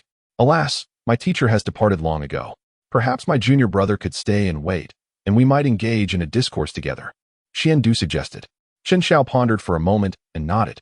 Initially, he intended to intoxicate his companion to facilitate matters. However, observing Xiandu's demeanor, it became evident that getting him to drink would be futile.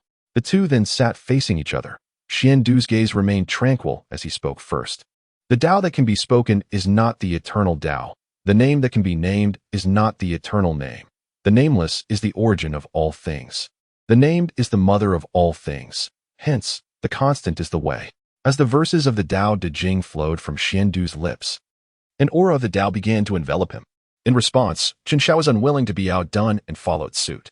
After all, he was the first to enter the Taoist sect. Though his cultivation may not match, he believed he could at least hold his ground in debate. Xiandu's aura of the Tao was profoundly calming, as if it could make one forget all troubles and simply surrender to the moment. In contrast, Chen Xiao's aura was fiercely aggressive, brimming with a desire to break through the heavens. The two auras clashed, causing celestial phenomena to erupt above Shouyang Mountain.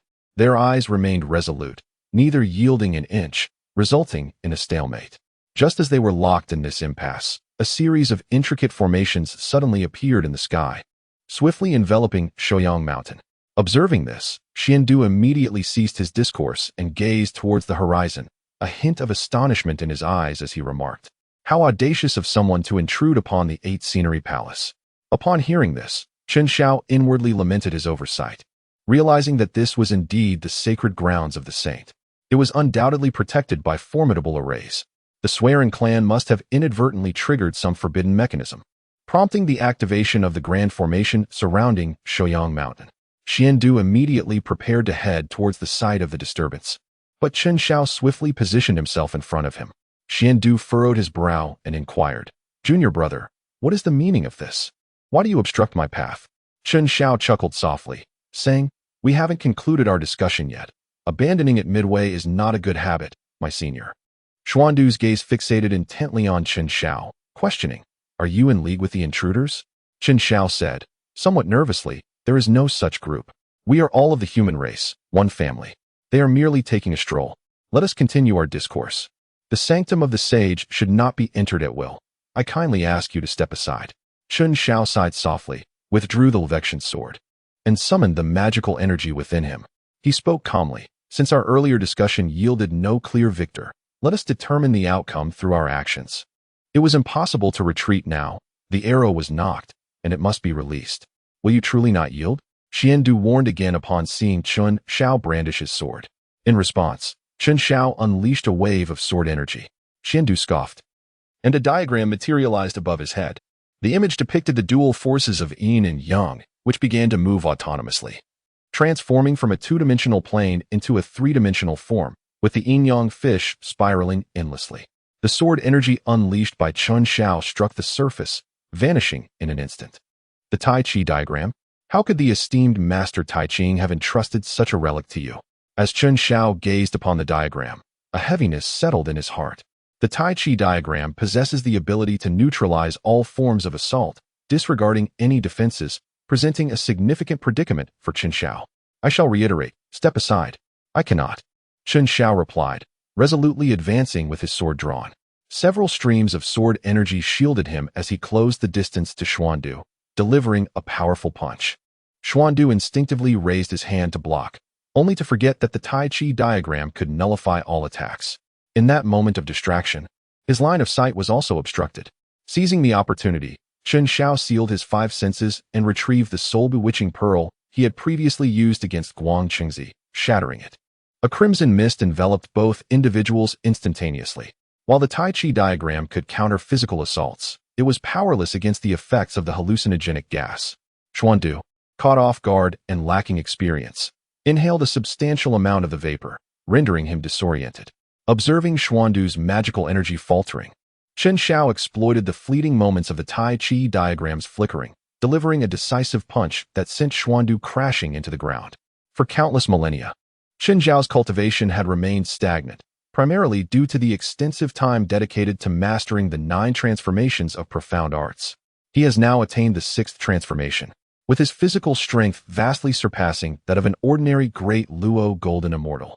Once he reaches the 7th transformation, the spells of the Great Luo Golden Immortal will scarcely inflict harm upon him, and even the spells of the Quasi-Saint may not be beyond his endurance. Struggling to rise from the ground, Xuandu endeavored to retrieve a medicinal pill to detoxify himself and heal his injuries. However, Chen Xiao had already materialized before him, delivering a powerful strike to his chest that completely sealed his cultivation. Subsequently, he produced a length of rope, binding Xuandu tightly while chiding him, "Senior brother, you have fallen victim to your inexperience this time. It would be wise to venture out more often for practice. Solitary confinement is hardly beneficial." With his face flushed and a look of indignation replacing his usual calm demeanor, Xuandu retorted fiercely, "Chen Xiao, release me. Are you aware of the implications of your actions?" Chen Xiao paid no heed to Xuandu after securing him with a tortoiseshell tie. He nodded in satisfaction. However, Xuandu, observing this binding, felt an inexplicable sense of shame and was about to continue his reprimand. Not far away, a beam of golden light soared into the sky, and the voice of Sui Ren simultaneously reached Chen Zhao's ears. "Sword Ancestor, the items have been located." Chen Zhao's eyes brightened as he addressed Xuandu, "Senior brother, I must trouble you for a moment. I shall take my leave now." However, no sooner had he turned around than an attack surged towards him, prompting Chen Xiao to swiftly raise his sword to parry. Upon closer inspection, he realized it was the boy he had encountered at the entrance. "Release Senior Brother Xuandu at once," the boy declared with a fierce demeanor. Chen Xiao glanced at his surroundings, noting the audacity of a mere golden immortal attempting to obstruct him. Truly commendable courage. He then sheathed his Xianyuan sword and swiftly produced a rope, lunging towards the young disciple. In no time, another youth, bruised and battered, appeared beside Xuandu, bound in a similar fashion. Xuandu glared at Chen Xiao with fury, his voice laden with resentment as he spoke, "Release us at once, and I may still pretend that nothing has transpired." Chen Xiao casually dug at his ear and remarked, "There is nothing I can do. I am also a captive of circumstances. Brother Xuandu, as a member of the human race, You will eventually understand my predicament. Xuandu's expression darkened, and he thought to himself, I understand your predicament, my foot. He remained oblivious to the events that had transpired, puzzled as to why Chen Xiao had obstructed him and what the golden light truly was. How could he comprehend it, and where could he seek understanding? Moo, brother Xuandu, what are you all doing here? A resounding cow's moo caught Chen Xiao's attention. Upon discovering that it was the green bull he had casually acquired during his time at the Taiji school, his expression transformed into a smile reminiscent of Anya's. The green bull, sensing Chen Xiao's gaze, felt an unsettling chill, as if something ominous were about to unfold. After attending to his matters, Chen Xiao joyfully soared towards the location of the three ancestors. As he flew, he weighed the cattle whip in his hand, noting its considerable heft. He imagined how envious Guang Chengzi would be if he were to see it. Meanwhile, Guang Chengzi, who was inexplicably sneezing in the midst of his secluded cultivation, pondered aloud. Who is speaking of me? After deducing that there was no discernible cause, he shrugged it off and resumed his meditative practice. As Chen Xiao stowed the whip, he unleashed his divine sense to locate the three individuals. It did not take long before he pinpointed their position. At that moment, the three ancestors were deep in thought, contemplating their escape. Upon seeing Chen Xiao's arrival, they all clasped their hands in greeting, Sword Ancestor. Chen Xiao waved his hand and inquired, How is it? Have you acquired the items? Sui Ren nodded, producing a seal along with the human Dao sword, and handed them to Chen Xiao, saying, I have fulfilled my duty. Yet we are currently unable to exit. What shall we do? Chen Xiao sheathed the sword of humanity and adorned his face with numerous defensive formations before accepting the imperial seal. There was no alternative. He had genuinely been frightened by the barrage of spiritual treasures striking his visage. Once he completed these preparations, Chen Xiao began to scrutinize the seal with great attention. The seal radiated a resplendent golden hue, intricately engraved with 9 entwined dragons, while beneath it were inscribed the characters Kong Tong, accompanied by symbols of the great Tao, each detail exuding an air of the extraordinary. As soon as Chen Xiao grasped the Kong Tong seal, it automatically recognized him as its master.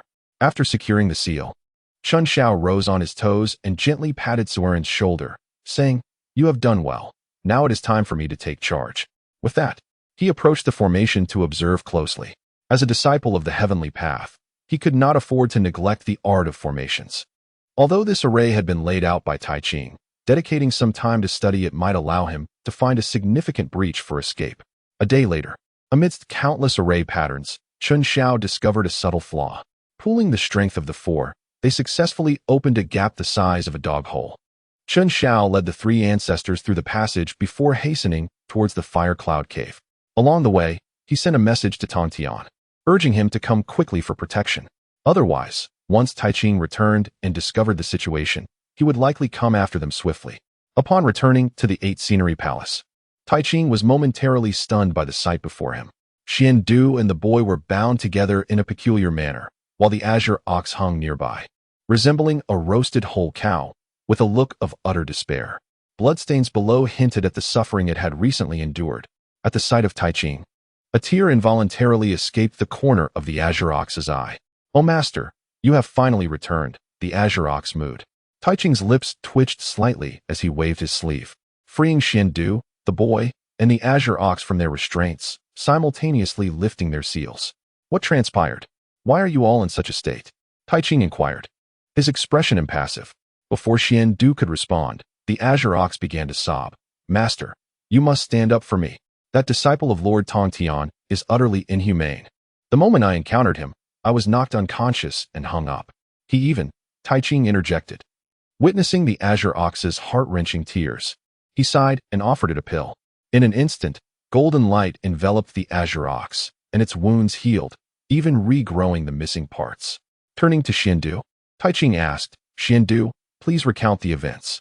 Slowly, Xian Du began to narrate Chen Xiao's arrival at the 8 Scenery Palace. Upon hearing that his disciple had been easily defeated, a flicker of surprise crossed Tai Ching's eyes, followed by the acknowledgement, he speaks the truth. You should venture out for some training. Obey your master's command. Xian Du bowed in response. In their recent duel, Xian Du had lost due to his lack of experience, compounded by his overconfidence from possessing a treasured artifact. In contrast, Chen Xiao, having just ascended to the Tai Golden Immortal level, boldly stirred up trouble among the demon clan with his companion, showcasing a wealth of battle experience far surpassing that of the current second generation of the Xian men. Upon hearing Xiandu mention that a golden light had emanated from Shuoyang Mountain, yet he was unable to investigate due to being bound by Qin Shao, Taiching's interest was piqued. He immediately raised his hand to perform a divination, only to be astounded by the result. It turned out that the key to unlocking the era of the 3 sovereigns and 5 emperors had been born within his own Taoist temple, but it had already been taken by Qin Shao. Taiching attempted to divine Qin Zhao's location, only to realize he seemed shrouded by an unknown force, rendering his calculations futile. The ability to obscure the diviner's insights could only be achieved by a formidable being or a treasured artifact. Contemplating the matter, Taiching deduced that it must have been Tong Tian's intervention. After all, Qin Shao had effectively become a public enemy of the demon clan, and it was only natural for Tong Tian to provide cover. In truth, it was the result of the chaos bell on Qin Zhao's person. Concealing celestial secrets and blocking calculations were merely its basic functions. A treasured artifact that lacked multiple functionalities would hardly deserve the title of a treasure. Unable to ascertain Qin Zhao's exact location, Taiching shifted his focus to determining who had intruded upon Shuoyang Mountain. After a series of calculations, he concluded that the intruders were the 3 ancestors of the human race, who were currently en route to the Fire Cloud Cave. Simultaneously, Taiching sensed an untraceable individual accompanying them. Who else could it be but Qin Shao? Once he confirmed their location, Taiching vanished without hesitation, pursuing the 4. After all, if he could gain control of the Kongtong seal, his operational scope would expand significantly. At that point, the fortunes of the human teachings would undoubtedly improve.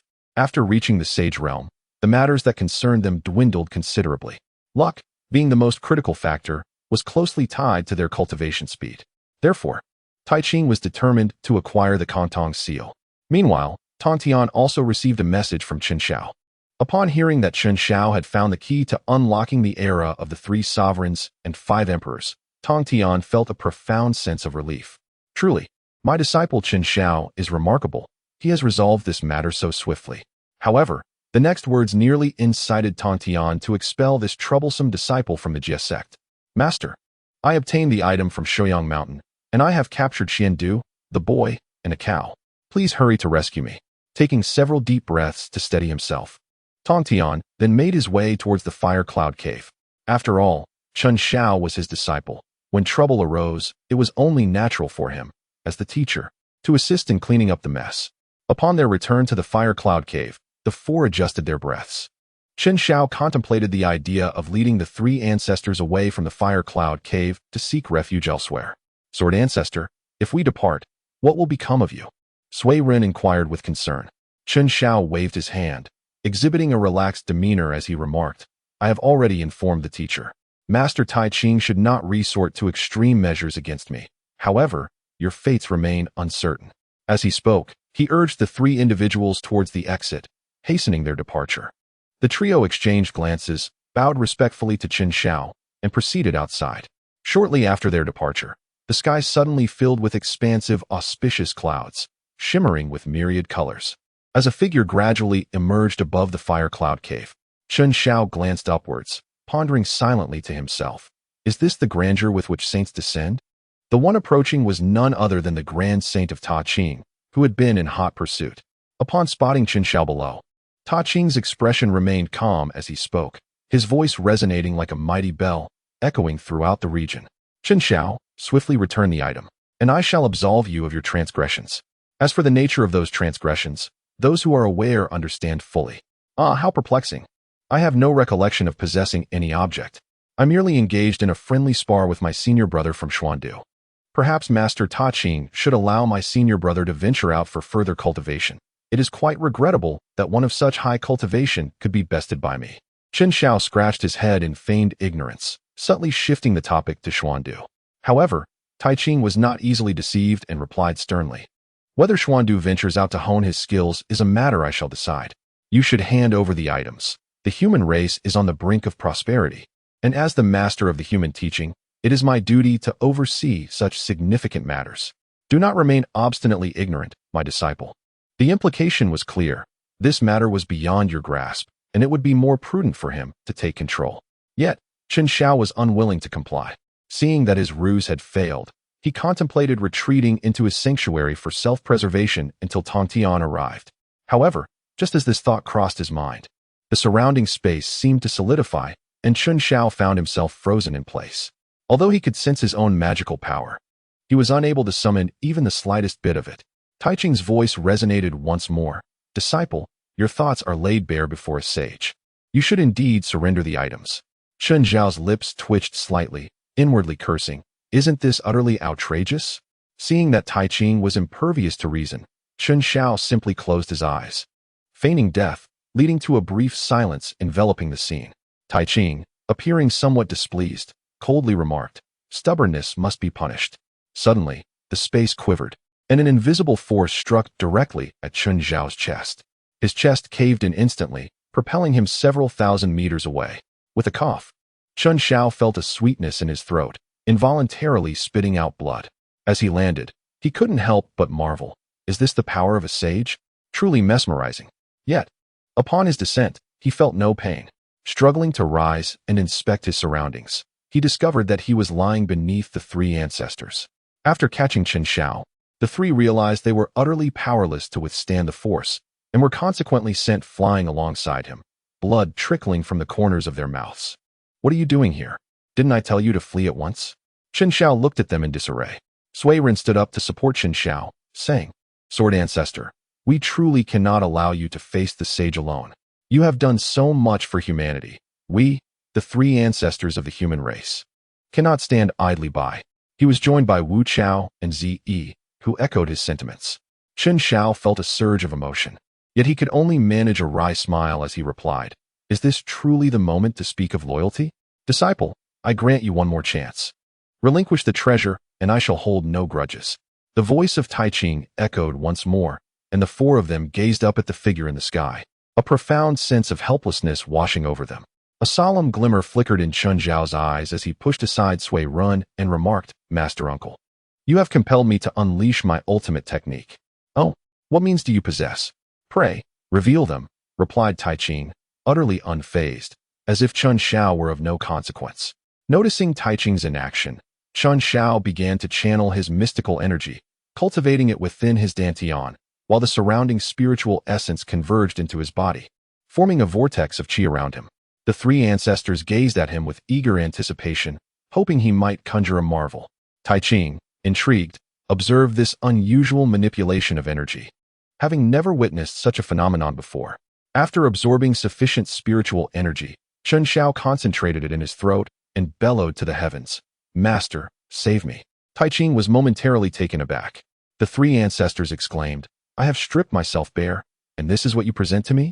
Tai Ching found himself at a loss for words, bewildered by Chun Xiao's antics. If he was going to summon aid, why such a theatrical display? He had anticipated some grand revelation. With a sigh of exasperation, he raised his hand, unleashing a streak of light towards Chun Xiao.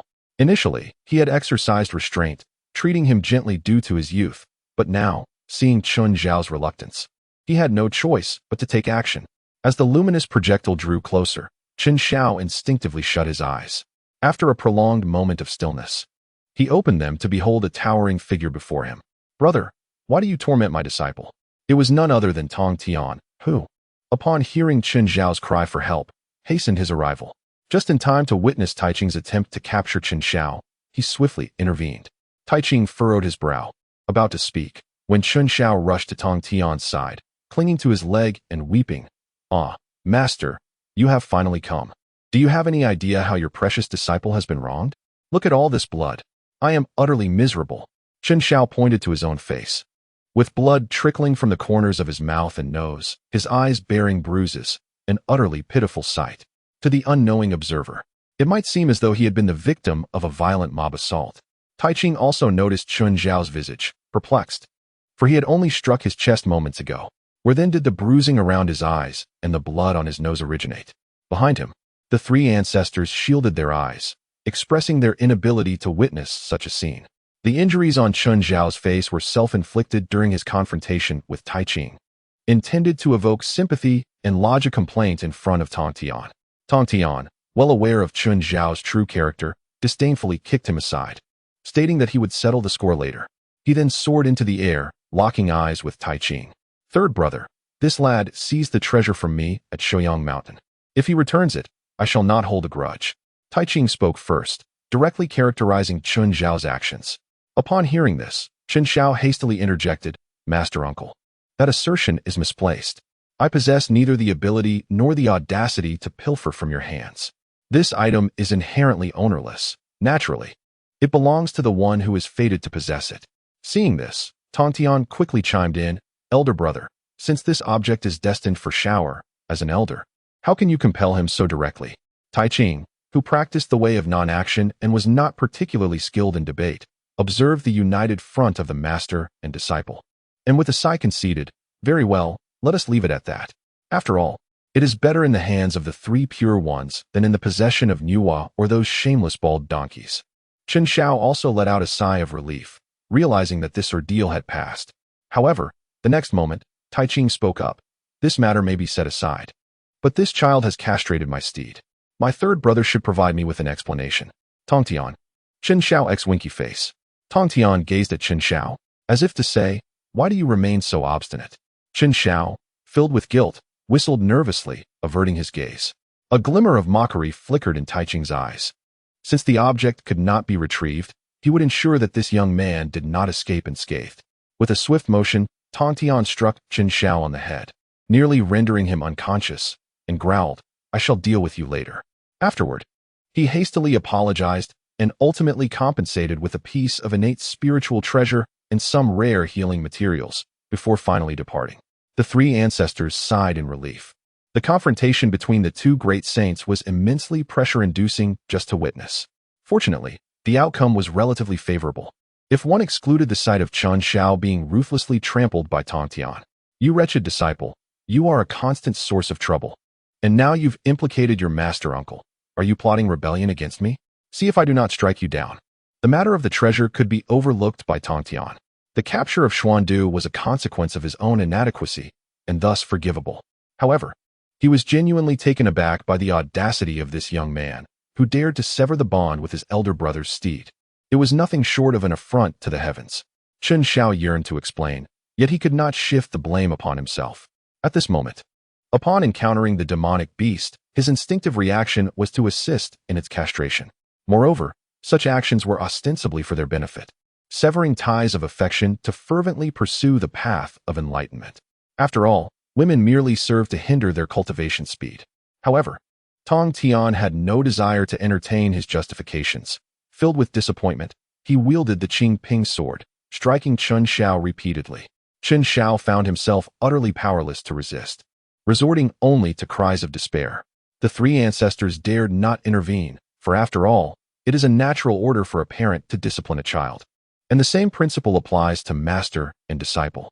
By the time the storm of wrath had subsided, Chen Zhao's backside had swollen to an unfortunate extent, leaving him sprawled on the ground, devoid of any will to carry on.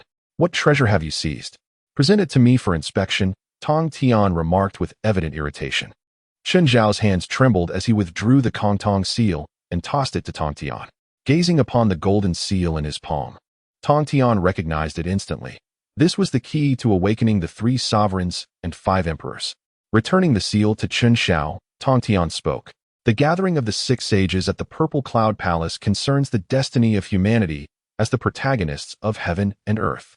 The 3 sovereigns and 5 emperors shall rise, and those who guide them shall be bestowed with great virtue and fortune. How do you propose we distribute these roles? Though the Kongtong seal was in Chen Zhao's possession, Tong Tian understood that its privileges could not be monopolized. Thus, he sought Chen Zhao's counsel. After all, the seal had acknowledged him as its master. It would fall upon him to confer titles and aid in the ascension of the human sovereigns. Why even deliberate? The enlightenment of the 3 sovereigns rivals that of the sages. Such power must remain within our grasp. As for the 5 emperors, their merits are lesser, at most. 2 may be granted to the west, while we claim the rest. Tong Tian nodded in agreement, then paused, realizing an omission. And what of your Aunt Nuwa? He inquired. Though she permitted the slaughter of humanity by the demons, she cannot be overlooked. Chen Xiao curled her lips and remarked, as for her, she likely wishes for Fuxi to reincarnate as the heavenly sovereign. Having already gained so much, why should she share any of it? Tong Tian expressed his astonishment, asking, How do you know this? Chun Xiao chuckled lightly, deftly shifting the topic to request assistance in healing his wounds. After enduring a relentless beating from the two revered sages, Tai Ching and Tong Tian, even his mastery of the 9 transformations of the profound art could not withstand the onslaught. Tong Tian cast a skeptical glance at Chun Xiao, but refrained from probing into his thoughts. He tossed a healing elixir to Chun Xiao before departing for Golden Tortoise Island, while Chun Xiao remained, intending to convey other matters to the 3 ancestors. Chun Xiao briefed the 3 ancestors, advising them to pay close attention to the women of the human race who had been pregnant for several years without giving birth. These women carried the future of the 3 sovereigns and 5 emperors within them, and thus required careful safeguarding. He then returned to Golden Tortoise Island, preparing to strategize with Tong Tian on how to gain advantages during the tribulation of the 3 sovereigns and 5 emperors. If executed properly, the Jia sect could potentially augment its power with at least 2 new quasi-saint warriors. News of the Kongtong seal falling into the hands of the Jia sect spread unexpectedly. Upon receiving this information, Nuwa promptly sought out Tong Tian. Upon meeting him, she slightly bowed and greeted, "Elder brother, there is no need for excessive formalities. I wish to discuss a matter of great importance." Tong Tian, puzzled by Nuwa's visit, pondered the situation, as the Kongtong seal had only just been located, and its news should not have circulated so widely. Nuwa, however, was direct, stating, "I have learned that the key to initiating the tribulation of the 3 sovereigns and 5 emperors has fallen into your hands, enabling the establishment of the human emperor. I have a request." Surprise flickered in Tong Tian's eyes, who then speculated that perhaps Ta Ching had harbored anger and spread the news. He sighed and encouraged, "Please, speak freely." Nuwa collected her thoughts and continued, "My elder brother Fushi perished in the battle against the Wu and Yao, yet he left behind a remnant of his soul. I wish for him to be reincarnated as a human, to attain the title of Heavenly Emperor." Tong Tian was momentarily taken aback by her request, realizing that Chun Xiao had indeed foreseen this outcome. As Fushi had been a former monarch of the Yao clan, could the human race truly accept this? Furthermore, the enmity between the Wu and Yao clans raised questions about whether Hutu would permit Fushi's smooth reincarnation. Thus, he concluded that this plan may not be prudent. Nuwa's countenance fell at his response. The situation in the underworld was undoubtedly a source of her concern, yet she believed a price might be negotiated. However, the complexities surrounding the human race troubled her greatly. In the past, as the mother of humanity, it would have sufficed to simply inform the 3 ancestors. Now, her status had been compromised, and even with her saintly power, coercing the 3 was a daunting task. Moreover, with Chun Xiao, the instigator, involved, success seemed unlikely. Her gaze toward Tong Tian gradually shifted to one of reproach. "Why do you look at me this way, sister?" Tong Tian found himself at a loss, sensing Nuwa's melancholic demeanor. Had he offended her in some way? Nuwa composed herself and continued, "For this matter, I require the assistance of my nephew Chun Xiao. As the sword ancestor of the human race, he could certainly aid my brother." Tong Tian hesitated, acknowledging, however, Chun Xiao is quite obstinate, and it is challenging to sway his thoughts. He understood his disciple's nature well. He did not expect Chun Xiao to assist Nuwa without some form of compensation. Nevertheless, the key to the tribulation lies within his grasp. Why not wait for our master to summon us for a discussion? I shall bring him along, and you can negotiate directly with him, suggested Tong Tian. Nuwa, with no other options, reluctantly agreed, hoping that her elder brother would counsel Chun Xiao effectively. She expressed her gratitude before gracefully departing, transforming into a beam of light as she left the Bio Palace. Barely had Nuwa left when Chun Xiao returned to Golden Tortoise Island. Upon stepping onto the island, he was enveloped by a rush of light that whisked him directly to the Bio Palace, where he was unceremoniously deposited on the ground. As Chun Xiao was about to voice his grievances, Tong Tian spoke up. "As you might expect, Sister Nuwa has come seeking my assistance." "Oh, teacher, you didn't hastily agree to anything, did you?" Chun Xiao inquired with urgency. He feared that Tong Tian's benevolent nature might lead him to unwittingly promise something to Nuwa, which could result in complications for himself. Tong Tian, noticing the suspicion in Chun Xiao's eyes, cast a spell that struck him on the head and retorted impatiently, "What kind of gaze is that? Would I so carelessly consent to such significant matters?" Chun Xiao crouched down, cradling his head in his hands, tears unconsciously spilling from the corners of his eyes as he lamented, "But one should not resort to violence." Indeed, Tong Tian replied with a hint of indifference before inquiring, Are you willing to assist Fuxi in his reincarnation? Although unsure of Chun Zhao's intentions, Tong Tian posed the question, hoping to coordinate their efforts later. I can assist. And I can arrange a dragon service for the reincarnation and confirm it. As long as the benefits are substantial, Chun Xiao stated while rubbing his head. Curiously, Tong Tian asked, what benefits do you seek? A mere 20% of the human race's fortune will suffice, Chun Xiao responded. That is impossible, Tong Tian retorted immediately. Not only is the fortune crucial for a saint's cultivation, but the human race is currently flourishing. The 30% fortune held by Nuwa has increased in value exponentially. Tong Tian could not conceive that Nuwa would relinquish any portion of the human race's fortune. This is where the test lies, Chun Xiao thought with a sly smile. Eager to ascertain the depth of Nuwa's bond with Fuxi, the stronger their connection, the easier it would be to acquire what he desired. In business, contracts are paramount, and psychological warfare is the game. As long as one strikes true, any negotiation can reach fruition. Seeing Chun Zhao's unwavering confidence, Tong Tian agreed to let him act as he wished, providing support when necessary. However, he cautioned that they must not offend the two teachings, and to be mindful not to push Nuwa too hard. The Western teachings could be handled with more leniency. After their discussions, Chun Xiao departed from the Bo Palace and returned to his cave for seclusion. Surprisingly, the encounter with Ta Ching had inadvertently helped him break through his bottleneck. It was likely that he would soon advance to the mid-stage of the great Luo Golden Immortal. In the Enhua Palace, Enhua sensed an impending difficulty in fulfilling her desires at the upcoming meeting in the Zixiao Palace.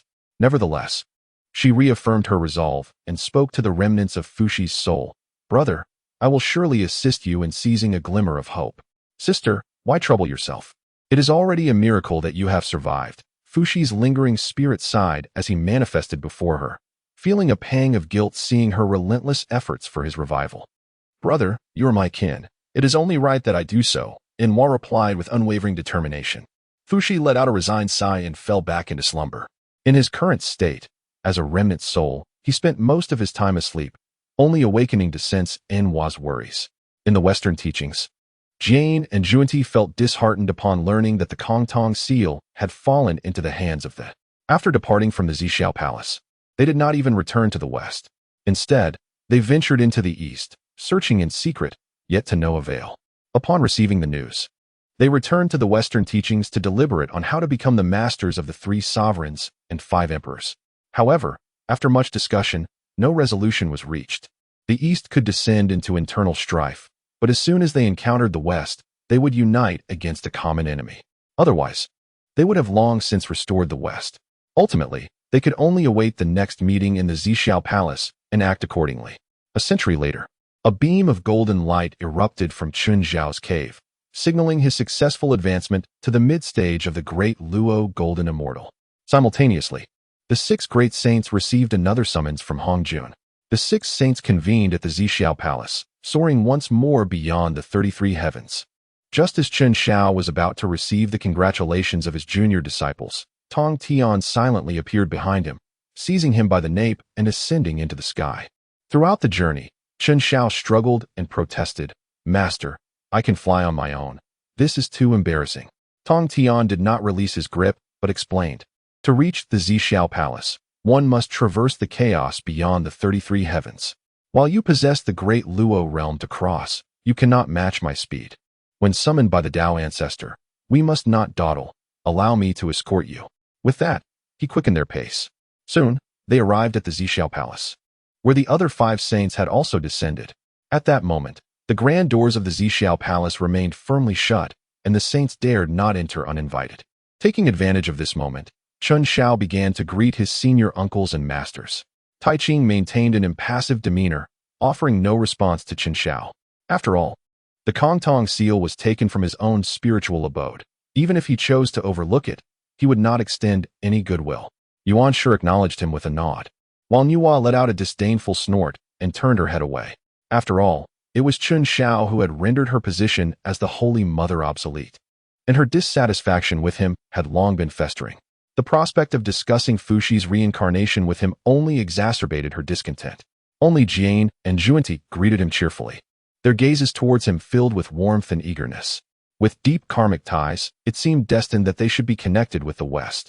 Chen Xiao felt a shiver run down his spine under the scrutiny of others, and Tong Tian let out a cold snort, prompting the two to withdraw their gaze.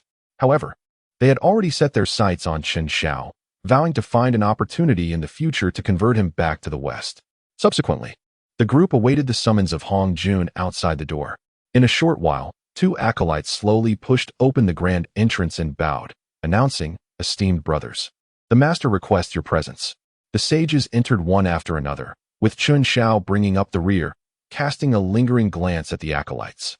So, these must be Hao Yin and Yao Qi, the future emperor and empress of heaven, Chen Xiao mused as he followed them inside. Upon entering, he beheld the simple Taoist seated in the center. This marked Chen Xiao's first encounter with Hong Jun, who struck him as an ordinary old man. Yet he dared not underestimate him. Tai Qing, accompanied by the sages, clasped his hands in respect and said, "We pay our respects to the master." Chen Xiao performed a courteous gesture, adding a bow as he proclaimed, "I pay my respects to the Grand Master." Hong Jun opened his eyes and surveyed the assembly of saints, ultimately fixing his gaze upon Chen Xiao. An anomaly, perhaps? Hong Jun pondered. Yet he did not dwell on the thought for long. After all, Chen Xiao exuded an aura of mediocrity that rendered him inconspicuous, prompting Hong Jun to avert his gaze. Meanwhile, Chen Xiao's back was drenched in cold sweat. The mere presence of a half-step into the realm of the heavenly Tao was daunting. His primary concern was that Hong Jun might erase him from existence altogether. He was acutely aware of his own origins. Had it not been for the human Tao sword's natural ability to conceal its aura, along with the assistance of the Chaos Bell to obscure his presence, he would have stood out far more prominently. It was likely that Hong Jun would have taken a closer interest in him. However, Chen Xiao was clearly overthinking. The common flaw among the powerful is their tendency to look down upon the insignificant, a sentiment shared by both Hong Jun and the heavenly Tao. Thus, he was hardly a concern for them. At that moment, Hong Jun spoke. "The key has been presented. You shall deliberate amongst yourselves regarding who shall serve as the masters of the 3 sovereigns and 5 emperors. Once decided, you may proceed to unlock the path." With that, Hong Jun vanished as if merely making a fleeting appearance. The assembly of saints expressed no dissent, each performing a gesture of respect as they declared, "We bid farewell to our teacher." Chen Xiao let out a sigh of relief. With Hong Jun beside him, he found it difficult to express himself. So he respectfully bowed and said, "I humbly bid farewell to my revered ancestor." After Hong Jun departed, all eyes turned towards Tong Tian. He, with an unhurried demeanor, proclaimed, "The Kong Tong seal belongs to my disciple Chen Xiao. He shall represent me in discussions with all of you." Once again, the gaze of the crowd shifted to Chen Xiao, causing his heart to race. No one could remain unfazed under the scrutiny of the 5 great saints. Even the usually nonchalant Chen Xiao felt the weight of their attention. After regaining his composure, Chen Xiao stepped out from behind Tong Tian, raised his hand, and summoned a set of tables and chairs. He then brewed a pot of tea and, with a cheerful smile, said, "Esteemed uncles and aunts, if we are to discuss matters, let us do so seated. Please, enjoy a cup of tea." Tong Tian was the first to take a seat, gently sipping from his teacup. Seeing this, the others followed suit. Settling down to savor the tea, Jane and Juanti, after taking a sip, discreetly tucked away some tea leaves, much to the disdain of the onlookers. However, their expressions remained unaffected. They had long grown accustomed to such behavior. In the eyes of Jane and Juanti, they were all affluent beyond measure, oblivious to the poverty that plagued the West. After finishing their tea, Niwa spoke up, "I require not the teachings of the 3 sovereigns and 5 emperors. I only ask that you confer upon my brother the title of Heavenly Emperor." Chen Xiao took a sip of tea and calmly remarked, "Master Uncle, it is rather inappropriate for Fushi, the sovereign of the demon clan, to ascend as the emperor of humanity. After all, our human race and the demon race are sworn enemies." A flicker of displeasure crossed Niwa's eyes, but she quickly inquired, "Speak your mind. What is it that you desire?" With a cunning smile, Chen Xiao proposed to return 2.5 portions of the human race's fortune, suggesting that this could be accomplished. "Impossible!" Niwa exclaimed, rising from her seat and glaring at Chen Xiao. Having only 3 portions of fortune in total, giving away 2 would result in significant loss. "Calm down, junior sister," Tong Tian interjected, offering his counsel while secretly admiring Chen Xiao's audacity. This bold request for half of Niwa's fortune was sure to provoke her ire. If Tong Tian were not present, Chen Xiao might have faced dire consequences. At that moment, Chen Xiao had already composed himself, saying nonchalantly, "Uncle Master, do not be impatient. We can discuss this matter amicably." Observing Chen Zhao's calm demeanor, Nuwa furrowed her brow, deep in thought. After a long pause, she finally spoke. "At most 1 portion. 2 portions, along with my assistance in facilitating Fushi's reincarnation. I am certain you are also troubled by this matter, Uncle Master," Chen Xiao countered leisurely, adding a stipulation. Hearing this, Nuwa pondered once more, but remained steadfast in her insistence on 1 portion of fortune. If necessary, she could negotiate with Hutu for a trade, even if it meant sacrificing some spiritual treasures and earthly materials. Fortune is not something that can simply be conjured. However, Chen Xiao remained unperturbed and proposed. "What if we also restore your status as the mother of humanity?" This time, Nuwa hesitated.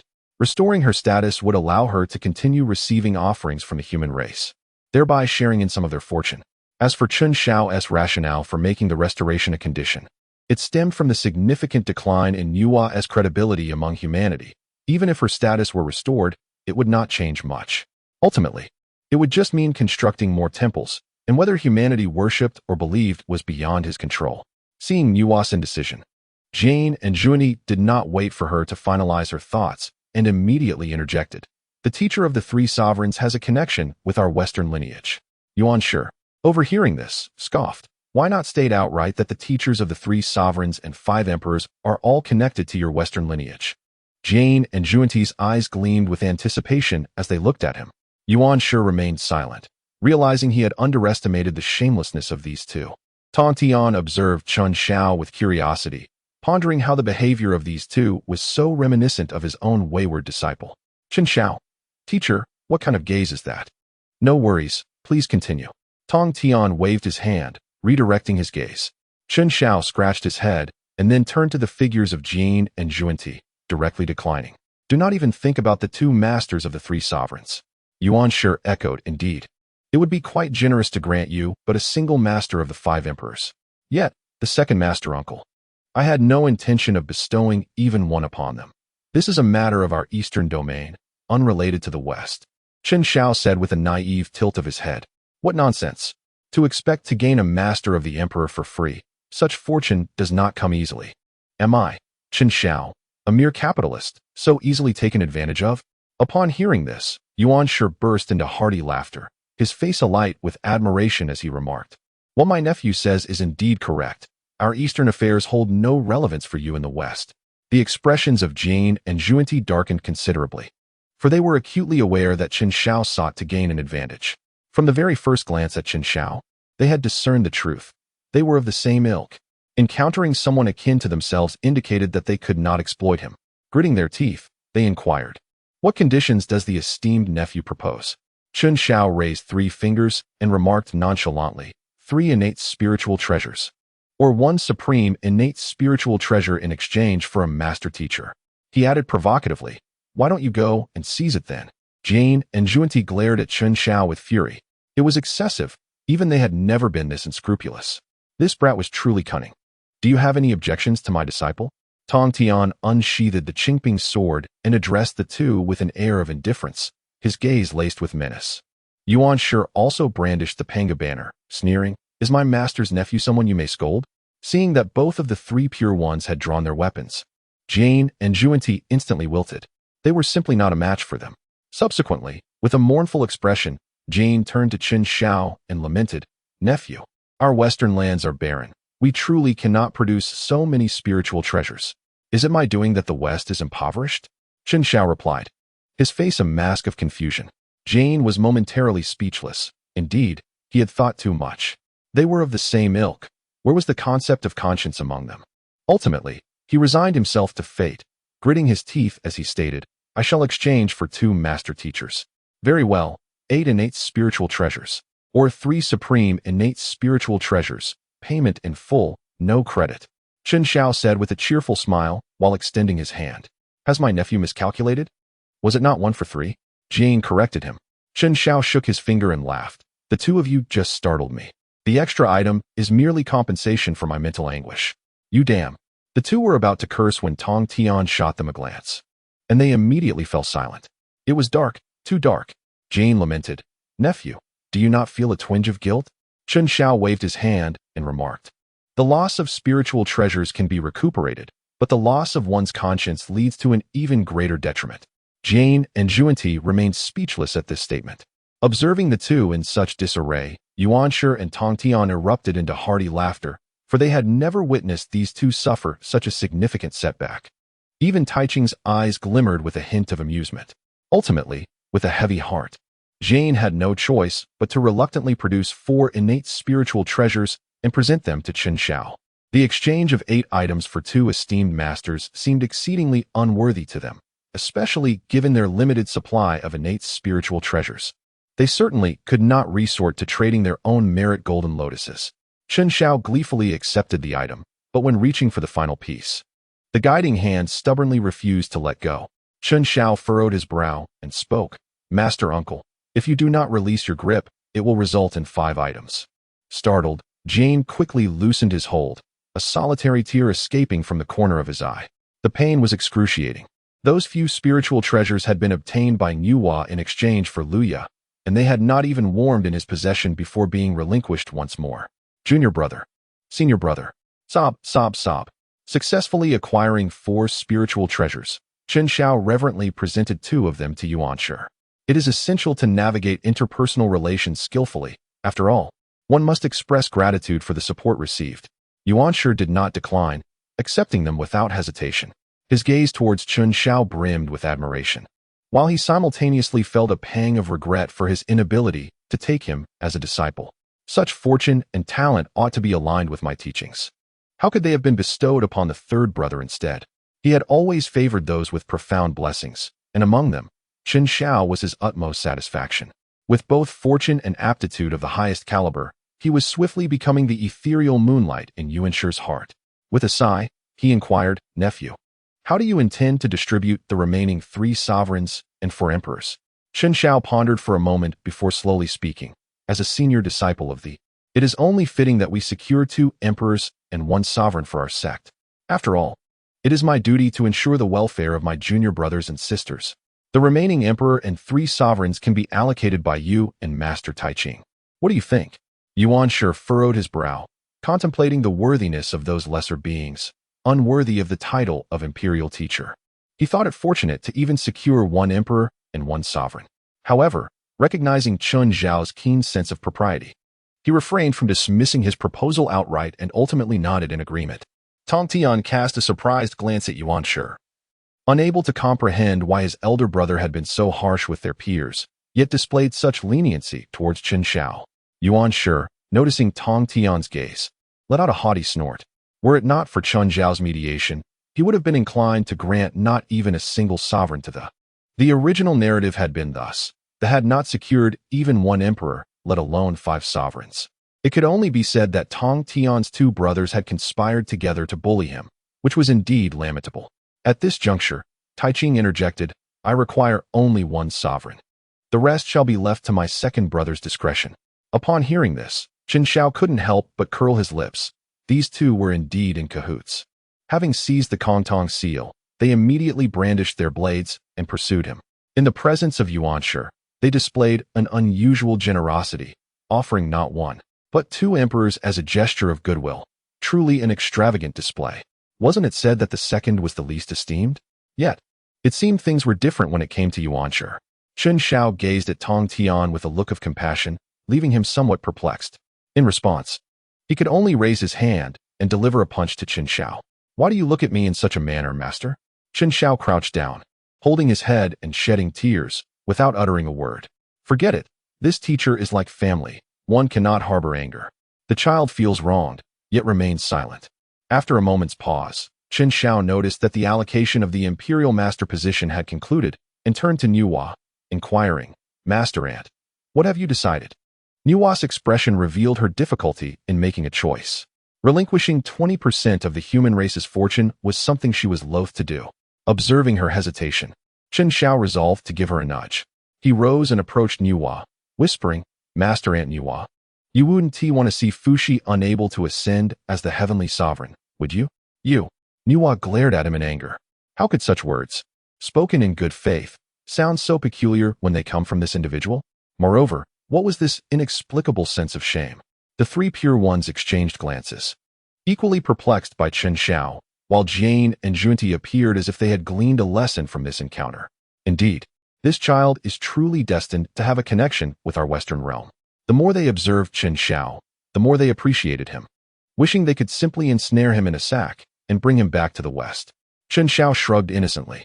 Nuwa was almost driven to the brink of exasperation, glaring at Tong Tian and gritting her teeth as she remarked, "What a fine disciple you have raised, Tong Tian." Tong Tian could only respond with silence. Tai Ching and Yuan Shi observed the scene with great interest, seemingly conveying their surprise at Tong Tian's conduct. Tong Tian felt utterly wronged.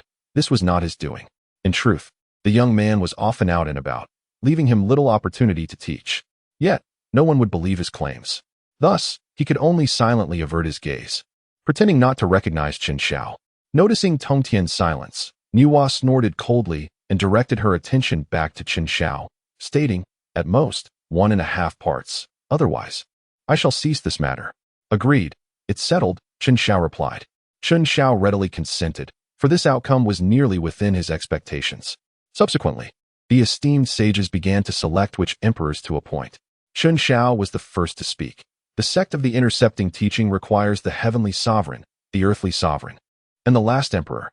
Yuan Shi followed closely. "Then our Chan teaching demands the human sovereign's master along with the first and second respected emperors." At this moment, Nuwa interjected, "That is unacceptable. My disciple, the Golden Phoenix, can also serve as the master of emperors. I require one of the 5 emperors in return for such a substantial sacrifice. It is only fitting to receive some benefits in exchange." Yuan Shi frowned slightly, about to voice his thoughts, when Tai Ching interjected, "Agreed, but the human race and the demon race cannot coexist. Henceforth, Fuxi shall be recognized solely as the human Fuxi, not as the demon sovereign." Seeing Tai Ching's intervention, Yuan Shi pondered for a moment and ultimately acquiesced. Tai Ching evidently sought to curtail Nuwa's ascendancy.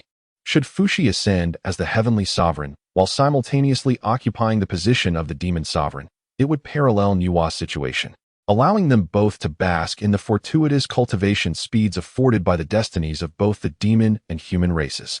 Although the current fortune of the demon race is scant, even the smallest gain is still a gain. Yuan Shi was unwilling to witness the two of them grow excessively powerful. After all, it was merely a matter of relinquishing one master of emperors. Nuwa hesitated for a moment, contemplating that the pressing priority was to assist Fuxi in his reincarnation, and thus she acquiesced. "However, I have one more condition." Subsequently, Nuwa raised her hand, pointed at Chen Xiao, and solemnly declared, "This individual must never become the master of the heavenly sovereign." Chen Xiao appeared utterly bewildered. How could it be that he was unfit to serve as the emperor's mentor? With his vast knowledge, striking demeanor, and substantial background, it seemed inconceivable that he could not fulfill such a role. Meanwhile, Nuwa was purely concerned that her elder brother might be led astray by that wretched individual. In such a case, she would have nowhere to lament her misfortunes. "However, I consented to this matter." Tong Tian readily acquiesced, understanding Nuwa's apprehensions. He too felt that Nuwa had been gravely wronged this time, and believed it prudent not to pressure her too severely. Ultimately, it would suffice to appoint Chen Xiao to the position of the emperor's mentor.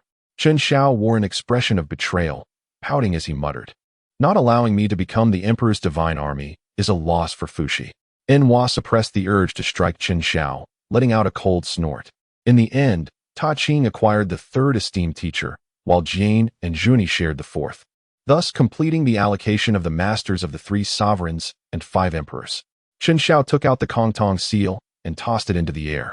Addressing the sages, "I humbly request that you, esteemed teachers, senior uncles, and masters, assist me in unleashing the calamity of the 3 sovereigns and 5 emperors."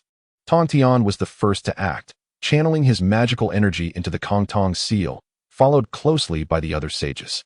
Chen Xiao also controlled the Kongtong seal. Uttering a command, 3 sovereigns and 5 emperors, commence. With a resounding roar, a beam of golden light surged forth from the Zixiao Palace into the primordial chaos. The ominous aura of calamity began to manifest once more across the vast expanse, rapidly enveloping the entirety of the primordial realm. Many formidable beings, caught off guard by the celestial machinations, gazed skyward in alarm. The calamity of the witch and demon tribulation had only just passed a millennium. Why was there yet another sign of impending disaster? Was another cataclysm about to unfold? It seemed prudent to retreat into seclusion until the storm had passed. A palpable anxiety gripped the hearts of all beings in the primordial realm, especially those who had narrowly survived the previous tribulation, fully aware of its dreadfulness. One by one, they retreated to their sanctuaries, sealing themselves away, and an eerie calm descended upon the primordial world. Following the invocation of the 3 sovereigns and 5 emperors, the great sages hastily returned to their respective sanctums. Before departing, Nuwa entrusted the remnant soul of Fushi to Chen Xiao, her voice cold as she declared, "I leave my elder brother in your care. I trust you will tend to him well." The unspoken implication was clear. Should you fail to safeguard my brother, I shall ensure your demise, and not even Tong Dian could save you. Chen Xiao patted his chest, assuring, "Master Uncle, rest assured, I have prepared a VIP passage for Fushi, ensuring he will have a delightful reincarnation process. Then I shall await good news," replied Enhua, before vanishing into thin air, returning to the Huang Palace. After the meeting concluded, Chen Xiao felt a significant wave of relaxation wash over him. Negotiating with saints was an immense pressure, especially when faced with 5 esteemed beings. Following this event, it would be prudent to seek out a few junior sisters for some engaging conversation to alleviate his mood. As Chen Xiao delightedly contemplated whether to visit Yun Xiao, Xiong Xiao, or Bi Xiao, he suddenly felt a sharp tap on the back of his head. "Master, why did you strike me?" Chen Xiao exclaimed, cradling his head and casting a pitiful glance at Tong Tian. Tong Tian snorted coldly, his voice heavy. "My lifetime of reputation has been tarnished by you. Must I not retaliate?" He was genuinely furious. Now, both Ta Qing and Yuan Shi believed that Chen Zhao's current demeanor was a reflection of his teachings. Particularly, as Jian and Zhuanti departed, they exchanged knowing glances, with Jian saying, "Friend, do visit the West when you have the chance. We would love to exchange insights." This infuriated Tong Tian to the point of nearly drawing his sword to confront those shameless creatures. Yuan Shi, reveling in the drama, mockingly remarked, "Third brother, I have long advised against investing your thoughts in those with dubious appearances. Look at how my nephew has turned out under your guidance. Perhaps it would be better for him to transfer to my tutelage, where I can properly instruct him." Upon hearing Yuan Shi's intention to poach his disciple, Tong Tian promptly knocked Chen Xiao unconscious and hoisted him over his shoulder, coldly retorting, "My disciple shall be educated by me. There is no need for you to concern yourself." "Second brother," Chen Xiao exclaimed, "if you are to impart your teachings, what is the matter with rendering me unconscious?" After speaking, Tong Tian transformed into a beam of golden light and returned to Jinbi Island. Yuan Shi gazed at the departing Tong Tian, a flicker of jealousy crossing his eyes, and with a cold snort, he too made his way back to Kunlun, specifically to Bio Palace. Chen Xiao gradually regained consciousness, the throbbing pain in his head reminding him that he had been struck unconscious. With a hint of resentment, he murmured, "Master, why did you knock me out? I did as I pleased. Do you have any objections?" Tong Tian replied languidly. Chen Xiao pursed his lips, hesitant to speak. At this moment, Tong Tian's mood was likely quite foul, and any utterance would surely invite retribution. After a prolonged silence, Tong Tian sighed and said, "You have undoubtedly offended your revered master Nuwa this time. Be more cautious regarding matters concerning Fushi." Chen Xiao chuckled softly, "Of course." Tong Tian continued, "The Heavenly Emperor's forces shall be led by Duo Bao, while you shall oversee the Earth Emperors. The disparity in merit between the 2 roles is not significant." Upon hearing this, Chen Xiao waved his hand dismissively. "No need. I shall leave it all to my junior disciples. The human race is flourishing now. With the fortune of humanity bestowed upon me, I do not require the cultivation of merit." Tong Tian pondered for a moment and agreed. Considering that with the return of a portion of Nuwa's essence, Chen Xiao possessed a substantial fortune, over 35%. Furthermore, as the ancestral sword master of humanity, he could share an additional 20% of the human race's fortune. After the calamity, there was indeed no need for concern regarding cultivation. He was also pleased with Chun Zhao's protective nature towards his juniors. Although he may have been somewhat indulgent, his ability to safeguard his kin was commendable. This was the hallmark of a worthy disciple. Ultimately, the two agreed. Duo Bao would lead the Heavenly Emperor's forces, while Jin Ling would oversee the Earth Emperors, as they were currently the most accomplished in cultivation. Once the 2 emperors completed their merits, it was anticipated that they would be elevated to the quasi-saint realm. The final imperial mentor would be Zhao Gongming. Moreover, the task of aiding the 3 sovereigns and 5 emperors in childbirth would be entrusted to Yun Shao. Assisting the human emperor in childbirth was no insignificant merit, and her primordial golden dipper was originally the first vessel of the heavens, specifically designed for childbirth and the collection of impurities. Thus, this responsibility was most fitting for her. After reaching this consensus, Chen Shao promptly made his way to the underworld, preparing to assist Fuxi in his reincarnation. Before that, he visited the Pingxin Hall to inform Hutu. Aside from being somewhat taken aback by the news of humanity becoming the focal point of the heavens, she soon descended into a melancholic state. Regarding Chen Zhao's intention to facilitate Fuxi's reincarnation as the heavenly emperor, she merely waved her hand, stating, as the Grand Emperor of Fengdu, "You may decide for yourself without the need to report to me." Chen Shao chuckled, saying, "Isn't it to consider the relationship between the 2 clans of the Lich? It is only fitting to inform you." In the past, Ho-Tu would have had the leisure to tease Chen Shao, but now she merely stated with indifference, "The past has become a thing of the past. Let us leave it at that." Upon observing the despondent demeanor of Ho-Tu, Chen Shao felt compelled to offer her some encouragement.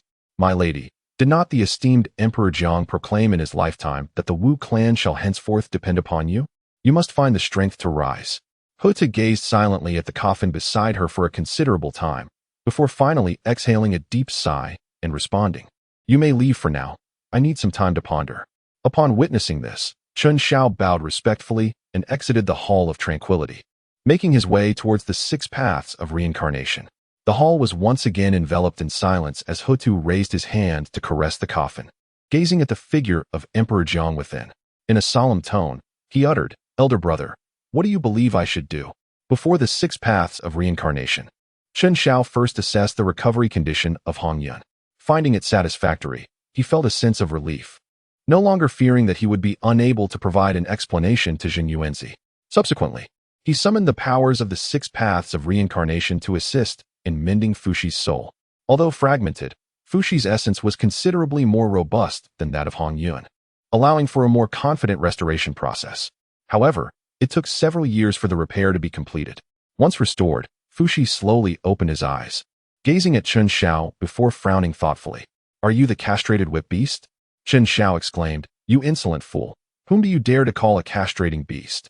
Do you believe that I shall be the first to render you impotent?" Fuxi chuckled softly, inquiring, "Where exactly is this place? And what of my sister in Yua?"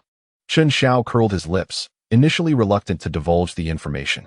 However, considering that he was a VIP client, he recounted the transaction with Yua in its entirety. Upon hearing this, Fuxi's expression darkened, and he lamented, "All for my broken body. How could my sister endure such a fate?" Yet, Chen Shao had no interest in Fuxi's self-reproach. He produced Meng Po's soup and forcefully administered it to Fuxi, declaring, "The destiny has been granted, and it shall not be returned. You must hasten to reincarnate."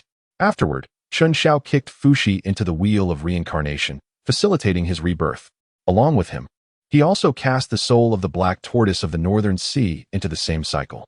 Allowing the black tortoise to reincarnate as a human was a decision made due to its merits, promising immense potential for future achievements. This also contributed to enhancing the formidable strength of humanity. However, Chen Shao felt that this was still insufficient. The frailty of humankind could not be safeguarded by merely 1 or 2 quasi-saint beings. As the saying goes, teaching a man to fish is far more beneficial than giving him fish. Ultimately, the focus must turn to the cultivation techniques. Yet, creating a method suitable for humanity was no easy task. Fengdu City, Chen Shao sat upon his designated throne, contemplating how to assist humanity in the creation of an appropriate martial art. In the realm of swordsmanship, he had already made his attempts. Among tens of thousands, only a singular sword immortal could emerge. How many could arise from the billions of humanity? Perhaps at most a few tens of thousands. And even that might be less than half of 100,000. When compared to the demon race, which could easily summon millions of troops, there was simply no point of comparison. Unless all those sword immortals were of the great Luo Golden Immortal or Quasi-Saint realm. Yet even a moment's reflection would reveal the impossibility of such a scenario. Chen Shao propped his chin on his hand, rhythmically tapping the table as he muttered to himself. It seems the path of immortality is no longer viable. Suddenly, a spark of inspiration illuminated his mind, prompting him to rise abruptly from his seat.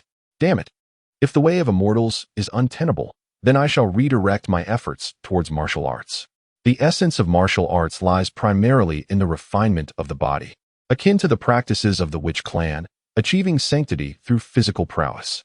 Moreover, he recalled that the martial techniques depicted in novels were equally formidable as any immortal spells.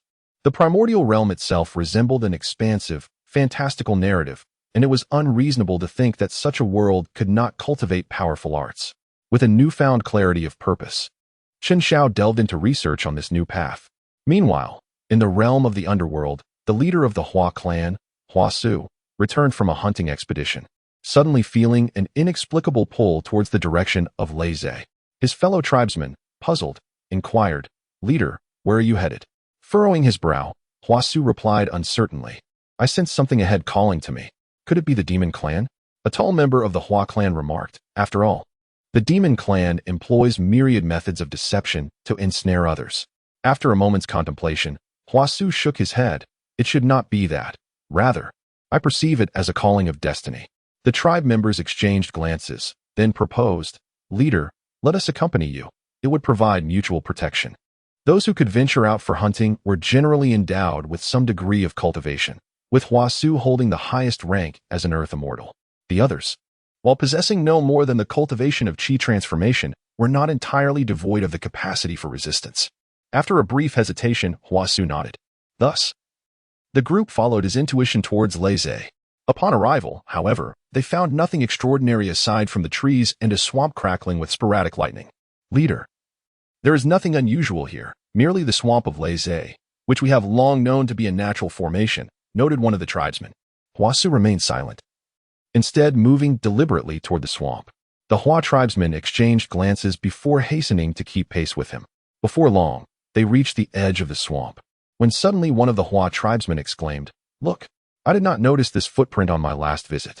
All turned to see a massive footprint not far away, resembling that of a person, albeit one of an unimaginable size. Upon seeing the print, Hua Su's eyes gleamed, and she rushed forward, feeling an undeniable call emanating from it. As she stepped into the footprint, it erupted in a brilliant purple light. The accompanying Hua tribesmen were startled and rushed to her side. However, just as they approached, the purple light receded, transforming into a wisp of violet mist that entered Hua Su's abdomen. The footprint vanished as if it had never existed. "Leader, are you all right?" the tribesman asked, examining her for any signs of injury, and breathed a sigh of relief upon finding her unharmed. Hua Su, touching her stomach, turned to her people and declared, "Let us return. I have discerned my mission." "Oh, very well," the tribesman replied, somewhat perplexed, yet they refrained from questioning her further. In the ensuing days, it became apparent that Hua Su's belly was gradually swelling, unmistakably indicating pregnancy. Consequently, the Hua tribesmen began to speculate about the identity of the child within her. As the situation escalated, Hua Su stood forth, proclaiming, "This is the decree of heaven. The child I carry will lead our people to greatness." The tribesmen exchanged uncertain glances, but given Hua Su's status as their leader, they accepted her assertion. 2 years later, the Hua tribesmen observed that Hua Su showed no signs of impending childbirth, and they came to fully believe her prior declaration. After all, human women typically bear children within 10 months. It was unheard of for one to remain pregnant for 2 years without any indications of labor. Nevertheless, to err on the side of caution, Hua Su sent word to the 3 ancestral figures of the human race. Upon receiving the news, the 3 ancestors hurried to the Hua clan. Hua Su greeted them with a bow, but was gently halted by the fire ancestor. "There is no need for formality. The child you carry is pivotal for the resurgence of our kind, so rest well." Hua Su, perplexed, asked, "Has the fire ancestor known this all along?" The fire ancestor chuckled. "This was foretold by the sword ancestor, who declared that our people are on the cusp of a great revival, and that child within you is destined to be the catalyst. Please ensure to nurture them well." "I shall do my utmost," Hua Su replied, her gaze resolute. Subsequently, the fire ancestor suggested that Hua Su accompany them to the fire cloud cave to await the child's birth. She did not oppose, for as a mere earth immortal, the presence of 3 great immortals instilled her with a profound sense of security. Meanwhile, in the underworld, Chen Xiao, after countless attempts, finally established the preliminary framework for the martial arts system. However, to fully realize this system would require considerable time for further refinement. With the calamity of the 3 sovereigns and 5 emperors already underway, time was a luxury he could scarcely afford. Turning his gaze towards the wheel of reincarnation, a thought crystallized in his mind. He settled cross-legged before the 6 paths of reincarnation, amalgamating the memories of his past life with the framework he had developed over the past 2 years. Subsequently, he summoned his mystical energy, conjuring a transparent blade in the air. With unwavering resolve, he directed it towards his own primordial spirit. "Ah, it hurts. It hurts. I might die." Chen Xiao frantically struck his head against the ground, hoping to alleviate his suffering. The blade had severed the memories he had just gathered from his very essence. The agony of such a rupture of the soul was beyond what any ordinary person could endure. Chen Xiao's complexion was ashen, his forehead beaded with cold sweat. On the verge of a complete breakdown, his cultivation had plummeted from the mid-stage of Deluo to the early stage, teetering on the brink of descending to the realm of Tai E Golden Immortal. In this moment of despair, he recalled the healing sacred object from the primordial era, the 3 light divine water. Hastily, he retrieved it from his spatial storage and consumed it, which finally alleviated the excruciating pain that had nearly driven him to the brink of insanity. Chen Xiao gazed at the primordial spirit that had split from himself, a wry smile gracing his lips as he remarked, "Now, it is your turn." With that, he cast it into the cycle of reincarnation. Chen Xiao intended to utilize this half to carry the memories of his past life, allowing his mortal spirit to reincarnate and delve into the martial arts system. Should he succeed, humanity could potentially emerge as the mightiest race in the primordial world. As the rightful protagonist of heaven and earth, he would undoubtedly claim that title. Having accomplished all of this, Chen Xiao prepared to relax his mind. Just then, he received a message from Swerin, prompting him to directly visit the mother of the human emperor. Upon arriving at the Fire Cloud Cave, the 3 ancestors were already waiting at the entrance. "Greetings, Sword Ancestor." The 3 ancestors respectfully clasped their hands in salute.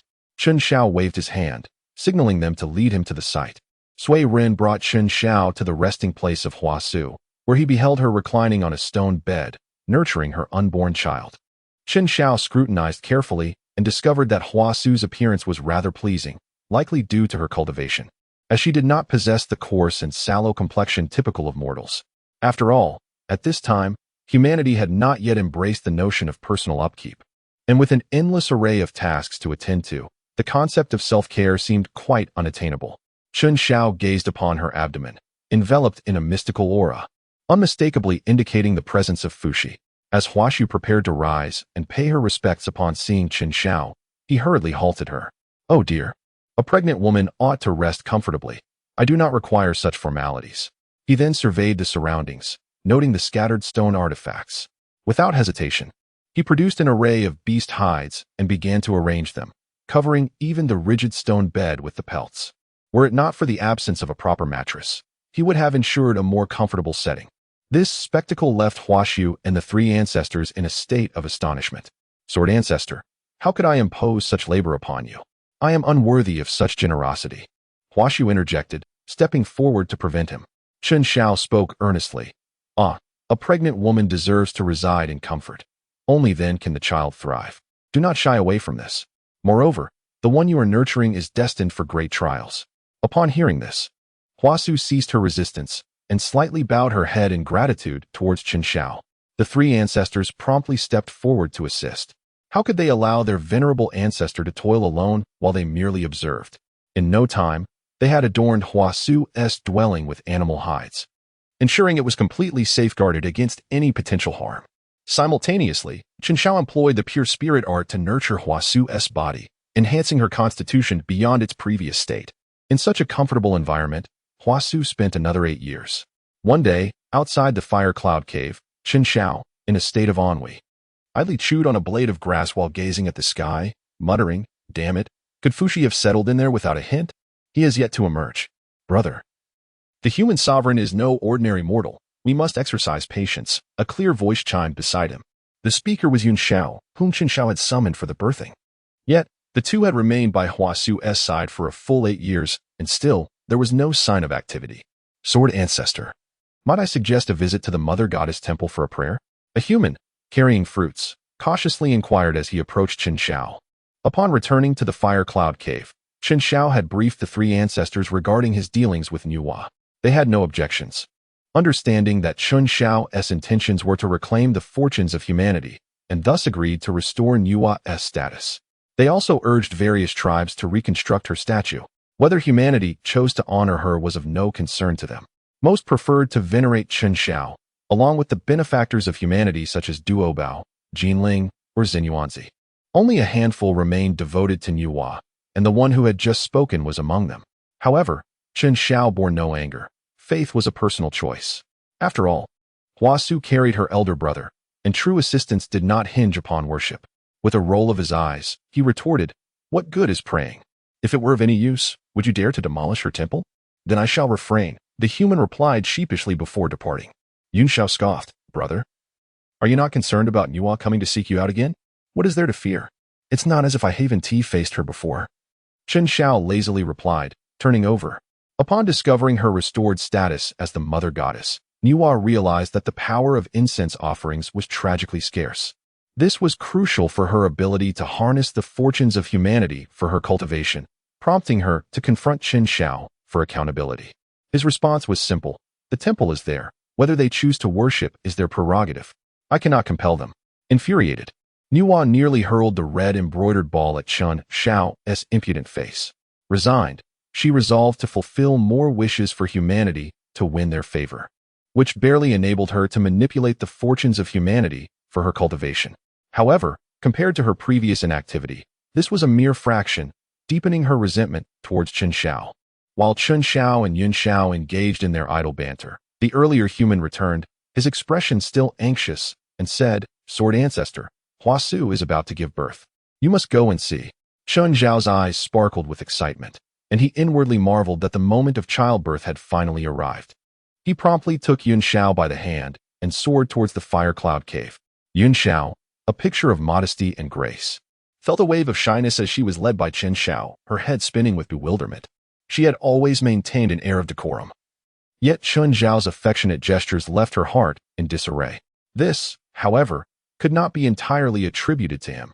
In the modern world, the barriers between men and women are far less rigid, and it is commonplace for friends to hold an arm, pat a shoulder, or ruffle a hair. Before long, Chun Xiao spotted the three ancestors waiting at the entrance, who rushed to greet them. "What is the current situation?" Swearin asked slowly. "Not long ago, Huashu suddenly experienced abdominal pain, and shortly thereafter, she became thoroughly wet below. It appears she is about to give birth." Chun Xiao nodded. He was also unclear about the process of childbirth, yet he was somewhat aware that the breaking of water was a precursor to labor. He then turned to Yun Xiao. "Junior sister, I will rely on you from here on." Yun Xiao replied, her cheeks slightly flushed. "All right, senior brother, but could you please loosen your grip first?" Chun Xiao gazed at his hand still clasping Yun Xiao's, displaying no hint of embarrassment. After releasing her, he affectionately patted her shoulder, saying, "Junior sister, you still treat me as a stranger. What harm is there in a brother holding your hand?" Yun Xiao shot him a reproachful glance before stepping inside. Truth be told, her delicate hand felt quite tender. Upon hearing this, Yun Xiao nearly stumbled, turning back to glare at Chun Xiao. Her cheeks flushed and quickened her pace into the cave. Meanwhile, Chun Xiao and the three patriarchs, several burly men, awaited outside the cave. Occasionally, piercing screams from within echoed, causing the three patriarchs' hearts to race. "Sword Patriarch, has it been so long? Should we not go in to assist?" One of the Chao clan inquired. "What could we possibly do? Handing Huashu a cup of warm water?" Chun Xiao replied while sending messages to Duo Bao. The Chao clan, perplexed by the reference to warm water, could only pace restlessly at the cave's entrance. After 2 hours, a scream resonated from within.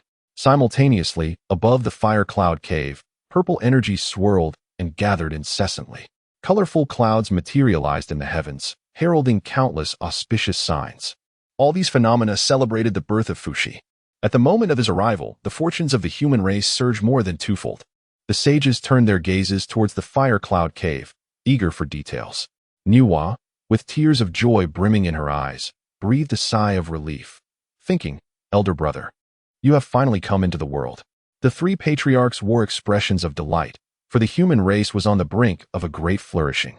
Chun Xiao, however, wore a puzzled look, pondering. That scream sounded remarkably like Yun Xiao's. Before long, Yun Xiao appeared at the entrance, prompting the three patriarchs to rush forward and inquire. "Celestial Master, how are Huashu and the child faring?" "Both mother and child are safe. You need not worry, Yin Xiao replied softly.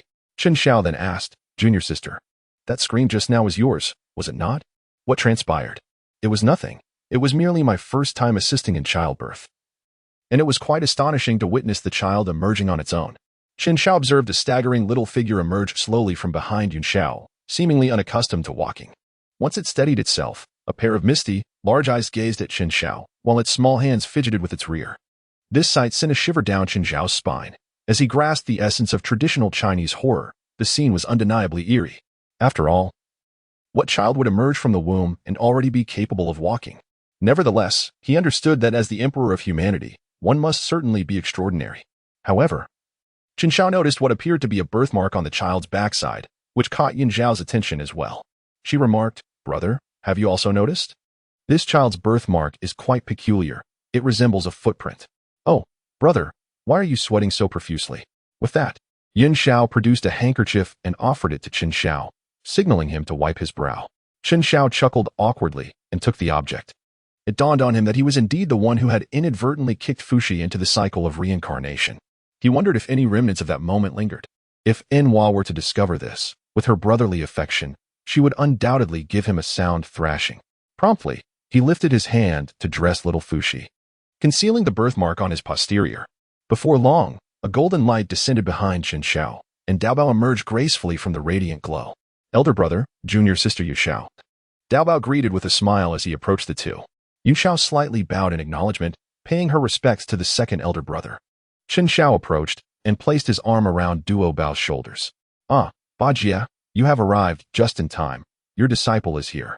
Duo Bao opened his mouth as if to respond, but ultimately remained silent, turning his gaze toward the small figure before him, surrounded by a purple aura.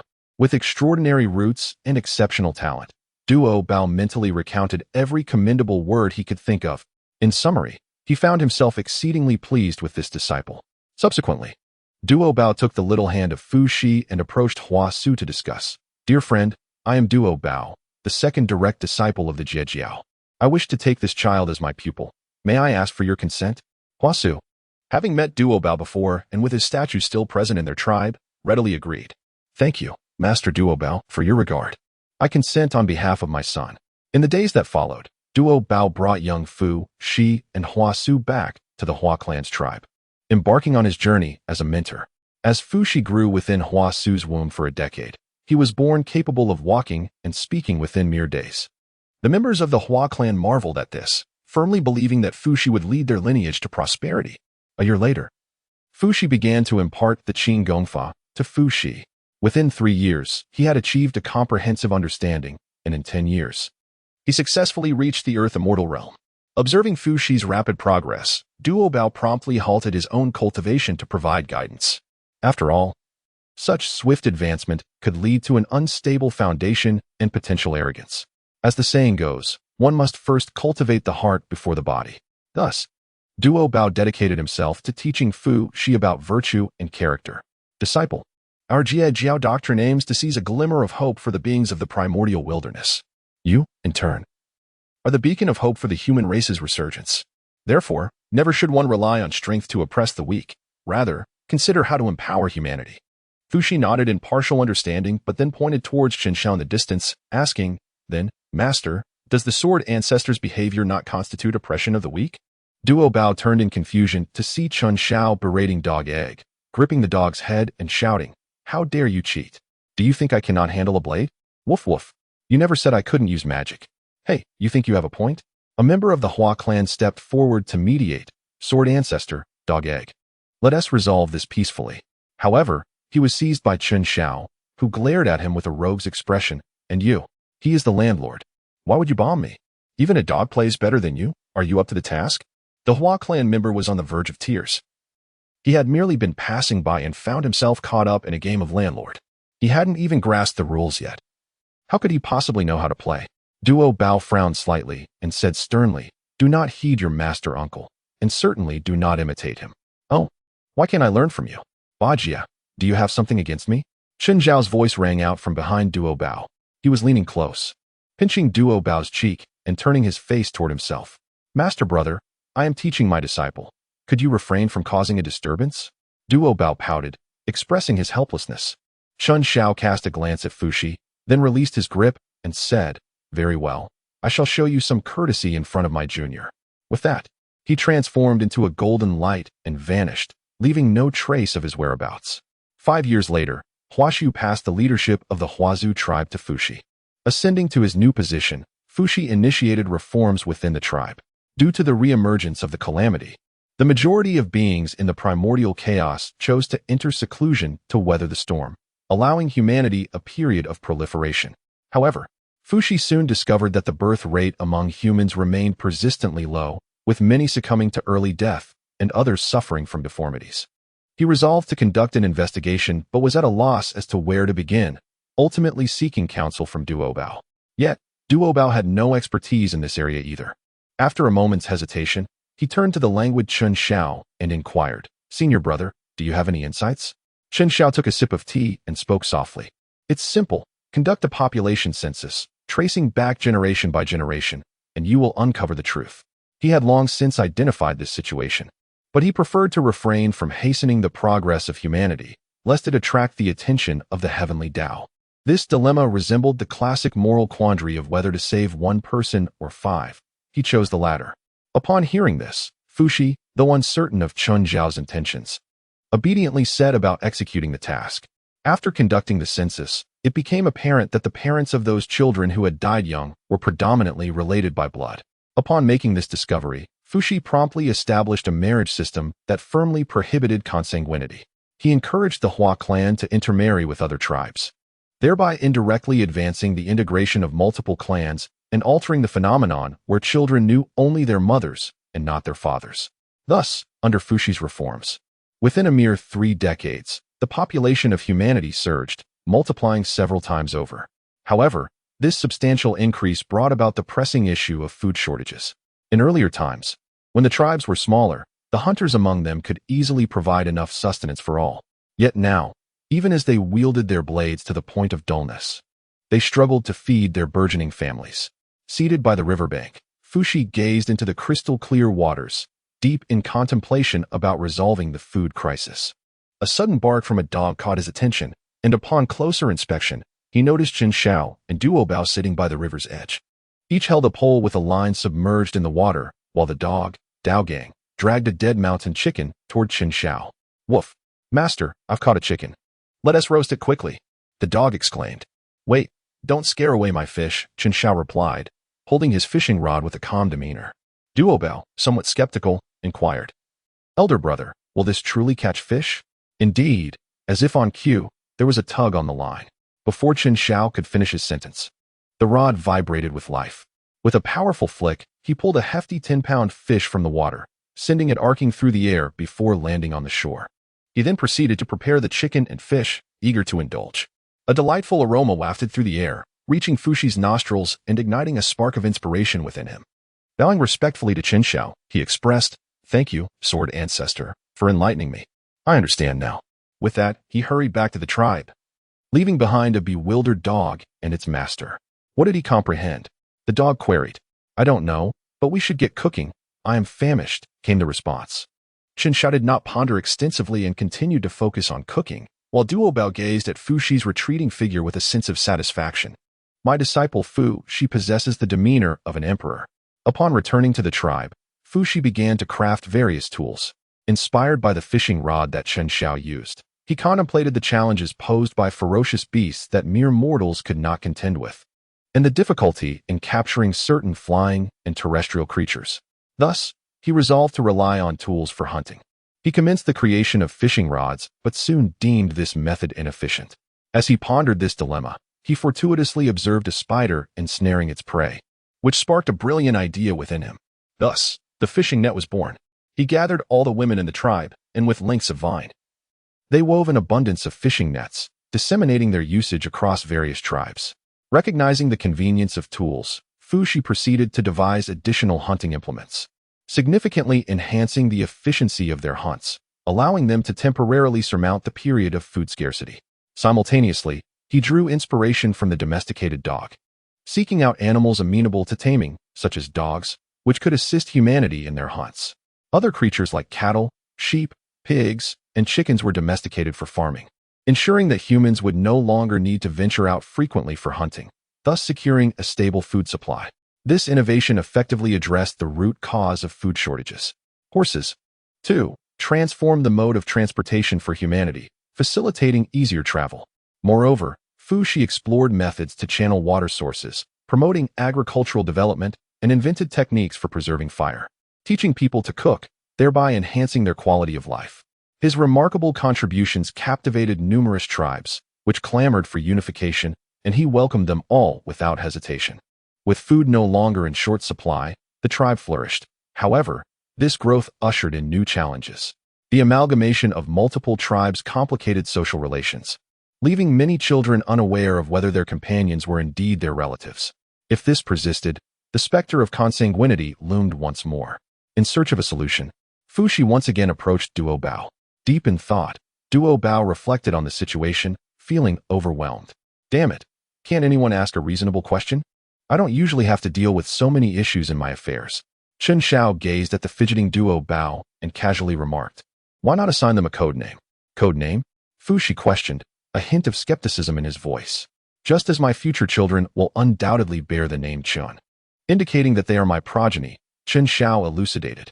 In an instant, Fuxi comprehended the concept and promptly returned to compile a list of the newly joined tribes, assigning each a surname in turn.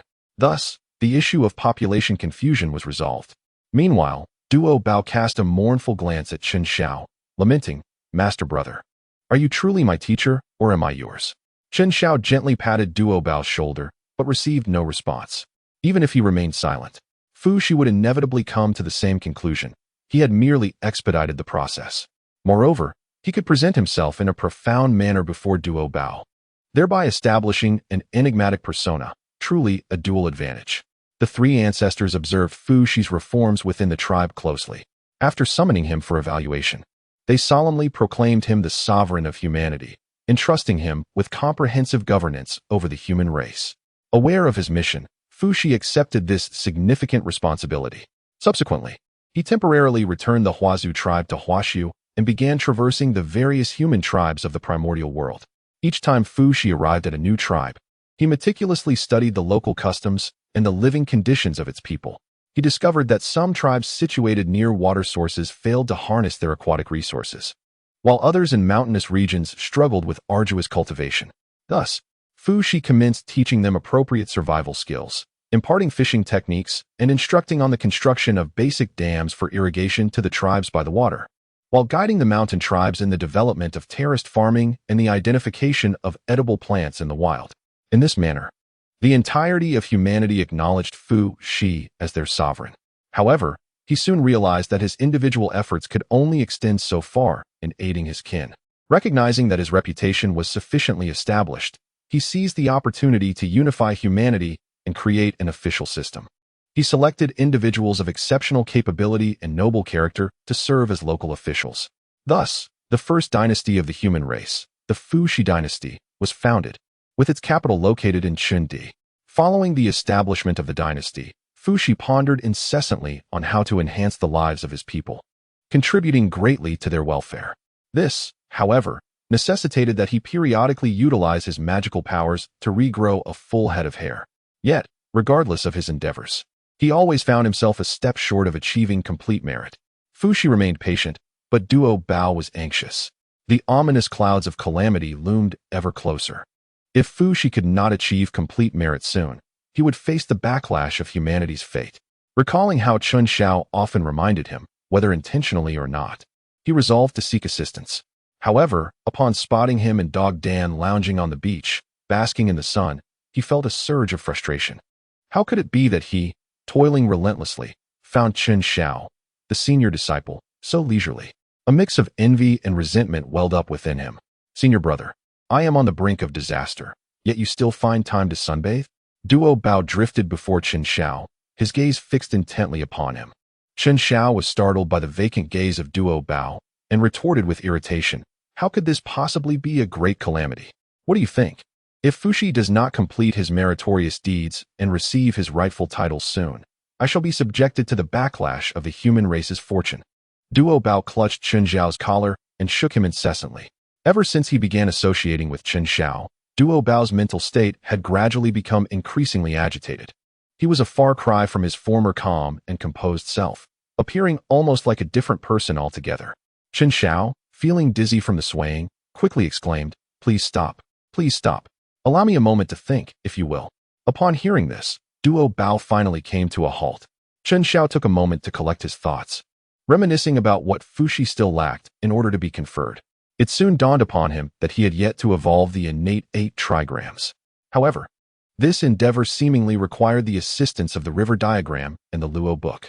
At present, the river diagram was in the possession of the formidable demon master Kunping, a being of quasi-saintly strength, making it quite challenging for the two of them to retrieve it. He had long forgotten how Fushi originally acquired it. With his presence now introducing an element of uncertainty into the primordial chaos, it would be prudent for him to personally retrieve it, just in case. At that moment, Dao Bao cautiously inquired, "Senior brother, have you come up with a solution?" While he indeed had some thoughts, the situation was rather complicated, and he needed to prepare accordingly. Chen Xiao sighed, feeling a hint of frustration, and then transformed into a beam of golden light, soaring towards Wuzhuang Temple. Zhen Yuanzi, sensing Chen Xiao's aura, promptly emerged to greet him. "Brother, has Han Yun fully recovered?" Zhen Yuanzi asked, clasping Chen Xiao's hand. Chen Xiao calmly freed himself from his grasp and replied, "I am recovering quite well. I estimate that in another 10,000 years, I shall be fully restored." "That is splendid news. In 10,000 years, I shall finally be able to see the crimson clouds," exclaimed Zhen Yuanzi, his eyes brimming with tears of joy. He then inquired, "So, my esteemed brother, have you come to me with any pressing matters?" Chen Xiao scratched his head and chuckled awkwardly, saying, "I would like to borrow your earth script, if I may." Before he could finish his sentence, Zhen Yuanzi had already placed an item into Chen Xiao's hands. Chen Xiao lowered his gaze and discovered it was indeed the earth book, somewhat astonished by Zhen Yuanzi's magnanimity. He raised his thumb and remarked, "Senior, you are truly generous." Zhen Yuanzi chuckled and waved his hand. "Since you have spoken, there must be an urgent need. Take it. A great favor requires no thanks. Should you need anything in the future, do not hesitate to let me know," Chen Xiao replied with a respectful gesture. After bidding farewell to Zhen Yuanzi, Chen Xiao returned to Golden Ao Island, intending to borrow the 4 swords of Zhu Xian and the formation diagram. Upon arriving at Golden Ao Island, he rushed into Bo Palace with great haste, not even pausing for the water and fire children at the entrance. "Oh no, someone has intruded into Bo Palace," the fire child exclaimed in a flurry. The water child, however, remained considerably more composed, saying, "Why are you so flustered? That person must be our senior brother. Only he would dare enter without prior notice. In the entirety of Hongwang, no one else would be reckless enough to challenge the sacred grounds of a saint." As soon as Chen Xiao entered, he was immediately pressed to the ground. On the throne, Tong Tian spoke with irritation, "You wayward disciple. What punishment do you deserve for carelessly trespassing into my domain?" "Master, I have urgent matters to attend to. Please lift your pressure." Chen Xiao struggled to lift his head and pleaded. Tong Tian snorted coldly and relented, for he indulged him. Had it been Yuanshi, he would undoubtedly have faced a severe reprimand. "What is it that you require?" Chen Xiao brushed off the dust from his clothes, and the fly approached Tong Tian with a sly grin, saying, "I wish to borrow the 4 swords of Zhaoxian. Beiji and I need to retrieve something to assist Fushi in completing his merits." Tong Tian, somewhat perplexed, inquired, "What is it that requires the 4 swords of Zhaoxian?" "The river diagram and the Luo book," Chen Xiao replied. Tong Tian raised his hand to calculate, and soon discovered that the item was in the possession of Kunping. With a slight furrow of his brow, he remarked, "This item lies in Kunping's grasp. Given your cultivation, it seems unlikely you could retrieve it. That is precisely why we require the deterrent of your 4 swords of Zhaoxian." Chen Xiao responded with a smile. Kunping, being an established powerhouse, could not be easily subdued without a measure of leverage. Tong Tian, being accommodating, inquired further and then waved his hand. The 3 celestial swords behind him flew automatically to Chen Xiao's front, while a formation diagram also fell into his hands. "With your cultivation, you may only harness 30% of the sword array's power. Should the endeavor prove unfeasible, return and we shall discuss it further," Tong Tian advised. As for safety concerns, he trusted that Kunping lacked the audacity to act recklessly. After all, the northern underworld rodents were not to be taken lightly. Chen Xiao nodded in agreement, and then hurriedly made his way to Chun Di, bringing along Duo Bao as they set off towards the North Sea Demon Palace. "Master brother, where are we headed?" Duo Bao inquired, his expression one of utter confusion, completely unaware of Chun Zhao's intentions. "To the North Sea Demon Palace. To reclaim the river diagram and Luo book from the demon master Kunpeng, so that your disciple may achieve complete merit," Chun Xiao replied with a calm demeanor. Upon hearing Kunpeng's name, Duo Bao instinctively tensed. After all, he was a seasoned quasi-saint. While he himself had only reached the late stage of the great Luo Golden Immortal, could he possibly contend with such a formidable opponent? However, considering the necessity of obtaining the river diagram and Luo book to fulfill Fushi's merit, he could only grit his teeth and follow suit. Shortly thereafter, the two arrived at the periphery of the Demon Palace. Duo Bao took out the Duo Bao Tower and several innate spiritual treasures, preparing for the impending confrontation. Chun Xiao cast a glance behind him and spoke in a low voice. "Ba Jia, why do you appear so destitute, possessing merely one innate spiritual treasure? Allow me to bestow upon you 2 additional items." As he spoke, he produced 2 innate treasures obtained from Jin and Zhuanti, presenting them to him. "This is the demon binding rope, specifically designed to ensnare demon clans. And this is the wand Yao Xin Yu Bai, which can amplify your magical prowess. Both of these are classified as innate treasures, and they are yours." Chun Xiao elaborated on each item. Duo Bao gazed at the spiritual treasures in his hands, feeling a mix of sorrow and gratitude. He was touched by Chun Zhao's generosity in offering innate treasures so freely. Yet, he felt a pang of sadness, realizing that as a treasure-seeking mouse, his own treasures paled in comparison to those of others, almost rendering his title meaningless. He contemplated whether he should simply change his name to Ba Jia. "Master brother, having bestowed these treasures upon me, what shall you possess?" Duo Bao inquired with concern, for it was evident that Chun Xiao could not possess an abundance of innate treasures. One had to exercise caution when dealing with a seasoned quasi-saint. Chun Xiao waved his hand and said, "I'm fine with anything." As he spoke, the 4 swords of Zhu Xian materialized around him, with the purple lightning hammer appearing to his left and the 99 Scattersoul red gourd on his right, while above his head floated the diagram of Zhu Xian. "Am I to believe this is what you call anything? The least among them are exquisite innate spiritual treasures, accompanied by an innate supreme treasure." In that moment, Duo Bao felt the artifacts in his hands suddenly lost their allure. Chun Xiaokai, disregarding the plaintive gaze of Duo Bao, bellowed at the top of his lungs, "Biming rodent, dare you to show your face?" Startled by his outburst, Duo Bao instinctively lowered his voice and replied, "Senior brother, let us discuss this matter calmly. What do you know? The Kunpeng is not easily swayed. We must be more assertive. Can you not find a different way to address it?" Chun Xiao finally realized that the true form of Duo Bao was a treasure-seeking mouse, and he smiled sheepishly. "Oh dear, how could I forget?" he exclaimed before calling out loudly, "Biming Jerry, are you afraid to show yourself?" Yet, what exactly was Jerry? Duo Bao appeared utterly bewildered. Chun Xiao nonchalantly remarked, "The name of a little mouse. Isn't that still referring to vermin?" Duo Bao glared at him in indignation, feeling as though he was the sole target of his mockery. Who would dare to act recklessly on the territory of the ancestors? Just as Duo Bao contemplated confronting Chun Xiao, a voice resonated across the northern sea. Before long, a colossal figure surged forth from the ocean, transforming into human form before them. "Did you just insult my kind?" Kunpeng coldly inquired. "Indeed, you." Before Chun Xiao could finish his words, Duo Bao stepped forward to interrupt, clasping his hands in greeting. "I am Duo Bao, the second disciple of the Jiejiao, and I pay my respects to the venerable Kunpeng."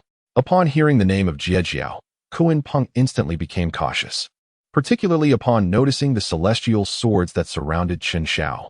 Initially uncertain, he now felt assured that these were indeed the legendary Zhi Xian 4 swords, the foremost treasures of slaughter from the primordial era. It seemed he had not offended Jiejiao, yet here they were, confronting him with the Zhi Xian 4 swords. What could this be about? Nevertheless, he steadied his nerves and spoke in a deep voice.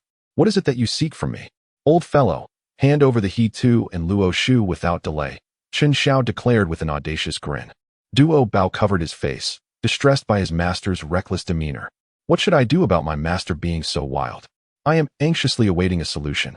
Regaining his composure, Duo Bao stepped forward, placing Chun Xiao behind him, and politely said, "Kunpeng, I merely wish to borrow the He Tu in Luo Shu, and I hope you will grant me this favor. Is this the attitude of one borrowing something? If the venerable ancestor refuses, do you intend to resort to theft? Kuan Peng scoffed.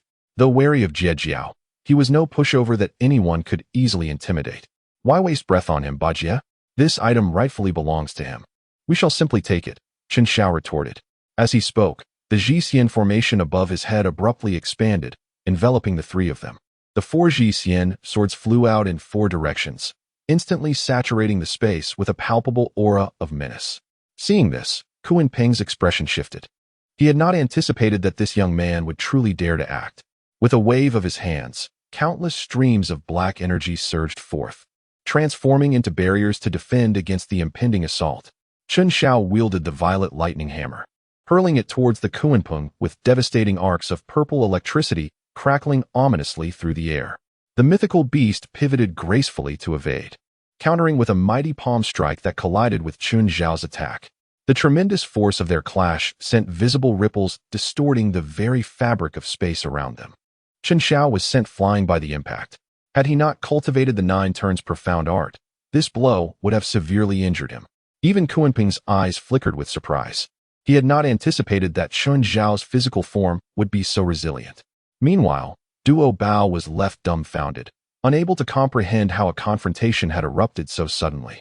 He promptly summoned the Duo Bao Tower, unleashing myriad beams of light towards Kuan Peng, while simultaneously employing the binding demon rope to stealthily encircle Kuan Peng's feet.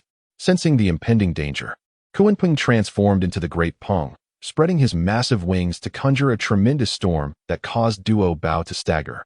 However, the binding demon rope seized the opportunity to ensnare Kuan Peng's right foot. After Chen Xiao regained his composure, he intensified the power of the extermination of a mortal's formation. The sword array whirled, as if intent on shredding the Kuan Peng to pieces. You have overstepped your bounds, truly believing that the ancestor would hesitate to strike you down. With a furious roar, the Kuan Peng unleashed its full magical might, breaking free from the binding ropes and charging towards Chen Xiao.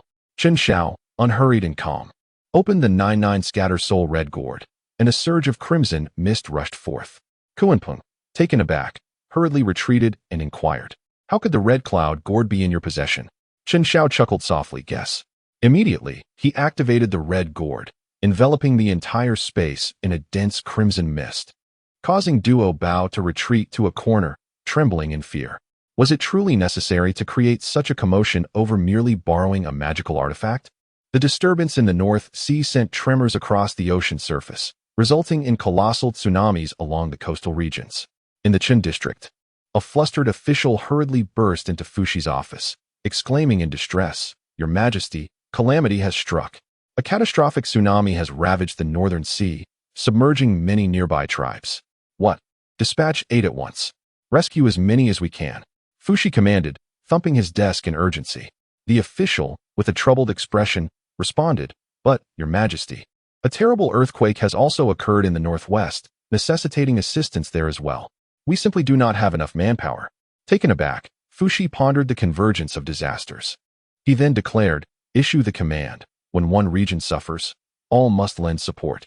Immediate assistance must be sent from the nearest tribes." With the order given, the official hurried to relay the message, urging those with abilities to hasten their efforts. The human populace swiftly sprang into action, with Fushi himself heading towards the northwest to provide aid. With Fushi present in the northwest, the situation was somewhat stabilized. However, the Northern Sea faced dire consequences, as relentless waves of the tsunami obliterated all human settlements in the vicinity. Left with no choice, Fushi ordered the temporary relocation of the affected populace to the Qin district.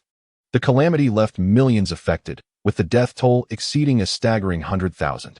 Witnessing the faces of the disheveled refugees, Fushi felt as if his heart were being rent by a dull blade, filled with sorrow and indignation. Beside him, the accompanying official sighed.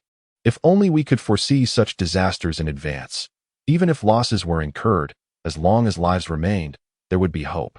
The official's offhand remark struck a chord within Fushi. Foreseeing in advance, he murmured to himself, suddenly enlightened. Every phenomenon in the world follows a pattern. If one could uncover it, then anticipating calamities would not be an impossibility. Thus, After ensuring the welfare of the displaced, Fuxi began to retreat into seclusion to contemplate the path to enlightenment. Chen Xiao relied on the unpredictable transformations of the exquisite sword array to incessantly assault Kunping. Simultaneously, the entire space was shrouded in the mist of the 99 Scatter Soul Red Gourd, compelling Kunping to perpetually maintain a protective shield. Duo Bao had been dispatched by Chen Xiao to the outskirts of the array, occasionally causing disturbances. Thus, two great Luo Golden Immortals found themselves in a stalemate with an experienced quasi-saint. Kunping, seething with indignation from the relentless attacks, bellowed, "Do you truly believe I am powerless against you?" Transforming into the majestic Dapeng, he exuded an aura befitting a late-stage quasi-saint, instilling fear in Duo Bao, who stood outside the array. With a piercing cry, Kunping swiftly gathered his magical energy at the tip of his throat, intending to forcefully shatter the array. Should a strong quasi-saint set up the exquisite sword array, he would be left with no choice but to await his demise. However, Chen Xiao was merely a great Luo Golden Immortal. Given the consumption and mastery of magical energy, he could at most pose a minor inconvenience to Kunping. Had he been capable of complete mastery, Chen Xiao would have long since bound Kunping and compelled him to learn singing, dancing, rapping, and basketball, preparing for a debut. Kunping's impending strike was potent enough to exhaust the magical energy sustaining the array. Yet, he remained unfazed, noticing the enlarged form of Kunping, a slight smirk gracing his lips. "This is precisely what I awaited. Exquisite sword array dissolve." The sword array was instantly dismantled, and four celestial swords soared back to Chen Xiao's side. Duo Bao was taken aback by this action. Their ability to contend with Kunping relied entirely on the array. With its dissolution, was this not tantamount to courting death? Kunping recognized this, yet at that moment, his magical energy had already been expended. Forcibly retracting, it would only result in self-harm. The fact that the exquisite four swords could be wielded by Chen Xiao indicated his considerable standing with Tantian. Should he inadvertently slay Kunping, Tantian would surely flay him alive and fashion a seat from his skin. Thus, he intended to shift direction to misdirect the attack. However, the next moment, he witnessed Chen Xiao produce a tome and cast it into the air. Earth Book Array arise. The Earth Book Array? What in the world? As Chen Xiao deployed the Earth Book, the array swiftly supplanted the exquisite sword array. Now, Kunping found himself unable to misdirect his attack, compelled to forcefully retract his spell. As he did so, a mouthful of fresh blood erupted from his lips, his demeanor immediately wilting. The Earth Book Array, also known as the Moral Coercion Array, was not revered for its exceptional defenses, but rather for its connection to the primordial earth veins. Once struck, it would damage these veins, resulting in karmic backlash. The greater the force of the strike, the more severe the backlash. Had Kunping's attack landed on the array, the ensuing karma would have obliterated him in an instant, akin to the fate of Gong Gong in ancient times. Thus, even at the cost of severe injury, he was compelled to retract his spell. Duo Bao stood in stunned silence, gazing at Chen Xiao, astonished at the newfound application of the Earth Book. Chen Xiao tucked away the Earth Book and gently patted Duo Bao's shoulder, imparting wisdom with a serious tone. "Learn more, for battle is not merely about brute force." Duo Bao nodded, though only partially comprehending. Chen Xiao then approached the transformed Kunping, a mischievous grin on his face, and remarked, "Old fellow, what do you think? Are you convinced yet? You might as well hand over the item now." Kunping glared fiercely at Chen Xiao, retorting, "Despicable wretch, how dare you conspire against the ancestor? Even if I perish, I shall not yield it to you." Had it not been for the Earth Book formation enveloping the surroundings, he would have fled long ago. Nonetheless, despite his severe injuries, he still believed he could destroy a magical artifact. As for whether Chen Xiao would kill him, he felt no concern. Even wounded, he remained a formidable quasi-saint. Moreover, as a seasoned powerhouse, how could he lack a means of self-preservation? Chen Xiao spoke calmly. "I am aware that Hong Yun perished due to the pressures exerted by you and Ming He. You believe that by revealing this information to Zhen Yuanzi, you can still escape, do you?" Kunping gazed at Chen Xiao in astonishment. "How did you come to know this?" At that time, he had sealed the surrounding space. Aside from the likes of Jie Yin and Zhuan Ti, surely no one else could have been privy to it. Chen Xiao remained silent, gazing with a smile at Kunping. His initial intention was to exhaust Kunping, compelling him to surrender the item. Had he been at his peak, with the unparalleled speed of the primordial age, he could have effortlessly escaped with the treasure. In this circumstance, he had thoroughly outmaneuvered Kunpeng. Kunpeng, on the other hand, realized he was truly at a disadvantage this time. Jin Yuanzi's strength was already slightly superior to his own, and now he was severely injured. If they were to clash now, he would undoubtedly be left with nothing. Resigned to his fate, he produced the river map and Luo book, stating solemnly, "I can lend you the treasure. But you must swear not to disclose this matter to Jin Yuanzi." "Swear? That is acceptable.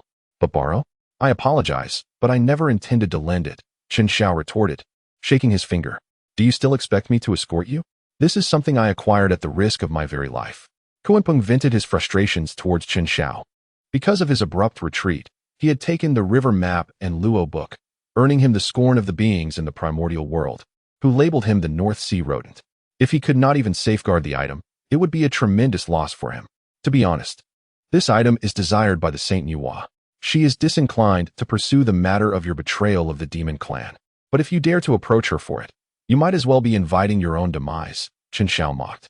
Upon hearing that it was the Saint Nuwa who sought the item, Kunpeng's expression darkened considerably. "Very well, consider this a favor to you," he said, waving his hand in resignation. Chen Xiao nodded in satisfaction, securing the river diagram and Luo book before dismantling the earth book formation.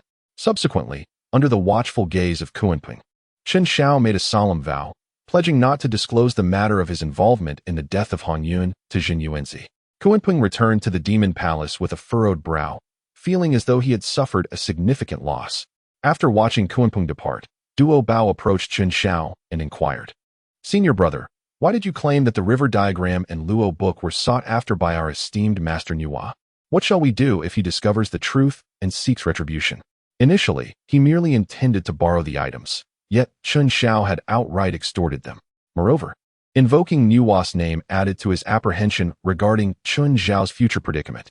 However, Chen Xiao waved his hand dismissively, stating, "There is little difference between Fuxi and Nuwa's desires. Invoking her name will not raise any concerns." Duo Bao, with a quick wit, immediately grasped the implication of Chen Xiao's words and looked at him in astonishment. "Senior brother, could it be?" Chen Xiao gestured for silence, indicating that he should not speak of it. The reincarnation of the demon emperor Fuxi into the human Fuxi is a secret known to but a few. After all, the demon clan, at the height of their power, had offended numerous formidable beings. Should the revelation of Fuxi's reincarnation occur, it could incite perilous retribution. Thus, the decline of the demon clan post-cataclysm was swift, driven both by the pursuit of treasures and a thirst for vengeance. This expedition concluded with a commendable outcome, albeit with a twinge of guilt towards Jin Yuanzi. After all, he had demonstrated great loyalty, yet Chen Xiao had to conceal the unfortunate fate of Hong Yun from him, which instilled a slight remorse within Chen Xiao. However, Hong Yun's soul was nearing restoration, and in due course, he would personally convey the news, which should suffice. Just as the two prepared to depart, a vortex materialized in the sky, from which 3 crimson beams descended, each landing upon Duo Bao, Chen Xiao, and the Kunpeng within the demon palace. The 3 were left utterly astounded. What on earth was this karmic retribution? Chen Xiao could hardly believe it. Duo Bao appeared equally bewildered, while Kunpeng was overwhelmed with despair, collapsing in tears in the restroom. It was not until they returned to Chundi that they learned of the tsunami triggered in the human tribes near the North Sea due to their actions. Chen Xiao was immediately filled with regret. In their intricate calculations, they had overlooked this crucial detail. Duo Bao fared better, suffering only a 20% reduction in karmic merit, while he and Kunpeng each faced a staggering 40% decrease. Reluctantly, Chen Xiao had to send a message to Jin Ling, requesting arrangements for the human lives lost in the tsunami to be reborn favorably as a form of atonement. However, upon seeking Fuxi, they discovered that he had entered seclusion. Chen Xiao was aware that Fuxi had begun to deduce the primordial 8 trigrams. Thus, he instructed Duo Bao to wait patiently while he first made his way to Wuzhuang Temple to return the Earth Scriptures. Subsequently, he returned to Jinao Island to return the 4 swords of extermination and the formation diagram. Tong Tian reclaimed the 3 swords and the formation diagram, but left the Luxian sword with Chen Xiao as his personal weapon. He then inquired if everything had gone smoothly. Although the items were secured, he lamented having forgotten to relocate the Northern Sea human tribe in advance, which resulted in their unwarranted calamity. Chen Xiao offered a wry smile, feeling a deep sense of guilt. It was the first time Tang Tian had witnessed Qin Shao in such a state of self-reproach, prompting him to console him. No one is flawless. In the future, think thrice before acting. Consider this an admonition, and do not be overly harsh on yourself. Qin Shao let out a sigh and nodded. He then bid farewell to Tang Tian and made his way to the tribe near Beihai. Upon witnessing their efforts to rebuild their homeland, Qin Shao promptly joined in the endeavor. On that day, while the tribe's leader was surveying the area, he spotted Qin Shao and immediately recognized him. He hurriedly approached, exclaiming, "Master Sword Ancestor, how could we dare trouble you to lend a hand?" Qin Shao forced a bitter smile, candidly admitting that this calamity stemmed from his duel with Kunpeng, and he expressed profound remorse for the fallen members of his clan. The chieftain, taken aback, could scarcely fathom the magnitude of a conflict that could unleash such devastation, given his own limited cultivation at the void refinement stage. However, he quickly composed himself and offered words of solace, saying, "There is no need for the Sword Ancestor to blame himself. This is merely fate. We all understand your unwavering dedication to the human race, and it was never your intention to bring about this tragedy. I believe those who have perished would not hold you accountable."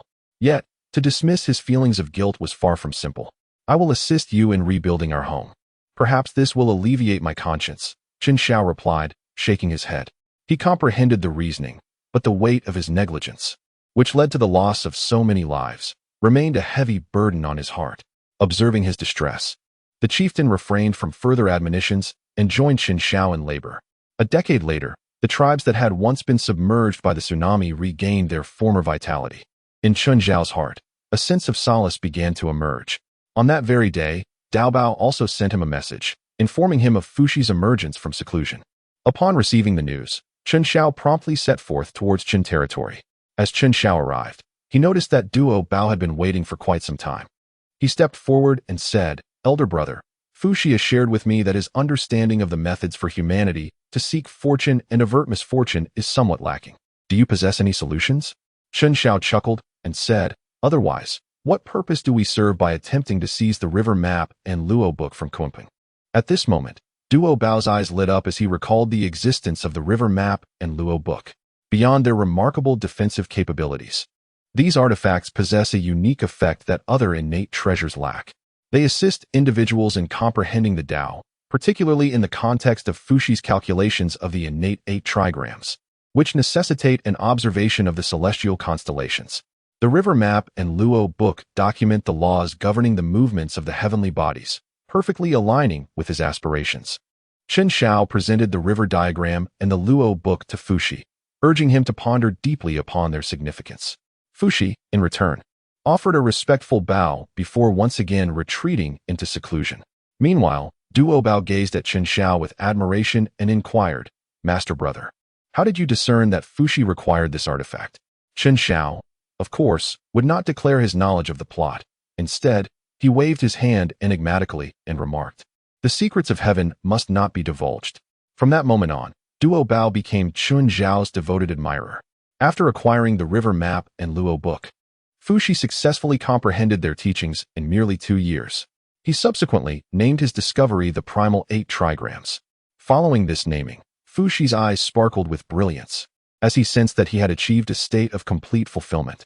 At this moment, Qin Shao approached him, producing the Kongtong seal to announce the conferment. The human race's Fushi established marriage rights, using the skin of a pair as a token. He created nets to instruct in agriculture and fishing, and appointed officials to govern various divisions. He devised the 8 trigrams to seek auspiciousness and avert misfortune. With the completion of his meritorious deeds, he was entitled to become the emperor of humanity. Upon the conclusion of the announcement, auspicious clouds adorned the sky, showering boundless merit. Through this merit, Fushi's realm surged dramatically, ascending directly from celestial immortal to the perfected sage, merely a hair's breadth away from achieving the status of a saint. Thus he was referred to as the sub-saint. Meanwhile, Dao Bao, as the master of the human emperor, also reaped a substantial amount of merit. His cultivation soared from the late stage of Deluo to the early stage of the perfected sage.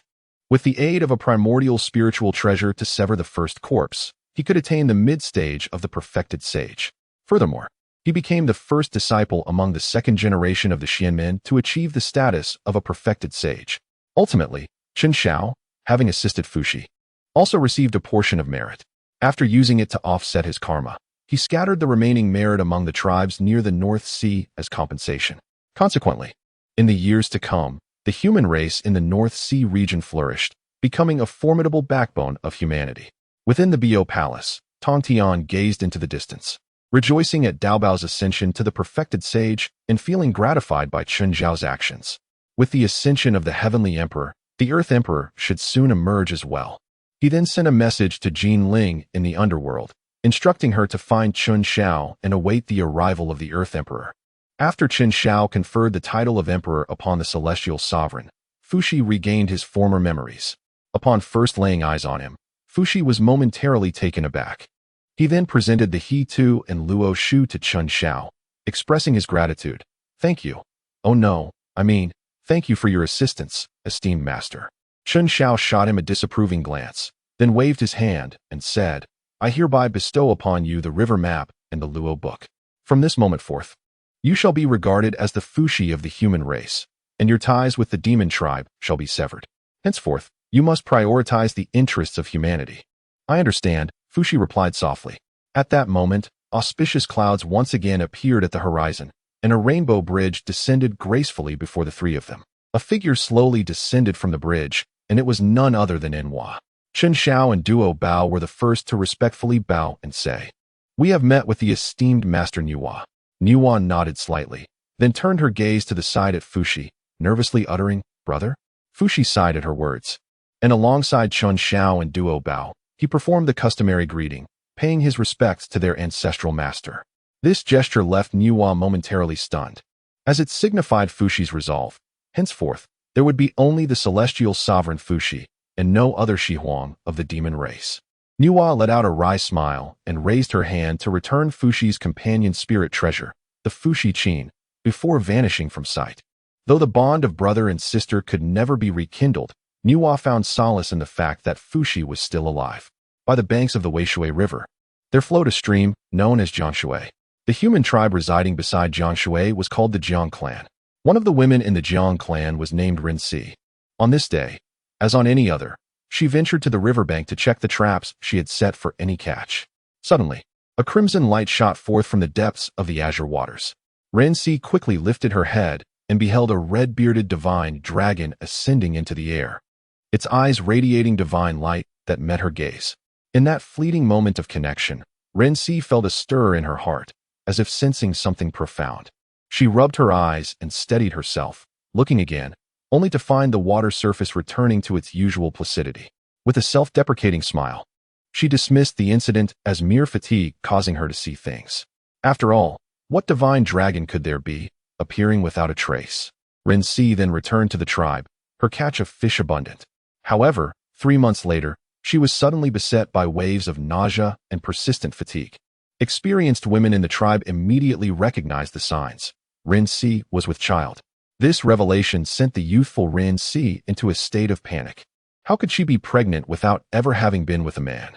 Could it be that she had conceived from afar? Nonetheless, the people of the Jiang clan had heard tales of the current human sovereign, Fuxi, who had a similar story.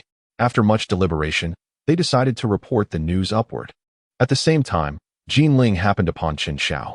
"Senior brother, the task you have assigned me is quite the burden," Jin Ling lamented, casting a reproachful glance at him as she incessantly complained about the overwhelming days she had been enduring. Endless official duties and the relentless judgment of spirits had her spinning in circles.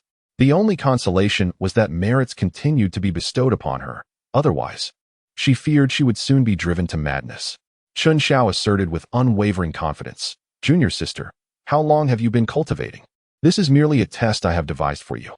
Consider this, for every malevolent spirit you judge, my merit increases slightly, thereby allowing our esteemed master's Qingping sword to gain further enhancement, and in turn, strengthening our sect, Jiejiao.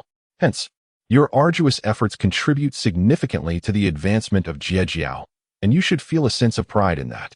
Jin Ling, caught in Chun Zhao's web of persuasion and mental conditioning, felt a disorienting haze envelop her, sensing that something was amiss.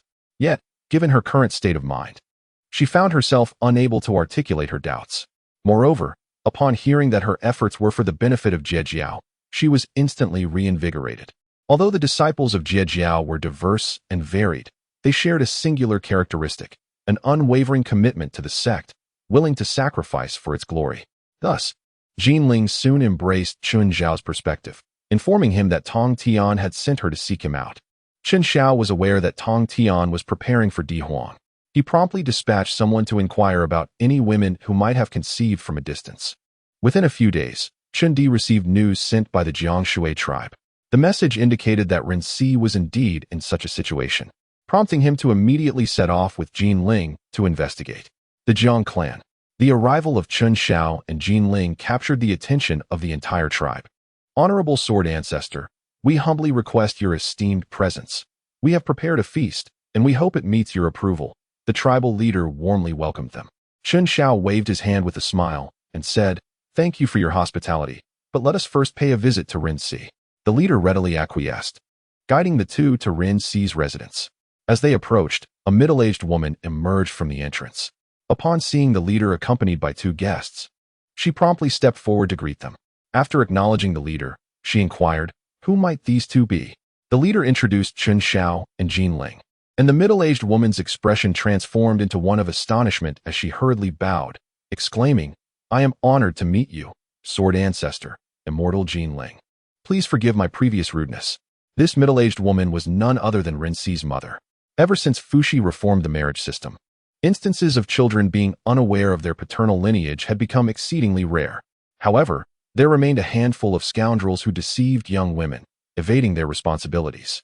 She harbored concerns that her daughter might have been misled and unwilling to speak of it, which ultimately compelled her to summon Chen Xiao.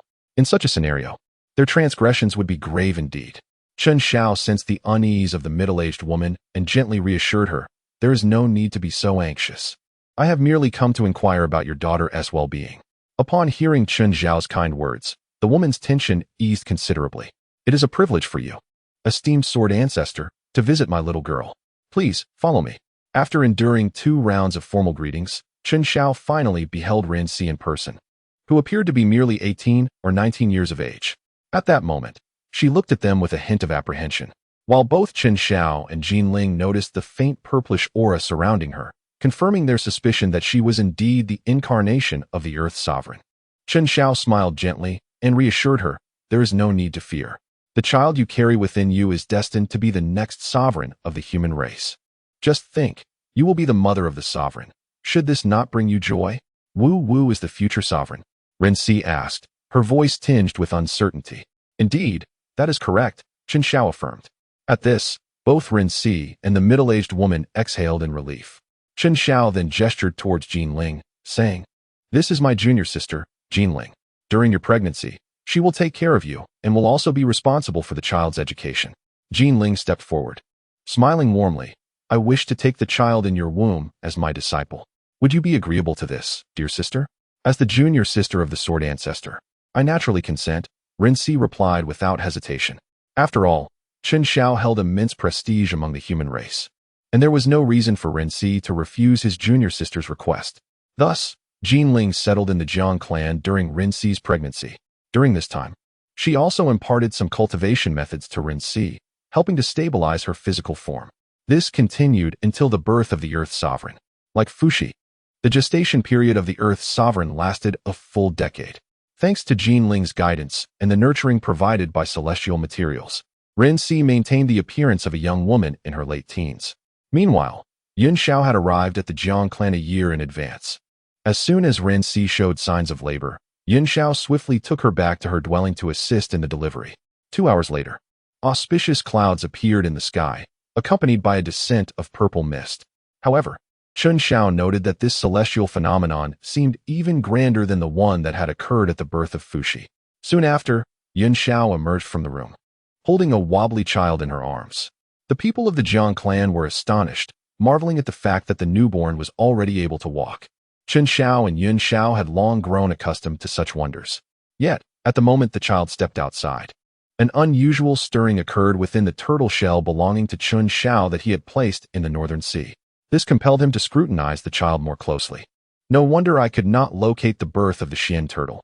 It seems it has come here to become the Earth's sovereign," Chen Xiao mused inwardly. However, recalling the Xian turtle's monumental feats, He reasoned that its reincarnation would surely be extraordinary. Becoming one of the three sovereigns seemed entirely fitting. Nonetheless, he had no intention of returning the turtle shell just yet. After all, a common man may bear no guilt, but possessing such a treasure could invite trouble, and he felt he was still too weak to handle it. After assisting Ren-Si with the delivery, Yun Xiao did not linger, but promptly returned to Jin Ao Island to enter seclusion. The merits gained from aiding in the births of two sovereigns had propelled her cultivation to the mid-stage of the Grand Luo, placing her in close pursuit of Qin Xiao. This return was also to solidify her cultivation. Once the Earth Sovereign was born, Ren-Si named him Jiang Xinian. Until he turned 3, Jiang Kuei was primarily cared for by his mother, Ren-Si, while Jin Ling provided support, fostering their bond. Having learned much about child-rearing from Duo Bao, Jin Ling understood that every sovereign was a being of exceptional talent, so she did not rush to teach him cultivation. Instead, she allowed him to experience a normal childhood. It was not until 5 years later that Jin Ling began instructing Jiang Kuei in the ways of cultivation, ensuring that ideological education was also part of his upbringing. For this aspect of education, Jin Ling adhered to Duo Bao's instructions to avoid involving Qin Xiao. By this time, Jiang Xinian began to gradually reveal his innate talents.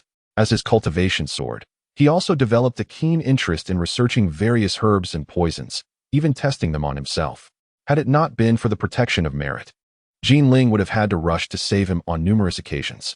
For anyone else to engage in such reckless behavior would likely have ended in disaster by now. Eventually, he grew dissatisfied with confining his research to the vicinity of the clan. After 5 years of enhancing his cultivation to the Earth Immortal stage, Jiang Xinian chose to venture far from his homeland. Jin Ling opted not to interfere with his decision, choosing instead to silently protect him from harm. Thanks to Jiang Xinian's experiments with poisons, he rapidly compiled a comprehensive record of 365 herbs, detailing their effects, methods of identification, and antidotes for accidental ingestion. He subsequently shared this knowledge across various clans, earning the title of Shinnong, and his work was referred to as the Shinnong Herbal Canon. At this point, Jiang Xinian was 20 years old. Far away in the realm of Qindi, Fushi heard news of Shinnong and immediately resolved to meet this young man. Upon their meeting, Shinnong was momentarily taken aback before bowing and saying, "I pay my respects to the sovereign." Fushi stepped forward to support Shinnong, smiling. "We are all disciples of the Jie sect. There is no need for such formalities." He then began to assess Shinnong's capabilities. Shinnong responded adeptly, demonstrating an ability to draw upon knowledge in a way that impressed Fushi, who praised him. "You should inherit my position and become the new sovereign of the human race." Shinnong, in astonishment, replied, "Sovereign, this cannot be. I feel unworthy. I have governed for a century and can no longer contribute significantly to the human race. You are young and capable. This position should be entrusted to you, and the human race will flourish once more." Fushi spoke slowly. "I see your concerns, but of course, if you wish to become sovereign, you must first pass my test. If you succeed, the position will rightfully belong to you." Upon hearing this, Shinnong clasped his hands and said, "Please, sovereign, pose your question." Fushi presented a pressing dilemma facing the human race, the issue of food scarcity. During his reign, the human race had thrived, but within just a century, the population had surged to unprecedented levels. Currently, the primary diet consisted of poultry. Yet extensive hunting and fishing had drastically diminished the availability of game. Unlike places such as Tiger Head Mountain, where prey could replenish monthly, livestock production was insufficient, and the agricultural output was limited to edible vegetables, which could not serve as a staple food. Thus, Fushi tasked Shinnong with this critical problem. Should he find a solution, the position of sovereign would be rightfully his. Upon learning of the food shortage, Shinnong readily agreed. Motivated not by the prospect of power, but by the desire to save countless starving kin. After Fushi departed, Shinnong began searching for alternative staple foods. However, after extensive searching, he found nothing suitable, which left him increasingly anxious. Observing this, Jin Ling recalled Duo Bao's advice. If faced with an insurmountable problem, one should seek out the elder brother, who would surely have the answers. Thus, Jin Ling set off to find Qin Xiao. Meanwhile, after Jin Ling began mentoring Shinnong, Qin Xiao returned to the underworld to handle various matters. Initially, he had hoped to persuade Gui Ling and Wu Dang to assist him, but both were so engrossed in their cultivation that he could not summon them. This left Qin Xiao feeling quite vexed. It seemed they were intent on secretly striving for mastery to usurp his position as the GS sect's elder brother. Despite his complaints, work still needed to be done. As the human race developed, the tasks became increasingly demanding.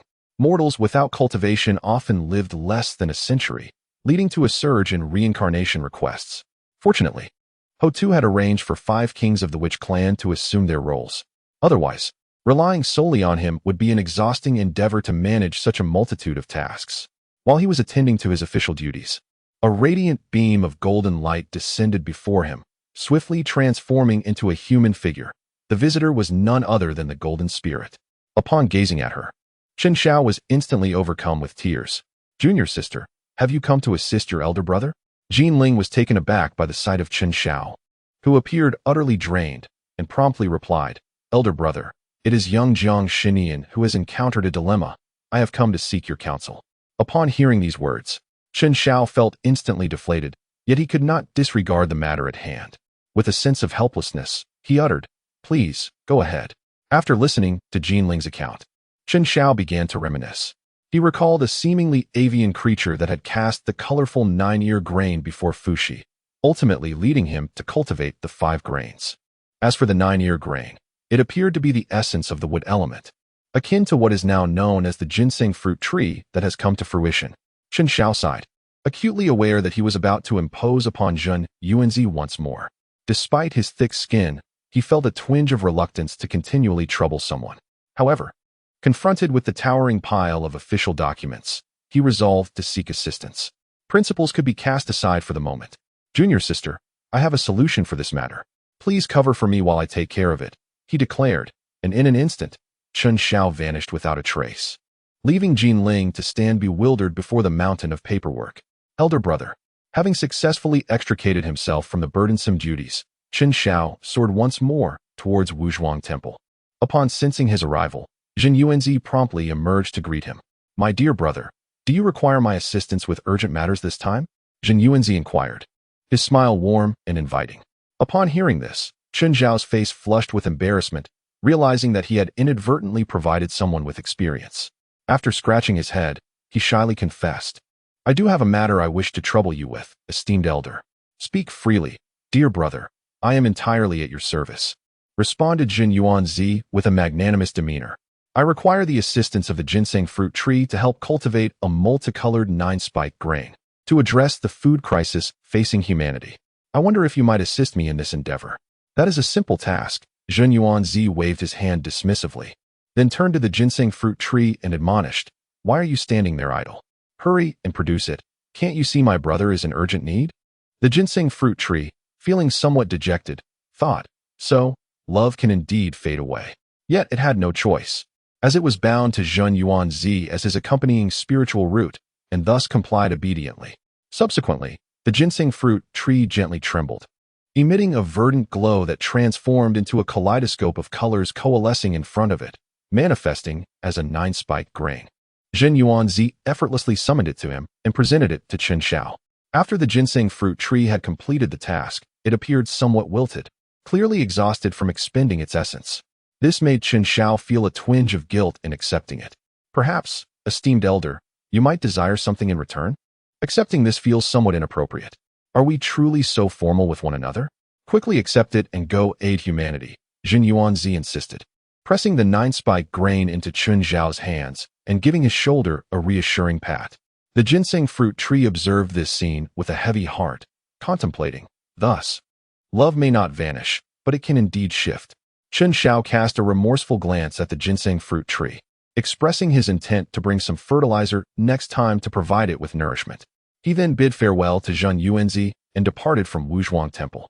Upon arriving above the Jiang clan's tribe, Chen Xiao transformed into a bird with his magical powers, allowing it to carry the vibrant 9-ear grain to soar above Shinnong. At that moment, Shinnong was troubled, pondering where to find alternative food sources. Just then, a bird call piqued his attention.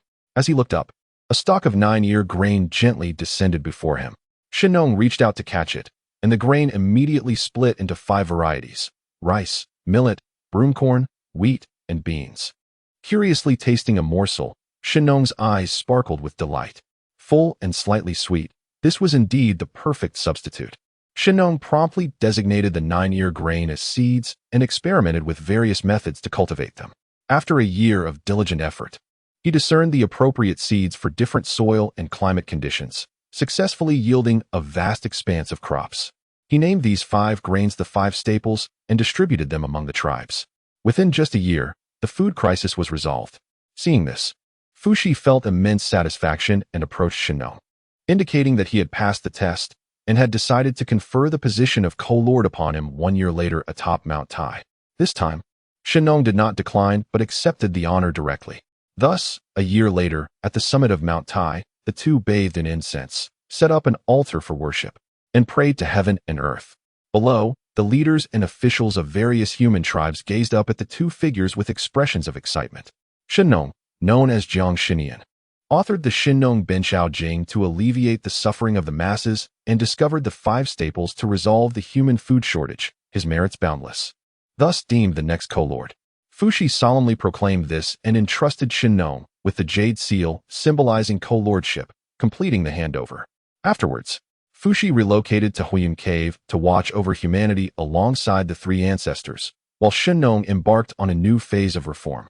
Recognizing that the cultivation of the 5 staples required substantial manpower, he invented the plow, known as the Lei Si, significantly enhancing farming efficiency. Additionally, he pioneered irrigation techniques, further advancing agricultural prosperity. With humanity no longer facing food shortages, the abundance of material production led to a surplus of goods. Shinnong established markets, inaugurating trade, facilitating exchanges of goods, thereby laying the groundwork for future commercial development among humanity. Subsequently, he stumbled upon a pressing issue overlooked by Fushi. During his interactions with Chen Xiao, Shinnong noticed that Chen Xiao donned splendid garments, whereas humanity still clothed themselves with leaves and animal hides. It was no wonder they felt a subtle distinction from beings like Chen Xiao.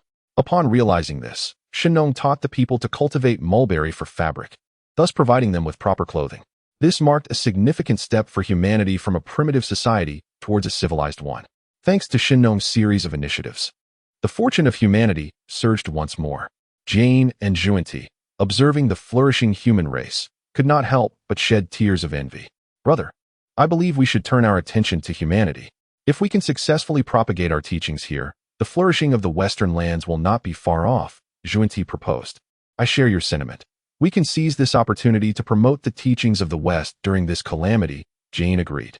Thus, these two undaunted beings began to strategize on how to gradually infiltrate humanity, ideally converting a select group of exceptionally gifted human cultivators to the West. In the East Sea, the rare leisure time found Chen Xiao teaching Shinnong's daughter, Jingwei, how to swim in the ocean. Aware that Jingwei had perished by drowning, he was uncertain of the other circumstances surrounding her fate. Observing the adorable little girl, Chen Xiao could not bear the thought of her untimely demise. So he took it upon himself to impart swimming techniques to her, hoping to preserve her life. Uncle Sword Ancestor, I can't swim anymore. A tender voice called from the water. Chen Xiao quickly snapped back to reality and replied, let us call it a day. Hearing this, little Jingwei splashed out of the sea, scampering towards Chen Xiao with a face full of expectation for praise. Uncle Sword Ancestor, did I swim well? Chen Xiao gently stroked her little head and smiled. Very good. Jingwei is quite remarkable. Instantly, the little Jingwei beamed with joy. Tales of Chen Xiao's legendary feats had circulated throughout the tribe. Thus, at her tender age, she harbored an unreserved admiration for him. Consequently, receiving Chen Xiao's praise served as a profound encouragement for her. However, Chen Xiao's expression abruptly shifted, and he spoke with gravity. But remember, those who drown are often skilled swimmers. If you venture near the river or sea, you must be accompanied by someone, understand?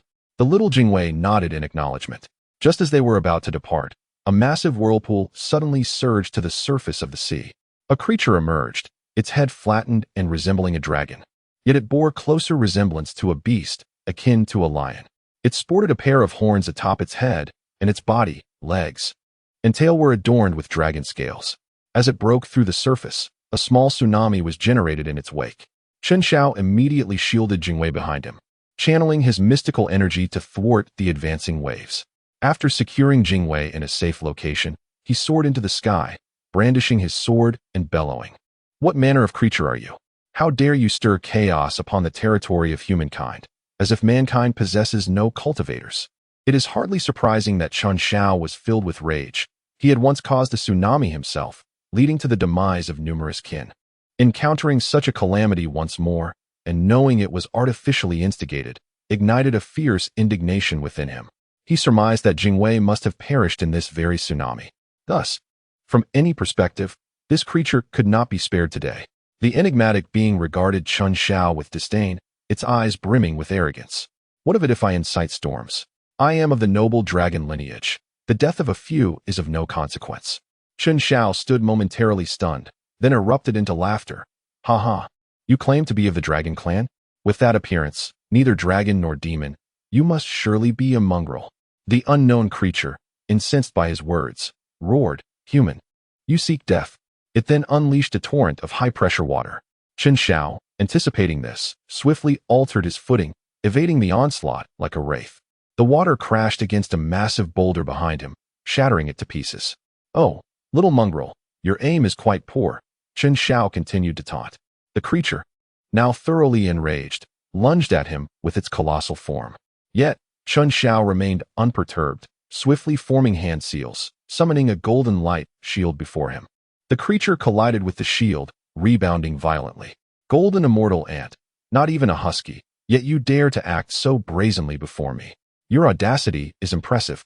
Chen Xiao, weary of entertaining it, immediately unleashed his formidable cultivation. The overwhelming pressure of a mid-stage de Luo Jin Xian surged forth.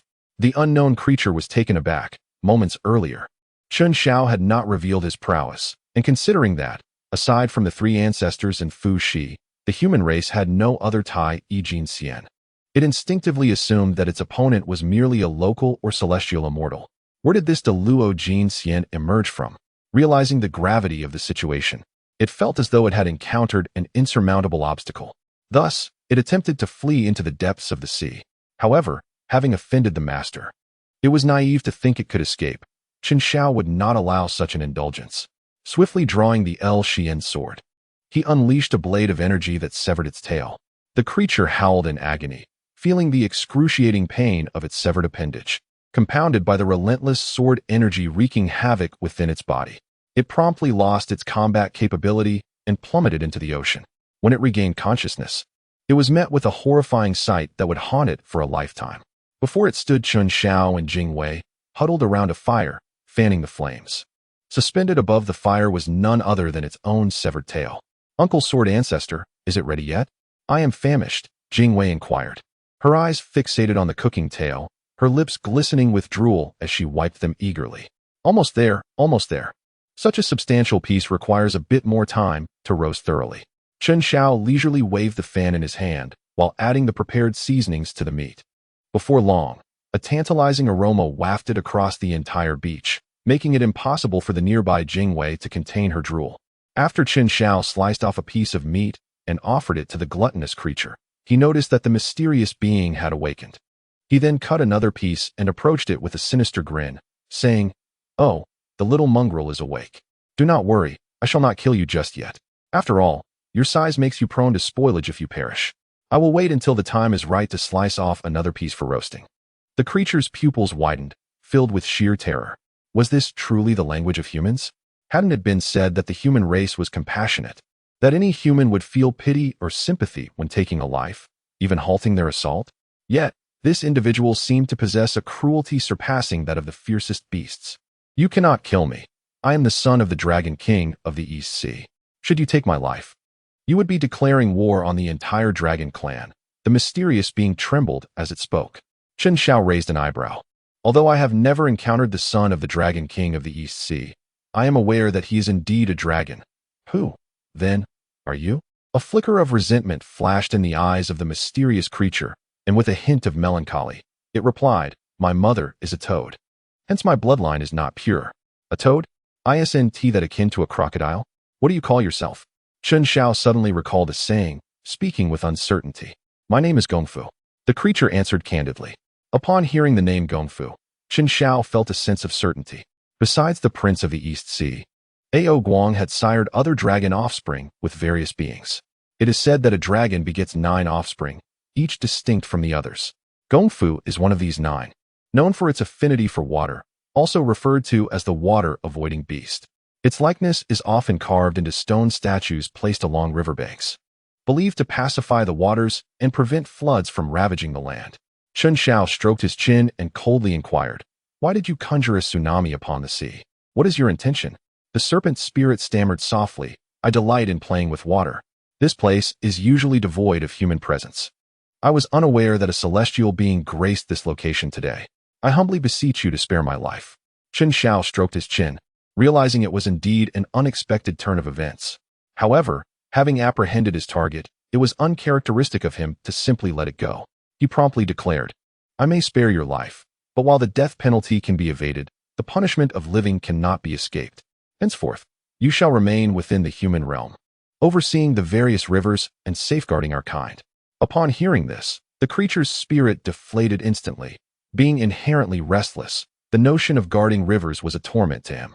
Yet, with his life now in the hands of another, he had no choice but to concede and acquiesce. As for relying on the Dragon King of the Eastern Sea for rescue, that was utterly implausible.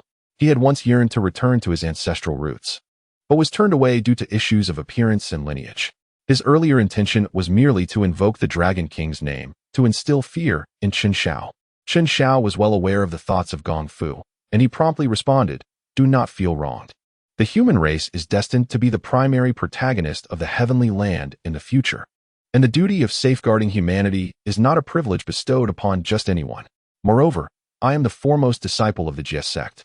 Aligning myself with the human race is tantamount to aligning myself with the Jie sect. Such a formidable ally should not be overlooked. For opportunities to embrace it may not arise again." Gong Fu, astonished, exclaimed, "Are you truly the renowned castrated whip beast of the Honghuang?" Clang.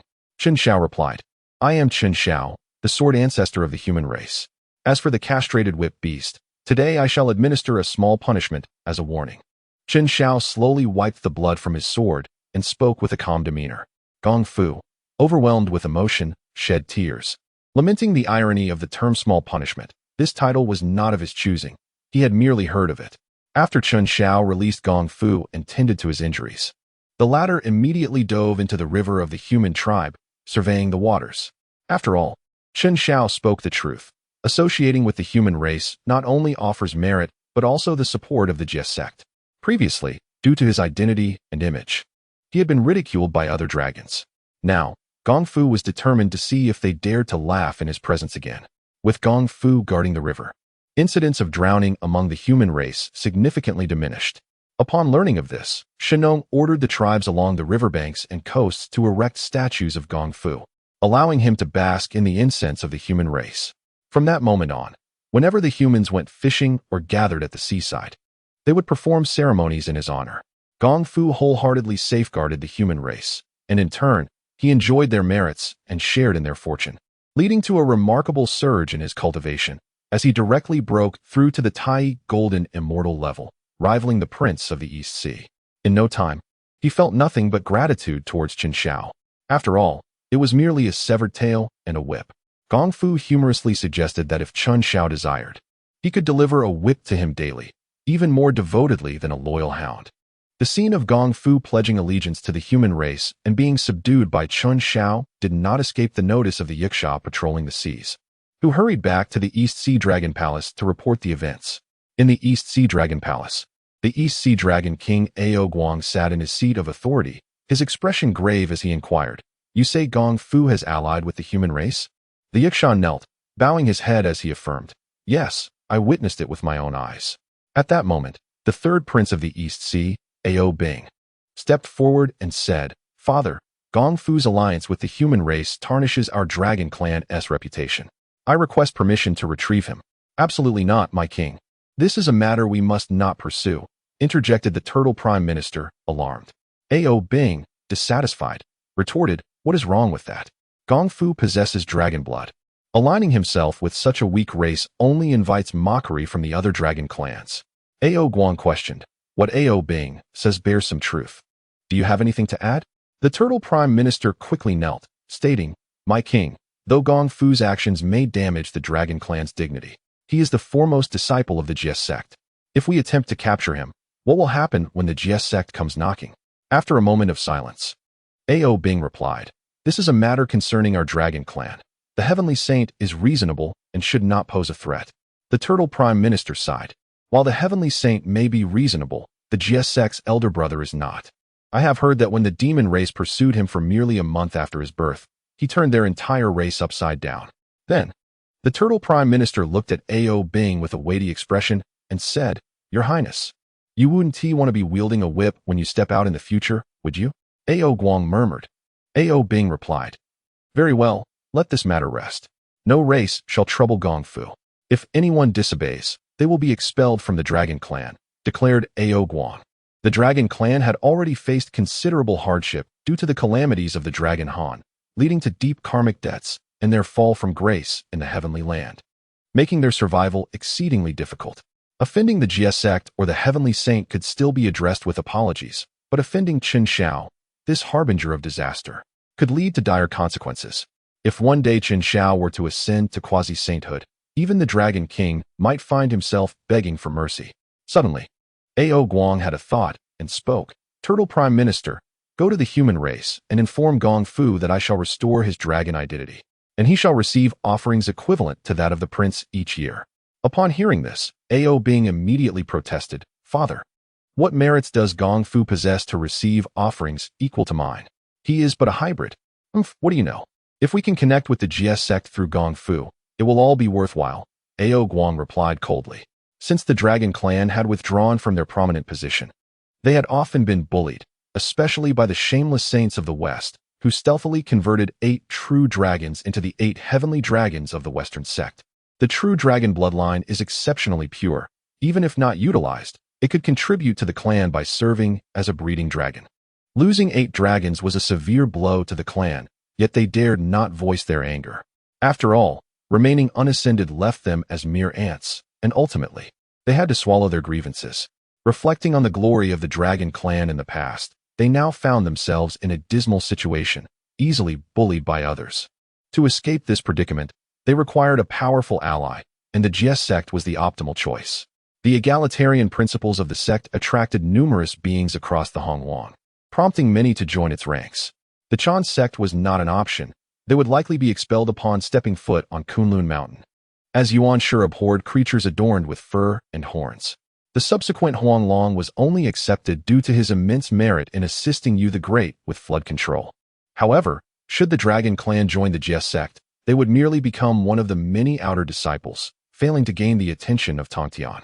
Now, with the opportunity to connect with the direct disciple of the Jie sect, they could not afford to let it slip away. When Gong Fu encountered the Turtle Prime Minister and learned of his purpose, he scoffed disdainfully. Who would want to go to the Dragon Clan? A place rife with immense karma and constant bullying?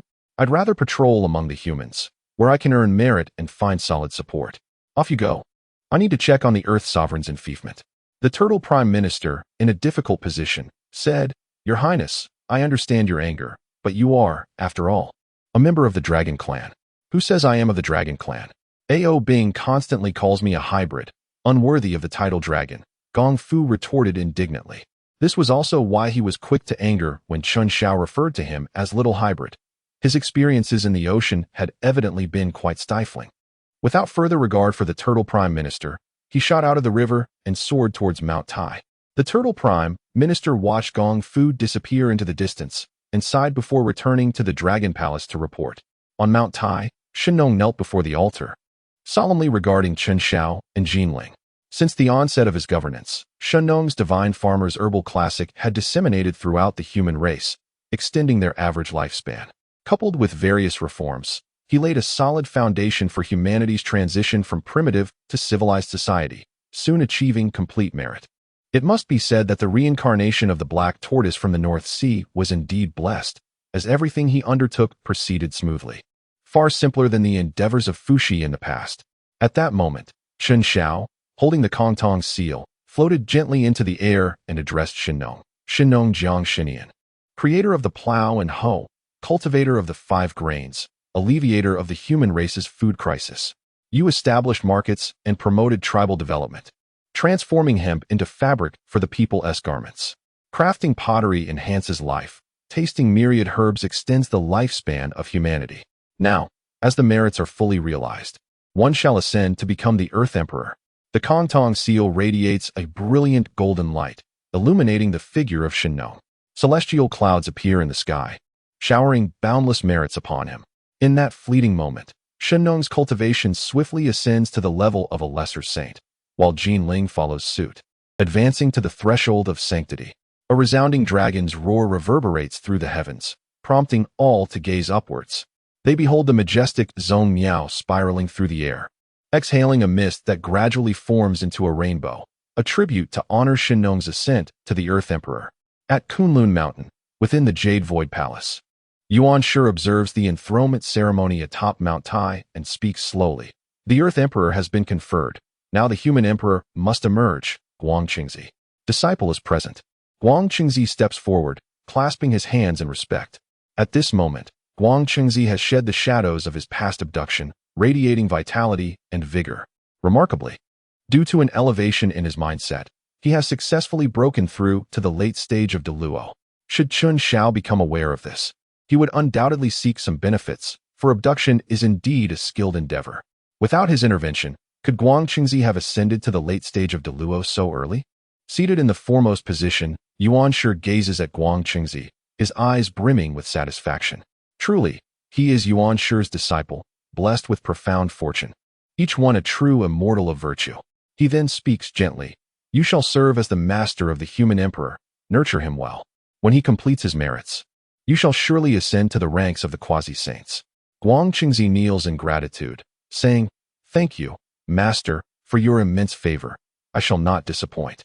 The disciples, including the Antarctic immortal, express envy yet offer their congratulations, celebrating the elder brother's achievement as the master of the human emperor, wishing him swift ascension to the realm of quasi-saint. Guang Qingzi responds with a smile. Thank you, esteemed brothers and junior brothers. I shall not fail your expectations. Little does he know, being the master of the human emperor is a treacherous pit, a trap that leads to the calamity of the Fengshen. Meanwhile, he is blissfully unaware, preparing to leap into it. After the ceremony, Shenong awakens memories of his past life. He gazes at Chun Shao with eyes filled with gratitude and bows deeply. Thank you, esteemed uncle, for your great kindness. Do not mention it. From now on, we are family. Just contribute more to humanity. Chun Shao replies with a beaming smile. Shenong responds mildly. I am the Earth Emperor. It is only right. After Chun Shao returns Shenong's previous life as Turtle Shell, the grand ceremony concludes satisfactorily. At that moment, Chun Shao suddenly receives a message from Hutu, summoning him back to the underworld. Recalling the pile of documents awaiting him, Chun Shao feels a wave of dread. The last place he wishes to go is the underworld. However, as he still holds the position of the Emperor of Fengdu, and with the boss personally calling for him, he cannot refuse. He rises to return to the underworld, while Jin Ling decides to stabilize her realm and returns to Jin Ao Island for seclusion. In the underworld, within the Hall of Tranquility, Hutu addresses Chun Shao directly. Fengdu, may I borrow the strength of humanity to aid the Witch Clan? Chun Shao was momentarily taken aback, furrowing his brows as he inquired, what does Empress Pingxin intend to do? Upon hearing Chun Shao address her as Pingxin the day after tomorrow, she too was momentarily stunned. Pingxin could be regarded as her alias, and those who referred to her as such were invariably strangers, unfamiliar to her. Chun Shao typically addressed her as Hutu. Now, with a demeanor that suggested a formal affair, the atmosphere between them became noticeably strained. There was no alternative.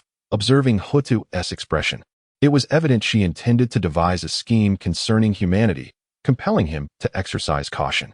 He was already weary from contending with the celestial path as saints.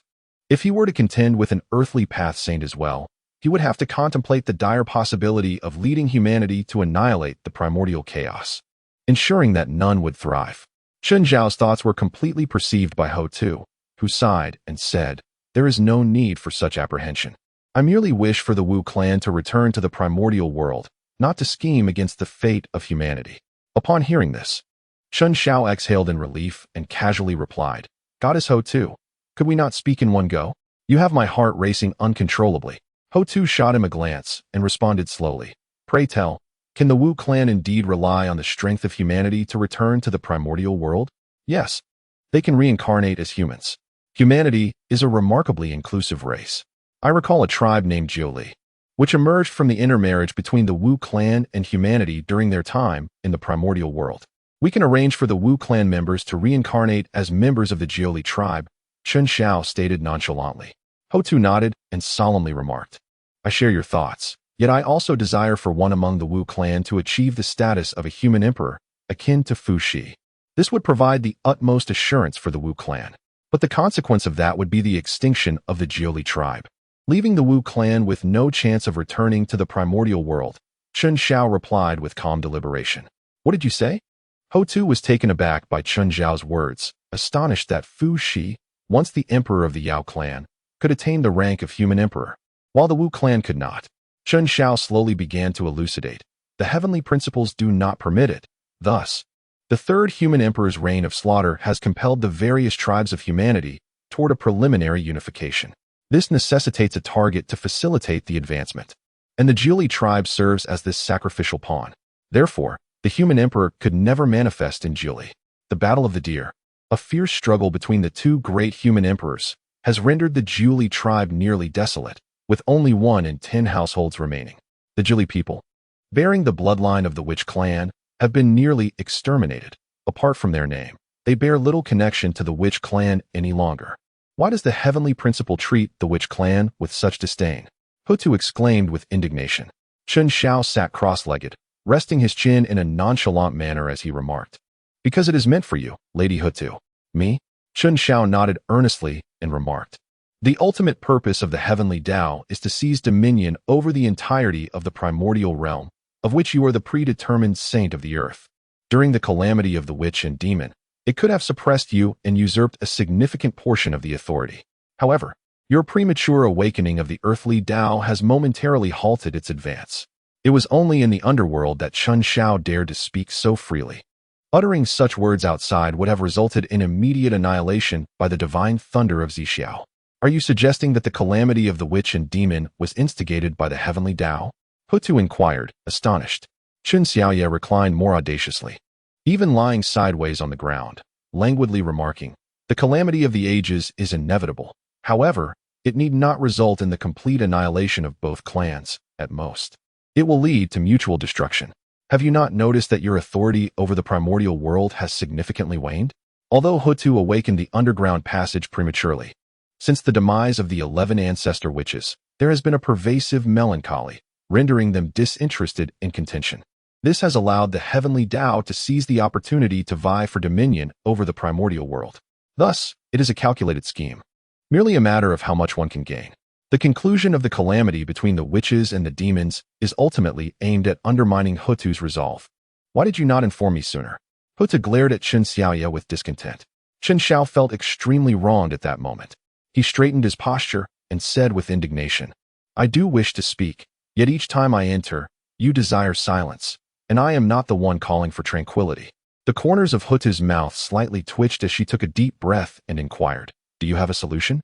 Indeed, collaboration, he replied. Collaboration? Chen Xiao spoke earnestly. Since you are a genuine representative, you must be aware of the existence of humanity, correct? Hotu nodded. She had known this ever since she became a sage, though she had not paid it much heed. Logically, Niwa, as a master, should have been the spokesperson for humanity. Yet, she ascended to become a saint of the heavenly path and, during the calamity, inflicted harm upon the human race, thus losing her qualifications. Consequently, humanity currently lacks the sage-level strength to contend with the heavenly path. The inevitable outcome is being consumed by the heavenly path, ultimately becoming a puppet. Chen Xiao slowly elucidated the situation. Hotu furrowed her brow and replied solemnly, So, you wish for me to join forces with humanity against the heavenly path? Indeed. Chen Xiao affirmed, the heavenly path emerged first, seizing a significant portion of authority in the primordial chaos. Collaboration between the paths of humanity and Earth still offers a chance for resistance. If separated, we can only be defeated one by one. He explained the current predicament to Hotu's day. A brief silence enveloped the scene. Chen Xiao did not rush for Hotu's response, for collaboration necessitates mutual willingness, especially when it involves defiance against the heavens. Not everyone possesses the audacity to undertake such actions. After a considerable time, Hotu sighed and inquired, I have consented. How shall you proceed? Upon hearing this, Chen Zhao's face lit up with joy, for he had finally found a partner in collaboration. He immediately replied, "I shall take charge of the subsequent matters. However, the Jiuli tribe must still assist in advancing the Calamity's progress. May I inquire as to whom the Earth Mother originally intended to designate as the Emperor of Humanity?" Chiyu. Chen Xiao secretly thought to himself, "Indeed," and then spoke. "Chiyu may never become the human emperor, but I will ensure that his status remains at least equal to that of the human emperor, and the bloodline of the witch clan of the Jiuli tribe can be properly preserved." Hutu replied, "Well, I shall entrust this matter to you. Whatever you require, I shall cooperate." After their negotiations concluded, Chen Xiao stepped out of the Pingxin Hall with a heart full of joy. He had previously been troubled by the confinement of the 3 sovereigns and 5 emperors in the Fire Cloud Cave, where they restrained the fortune of humanity after the calamity. Now, with the collaboration of Hutu, he found himself with greater leeway. However, Hutu then instructed him to first handle the affairs of the underworld before returning to the human realm, which dampened his spirits once more. Reluctantly, Chen Xiao had no choice but to obediently return to Fengdu City and focus on his tasks. He resolved to seek assistance, lest he work himself to death. In the Yoxiong tribe, there was a woman named Fu Bao. After being pregnant for 2 years, she showed no signs of giving birth. Remembering that both previous co-sovereigns had similar experiences, he reported the matter. Coincidentally, Guang Qingzi had also arrived in Chindi, intending to have Shinnong investigate where the human emperor might be born. "Shirbua, it appears that a human emperor may be born in the Yoxiong tribe. Will you accompany me to investigate?" Shinnong inquired of the magnificently attired Guang Qingzi. "If so, you shall lead the way," Guang Qingzi arrogantly replied. Displeased with Guang Qingzi's condescending demeanor, Shinnong suppressed his irritation and led him onward. Upon reaching the Yoxiong tribe, Guang Qingzi looked at Fu Bao, who had a yellow complexion and was clad in coarse linen, and a flicker of disdain crossed his eyes. He then gazed at her belly and slowly declared, "With purple energy swirling, there is no doubt a human emperor shall emerge. This child is destined to be my disciple." After observing Fu Bao, Guang Qingzi turned to leave, instructing, "I shall return once the child is born." With that, clouds appeared beneath his feet, lifting him into the air as he soared away, leaving Shinnong and Fu Bao in a state of bewilderment. Shinnong was somewhat taken aback. Before he and Fuxi were born, they had essentially taken care of their mothers as if they were revered deities. How was it that things were different with the Chan teaching? Indeed, there were disparities between the sections. Shinnong sighed, then assisted Fu Bao back into the house, saying, "You should focus on nurturing the child. I shall send someone to ensure your delivery." Fu Bao hesitated before speaking. "Co-sovereign, must my child truly take that immortal as a master? I fear." Shinnong sighed. "This has all been predetermined by the sages. Our human race is weak and lacks the power to refuse." He understood Fu Bao's concerns about her child being led astray by Guang Qingzi. After all, no one wished to take such a haughty individual as a teacher. Fu Bao's expression immediately dimmed, prompting Shinnong to reassure her several times, promising to intervene in her child's education to prevent Guang Qingzi from leading him astray. This provided her with a measure of comfort. Upon returning to Chengdi, Shinnong pondered for a moment before sending a message to Chen Xiao, informing him of these events. This scoundrel truly has a short memory. He flaunts his power even among the human race. Upon receiving the news, Chen Xiao, already vexed by the approval of official documents, found his irritation ignited into a fiery rage. He promptly dispatched a message to Duo Bao, instructing him to send someone to look after Fu Bao, while also summoning Zhao Gongming to meet with him. Subsequently, he replied to Shinnong, assuring that everything would proceed as usual. With the speed honed from years of solitude and an eye for beauty that could take in 7 enchanting women in a mere second, Chen Xiao swiftly completed the approval of the documents before him. Within just a few days, he meticulously organized the official documents, methods of handling, and developmental matters for the next 30 years. The pen, abandoned nearby, emitted wisps of acrid black smoke. Once all was accomplished, Chen Xiao set off towards the realm of humanity, awaiting Zhao Gongming's arrival. After departing from the Yoxiong tribe, Guang Qingzi roamed the vast wilderness of the Honghuang. Upon passing a mountain, he discovered an area rich in spiritual energy, filling his heart with elation. A subtle smile graced Guang Qingzi's lips. Such a paradise was surely destined to be his. Therefore, he claimed the mountain, naming it Kongtong Mountain, establishing it as his sanctuary. Influenced by the Primordial, his disciples harbored a profound disdain for the furry, horned beings inhabiting the land. Thus, upon claiming the mountain, Guang Qingzi's first course of action was to expel all the creatures that resided there. This scene was quietly observed by Chen Xiao and Zhao Gongming from the shadows. Master, this Guang Qingzi is truly overstepping. Not only does he seize the mountain, but he also drives out the original inhabitants, Zhao Gongming exclaimed, filled with indignation. Chen Xiao let out a cold laugh. Why else would I bring you here? Since he has forgotten the lessons of the past, let us remind him. Ah, such benevolence. What does the senior brother intend to do? Zhao Gongming exclaimed, his eyes gleaming with intensity. Chen Xiao pondered for a moment before speaking. Go and summon the beings who were just driven out. I have use for them. Zhao Gongming nodded and promptly set about his task. 3 days later, a multitude of beings gathered at the foot of Mount Kongtong, their presence reminiscent of the 6 great sects besieging the bright summit. Upon noticing this, Guang Qingzi appeared before them, exuding the formidable pressure of a late-stage Deluo golden immortal. You gather here to rebel against me? Guang Qingzi questioned with a menacing expression. A lion-headed beast stepped forward, bowing respectfully. Senior, you are a great disciple of the Chan sect. We would never dare to rebel.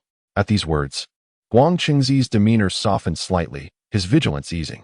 With a cold snort, he inquired, then what is the purpose of your gathering here?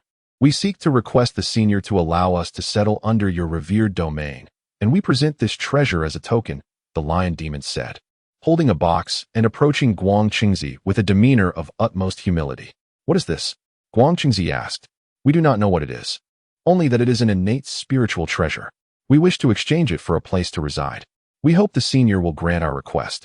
Upon hearing the term innate spiritual treasure, Guang Qingzi's eyes gleamed with interest. However, he soon let out a cold laugh, drawing the box from the lion demon's grasp with disdain. My domain is not a place for blood-drinking, flesh-eating creatures like you. Out of respect for this treasure, I shall not pursue this matter further. Depart at once. The lion demon, bewildered and incredulous, responded, Senior, you, humph. Innate spiritual treasures are meant for the virtuous. They are not for you to possess. Depart swiftly. Guang Qingzi's eyes flashed with a hint of murderous intent. The others, startled by his aura, quickly scattered, vanishing in the blink of an eye. Humph, a group of foolish beings, Guang Qingzi scoffed, before opening the box to discover the nature of the innate treasure within. However, at the moment he lifted the lid, a billow of red smoke surged towards his face. Shocked, Guang Qingzi hastily discarded the box, but it was already too late. Hee. Guang Qingzi, you truly are so easily ensnared, a voice echoed from behind him. Recognizing that familiar tone, Guang Qingzi was instantly reminded of a distressing memory, causing his scalp to prickle. Just as he attempted to flee, a wave of dizziness overcame him, and in mere moments, he lost consciousness. Upon regaining awareness, he felt his cultivation sealed, his hands bound and suspended, a chill coursing through his body. Soon, he was gripped by sharp pains in his lower body. Come. One person strikes 10 times. Once finished, make sure to grab a recording stone over there. At this moment, Chen Xiao and Zhao Gongming were instructing the beings gathered below the mountain to line up properly. Meanwhile, Guang Qingzi was blindfolded and suspended, facing a multitude of various beasts who were eagerly recording his plight with the recording stone. Reveling in the moment as they prepared to leave and hand over the next participant, Guang Qingzi realized the gravity of his situation and shouted frantically, You dare treat me this way? I am a disciple of the Primordial Saint. Once I escape, I shall annihilate your entire clan. Chen Xiao, with a raspy voice, cackled ominously. They have captured this scene. Should you dare to seek retribution, prepare for the entire Honghuang to learn of your diminutive prowess. Upon hearing that familiar voice, Guang Qingzi seethed with rage and exclaimed, It is you again. Once I am free, I shall ensure your demise. Oh, you still dare to threaten me? Chen Xiao immediately stepped forward to grasp him, gently pulling him backward. The other creatures, witnessing Chen Zhao's actions, swiftly emulated him. After all, being so diminutive made it cumbersome to leap. It was far more convenient to simply pull. Thus, for 3 consecutive days, the echoes of Guang Qingzi's curses and threats reverberated throughout Kongtong Mountain, interspersed with the sounds of crackling. Ultimately, driven to a frenzy, Guang Qingzi coughed up blood and fainted once more. Once everyone had vented their frustrations, they bowed in reverence to Chen Xiao, expressing their gratitude. Thank you, Immortal, for advocating on our behalf. Chen Xiao waved his hand and said, it's merely a trifling matter. You all should hasten to find a new place to reside. As long as you possess this recording stone, he would not dare to impose any harm upon you. Understood. Subsequently, the group of beings dispersed, heading in various directions. Although they had lost their habitat, venting their frustrations was a welcome respite, especially considering their adversary was the foremost disciple of the Chan teaching, which amplified the satisfaction of their retaliation. As for venturing outside, they lacked the courage to do so. After all, Guangqingzi was also a direct disciple of a sage.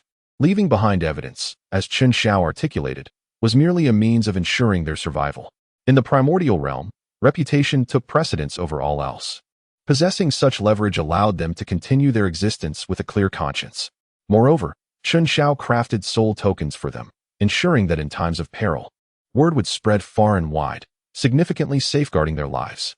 After watching them depart, Zhao Gongming cast a glance at the unconscious Guangqingzi and remarked with a click of his tongue, "Master brother, we have indeed performed a commendable deed. We have even helped him extend his life by at least 3 inches. Chen Xiao smiled and remarked, "If we do not teach him a lesson, he might truly believe he can act with impunity in the primordial chaos and look down upon the human race. He must be dealt with." Subsequently, Chen Xiao erased all traces and lifted the seal on Guangqingzi, then departed from Kongtong Mountain with Zhao Gongming. Upon awakening, Guangqingzi gazed upon his swollen younger brother, and a tear involuntarily escaped the corner of his eye as he looked to the heavens and bellowed, "Despicable villain! Here, I vow to find you, to dismember your body into 1,000 pieces, and to torment you for all eternity." 10 years later, Dao Bao sent Xiong Xiao and Bai Xiao to care for Fu Bao. Under their attentive care, and with the assistance of Yun Xiao during childbirth, Fu Bao successfully gave birth. The sky was filled with a purple aura, yet amidst this ethereal light, there lingered a hint of crimson. Fu Bao named the child Ji Xianyuan. Just as Yun Xiao emerged with Ji Xianyuan, Guangqingzi descended gracefully upon a cloud before them. Yun Xiao slightly inclined his body in greeting, "Brother Guangqingzi." The 2 Xiao sisters, albeit reluctantly, also offered their bows. Guangqingzi's gaze darkened as he chose to ignore them. However, upon noticing that Chen Xiao had not greeted him, he suddenly felt displeased and solemnly inquired, "Who are you? Why do you not pay your respects? Has Master Tongtian not taught you the proper etiquette?" Chen Xiao scoffed, "I am Chen Xiao, the foremost disciple of the. Why should I pay you any respects? Perhaps you should inquire with Master Yuan Shi whether he requires me to extend greetings to you. Furthermore, who are you to criticize my teacher's methods?" Guangqingzi's eyes flashed with a hint of ferocity. "So you are the infamous Chen Xiao? Humph, hardly impressive." He added mockingly, "Ah, yes, my stature is indeed considerable. You might want to endure that." Chen Xiao replied with a knowing smile. Unfazed by Chen Xiao's insinuation, Guangqingzi assumed he was merely asserting his seniority. With a cold snort, he circumvented Chen Xiao and approached Ji Xianyuan. After all, Yuan Shi often mentioned Chen Xiao, indicating that he held a certain fondness for him. Moreover, the Kongtong seal, which conferred the title of human emperor, was in Chen Xiao's possession. Thus, Guangqingzi was reluctant to confront him. "I am your master. Follow me," Guangqingzi declared with a stern countenance. Ji Xianyuan, feeling a touch of trepidation, instinctively hid behind Yun Xiao. Ever since Guangqingzi had been bested by Chen Xiao once more, he had maintained a perpetually grim expression. After all, he was merely a child. How could he not be afraid? Yun Xiao turned to Chen Xiao, silently questioning whether to allow Guangqingzi to take Ji Xianyuan away. Chen Xiao, with a beaming smile, remarked, "I say, Chengzi, he is but a child. Why do you wear such a grim visage to frighten him?" He then affectionately ruffled Ji Xuanyuan's hair and reassured him, "Fear not. Should he dare to bully you in the future, simply inform the sword ancestor, and I shall take care of him for you." As he spoke, he cast a disapproving glance at Guangqingzi. The latter felt a chill run down his spine at Chen Zhao's look, a peculiar sense of familiarity washing over him. Shaking his head to dispel such thoughts, he donned a countenance that was more unwelcoming than a smile and declared, "I am a disciple of the Jade Pure Saint, and I take you as my apprentice solely to impart to you the Jade Pure Great Tao. In the future, you shall oversee the boundless merits of humanity and attain the fruits of the Emperor of Humanity's path, devoid of any ill intent." Ultimately, Ji Xianyuan was coaxed and deceived by Guangqingzi into leaving the bear tribe. Meanwhile, Fu Bao emerged with a pallid complexion, watching the retreating figures of the two, and began to weep softly. Upon witnessing this, Chen Xiao produced a selection of medicinal herbs for her recovery, simultaneously offering words of comfort. Do not fret. I shall keep a watchful eye. Whenever the opportunity arises, I will bring Xianyuan back to visit you. Thank you, esteemed sword ancestor. Fu Bao instinctively contemplated kneeling in gratitude. Chun Xiao hurriedly stepped forward to support her, ensuring she rested properly during the postpartum period to avoid leaving any lasting ailments. At the same time, in the Jiuli tribe, a newborn arrived alongside Xianyuan. The infant, upon birth, exhibited remarkable abilities. By the 3rd day, he could speak, and by the 7th, he could read any text fluently. The tribe named him Qiyu, and at the moment of his birth, he regained the memories of his previous life. I have returned to life. During the battle between the shaman and the demon, Qiyu perished due to the self-detonation of Emperor Jun, only to awaken in this new form. During this period, he diligently observed and gathered information, learning that they were currently amidst the calamity of the 3 sovereigns and 5 emperors. The tribe he belonged to had originally been formed through the intermarriage of the shaman and human races. After integrating the information, Qiyu quickly conceived a plan. If one could achieve great merit to become the human emperor, could he not do the same and restore the shaman race to its former glory? With this thought in mind, Qiyu immediately commenced his cultivation. Possessing the innate Tao body of humanity and the bloodline of the shaman, combined with his previous cultivation experience, Qiyu made rapid progress. By the age of 3, he had already reached the earth immortal realm, and his advancement thereafter was meteoric. As a grand shaman personally instructed by the 12 ancestors, Qiyu mastered the most advanced cultivation techniques. At the age of 8, he imparted these teachings to 81 peers of shamanic blood within the Jiuli tribe, training alongside them. These 81 would later become his foundation in conquering the world. At 18, leading these 81 brothers, he launched a campaign against the Iron Eater tribe, successfully taming them, and was subsequently elected as the new leader of the Jiuli tribe. As the leader, Qiyu continued his cultivation while also focusing on agricultural development and food storage. He discovered ores in the mountains, refining them to create iron tools. He enacted strict laws and military regulations, gradually transforming the Jiuli tribe into a well-trained army. Meanwhile, Xianyuan remained absorbed in the lectures of Guangqingzi, achieving no significant progress. In comparison, the disparities were stark. The teachings of the Chan sect elucidated the heavenly principles, categorizing all things into various ranks. Thus, one ought to aspire to higher realms, rather than concern oneself with the trivialities of mundane existence. Guangqingzi slowly conveyed the principles of the Chan sect to Ji Xianyuan, who sensed something amiss and interjected, "Master, the sword ancestor once said that all things can be categorized, but there should be no distinction of high and low, noble and base." Guangqingzi, upon hearing this, scoffed disdainfully, declaring, "Those of the Chan sect are merely practitioners of magical power without virtue, inherently existing in the lowest rank. They can only comfort themselves in such a way." Ji Xianyuan's lips twitched, and he fell silent. Fortunately, Shinnong frequently took the time to personally instruct him, instilling in him a sound worldview. Otherwise, he might have been led astray by Guangqingzi. Thus, in the ensuing decade, Ji Xianyuan devoted himself to 3 pursuits: cultivation, and yet more cultivation. He ignored Guangqingzi's teachings and refrained from any rebuttals. Meanwhile, Shinnong observed that since the establishment of trade, while intertribal exchanges had increased, so too had the arising conflicts. Feeling powerless in the face of this, Shinnong decided to pass on the position of co-leader to Ji Xianyuan when he turned 30, entrusting him with the task of resolving intertribal disputes. On Mount Tai, Shinnong handed over the co-leader's seal to Ji Xianyuan, solemnly stating, "From now on, the human race shall be under your stewardship." Ji Xianyuan nodded with determination. However, on the first day of Ji Xianyuan's leadership, he discovered that the various tribes had already begun attacking one another. Initially, he attempted to mediate, but before long, 2 tribes would clash again. Through thorough investigation, he realized the conflicts stemmed from differences in faith, culture, and sacrificial practices among the tribes. Consequently, Ji Xianyuan resolved to address the issue at its roots, seeking to unify all tribes completely. After training hundreds of thousands of troops in the Chun region, he embarked on his campaign, swiftly pushing through the central plains. Simultaneously, Qiyu completed his military training and, having invented smelting techniques that advanced the tribe's development, garnered substantial merit. Utilizing this merit, Qiyu refined his shamanic bloodline to its zenith, restoring his former grand shaman form and achieving the pinnacle of the great Luo Golden Immortal. With formidable cultivation and a well-equipped army, the Jiuli tribe surged forward, rapidly integrating all tribes in the southeastern region into what they called the Eastern Yi tribe.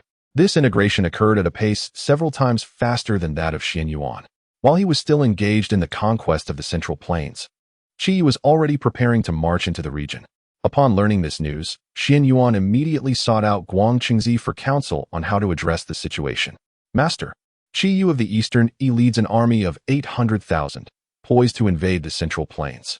I am currently at a critical juncture in unifying the region and cannot afford to be distracted by the Eastern Yi's advances. What should I do? Xian Yuan looked at Guang Qingzi with a face full of inquiry. Guang Qingzi sneered, "They are merely a rabble. It disappoints me to see you act in such a manner." "I have disappointed my master," Xian Yuan replied, lowering his head in acknowledgement. Satisfied with Xian Yuan's attitude, Guang Qingzi continued, "This matter is simple. I shall personally lead an army to subdue them and simultaneously secure the Eastern Yi tribe for you." Xian Yuan looked at Guang Qingzi in astonishment. "Master, do you know warfare?" Guang Qingzi frowned slightly and chastised, "Am I not the foremost disciple of the Primordial Saint? How could I not understand warfare?" Xian Yuan's lips twitched. Aside from the cultivation of the Yuqing technique, Guang Qingzi had only imparted the principles of the Chan sect to him. He had never heard him speak of governance or the principles of leadership. It was Shinnong who had taught him everything, bit by bit. However, he found himself unable to dispatch his generals, as they were all busy conquering various tribes, and he could not spare any forces. Even if he could, he was uncertain whether they could withstand the might of the Eastern Yi army, which was advancing with great momentum. Ultimately, he could only resign himself to fate, saying, "I shall provide you with 2 million troops, and I hope for your victorious return. Remain here and await good news. When I return, it will be the day of your unification of the human race," Guang Qingzi declared confidently. He then strolled out of the hall with his hands clasped behind his back. Xian Yuan sighed, hoping for a smooth outcome. He did not truly expect Guang Qingzi to defeat Qi Yu. He merely needed to buy time to unify the Central Plains, so he could emerge victorious and confront him. Across the Yellow River, Guang Qingzi led 2 million troops, crossing with great momentum. Halfway across, they encountered Qi Yu's 800,000-strong army. Guang Qingzi stepped forward, exuding an air of pride, and declared, "Are you the Eastern Yi army?" Qi Yu furrowed his brow and stepped forward to confront him, saying, "Who dares to obstruct our army's path?" Guang Qingzi raised his head and replied solemnly, "I am Guang Qingzi." "Guang Qingzi, the disciple of the Primordial Saint?" Qi Yu asked, uncertainty flickering in his eyes. "Indeed. Knowing my name, why do you not bow down and surrender? Otherwise, with a mere wave of my sleeve, I shall reduce you to ashes." Guang Qingzi cast a scornful glance at Qi Yu, who, bewildered, surveyed the army behind him still crossing the river. Did this fellow not comprehend the art of warfare? What kind of army begins to provoke its adversaries before fully assembling? Clearly, he was merely stalling for time. With the pace at which his troops were crossing, it would take an entire day. Qi Yu snorted coldly, declaring, "Do you think sweet talk can compel me to surrender? Brothers, charge forth and slay them." With a resounding roar, Qi Yu's troops surged towards Guang Qingzi. Guang Qingzi, taken aback by their audacity, shouted, "Prepare to meet the enemy," and retreated into the ranks. In the midst of mortal conflict, immortals are forbidden from employing their powers.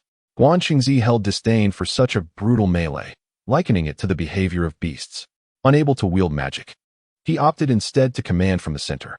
In contrast, Qi Yu, with his profound cultivation and the formidable physique of a great shaman, could lead the charge even without spells.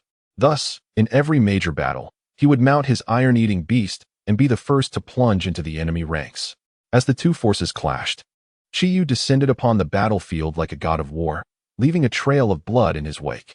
Armed with a sharp blade, each swing claimed numerous lives. Although Guang Qingzi commanded from the rear, he lacked practical military strategy, causing his soldiers to falter under his guidance. Meanwhile, Qi Yu's 800,000 troops fought in perfect harmony, growing bolder with each skirmish, their superior equipment ensuring a lopsided battle from the outset. Moreover, with Guang Qingzi's 2 million soldiers still not fully across the river, Qi Yu had allocated part of his forces to rain arrows upon the Central Plains soldiers still in transit. Seeing the tide of battle turning against him, Guan Qingzi quickly flew across the Yellow River, ordering the remaining soldiers to retreat, abandoning those on the opposite bank. The Central Plains soldiers, witnessing their commander flee, experienced a swift decline in morale. Faced with the ferocity of the Eastern Army, many cast down their weapons and surrender. In this encounter, Guan Qingzi lost 600,000 men, while Qiyu captured 400,000. Qiyu's own losses amounted to merely a few thousand, primarily due to stampedes as his troops rushed forward. This humiliation was a disgrace that Guan Qingzi would carry back to Kunlun Mountain. After the battlefield was cleared, Qiyu dispersed the captives to the rear for logistical support and gradually crossed the Yellow River. Once his entire force was across, he promptly ordered a pursuit of Guan Qingzi. One of Qiyu's brothers, Duanxiu, expressed concern. "Brother, could this be a trap? The Xianyuan forces should not be so easily vanquished." Qiyu pondered for a moment before shaking his head. "Impossible. I surmise that Guan Qingzi is simply ignorant of warfare. Who would use 600,000 soldiers as bait? Such a loss is too significant." Duanxiu, taken aback, agreed. "You are right, brother. I request permission to pursue." Qiyu immediately consented, assigning Duanxiu to lead 50,000 troops as vanguard, while he followed closely with the remainder. Meanwhile, after his defeat, Guan Qingzi led the remaining 1,000,000 troops towards the Taiyang Mountains. Along the way, due to stragglers, tens of thousands went missing, picked off by Qiyu's forces. Noticing his troops had stretched too thin, Guan Qingzi ordered an assembly and dispatched scouts to ascertain whether the Eastern Army was in pursuit. When the troops regrouped, scouts hurried back with alarming news. "Great Commander, trouble is upon us. The Eastern Army is in pursuit." "How many approach?" Guan Qingzi inquired. "Approximately 50,000. Guan Qingzi, momentarily stunned, erupted in fury. 50,000 dare to chase my million-strong army? This is sheer audacity. Prepare for battle. I shall devour them whole." Just as the scouts opened their mouths to respond, they were silenced by his glare. Thus, Guan Qingzi's Central Plains army began to sluggishly prepare for combat. In times past, they would not have been so hesitant, but they had never faced such a crushing defeat nor fled for so long. Their morale was at an unprecedented low. Yet Guan Qingzi remained oblivious, fixated on proving himself through this battle. In his mind, losing 600,000 was merely a setback. With Qiyu commanding only 800,000 and needing to divide his forces to guard the captives, he believed he still held the advantage with his 1,000,000 troops. Once he consumed this 50,000 strong army, he would then charge at Qiyu with the momentum of victory, intending to claim his head as a trophy. Duanxiu, leading his 50,000 soldiers, pursued relentlessly for 3 full days before catching up to Guan Qingzi's forces. Upon sighting the Central Plains army at the foot of the Taiyang Mountains, Duanxiu observed their dispirited demeanor. He commanded an assault without hesitation, undeterred by their numbers. This time, he led an army composed of iron-eating beasts, which, despite their slower speed, would have caught up much sooner otherwise. Guan Qingzi, spotting the Eastern soldiers mounted on their black and white beasts, bellowed, "Attack!" The two forces collided, and Duanxiu's iron-eating beast legion surged forth like a dark torrent. The massive beasts trampled the ground, sending shockwaves through the Central Plains cavalry, which reared in fright. Their formidable offensive power was akin to swatting away mere children. In no time, the Central Plains army was cleaved through by Duanxiu. The already low morale of the Central Plains troops shattered further under the ferocity of the iron-eating beasts, leading to a rapid disintegration of their ranks. Witnessing this, Guan Qingzi resolved to take action, aiming to capture the leader first. He ascended into the air, unleashing the Fan Tian seal upon Duanxiu. "Perish!" he shouted. Duanxiu, drawn by Guan Qingzi's roar, immediately summoned his power to conjure a shield in defense. Though he had trained in the shamanic arts alongside Qiyu since childhood, he was only half shaman, his bloodline insufficiently pure, limiting his cultivation to the golden immortal realm. Thus, as the Fan Tian seal struck, his shield shattered almost instantly.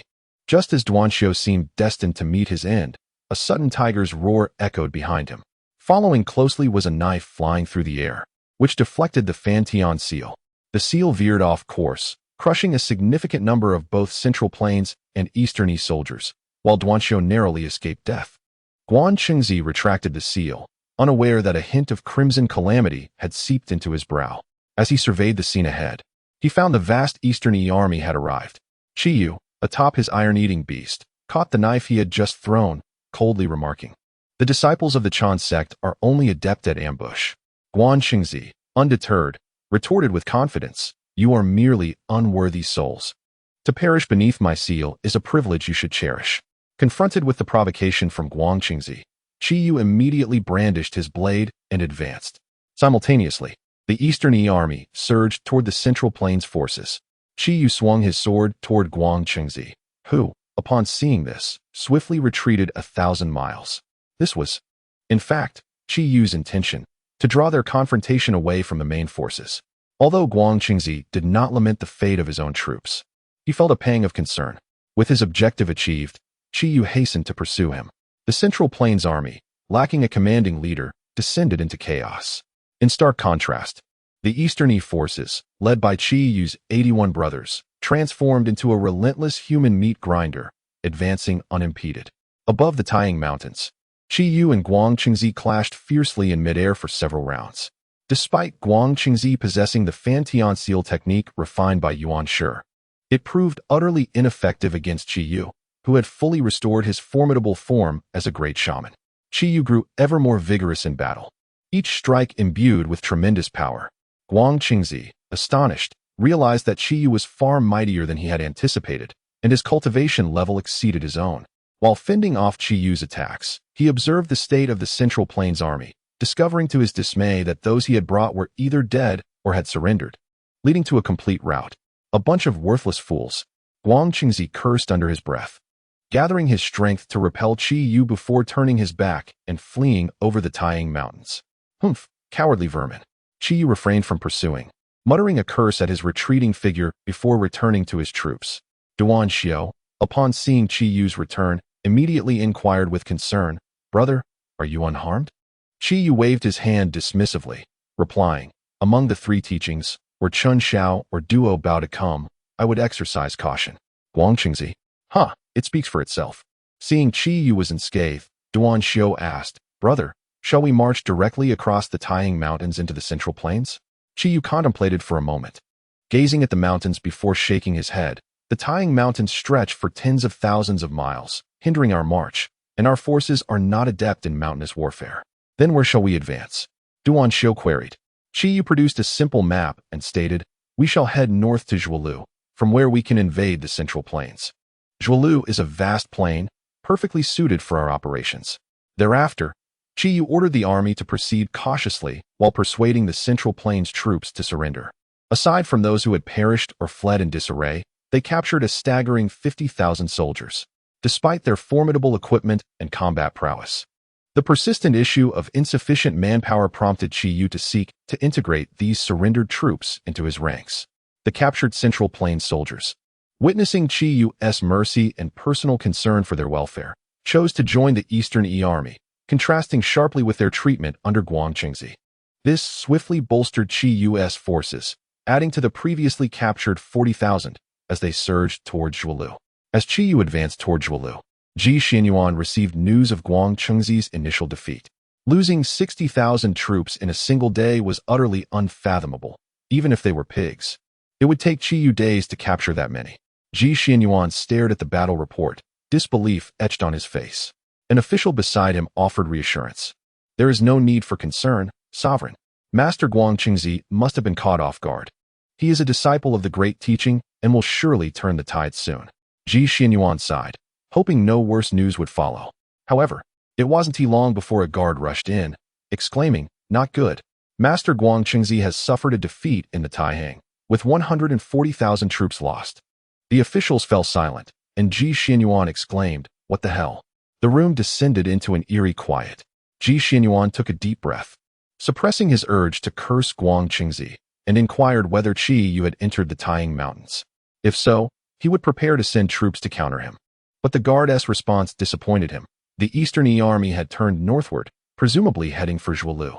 Ji Xianyuan felt increasingly anxious. The Central Plains had yet to be unified, and now such a formidable enemy had emerged, tightening the noose around his resolve. Just as he felt overwhelmed, Guan Qingzi burst into his study. Although Ji Xianyuan harbored resentment, he still observed the formalities, greeting him, "Teacher, you have returned." Guang Qingzi nodded with pride, showing no sign of remorse for his defeat, and began to explain, "This setback was solely due to our troops' ineptitude in combat, compounded by my unawareness of Qi Yu's formidable prowess, which caught us off guard." Ji Xuanyuan's lips twitched, and he sighed, "I wonder if teacher has any plans. I still require some time to unify the Central Plains." This time, Guang Qingzi refrained from insisting on leading troops to intercept Qi Yu. Instead, he confidently declared, "What difficulty is there? I shall personally visit the tribes that refuse to surrender. If they do not yield, I will annihilate them all." Ji Xianyuan was taken aback by Guang Qingzi's words. While the use of military intimidation was necessary, Ji Xianyuan preferred to combine kindness with severity. Thus, he typically refrained from excessive slaughter, opting instead for dialogue following a few engagements. This was also why his progress had been so sluggish. Guang Qingzi, dissatisfied with Ji Xuanyuan's indecisiveness, thought it unnecessary to show mercy to such insignificant ants. If they refused, they deserved death. However, recognizing Ji Xianyuan as the current sovereign, he decided to extend him the courtesy, saying, "Then let us merely execute their leaders. Those who resist shall be dealt with accordingly." This proposal plunged Ji Xianyuan into contemplation, as it seemed the most prudent and expedient course. The immediate priority was to unify the Central Plains, then swiftly head to Zhuolu to thwart the Eastern Yi army. Ji Xianyuan sighed, clasped his hands, and stated, "Then I must trouble teacher. I will send someone to follow closely behind you to take charge at the earliest opportunity." "You should have done so sooner," Guang Qingzi replied, promptly setting off towards the tribes that had yet to submit. His motivations were not rooted in benevolence, but rather in the need to vent his frustrations. Having been bested by Qi Yu left him feeling deeply humiliated. Thus, under Guang Qingzi's retaliatory onslaught, the remaining tribes began to surrender.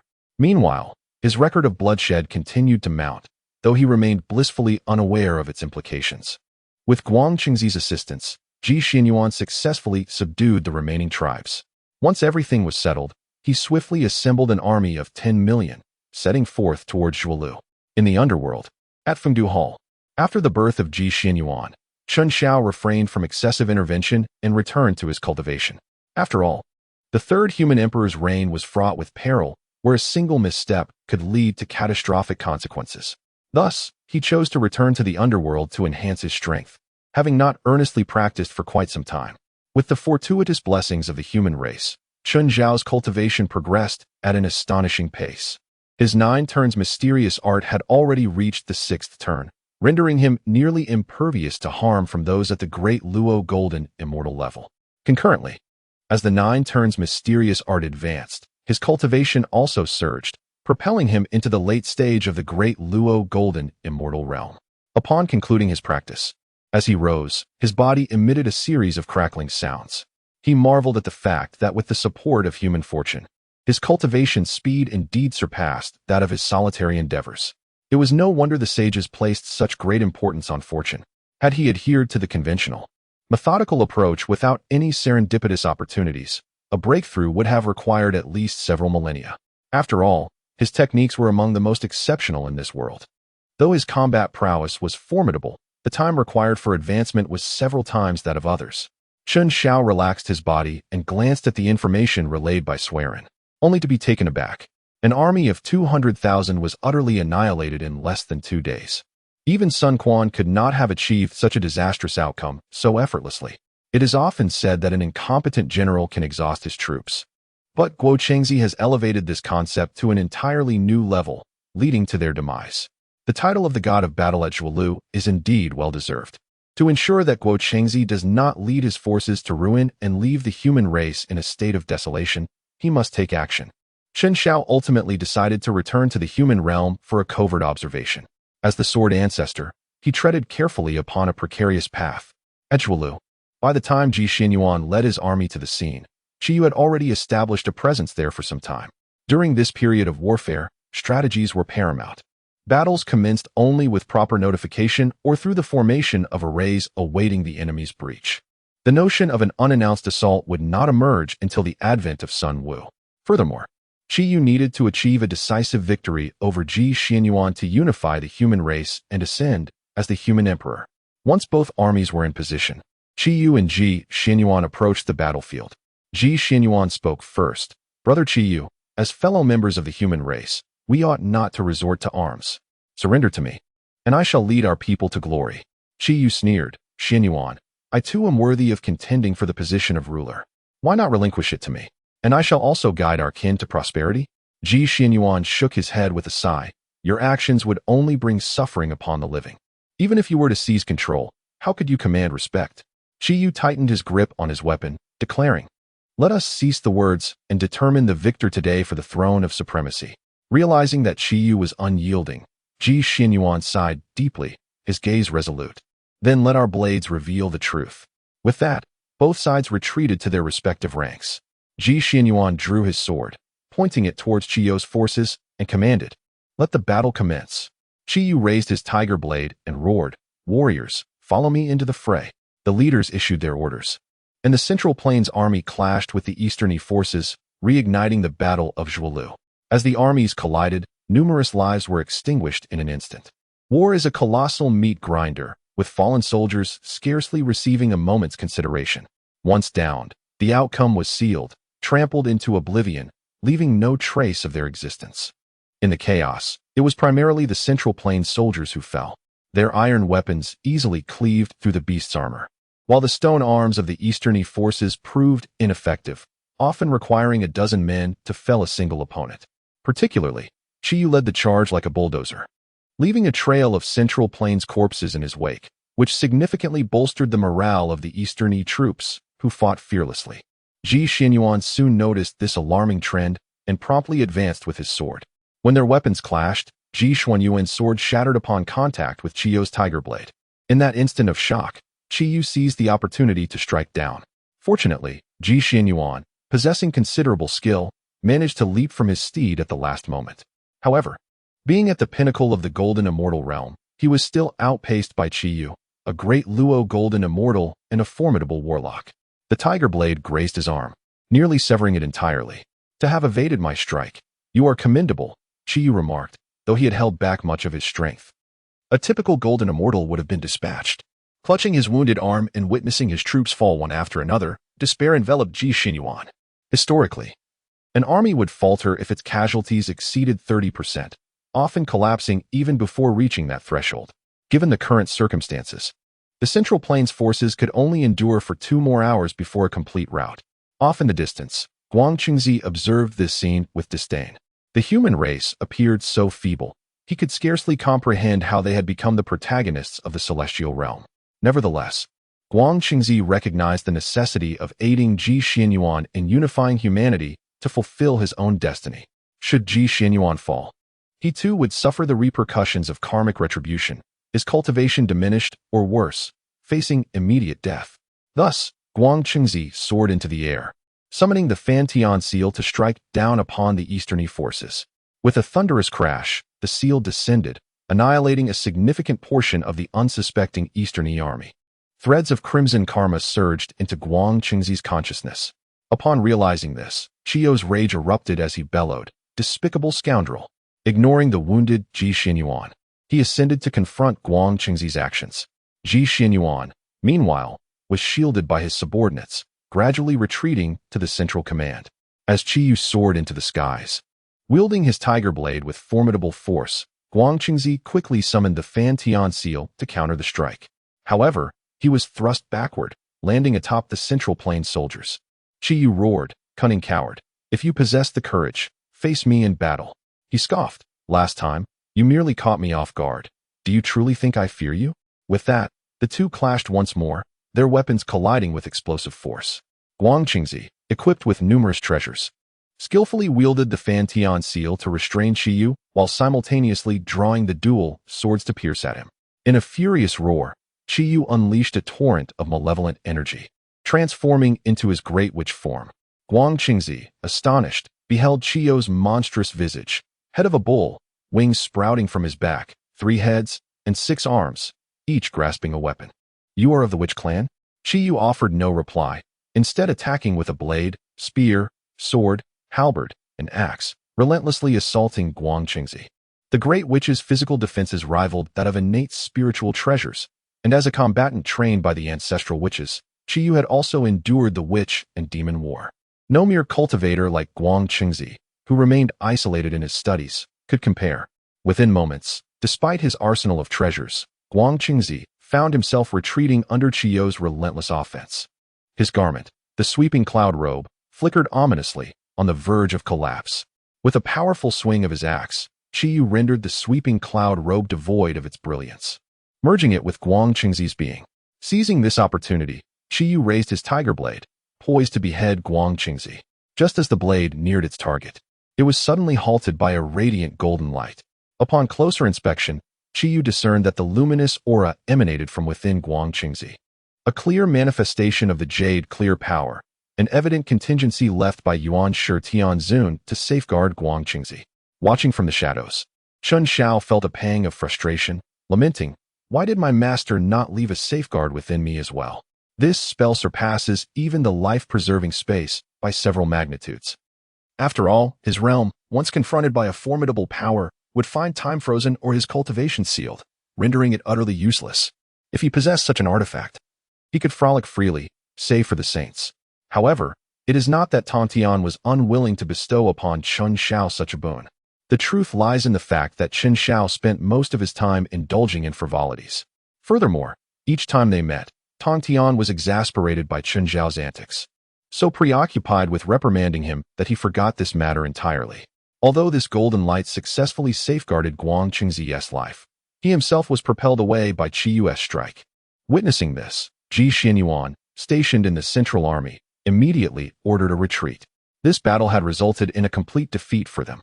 In the contest of champions, both he and Guang Qingzi had been vanquished by Qiu. In terms of soldiers, even with their overwhelming numbers, they could not inflict damage upon the well-equipped Dongyi army. Moreover, the adversary possessed the formidable iron-eating beast, leaving them with no chance of victory. Should they fail to retreat, it was uncertain how many of the 10 million troops would remain. In a disheveled retreat, Ji Xianyuan led the army to the large encampment they had established prior, where they took shelter and fortified their defenses. This battle had cost them over 2 million lives, while Qiu's forces, aside from those slain by Guang Qingzi, sustained losses of around 50,000. Although they held a numerical advantage, the quality of their forces was incomparable. At that moment, he could only glance at the disheveled Guang Qingzi and inquire, "Master, how should we proceed now? I implore you to guide us." In response, Guang Qingzi straightened his robes, rose, and declared, "We still possess an army of over 7 million. What is there to fear? I had not anticipated that Qiu belonged to the witch clan."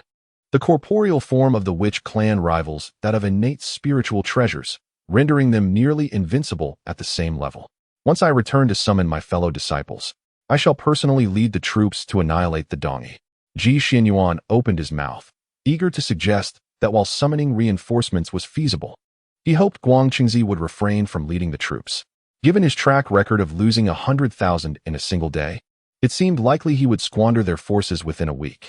However, as Guang Qingzi's disciple, he could not voice such rebellious thoughts and could only bow his head in agreement, planning to act wisely when the time was right.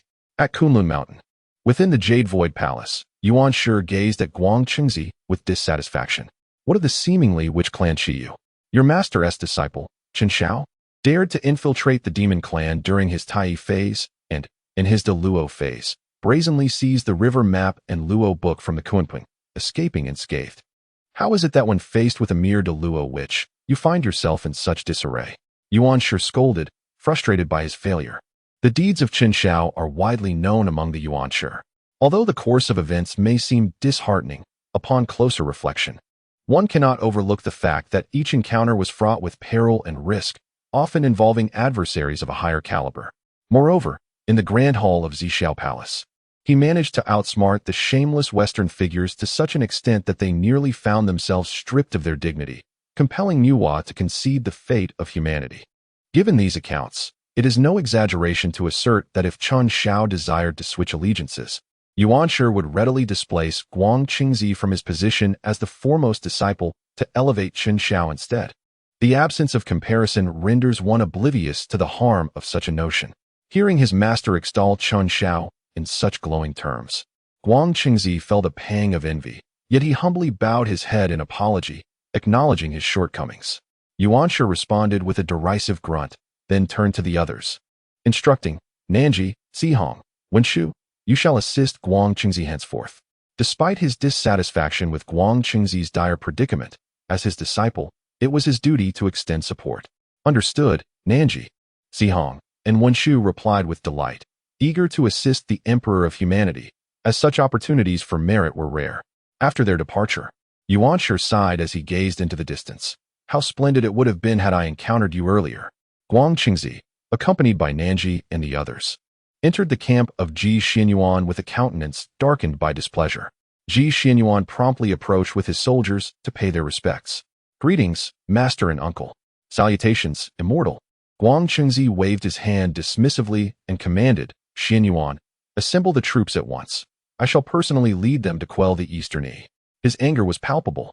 Yuanshi's comparison of him to others was acceptable, but to the disciples of the Jie sect was intolerable.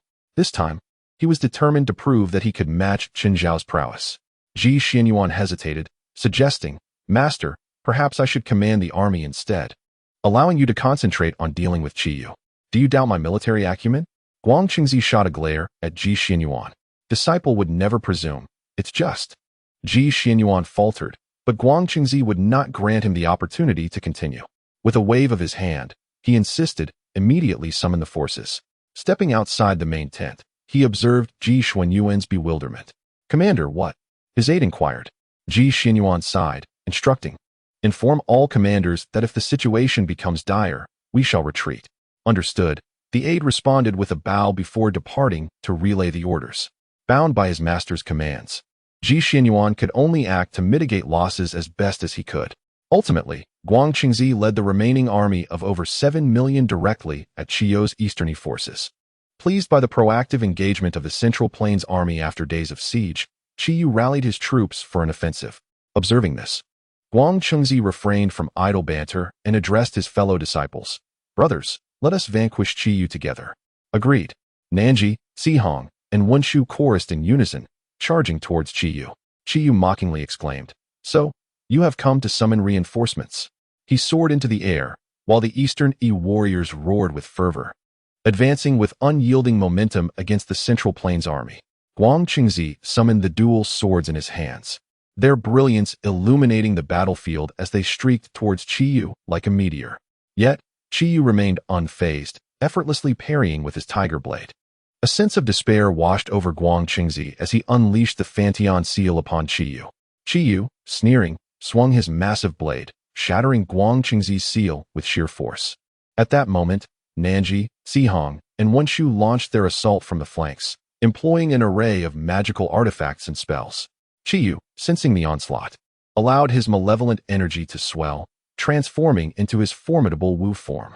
With his corporeal strength, he withstood the full brunt of their combined attacks. What? Nanji and the others gasped in astonishment. They had long heard tales of the Wu clan's physical prowess, but never anticipated it to be so overwhelming. Huh. You are but a mere shadow. Qiyu bellowed with laughter before charging at Guang Qingzi and his companions. They met his assault with their own magical artifacts, and the ensuing clash sent shockwaves rippling through the ranks of the armies below.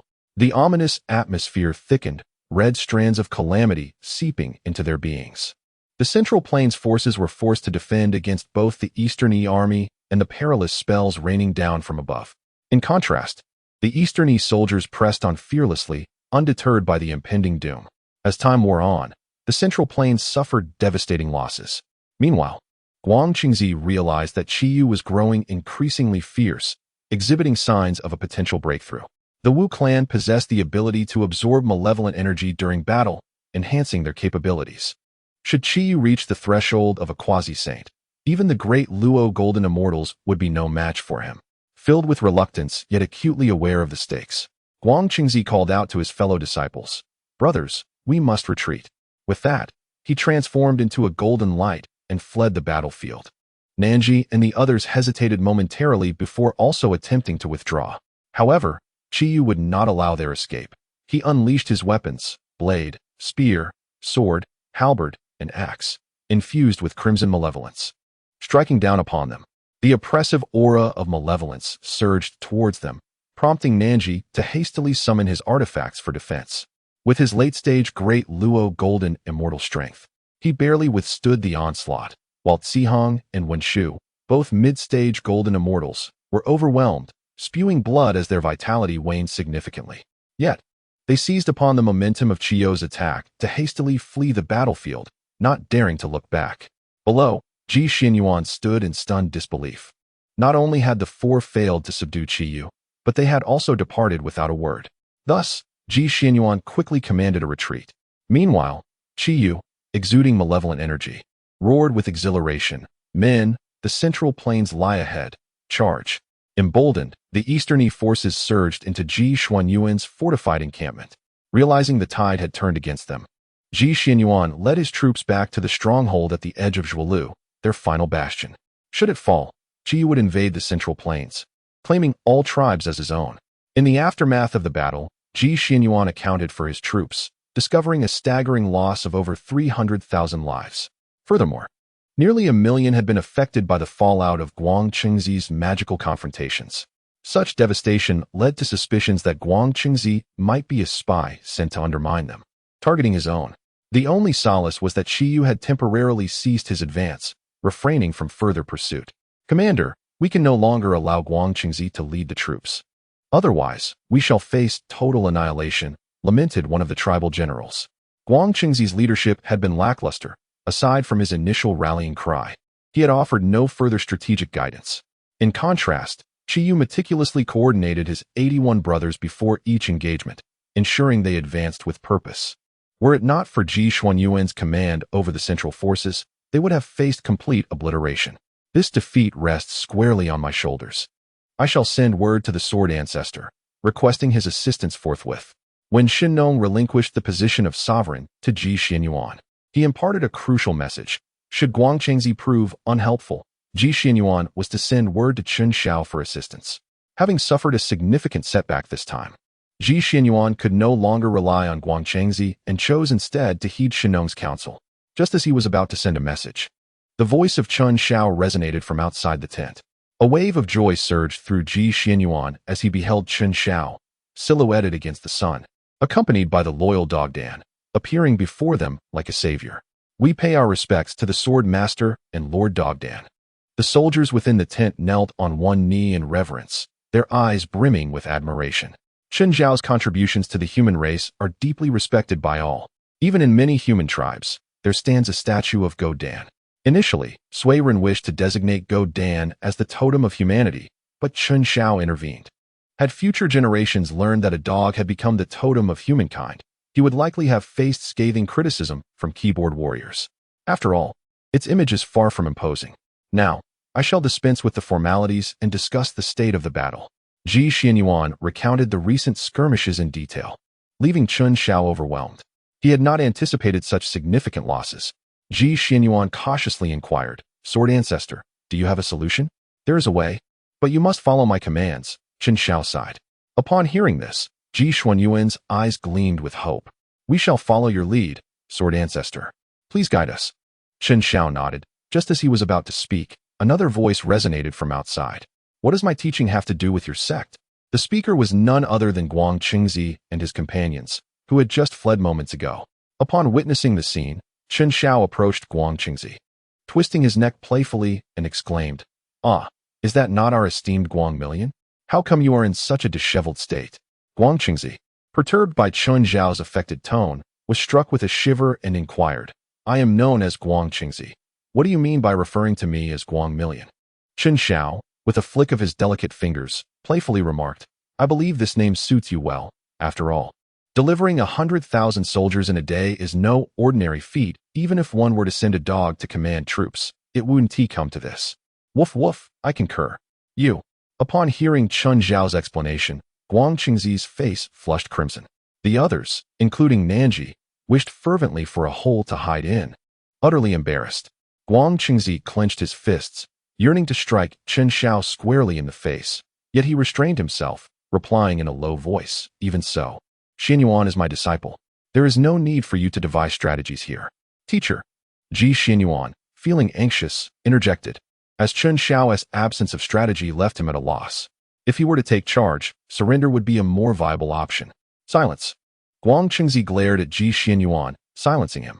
Chen Xiao then regained his composure, calmly stating, but do not forget, I am also the sword ancestor of the human race. How can I allow my fellow disciples to be sent to their doom in such a manner? Do you believe I would decline the title of Emperor of Humanity? If so, prepare yourself for the backlash of karmic retribution. Are you daring to defy the decrees of the sages? Guang Qingzi exclaimed in frustration. You no longer act as a son of humanity. Why should I adhere to any decrees? If it comes to it, we may as well face the end together. Chen Xiao, with an appearance reminiscent of a rogue, rendered Guang Qingzi utterly exasperated.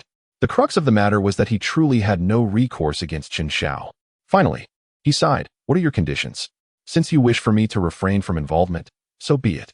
You cannot lead the troops any longer. Your sole responsibility is to deal with Qiyu, while the rest shall be entrusted to Xianyuan. Chen Xiao understood that he could not press too hard and took a step back, responding, I concur. Guang Qingzi gritted his teeth and, accompanied by Nanji and others, returned once more to Kunlun Mountain. After Guang Qingzi's departure, Ji Xianyuan approached Chen Xiao, tearfully inquiring, Sword Ancestor, the Eastern Yi army is well equipped. Even if we defeat Qiyu, I cannot break their ranks. For now, there is no need for you to engage in battle. Adopt a defensive posture. Wait until Guang Qingzi personally seeks my counsel, and then I shall lead you in a counteroffensive. Chen Xiao replied with an air of indifference. Ji Xianyuan, taken aback, recognized his mentor's nature. He understood that no one would solicit assistance from the disciples of the Jie sect. However, observing Chen Xiao's unwavering confidence, he refrained from further questioning and dutifully set about fortifying their defenses, ensuring that the remaining 300,000 troops would not be sacrificed as cannon fodder by Guang Qingzi. At Kunlun Mountain, in the Yushu Palace, Guang Qingzi and Nanji knelt trembling before a grim-faced yuanshi. You cannot even contend with a mere witch, Qiyu? Guang Qingzi stammered, Master. It is not due to my incompetence, but rather Qiyu's formidable physique. Our treasures are incapable of breaching his defenses. Upon hearing this, Yuanshi's expression softened somewhat, for he was well aware of the defensive qualities inherent to the witch clan. Yet, he had not anticipated that his disciple would prove so easily overwhelmed. He then produced the Pangu banner and presented it to Guang Qingzi, stating solemnly, I entrust you with the Pangu banner and beseech your senior brother Xuandu to aid you. Do not let me down again. Thank you, Master, for your assistance. I am certain we shall vanquish Qiyu this time. Guang Qingzi replied, bowing deeply. He had faith that with the combined strength of their two sects, they could indeed defeat Qiyu. However, he had not considered that while he could rally support, Qiyu could do the same. During their previous encounter, although Qiyu had repelled the 6 disciples of the Chan sect, Guang Qingzi was acutely aware that he would undoubtedly bring even more powerful allies next time. Thus, to hedge against any unforeseen circumstances, he also sought assistance from the underworld. In the Hall of Tranquility within the underworld, Qiyu knelt before Hutu, pleading, I implore you, 6th sister, assist me. I swear to become the Emperor of Humanity and restore the glory of the Witch clan. Hutu yearned to inform Qiyu of the improbability of his ascension to the throne, especially after reclaiming his original form as a great witch, which rendered such a possibility nearly impossible. After all, he was now nearly estranged from humanity. Nevertheless, as part of Chen Zhao's plan, she could not divulge the truth, so she opted to send a message to see if she could procure assistance for him, lest his ambitions be thwarted. In due course, Chen Xiao replied. Upon reading the word lend, Hutu felt perplexed. Was he not concerned that Qiyu might directly invade the Central Plains and eradicate Xianyuan? After a moment of silence, Hutu raised her gaze to Qiyu and said, I can assist you, but remember, you may only act against the immortals, do not harm the mortals. Qiyu rejoiced and promptly assured her, I understand. I shall not lay a finger on any mortals.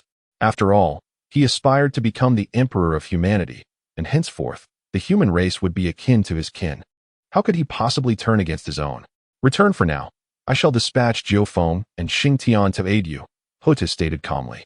Following the shattering of Mount Buzhou by Gong Gong, the Witch clan had suffered a backlash of karma, resulting in a significant decline in their cultivation. Presently, only Jiu Feng and Xing Tian had reached the realm of the great Luo Golden Immortal. It was evident that to confront Guang Qingzi and his faction, mere great Luo Golden Immortals would be insufficient. Qiyu, grateful, bowed and withdrew to the battlefield of Zhuelu to await the arrival of his 2 allies.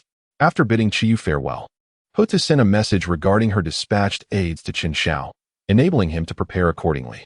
Upon receiving the news, Chun Zhao's lips curled into a subtle smile, a hint of anticipation glimmering in his gaze as he turned towards the Zhuolu battlefield, murmuring, Guang Baimian, this time, may you truly face some hardships. Ha ha ha. As Qi Yu returned to the main camp, Jiu Feng and Xing Tian arrived shortly after. Qi Yu exclaimed with delight, Jiu Feng, Xing Tian, you both are still alive? Xing Tian remained silent, while Jiu Feng retorted, Qi Yu, your tongue remains as foul as ever. Realizing his blunder, Qi Yu sheepishly scratched his head and said, I apologize. I am simply overjoyed. I thought you both had perished in that great battle. Jiu Feng rolled her eyes and explained, Xing Tian and I were on the outskirts of the demon court at that time. We were severely injured, but our lives were never in peril. It was Lady Hutu who saved us. Wonderful. We can once again fight side by side. This time, we shall ensure that Guang Chengzi returns empty-handed, Qi Yu declared, brimming with excitement. However, Xing Tian interjected, Lady Hutu has issued a decree. We are to repel Guang Chengzi, but we must not take his life. Initially questioning this order, Qi Yu soon realized that Guang Chengzi was a disciple of the Primordial One. Killing him could provoke the Primordial One to take action. He sighed and conceded, very well. As long as they do not obstruct my path to becoming the human emperor, I shall let him be. Yet, Jiu Feng added, while Lady Hutu has spoken thus, Emperor Fengdu has also mentioned that we may teach him a lesson. Emperor Fengdu? Who holds this title? Qi Yu inquired with curiosity. You shall know in due time. It is not the moment to divulge, came the reply. Seeing that reinforcements had arrived, Qi Yu prepared to order a full-scale assault. Just as they were about to issue commands, Guang Chengzi's voice rang out from outside the camp, challenging, Qi Yu, dare you come out for a battle? Startled, Qi Yu swiftly exited the camp, discovering that Guang Chengzi was not only accompanied by Nanji, but also the adept Xian Du from the teaching of humanity. He felt a surge of relief, realizing his cleverness in seeking help from Lady Hutu. Otherwise, he might have truly faced defeat. With a mocking tone, he declared, I wondered who it was. Turns out to be you, a defeated foe. Guang Chengzi's eyes darkened, and he hissed, Qi Yu, as a member of the witch clan. How dare you interfere in the calamity of the human clan? Today, I shall slay you. Then let us see if you possess the ability. Qi Yu scoffed disdainfully. Meanwhile, Jiu Feng and Xing Tian had heard the commotion outside and swiftly positioned themselves behind Qi Yu to support him. Upon noticing the two allies behind Qi Yu, Guang Chengzi was momentarily taken aback. He hadn't anticipated that Qi Yu would gather allies, and both appeared to be in the mid-stage of the great Luo Golden Immortal Realm. However, he quickly regained his focus, wielding the Panga banner, and with Xian Du by his side, he felt assured of his advantage. With a cold snort, Guang Chengzi stated, Even if you have called for aid, it matters not. My senior brother from the three teachings stands here, and I shall surely cleave you down. With that, Guang Chengzi was the first to unleash the dual sword of Yin and Yang. As Qi Yu prepared to defend, Xing Tian acted even faster, raising his palm to block the attack, then turning to Qi Yu and instructing, Qi Yu, you deal with Xian Du. Jiu Feng and I shall handle Guang Chengzi and his companions. Understood. Qi Yu readily agreed. Xian Du had already reached the pinnacle of the great Luo Golden Immortal Realm, merely a step away from ascending to the quasi-saint level. As for Qi Yu, being at the same level, it was indeed fitting for him to confront Xian Du. Qi Yu charged at Xian Du, who remained calm, waving his whisk and sending forth a beam of spiritual light towards Qi Yu. Qi Yu dodged to the side, his fists clenched, unleashing a fierce wind with his strikes. Xian Du swiftly evaded, vanishing from sight, only to reappear above Qi Yu, delivering a powerful kick that sent Qi Yu plunging into the ground. What a thrill! Not all from the three teachings are worthless, Qi Yu laughed heartily. With a vigorous push, he propelled himself towards Xian Du, transforming into the form of the great witch midair. Sensing the force behind Qi Yu's punch, Xian Du raised his hand to summon the flame light banner, successfully blocking the blow. Qi Yu had anticipated that his strike would be deflected, and swiftly drew 5 weapons to continue his relentless assault. On the other side, Xing Tian and Jiu Feng fought in unison against Guang Chengzi and his allies. Guang Chengzi wielded the Panga banner, unleashing a wave of chaotic energy, sending forth a devastating blade of destruction towards the duo. In response, Jiu Feng transformed into her 9-headed true form, exhaling flames, while Xing Tian swung his axe to form a protective barrier. Together, they stood firm against the impending onslaught. Even a congenital treasure must be wielded wisely. Were it in the hands of a quasi-saint, they would undoubtedly hesitate to confront it. However, they regarded Guang Qingzi's attack with disdain. Having successfully defended against the assault, the two charged forward, delivering a punch and an axe blow in unison. Guang Qingzi was taken aback, hastily summoning the sweeping cloud garment for defense, barely managing to block the strike. Yet, the force of the blow caused the garment to flicker erratically before retracting into his body to cool down. Before he could catch his breath, the two surged forward once more, sending Guang Qingzi into a panic as he shouted, "Nanji, why do you not come to my aid?" Nanji and the others, initially intending to observe the situation from the periphery, had not anticipated Guang Qingzi's plight. In an instant, he was being forced back. Ultimately, they had no choice but to join the fray. In the Xianyuan Great Camp, Chen Xiao gazed at the vibrant waves of magical energy dancing across the sky, utterly captivated by the spectacle. Alas, he found himself without any sunflower seeds to enjoy. Otherwise, he would have certainly indulged in a delightful snack while watching the show. Meanwhile, Ji Xianyuan cautiously inquired, "Sword Ancestor, do you think they might be able to subdue Qiyu?" Chen Xiao shook his head and replied, "It is indeed challenging. Although the overall strength of the Witch Clan may not match that of Guang Qingzi and his allies, they possess a unique characteristic, endurance. As long as Qiyu can entangle Xuandu, Jiu Feng and Xing Tian can leverage this trait to wear down Guang Qingzi. The ultimate outcome would likely be a stalemate." Hearing this, Ji Xianyuan felt a sense of disappointment, remarking, "It seems my leadership has truly faltered. I cannot even pacify a single Eastern army, and we have lost so many clansmen. If only my royal brothers had intervened, perhaps the matter would have been resolved by now." Chen Xiao patted Ji Xianyuan on the shoulder, offering words of comfort. "Do not be disheartened. Your mission is to unite the human race, and the process of unification is inevitably fraught with bloodshed. However, we must acknowledge that Qiyu, having been the grand shaman of the Witch Clan, possesses far more experience than you. It is only natural that he proves to be a formidable adversary." Chen Zhao's comforting words brought a sense of relief to Ji Xianyuan, who then inquired, "So, Sword Ancestor, shall we merely stand by and watch?" "Of course not," Chen Xiao replied, stretching lazily. "How is the assembly of soldiers, well-versed in mountainous terrain and survival, that I instructed you to organize? It has been completed. Approximately 300,000 qualified individuals have been gathered," Ji Xianyuan responded. Upon hearing this figure, Chen Xiao was momentarily taken aback, but then recalled how the human race frequently ventured into the mountains for hunting, thriving in such environments. It was only with the gradual development of agriculture that their excursions had diminished. Now that Ji Xianyuan was adequately prepared, Chen Xiao was ready to take action. He then asked, "Xianyuan, do you understand what is essential in warfare?" Ji Xianyuan pondered for a moment before replying, "Troop strength, weaponry, formations?" Chen Xiao shook his head and explained, "That is not the case. War is fundamentally driven by economics. As long as you possess a robust economy, you can continuously produce an abundance of weapons and provisions. Moreover, you can recruit countless soldiers to serve you." Ji Xianyuan, somewhat bewildered by this revelation, promptly clasped his hands in a gesture of respect and implored, "Please, Master Sword Ancestor, enlighten me." Chen Xiao waved his hand and said, "We shall discuss this later. Today, I will teach you your first lesson, which is to strike unexpectedly." "Strike unexpectedly?" Ji Xianyuan looked at Chen Xiao with a puzzled expression. Chen Xiao nodded, then turned to the dog basking in the sun, saying, "Silly dog, I will allocate 50,000 troops to you. Lead them through the Taiying Mountains to locate the supply routes of Qiyu and his forces, and then set them ablaze. During this time, without provisions or support, you must rely solely on plunder. Can you manage?" The dog stretched, arching its back before barking, "Woof. How difficult can that be? I am not a mere commoner."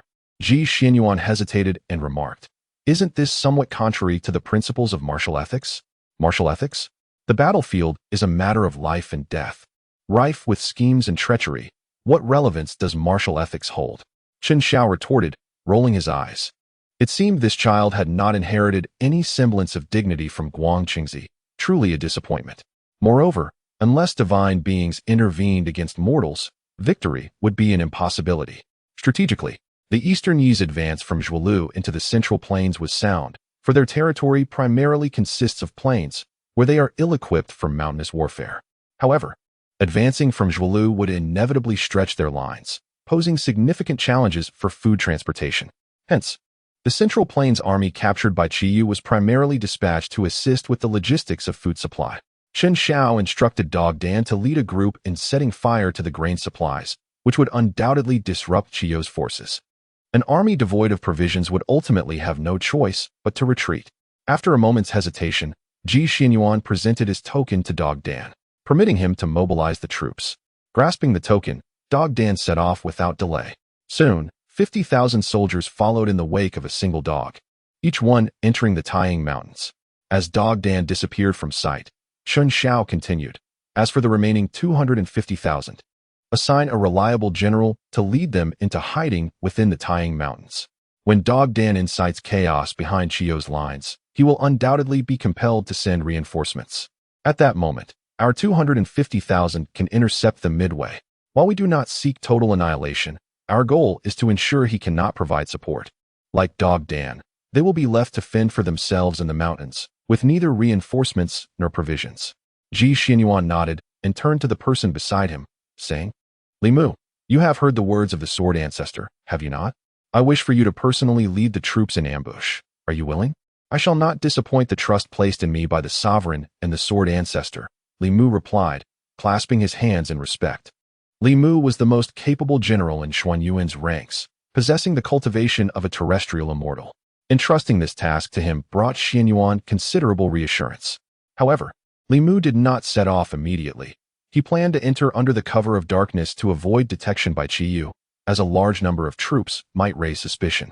With arrangements in place, Chen Xiao reclined in his chair, gazing at the celestial battle unfolding above.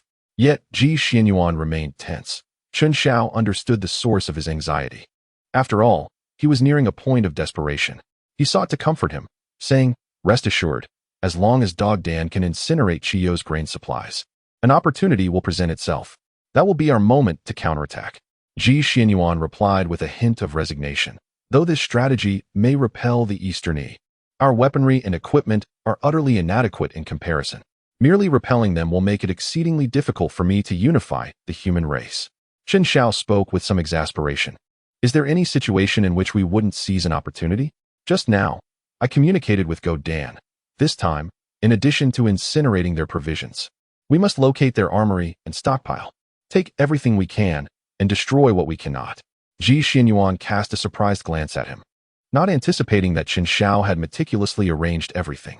Thus, he felt compelled not to lag behind. He promptly proceeded to train the soldiers, simultaneously uplifting their morale in preparation for the impending conflict. The celestial duel had already persisted for over 10 days and was nearing its conclusion. Neither Xiandu nor Qiyu could gain the upper hand over the other. Though Qiyu's ferocity intensified with each battle, Xiandu continually absorbed combat experience. No longer experiencing the initial discomfort he had felt during his confrontation with Chen Xiao.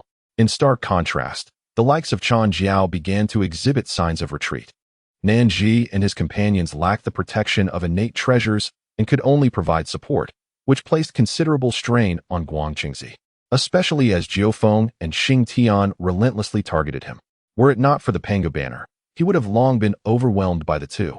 The consumption of innate treasures was already substantial. Observing that Xiandu could not establish an advantage, Guang Qingzi gritted his teeth and ordered a retreat. Otherwise, he would exhaust his magical energy and face dire consequences. Upon hearing this, Nanji and his companions immediately vacated the battlefield. Xiandu furrowed his brow but calmly repelled Qiyu and departed leisurely. When it was Guang Qingzi's turn, Jiao Feng and Xing Tian lunged at him frantically, entangling him. In response, Guang Qingzi had no choice but to wield the Panga banner once more to fend off the two. Just as he attempted to leave, he suddenly felt a tightness, turning to find Qiyu had approached from behind, his spear piercing straight through. Witnessing all this from below, Chen Xiao couldn't help but sing, "Look at those blossoms, bursting forth across the mountains." Seizing the opportunity, Jiao Feng unleashed fierce flames, incinerating Guang Qingzi's hair and clothing entirely. Xing Tian then struck him squarely on the back with an axe. As Guang Qingzi broke free from Qiyu's spear, he couldn't suppress a cry, subsequently crashing into the ground, unconscious, thus concluding the battle. The three descended slowly, encircling the pit where Guang Qingzi lay bare, deliberating. What should we do with this fellow now that he is unconscious? Let us just leave him here. We cannot kill him. We can wait for the Chan Jiao disciples to come find him, Qi Yu remarked dismissively. Jiao Feng immediately objected. That is unwise. If discovered, it would tarnish the reputation of Chan Jiao. When the sage descends, we would have no means to resist. Xing Tian hesitated for a moment and then inquired. What if we simply toss him into the Xianyuan camp? What difference would that make? As the three debated, Chun Xiao flew before them, cupping his hands in greeting. How about I take him back? Feng. Jiao Feng and Xing Tian were about to invoke Feng Du, but were silenced by Qin Zhao's gaze. And they returned the gesture. Then we shall trouble you, Taoist Qin Xiao.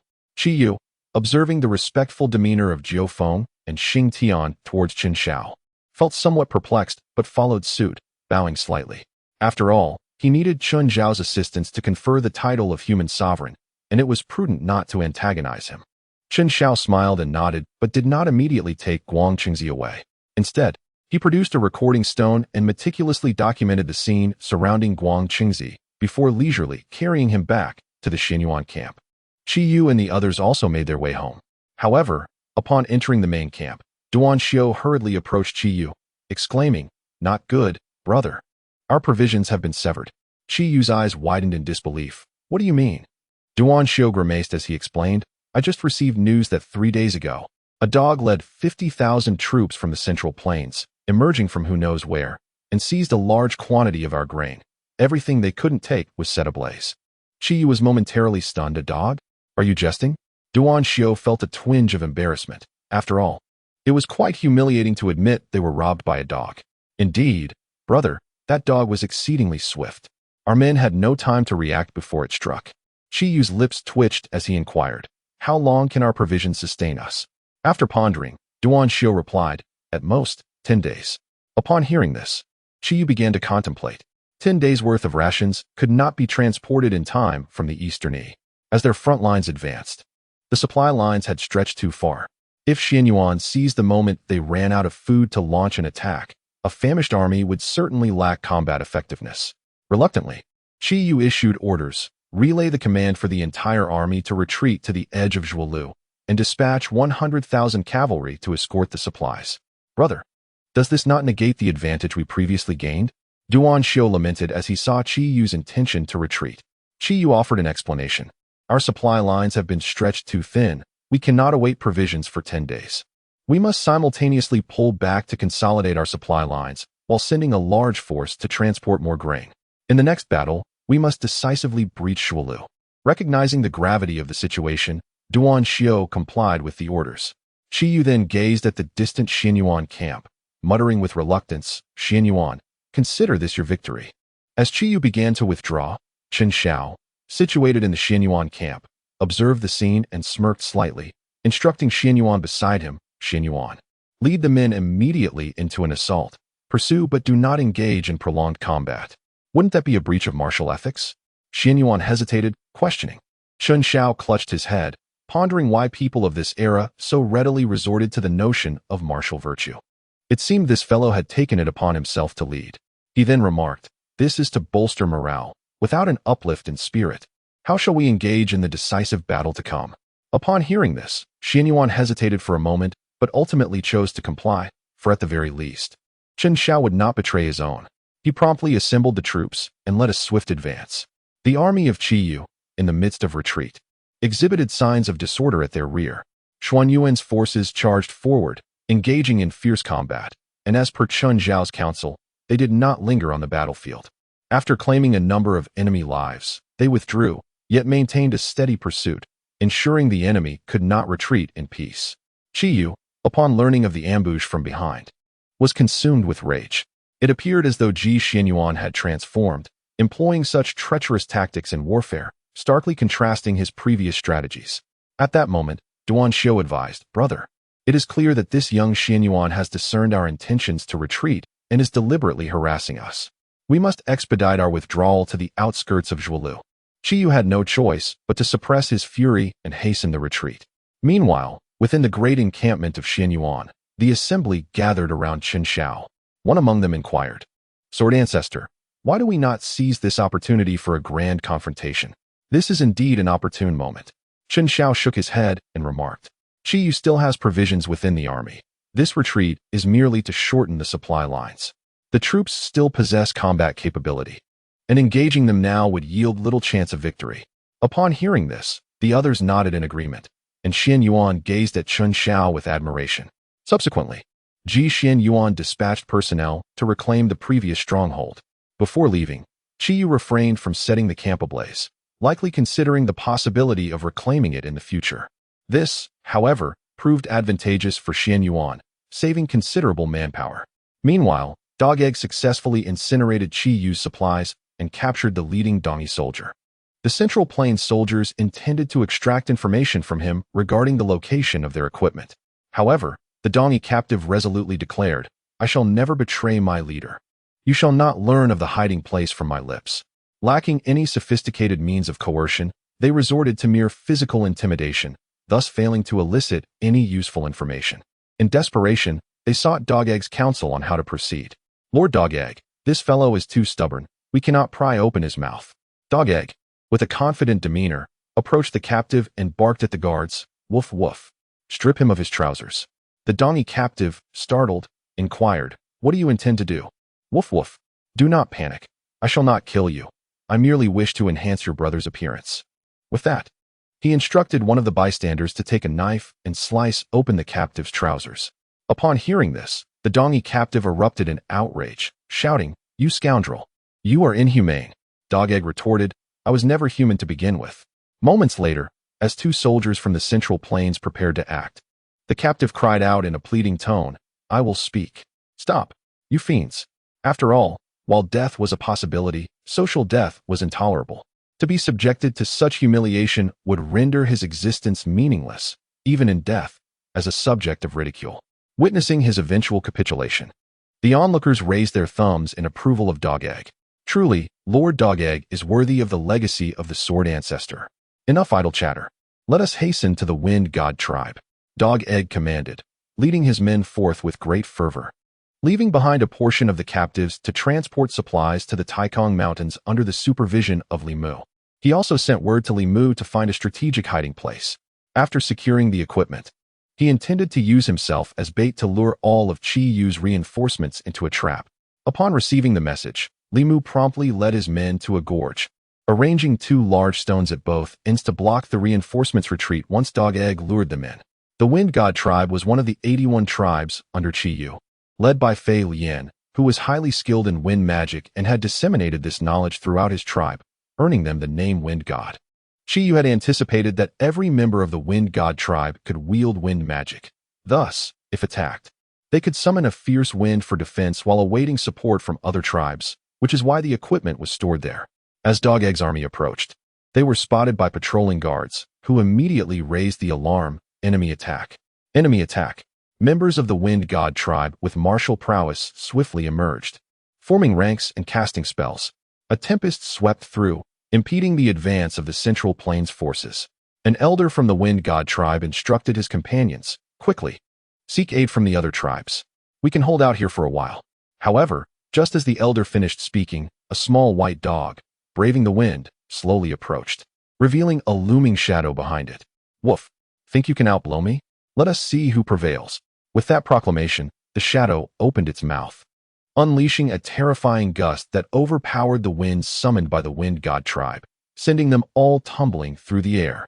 The soldiers of the Central Plains, witnessing this spectacle, cheered, "Lord Dog Egg is magnificent. Let us charge forth." Fueled by a surge of adrenaline, they rushed into the fray, swiftly overwhelming the Wind God tribe and discovering the hidden cache of equipment.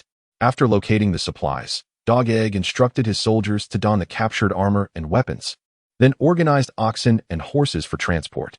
Throughout this period, the Wind God tribe attempted to resist, but found themselves effortlessly blown away by Dog Egg. Mastering the principle of devouring, he transformed his ability into a powerful gust, easily overpowering numerous wind-based spells. Nonetheless, Dog Egg and the Central Plains soldiers refrained from indiscriminate slaughter. After driving the tribesmen away, they departed the tribe with their spoils.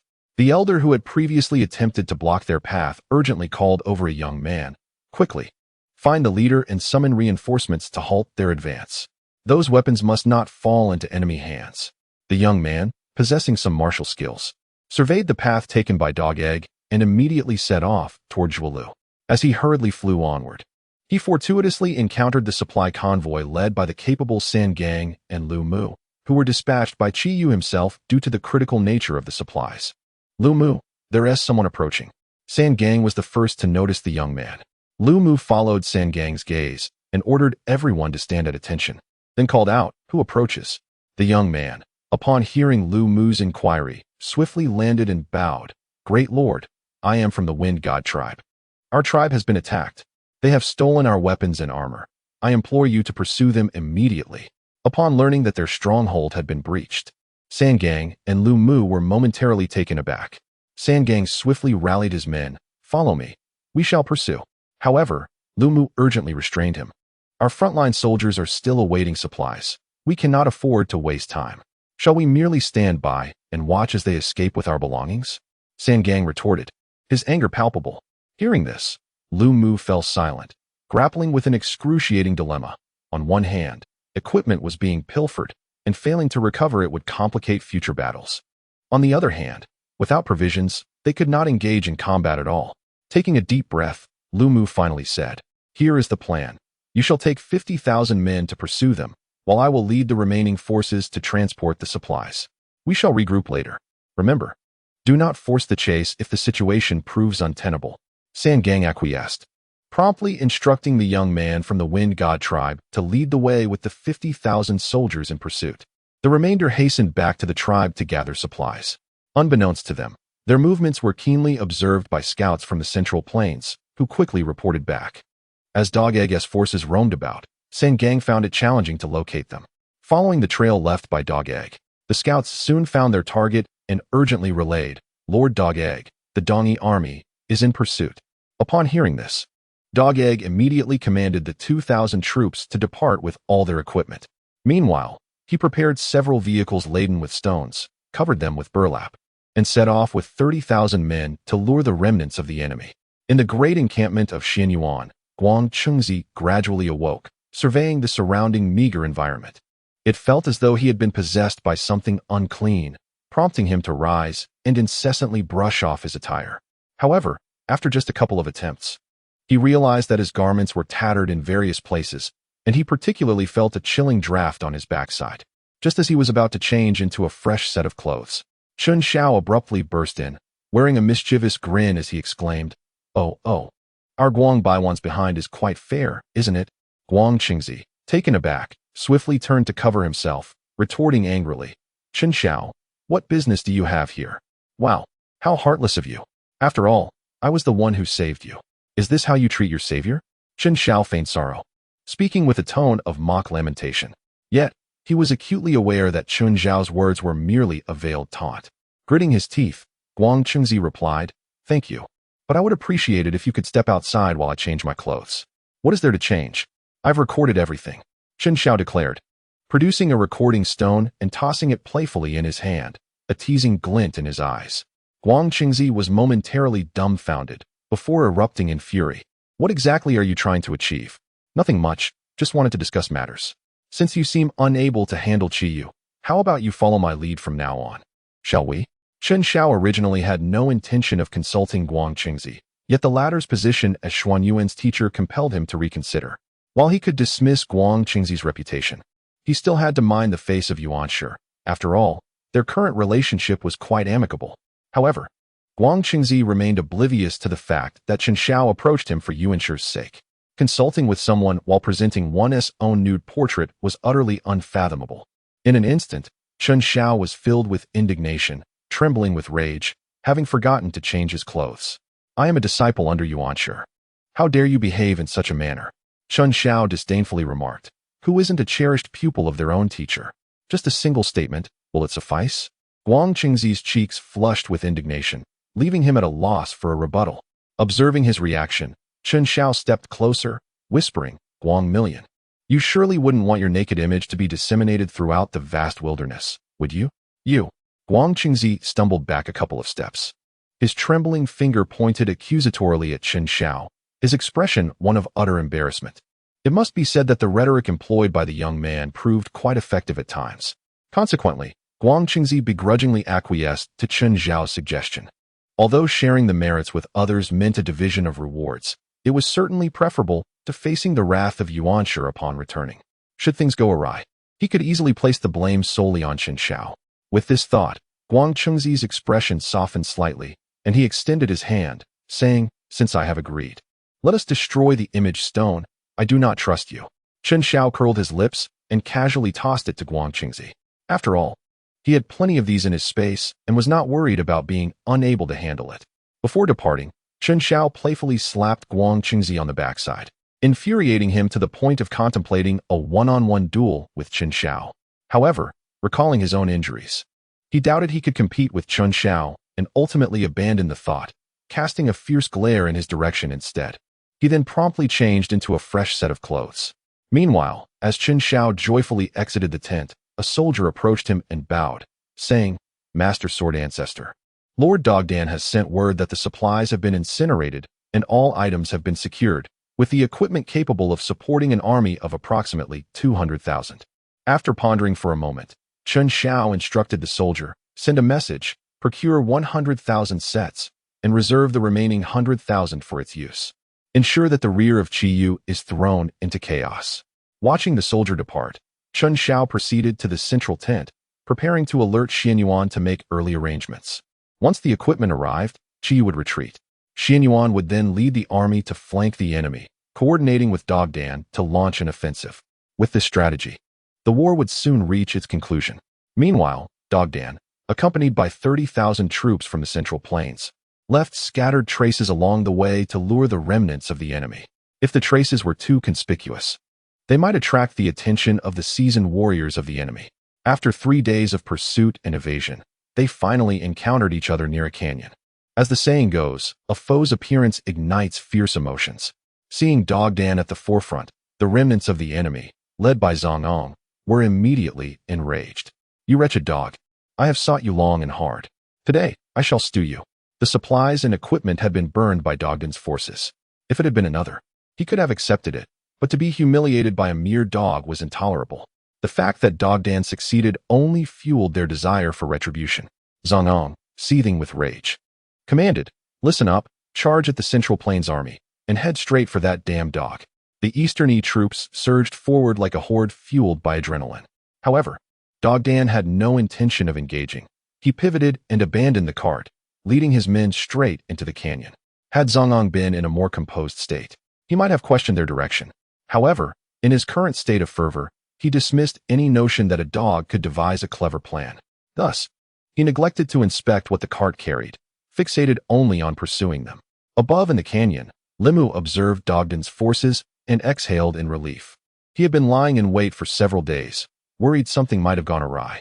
Seeing the Eastern E troops behind them confirmed their success, he promptly instructed his deputy, "Once Dogdan crosses the canyon, push the stones down to block their path." Understood, the deputy quickly relayed the order.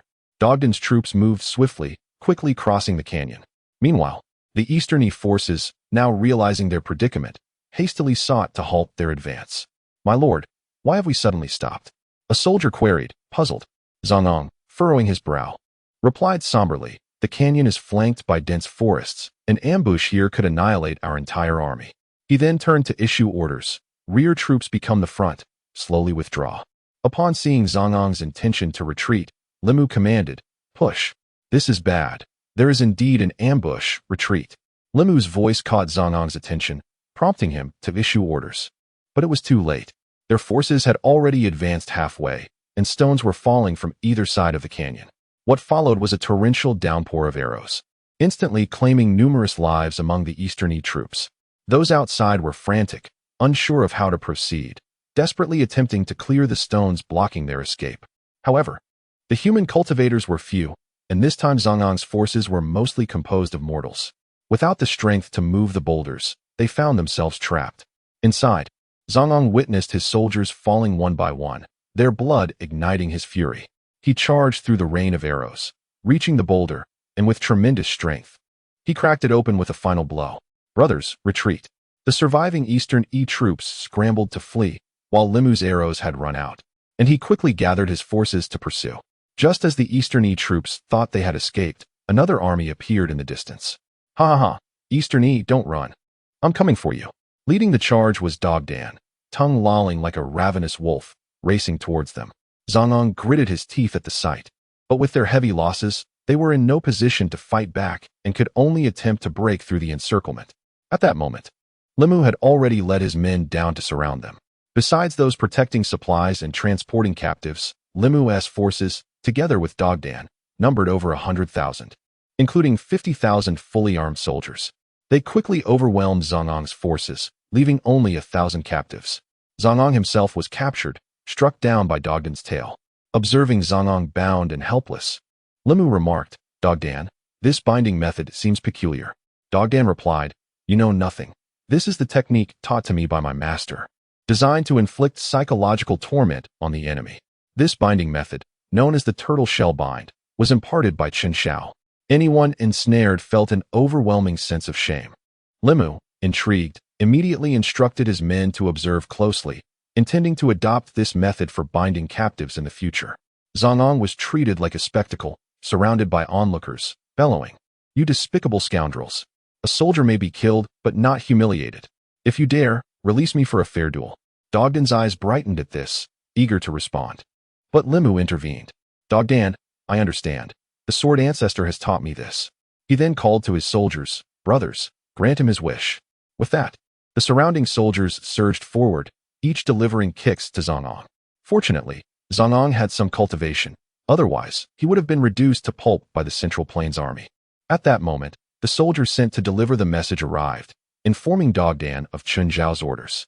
Upon hearing, Dogdan barked to Limu, "The master has commanded. Leave me 100,000, and you take the rest back to Zhuolu." Subsequently, the two divided their forces. Dogdan continued to raid supplies and disturb various tribes, while Limu escorted the battered Zhang Ang and over 1,000 captives back to Xuanyuan's main camp. On the other side, Limu had arrived at the designated location with fresh supplies, waiting for Zhang Ang's return. However, as time passed without a sign of his arrival, unease crept in. "What on earth is Zhang Ang doing? We can no longer afford to linger." Limu anxiously scanned the horizon from his horse. Before long, a cluster of dark figures appeared in the distance. As Limu focused, he realized they were wearing their own armor, mistaking them for Zhang Ang's return. "Why have you returned so late? Don't you know time is of the essence?" Limu shouted in frustration. But the figures remained silent, their speed only increasing. It was then that Limu sensed something amiss and shouted,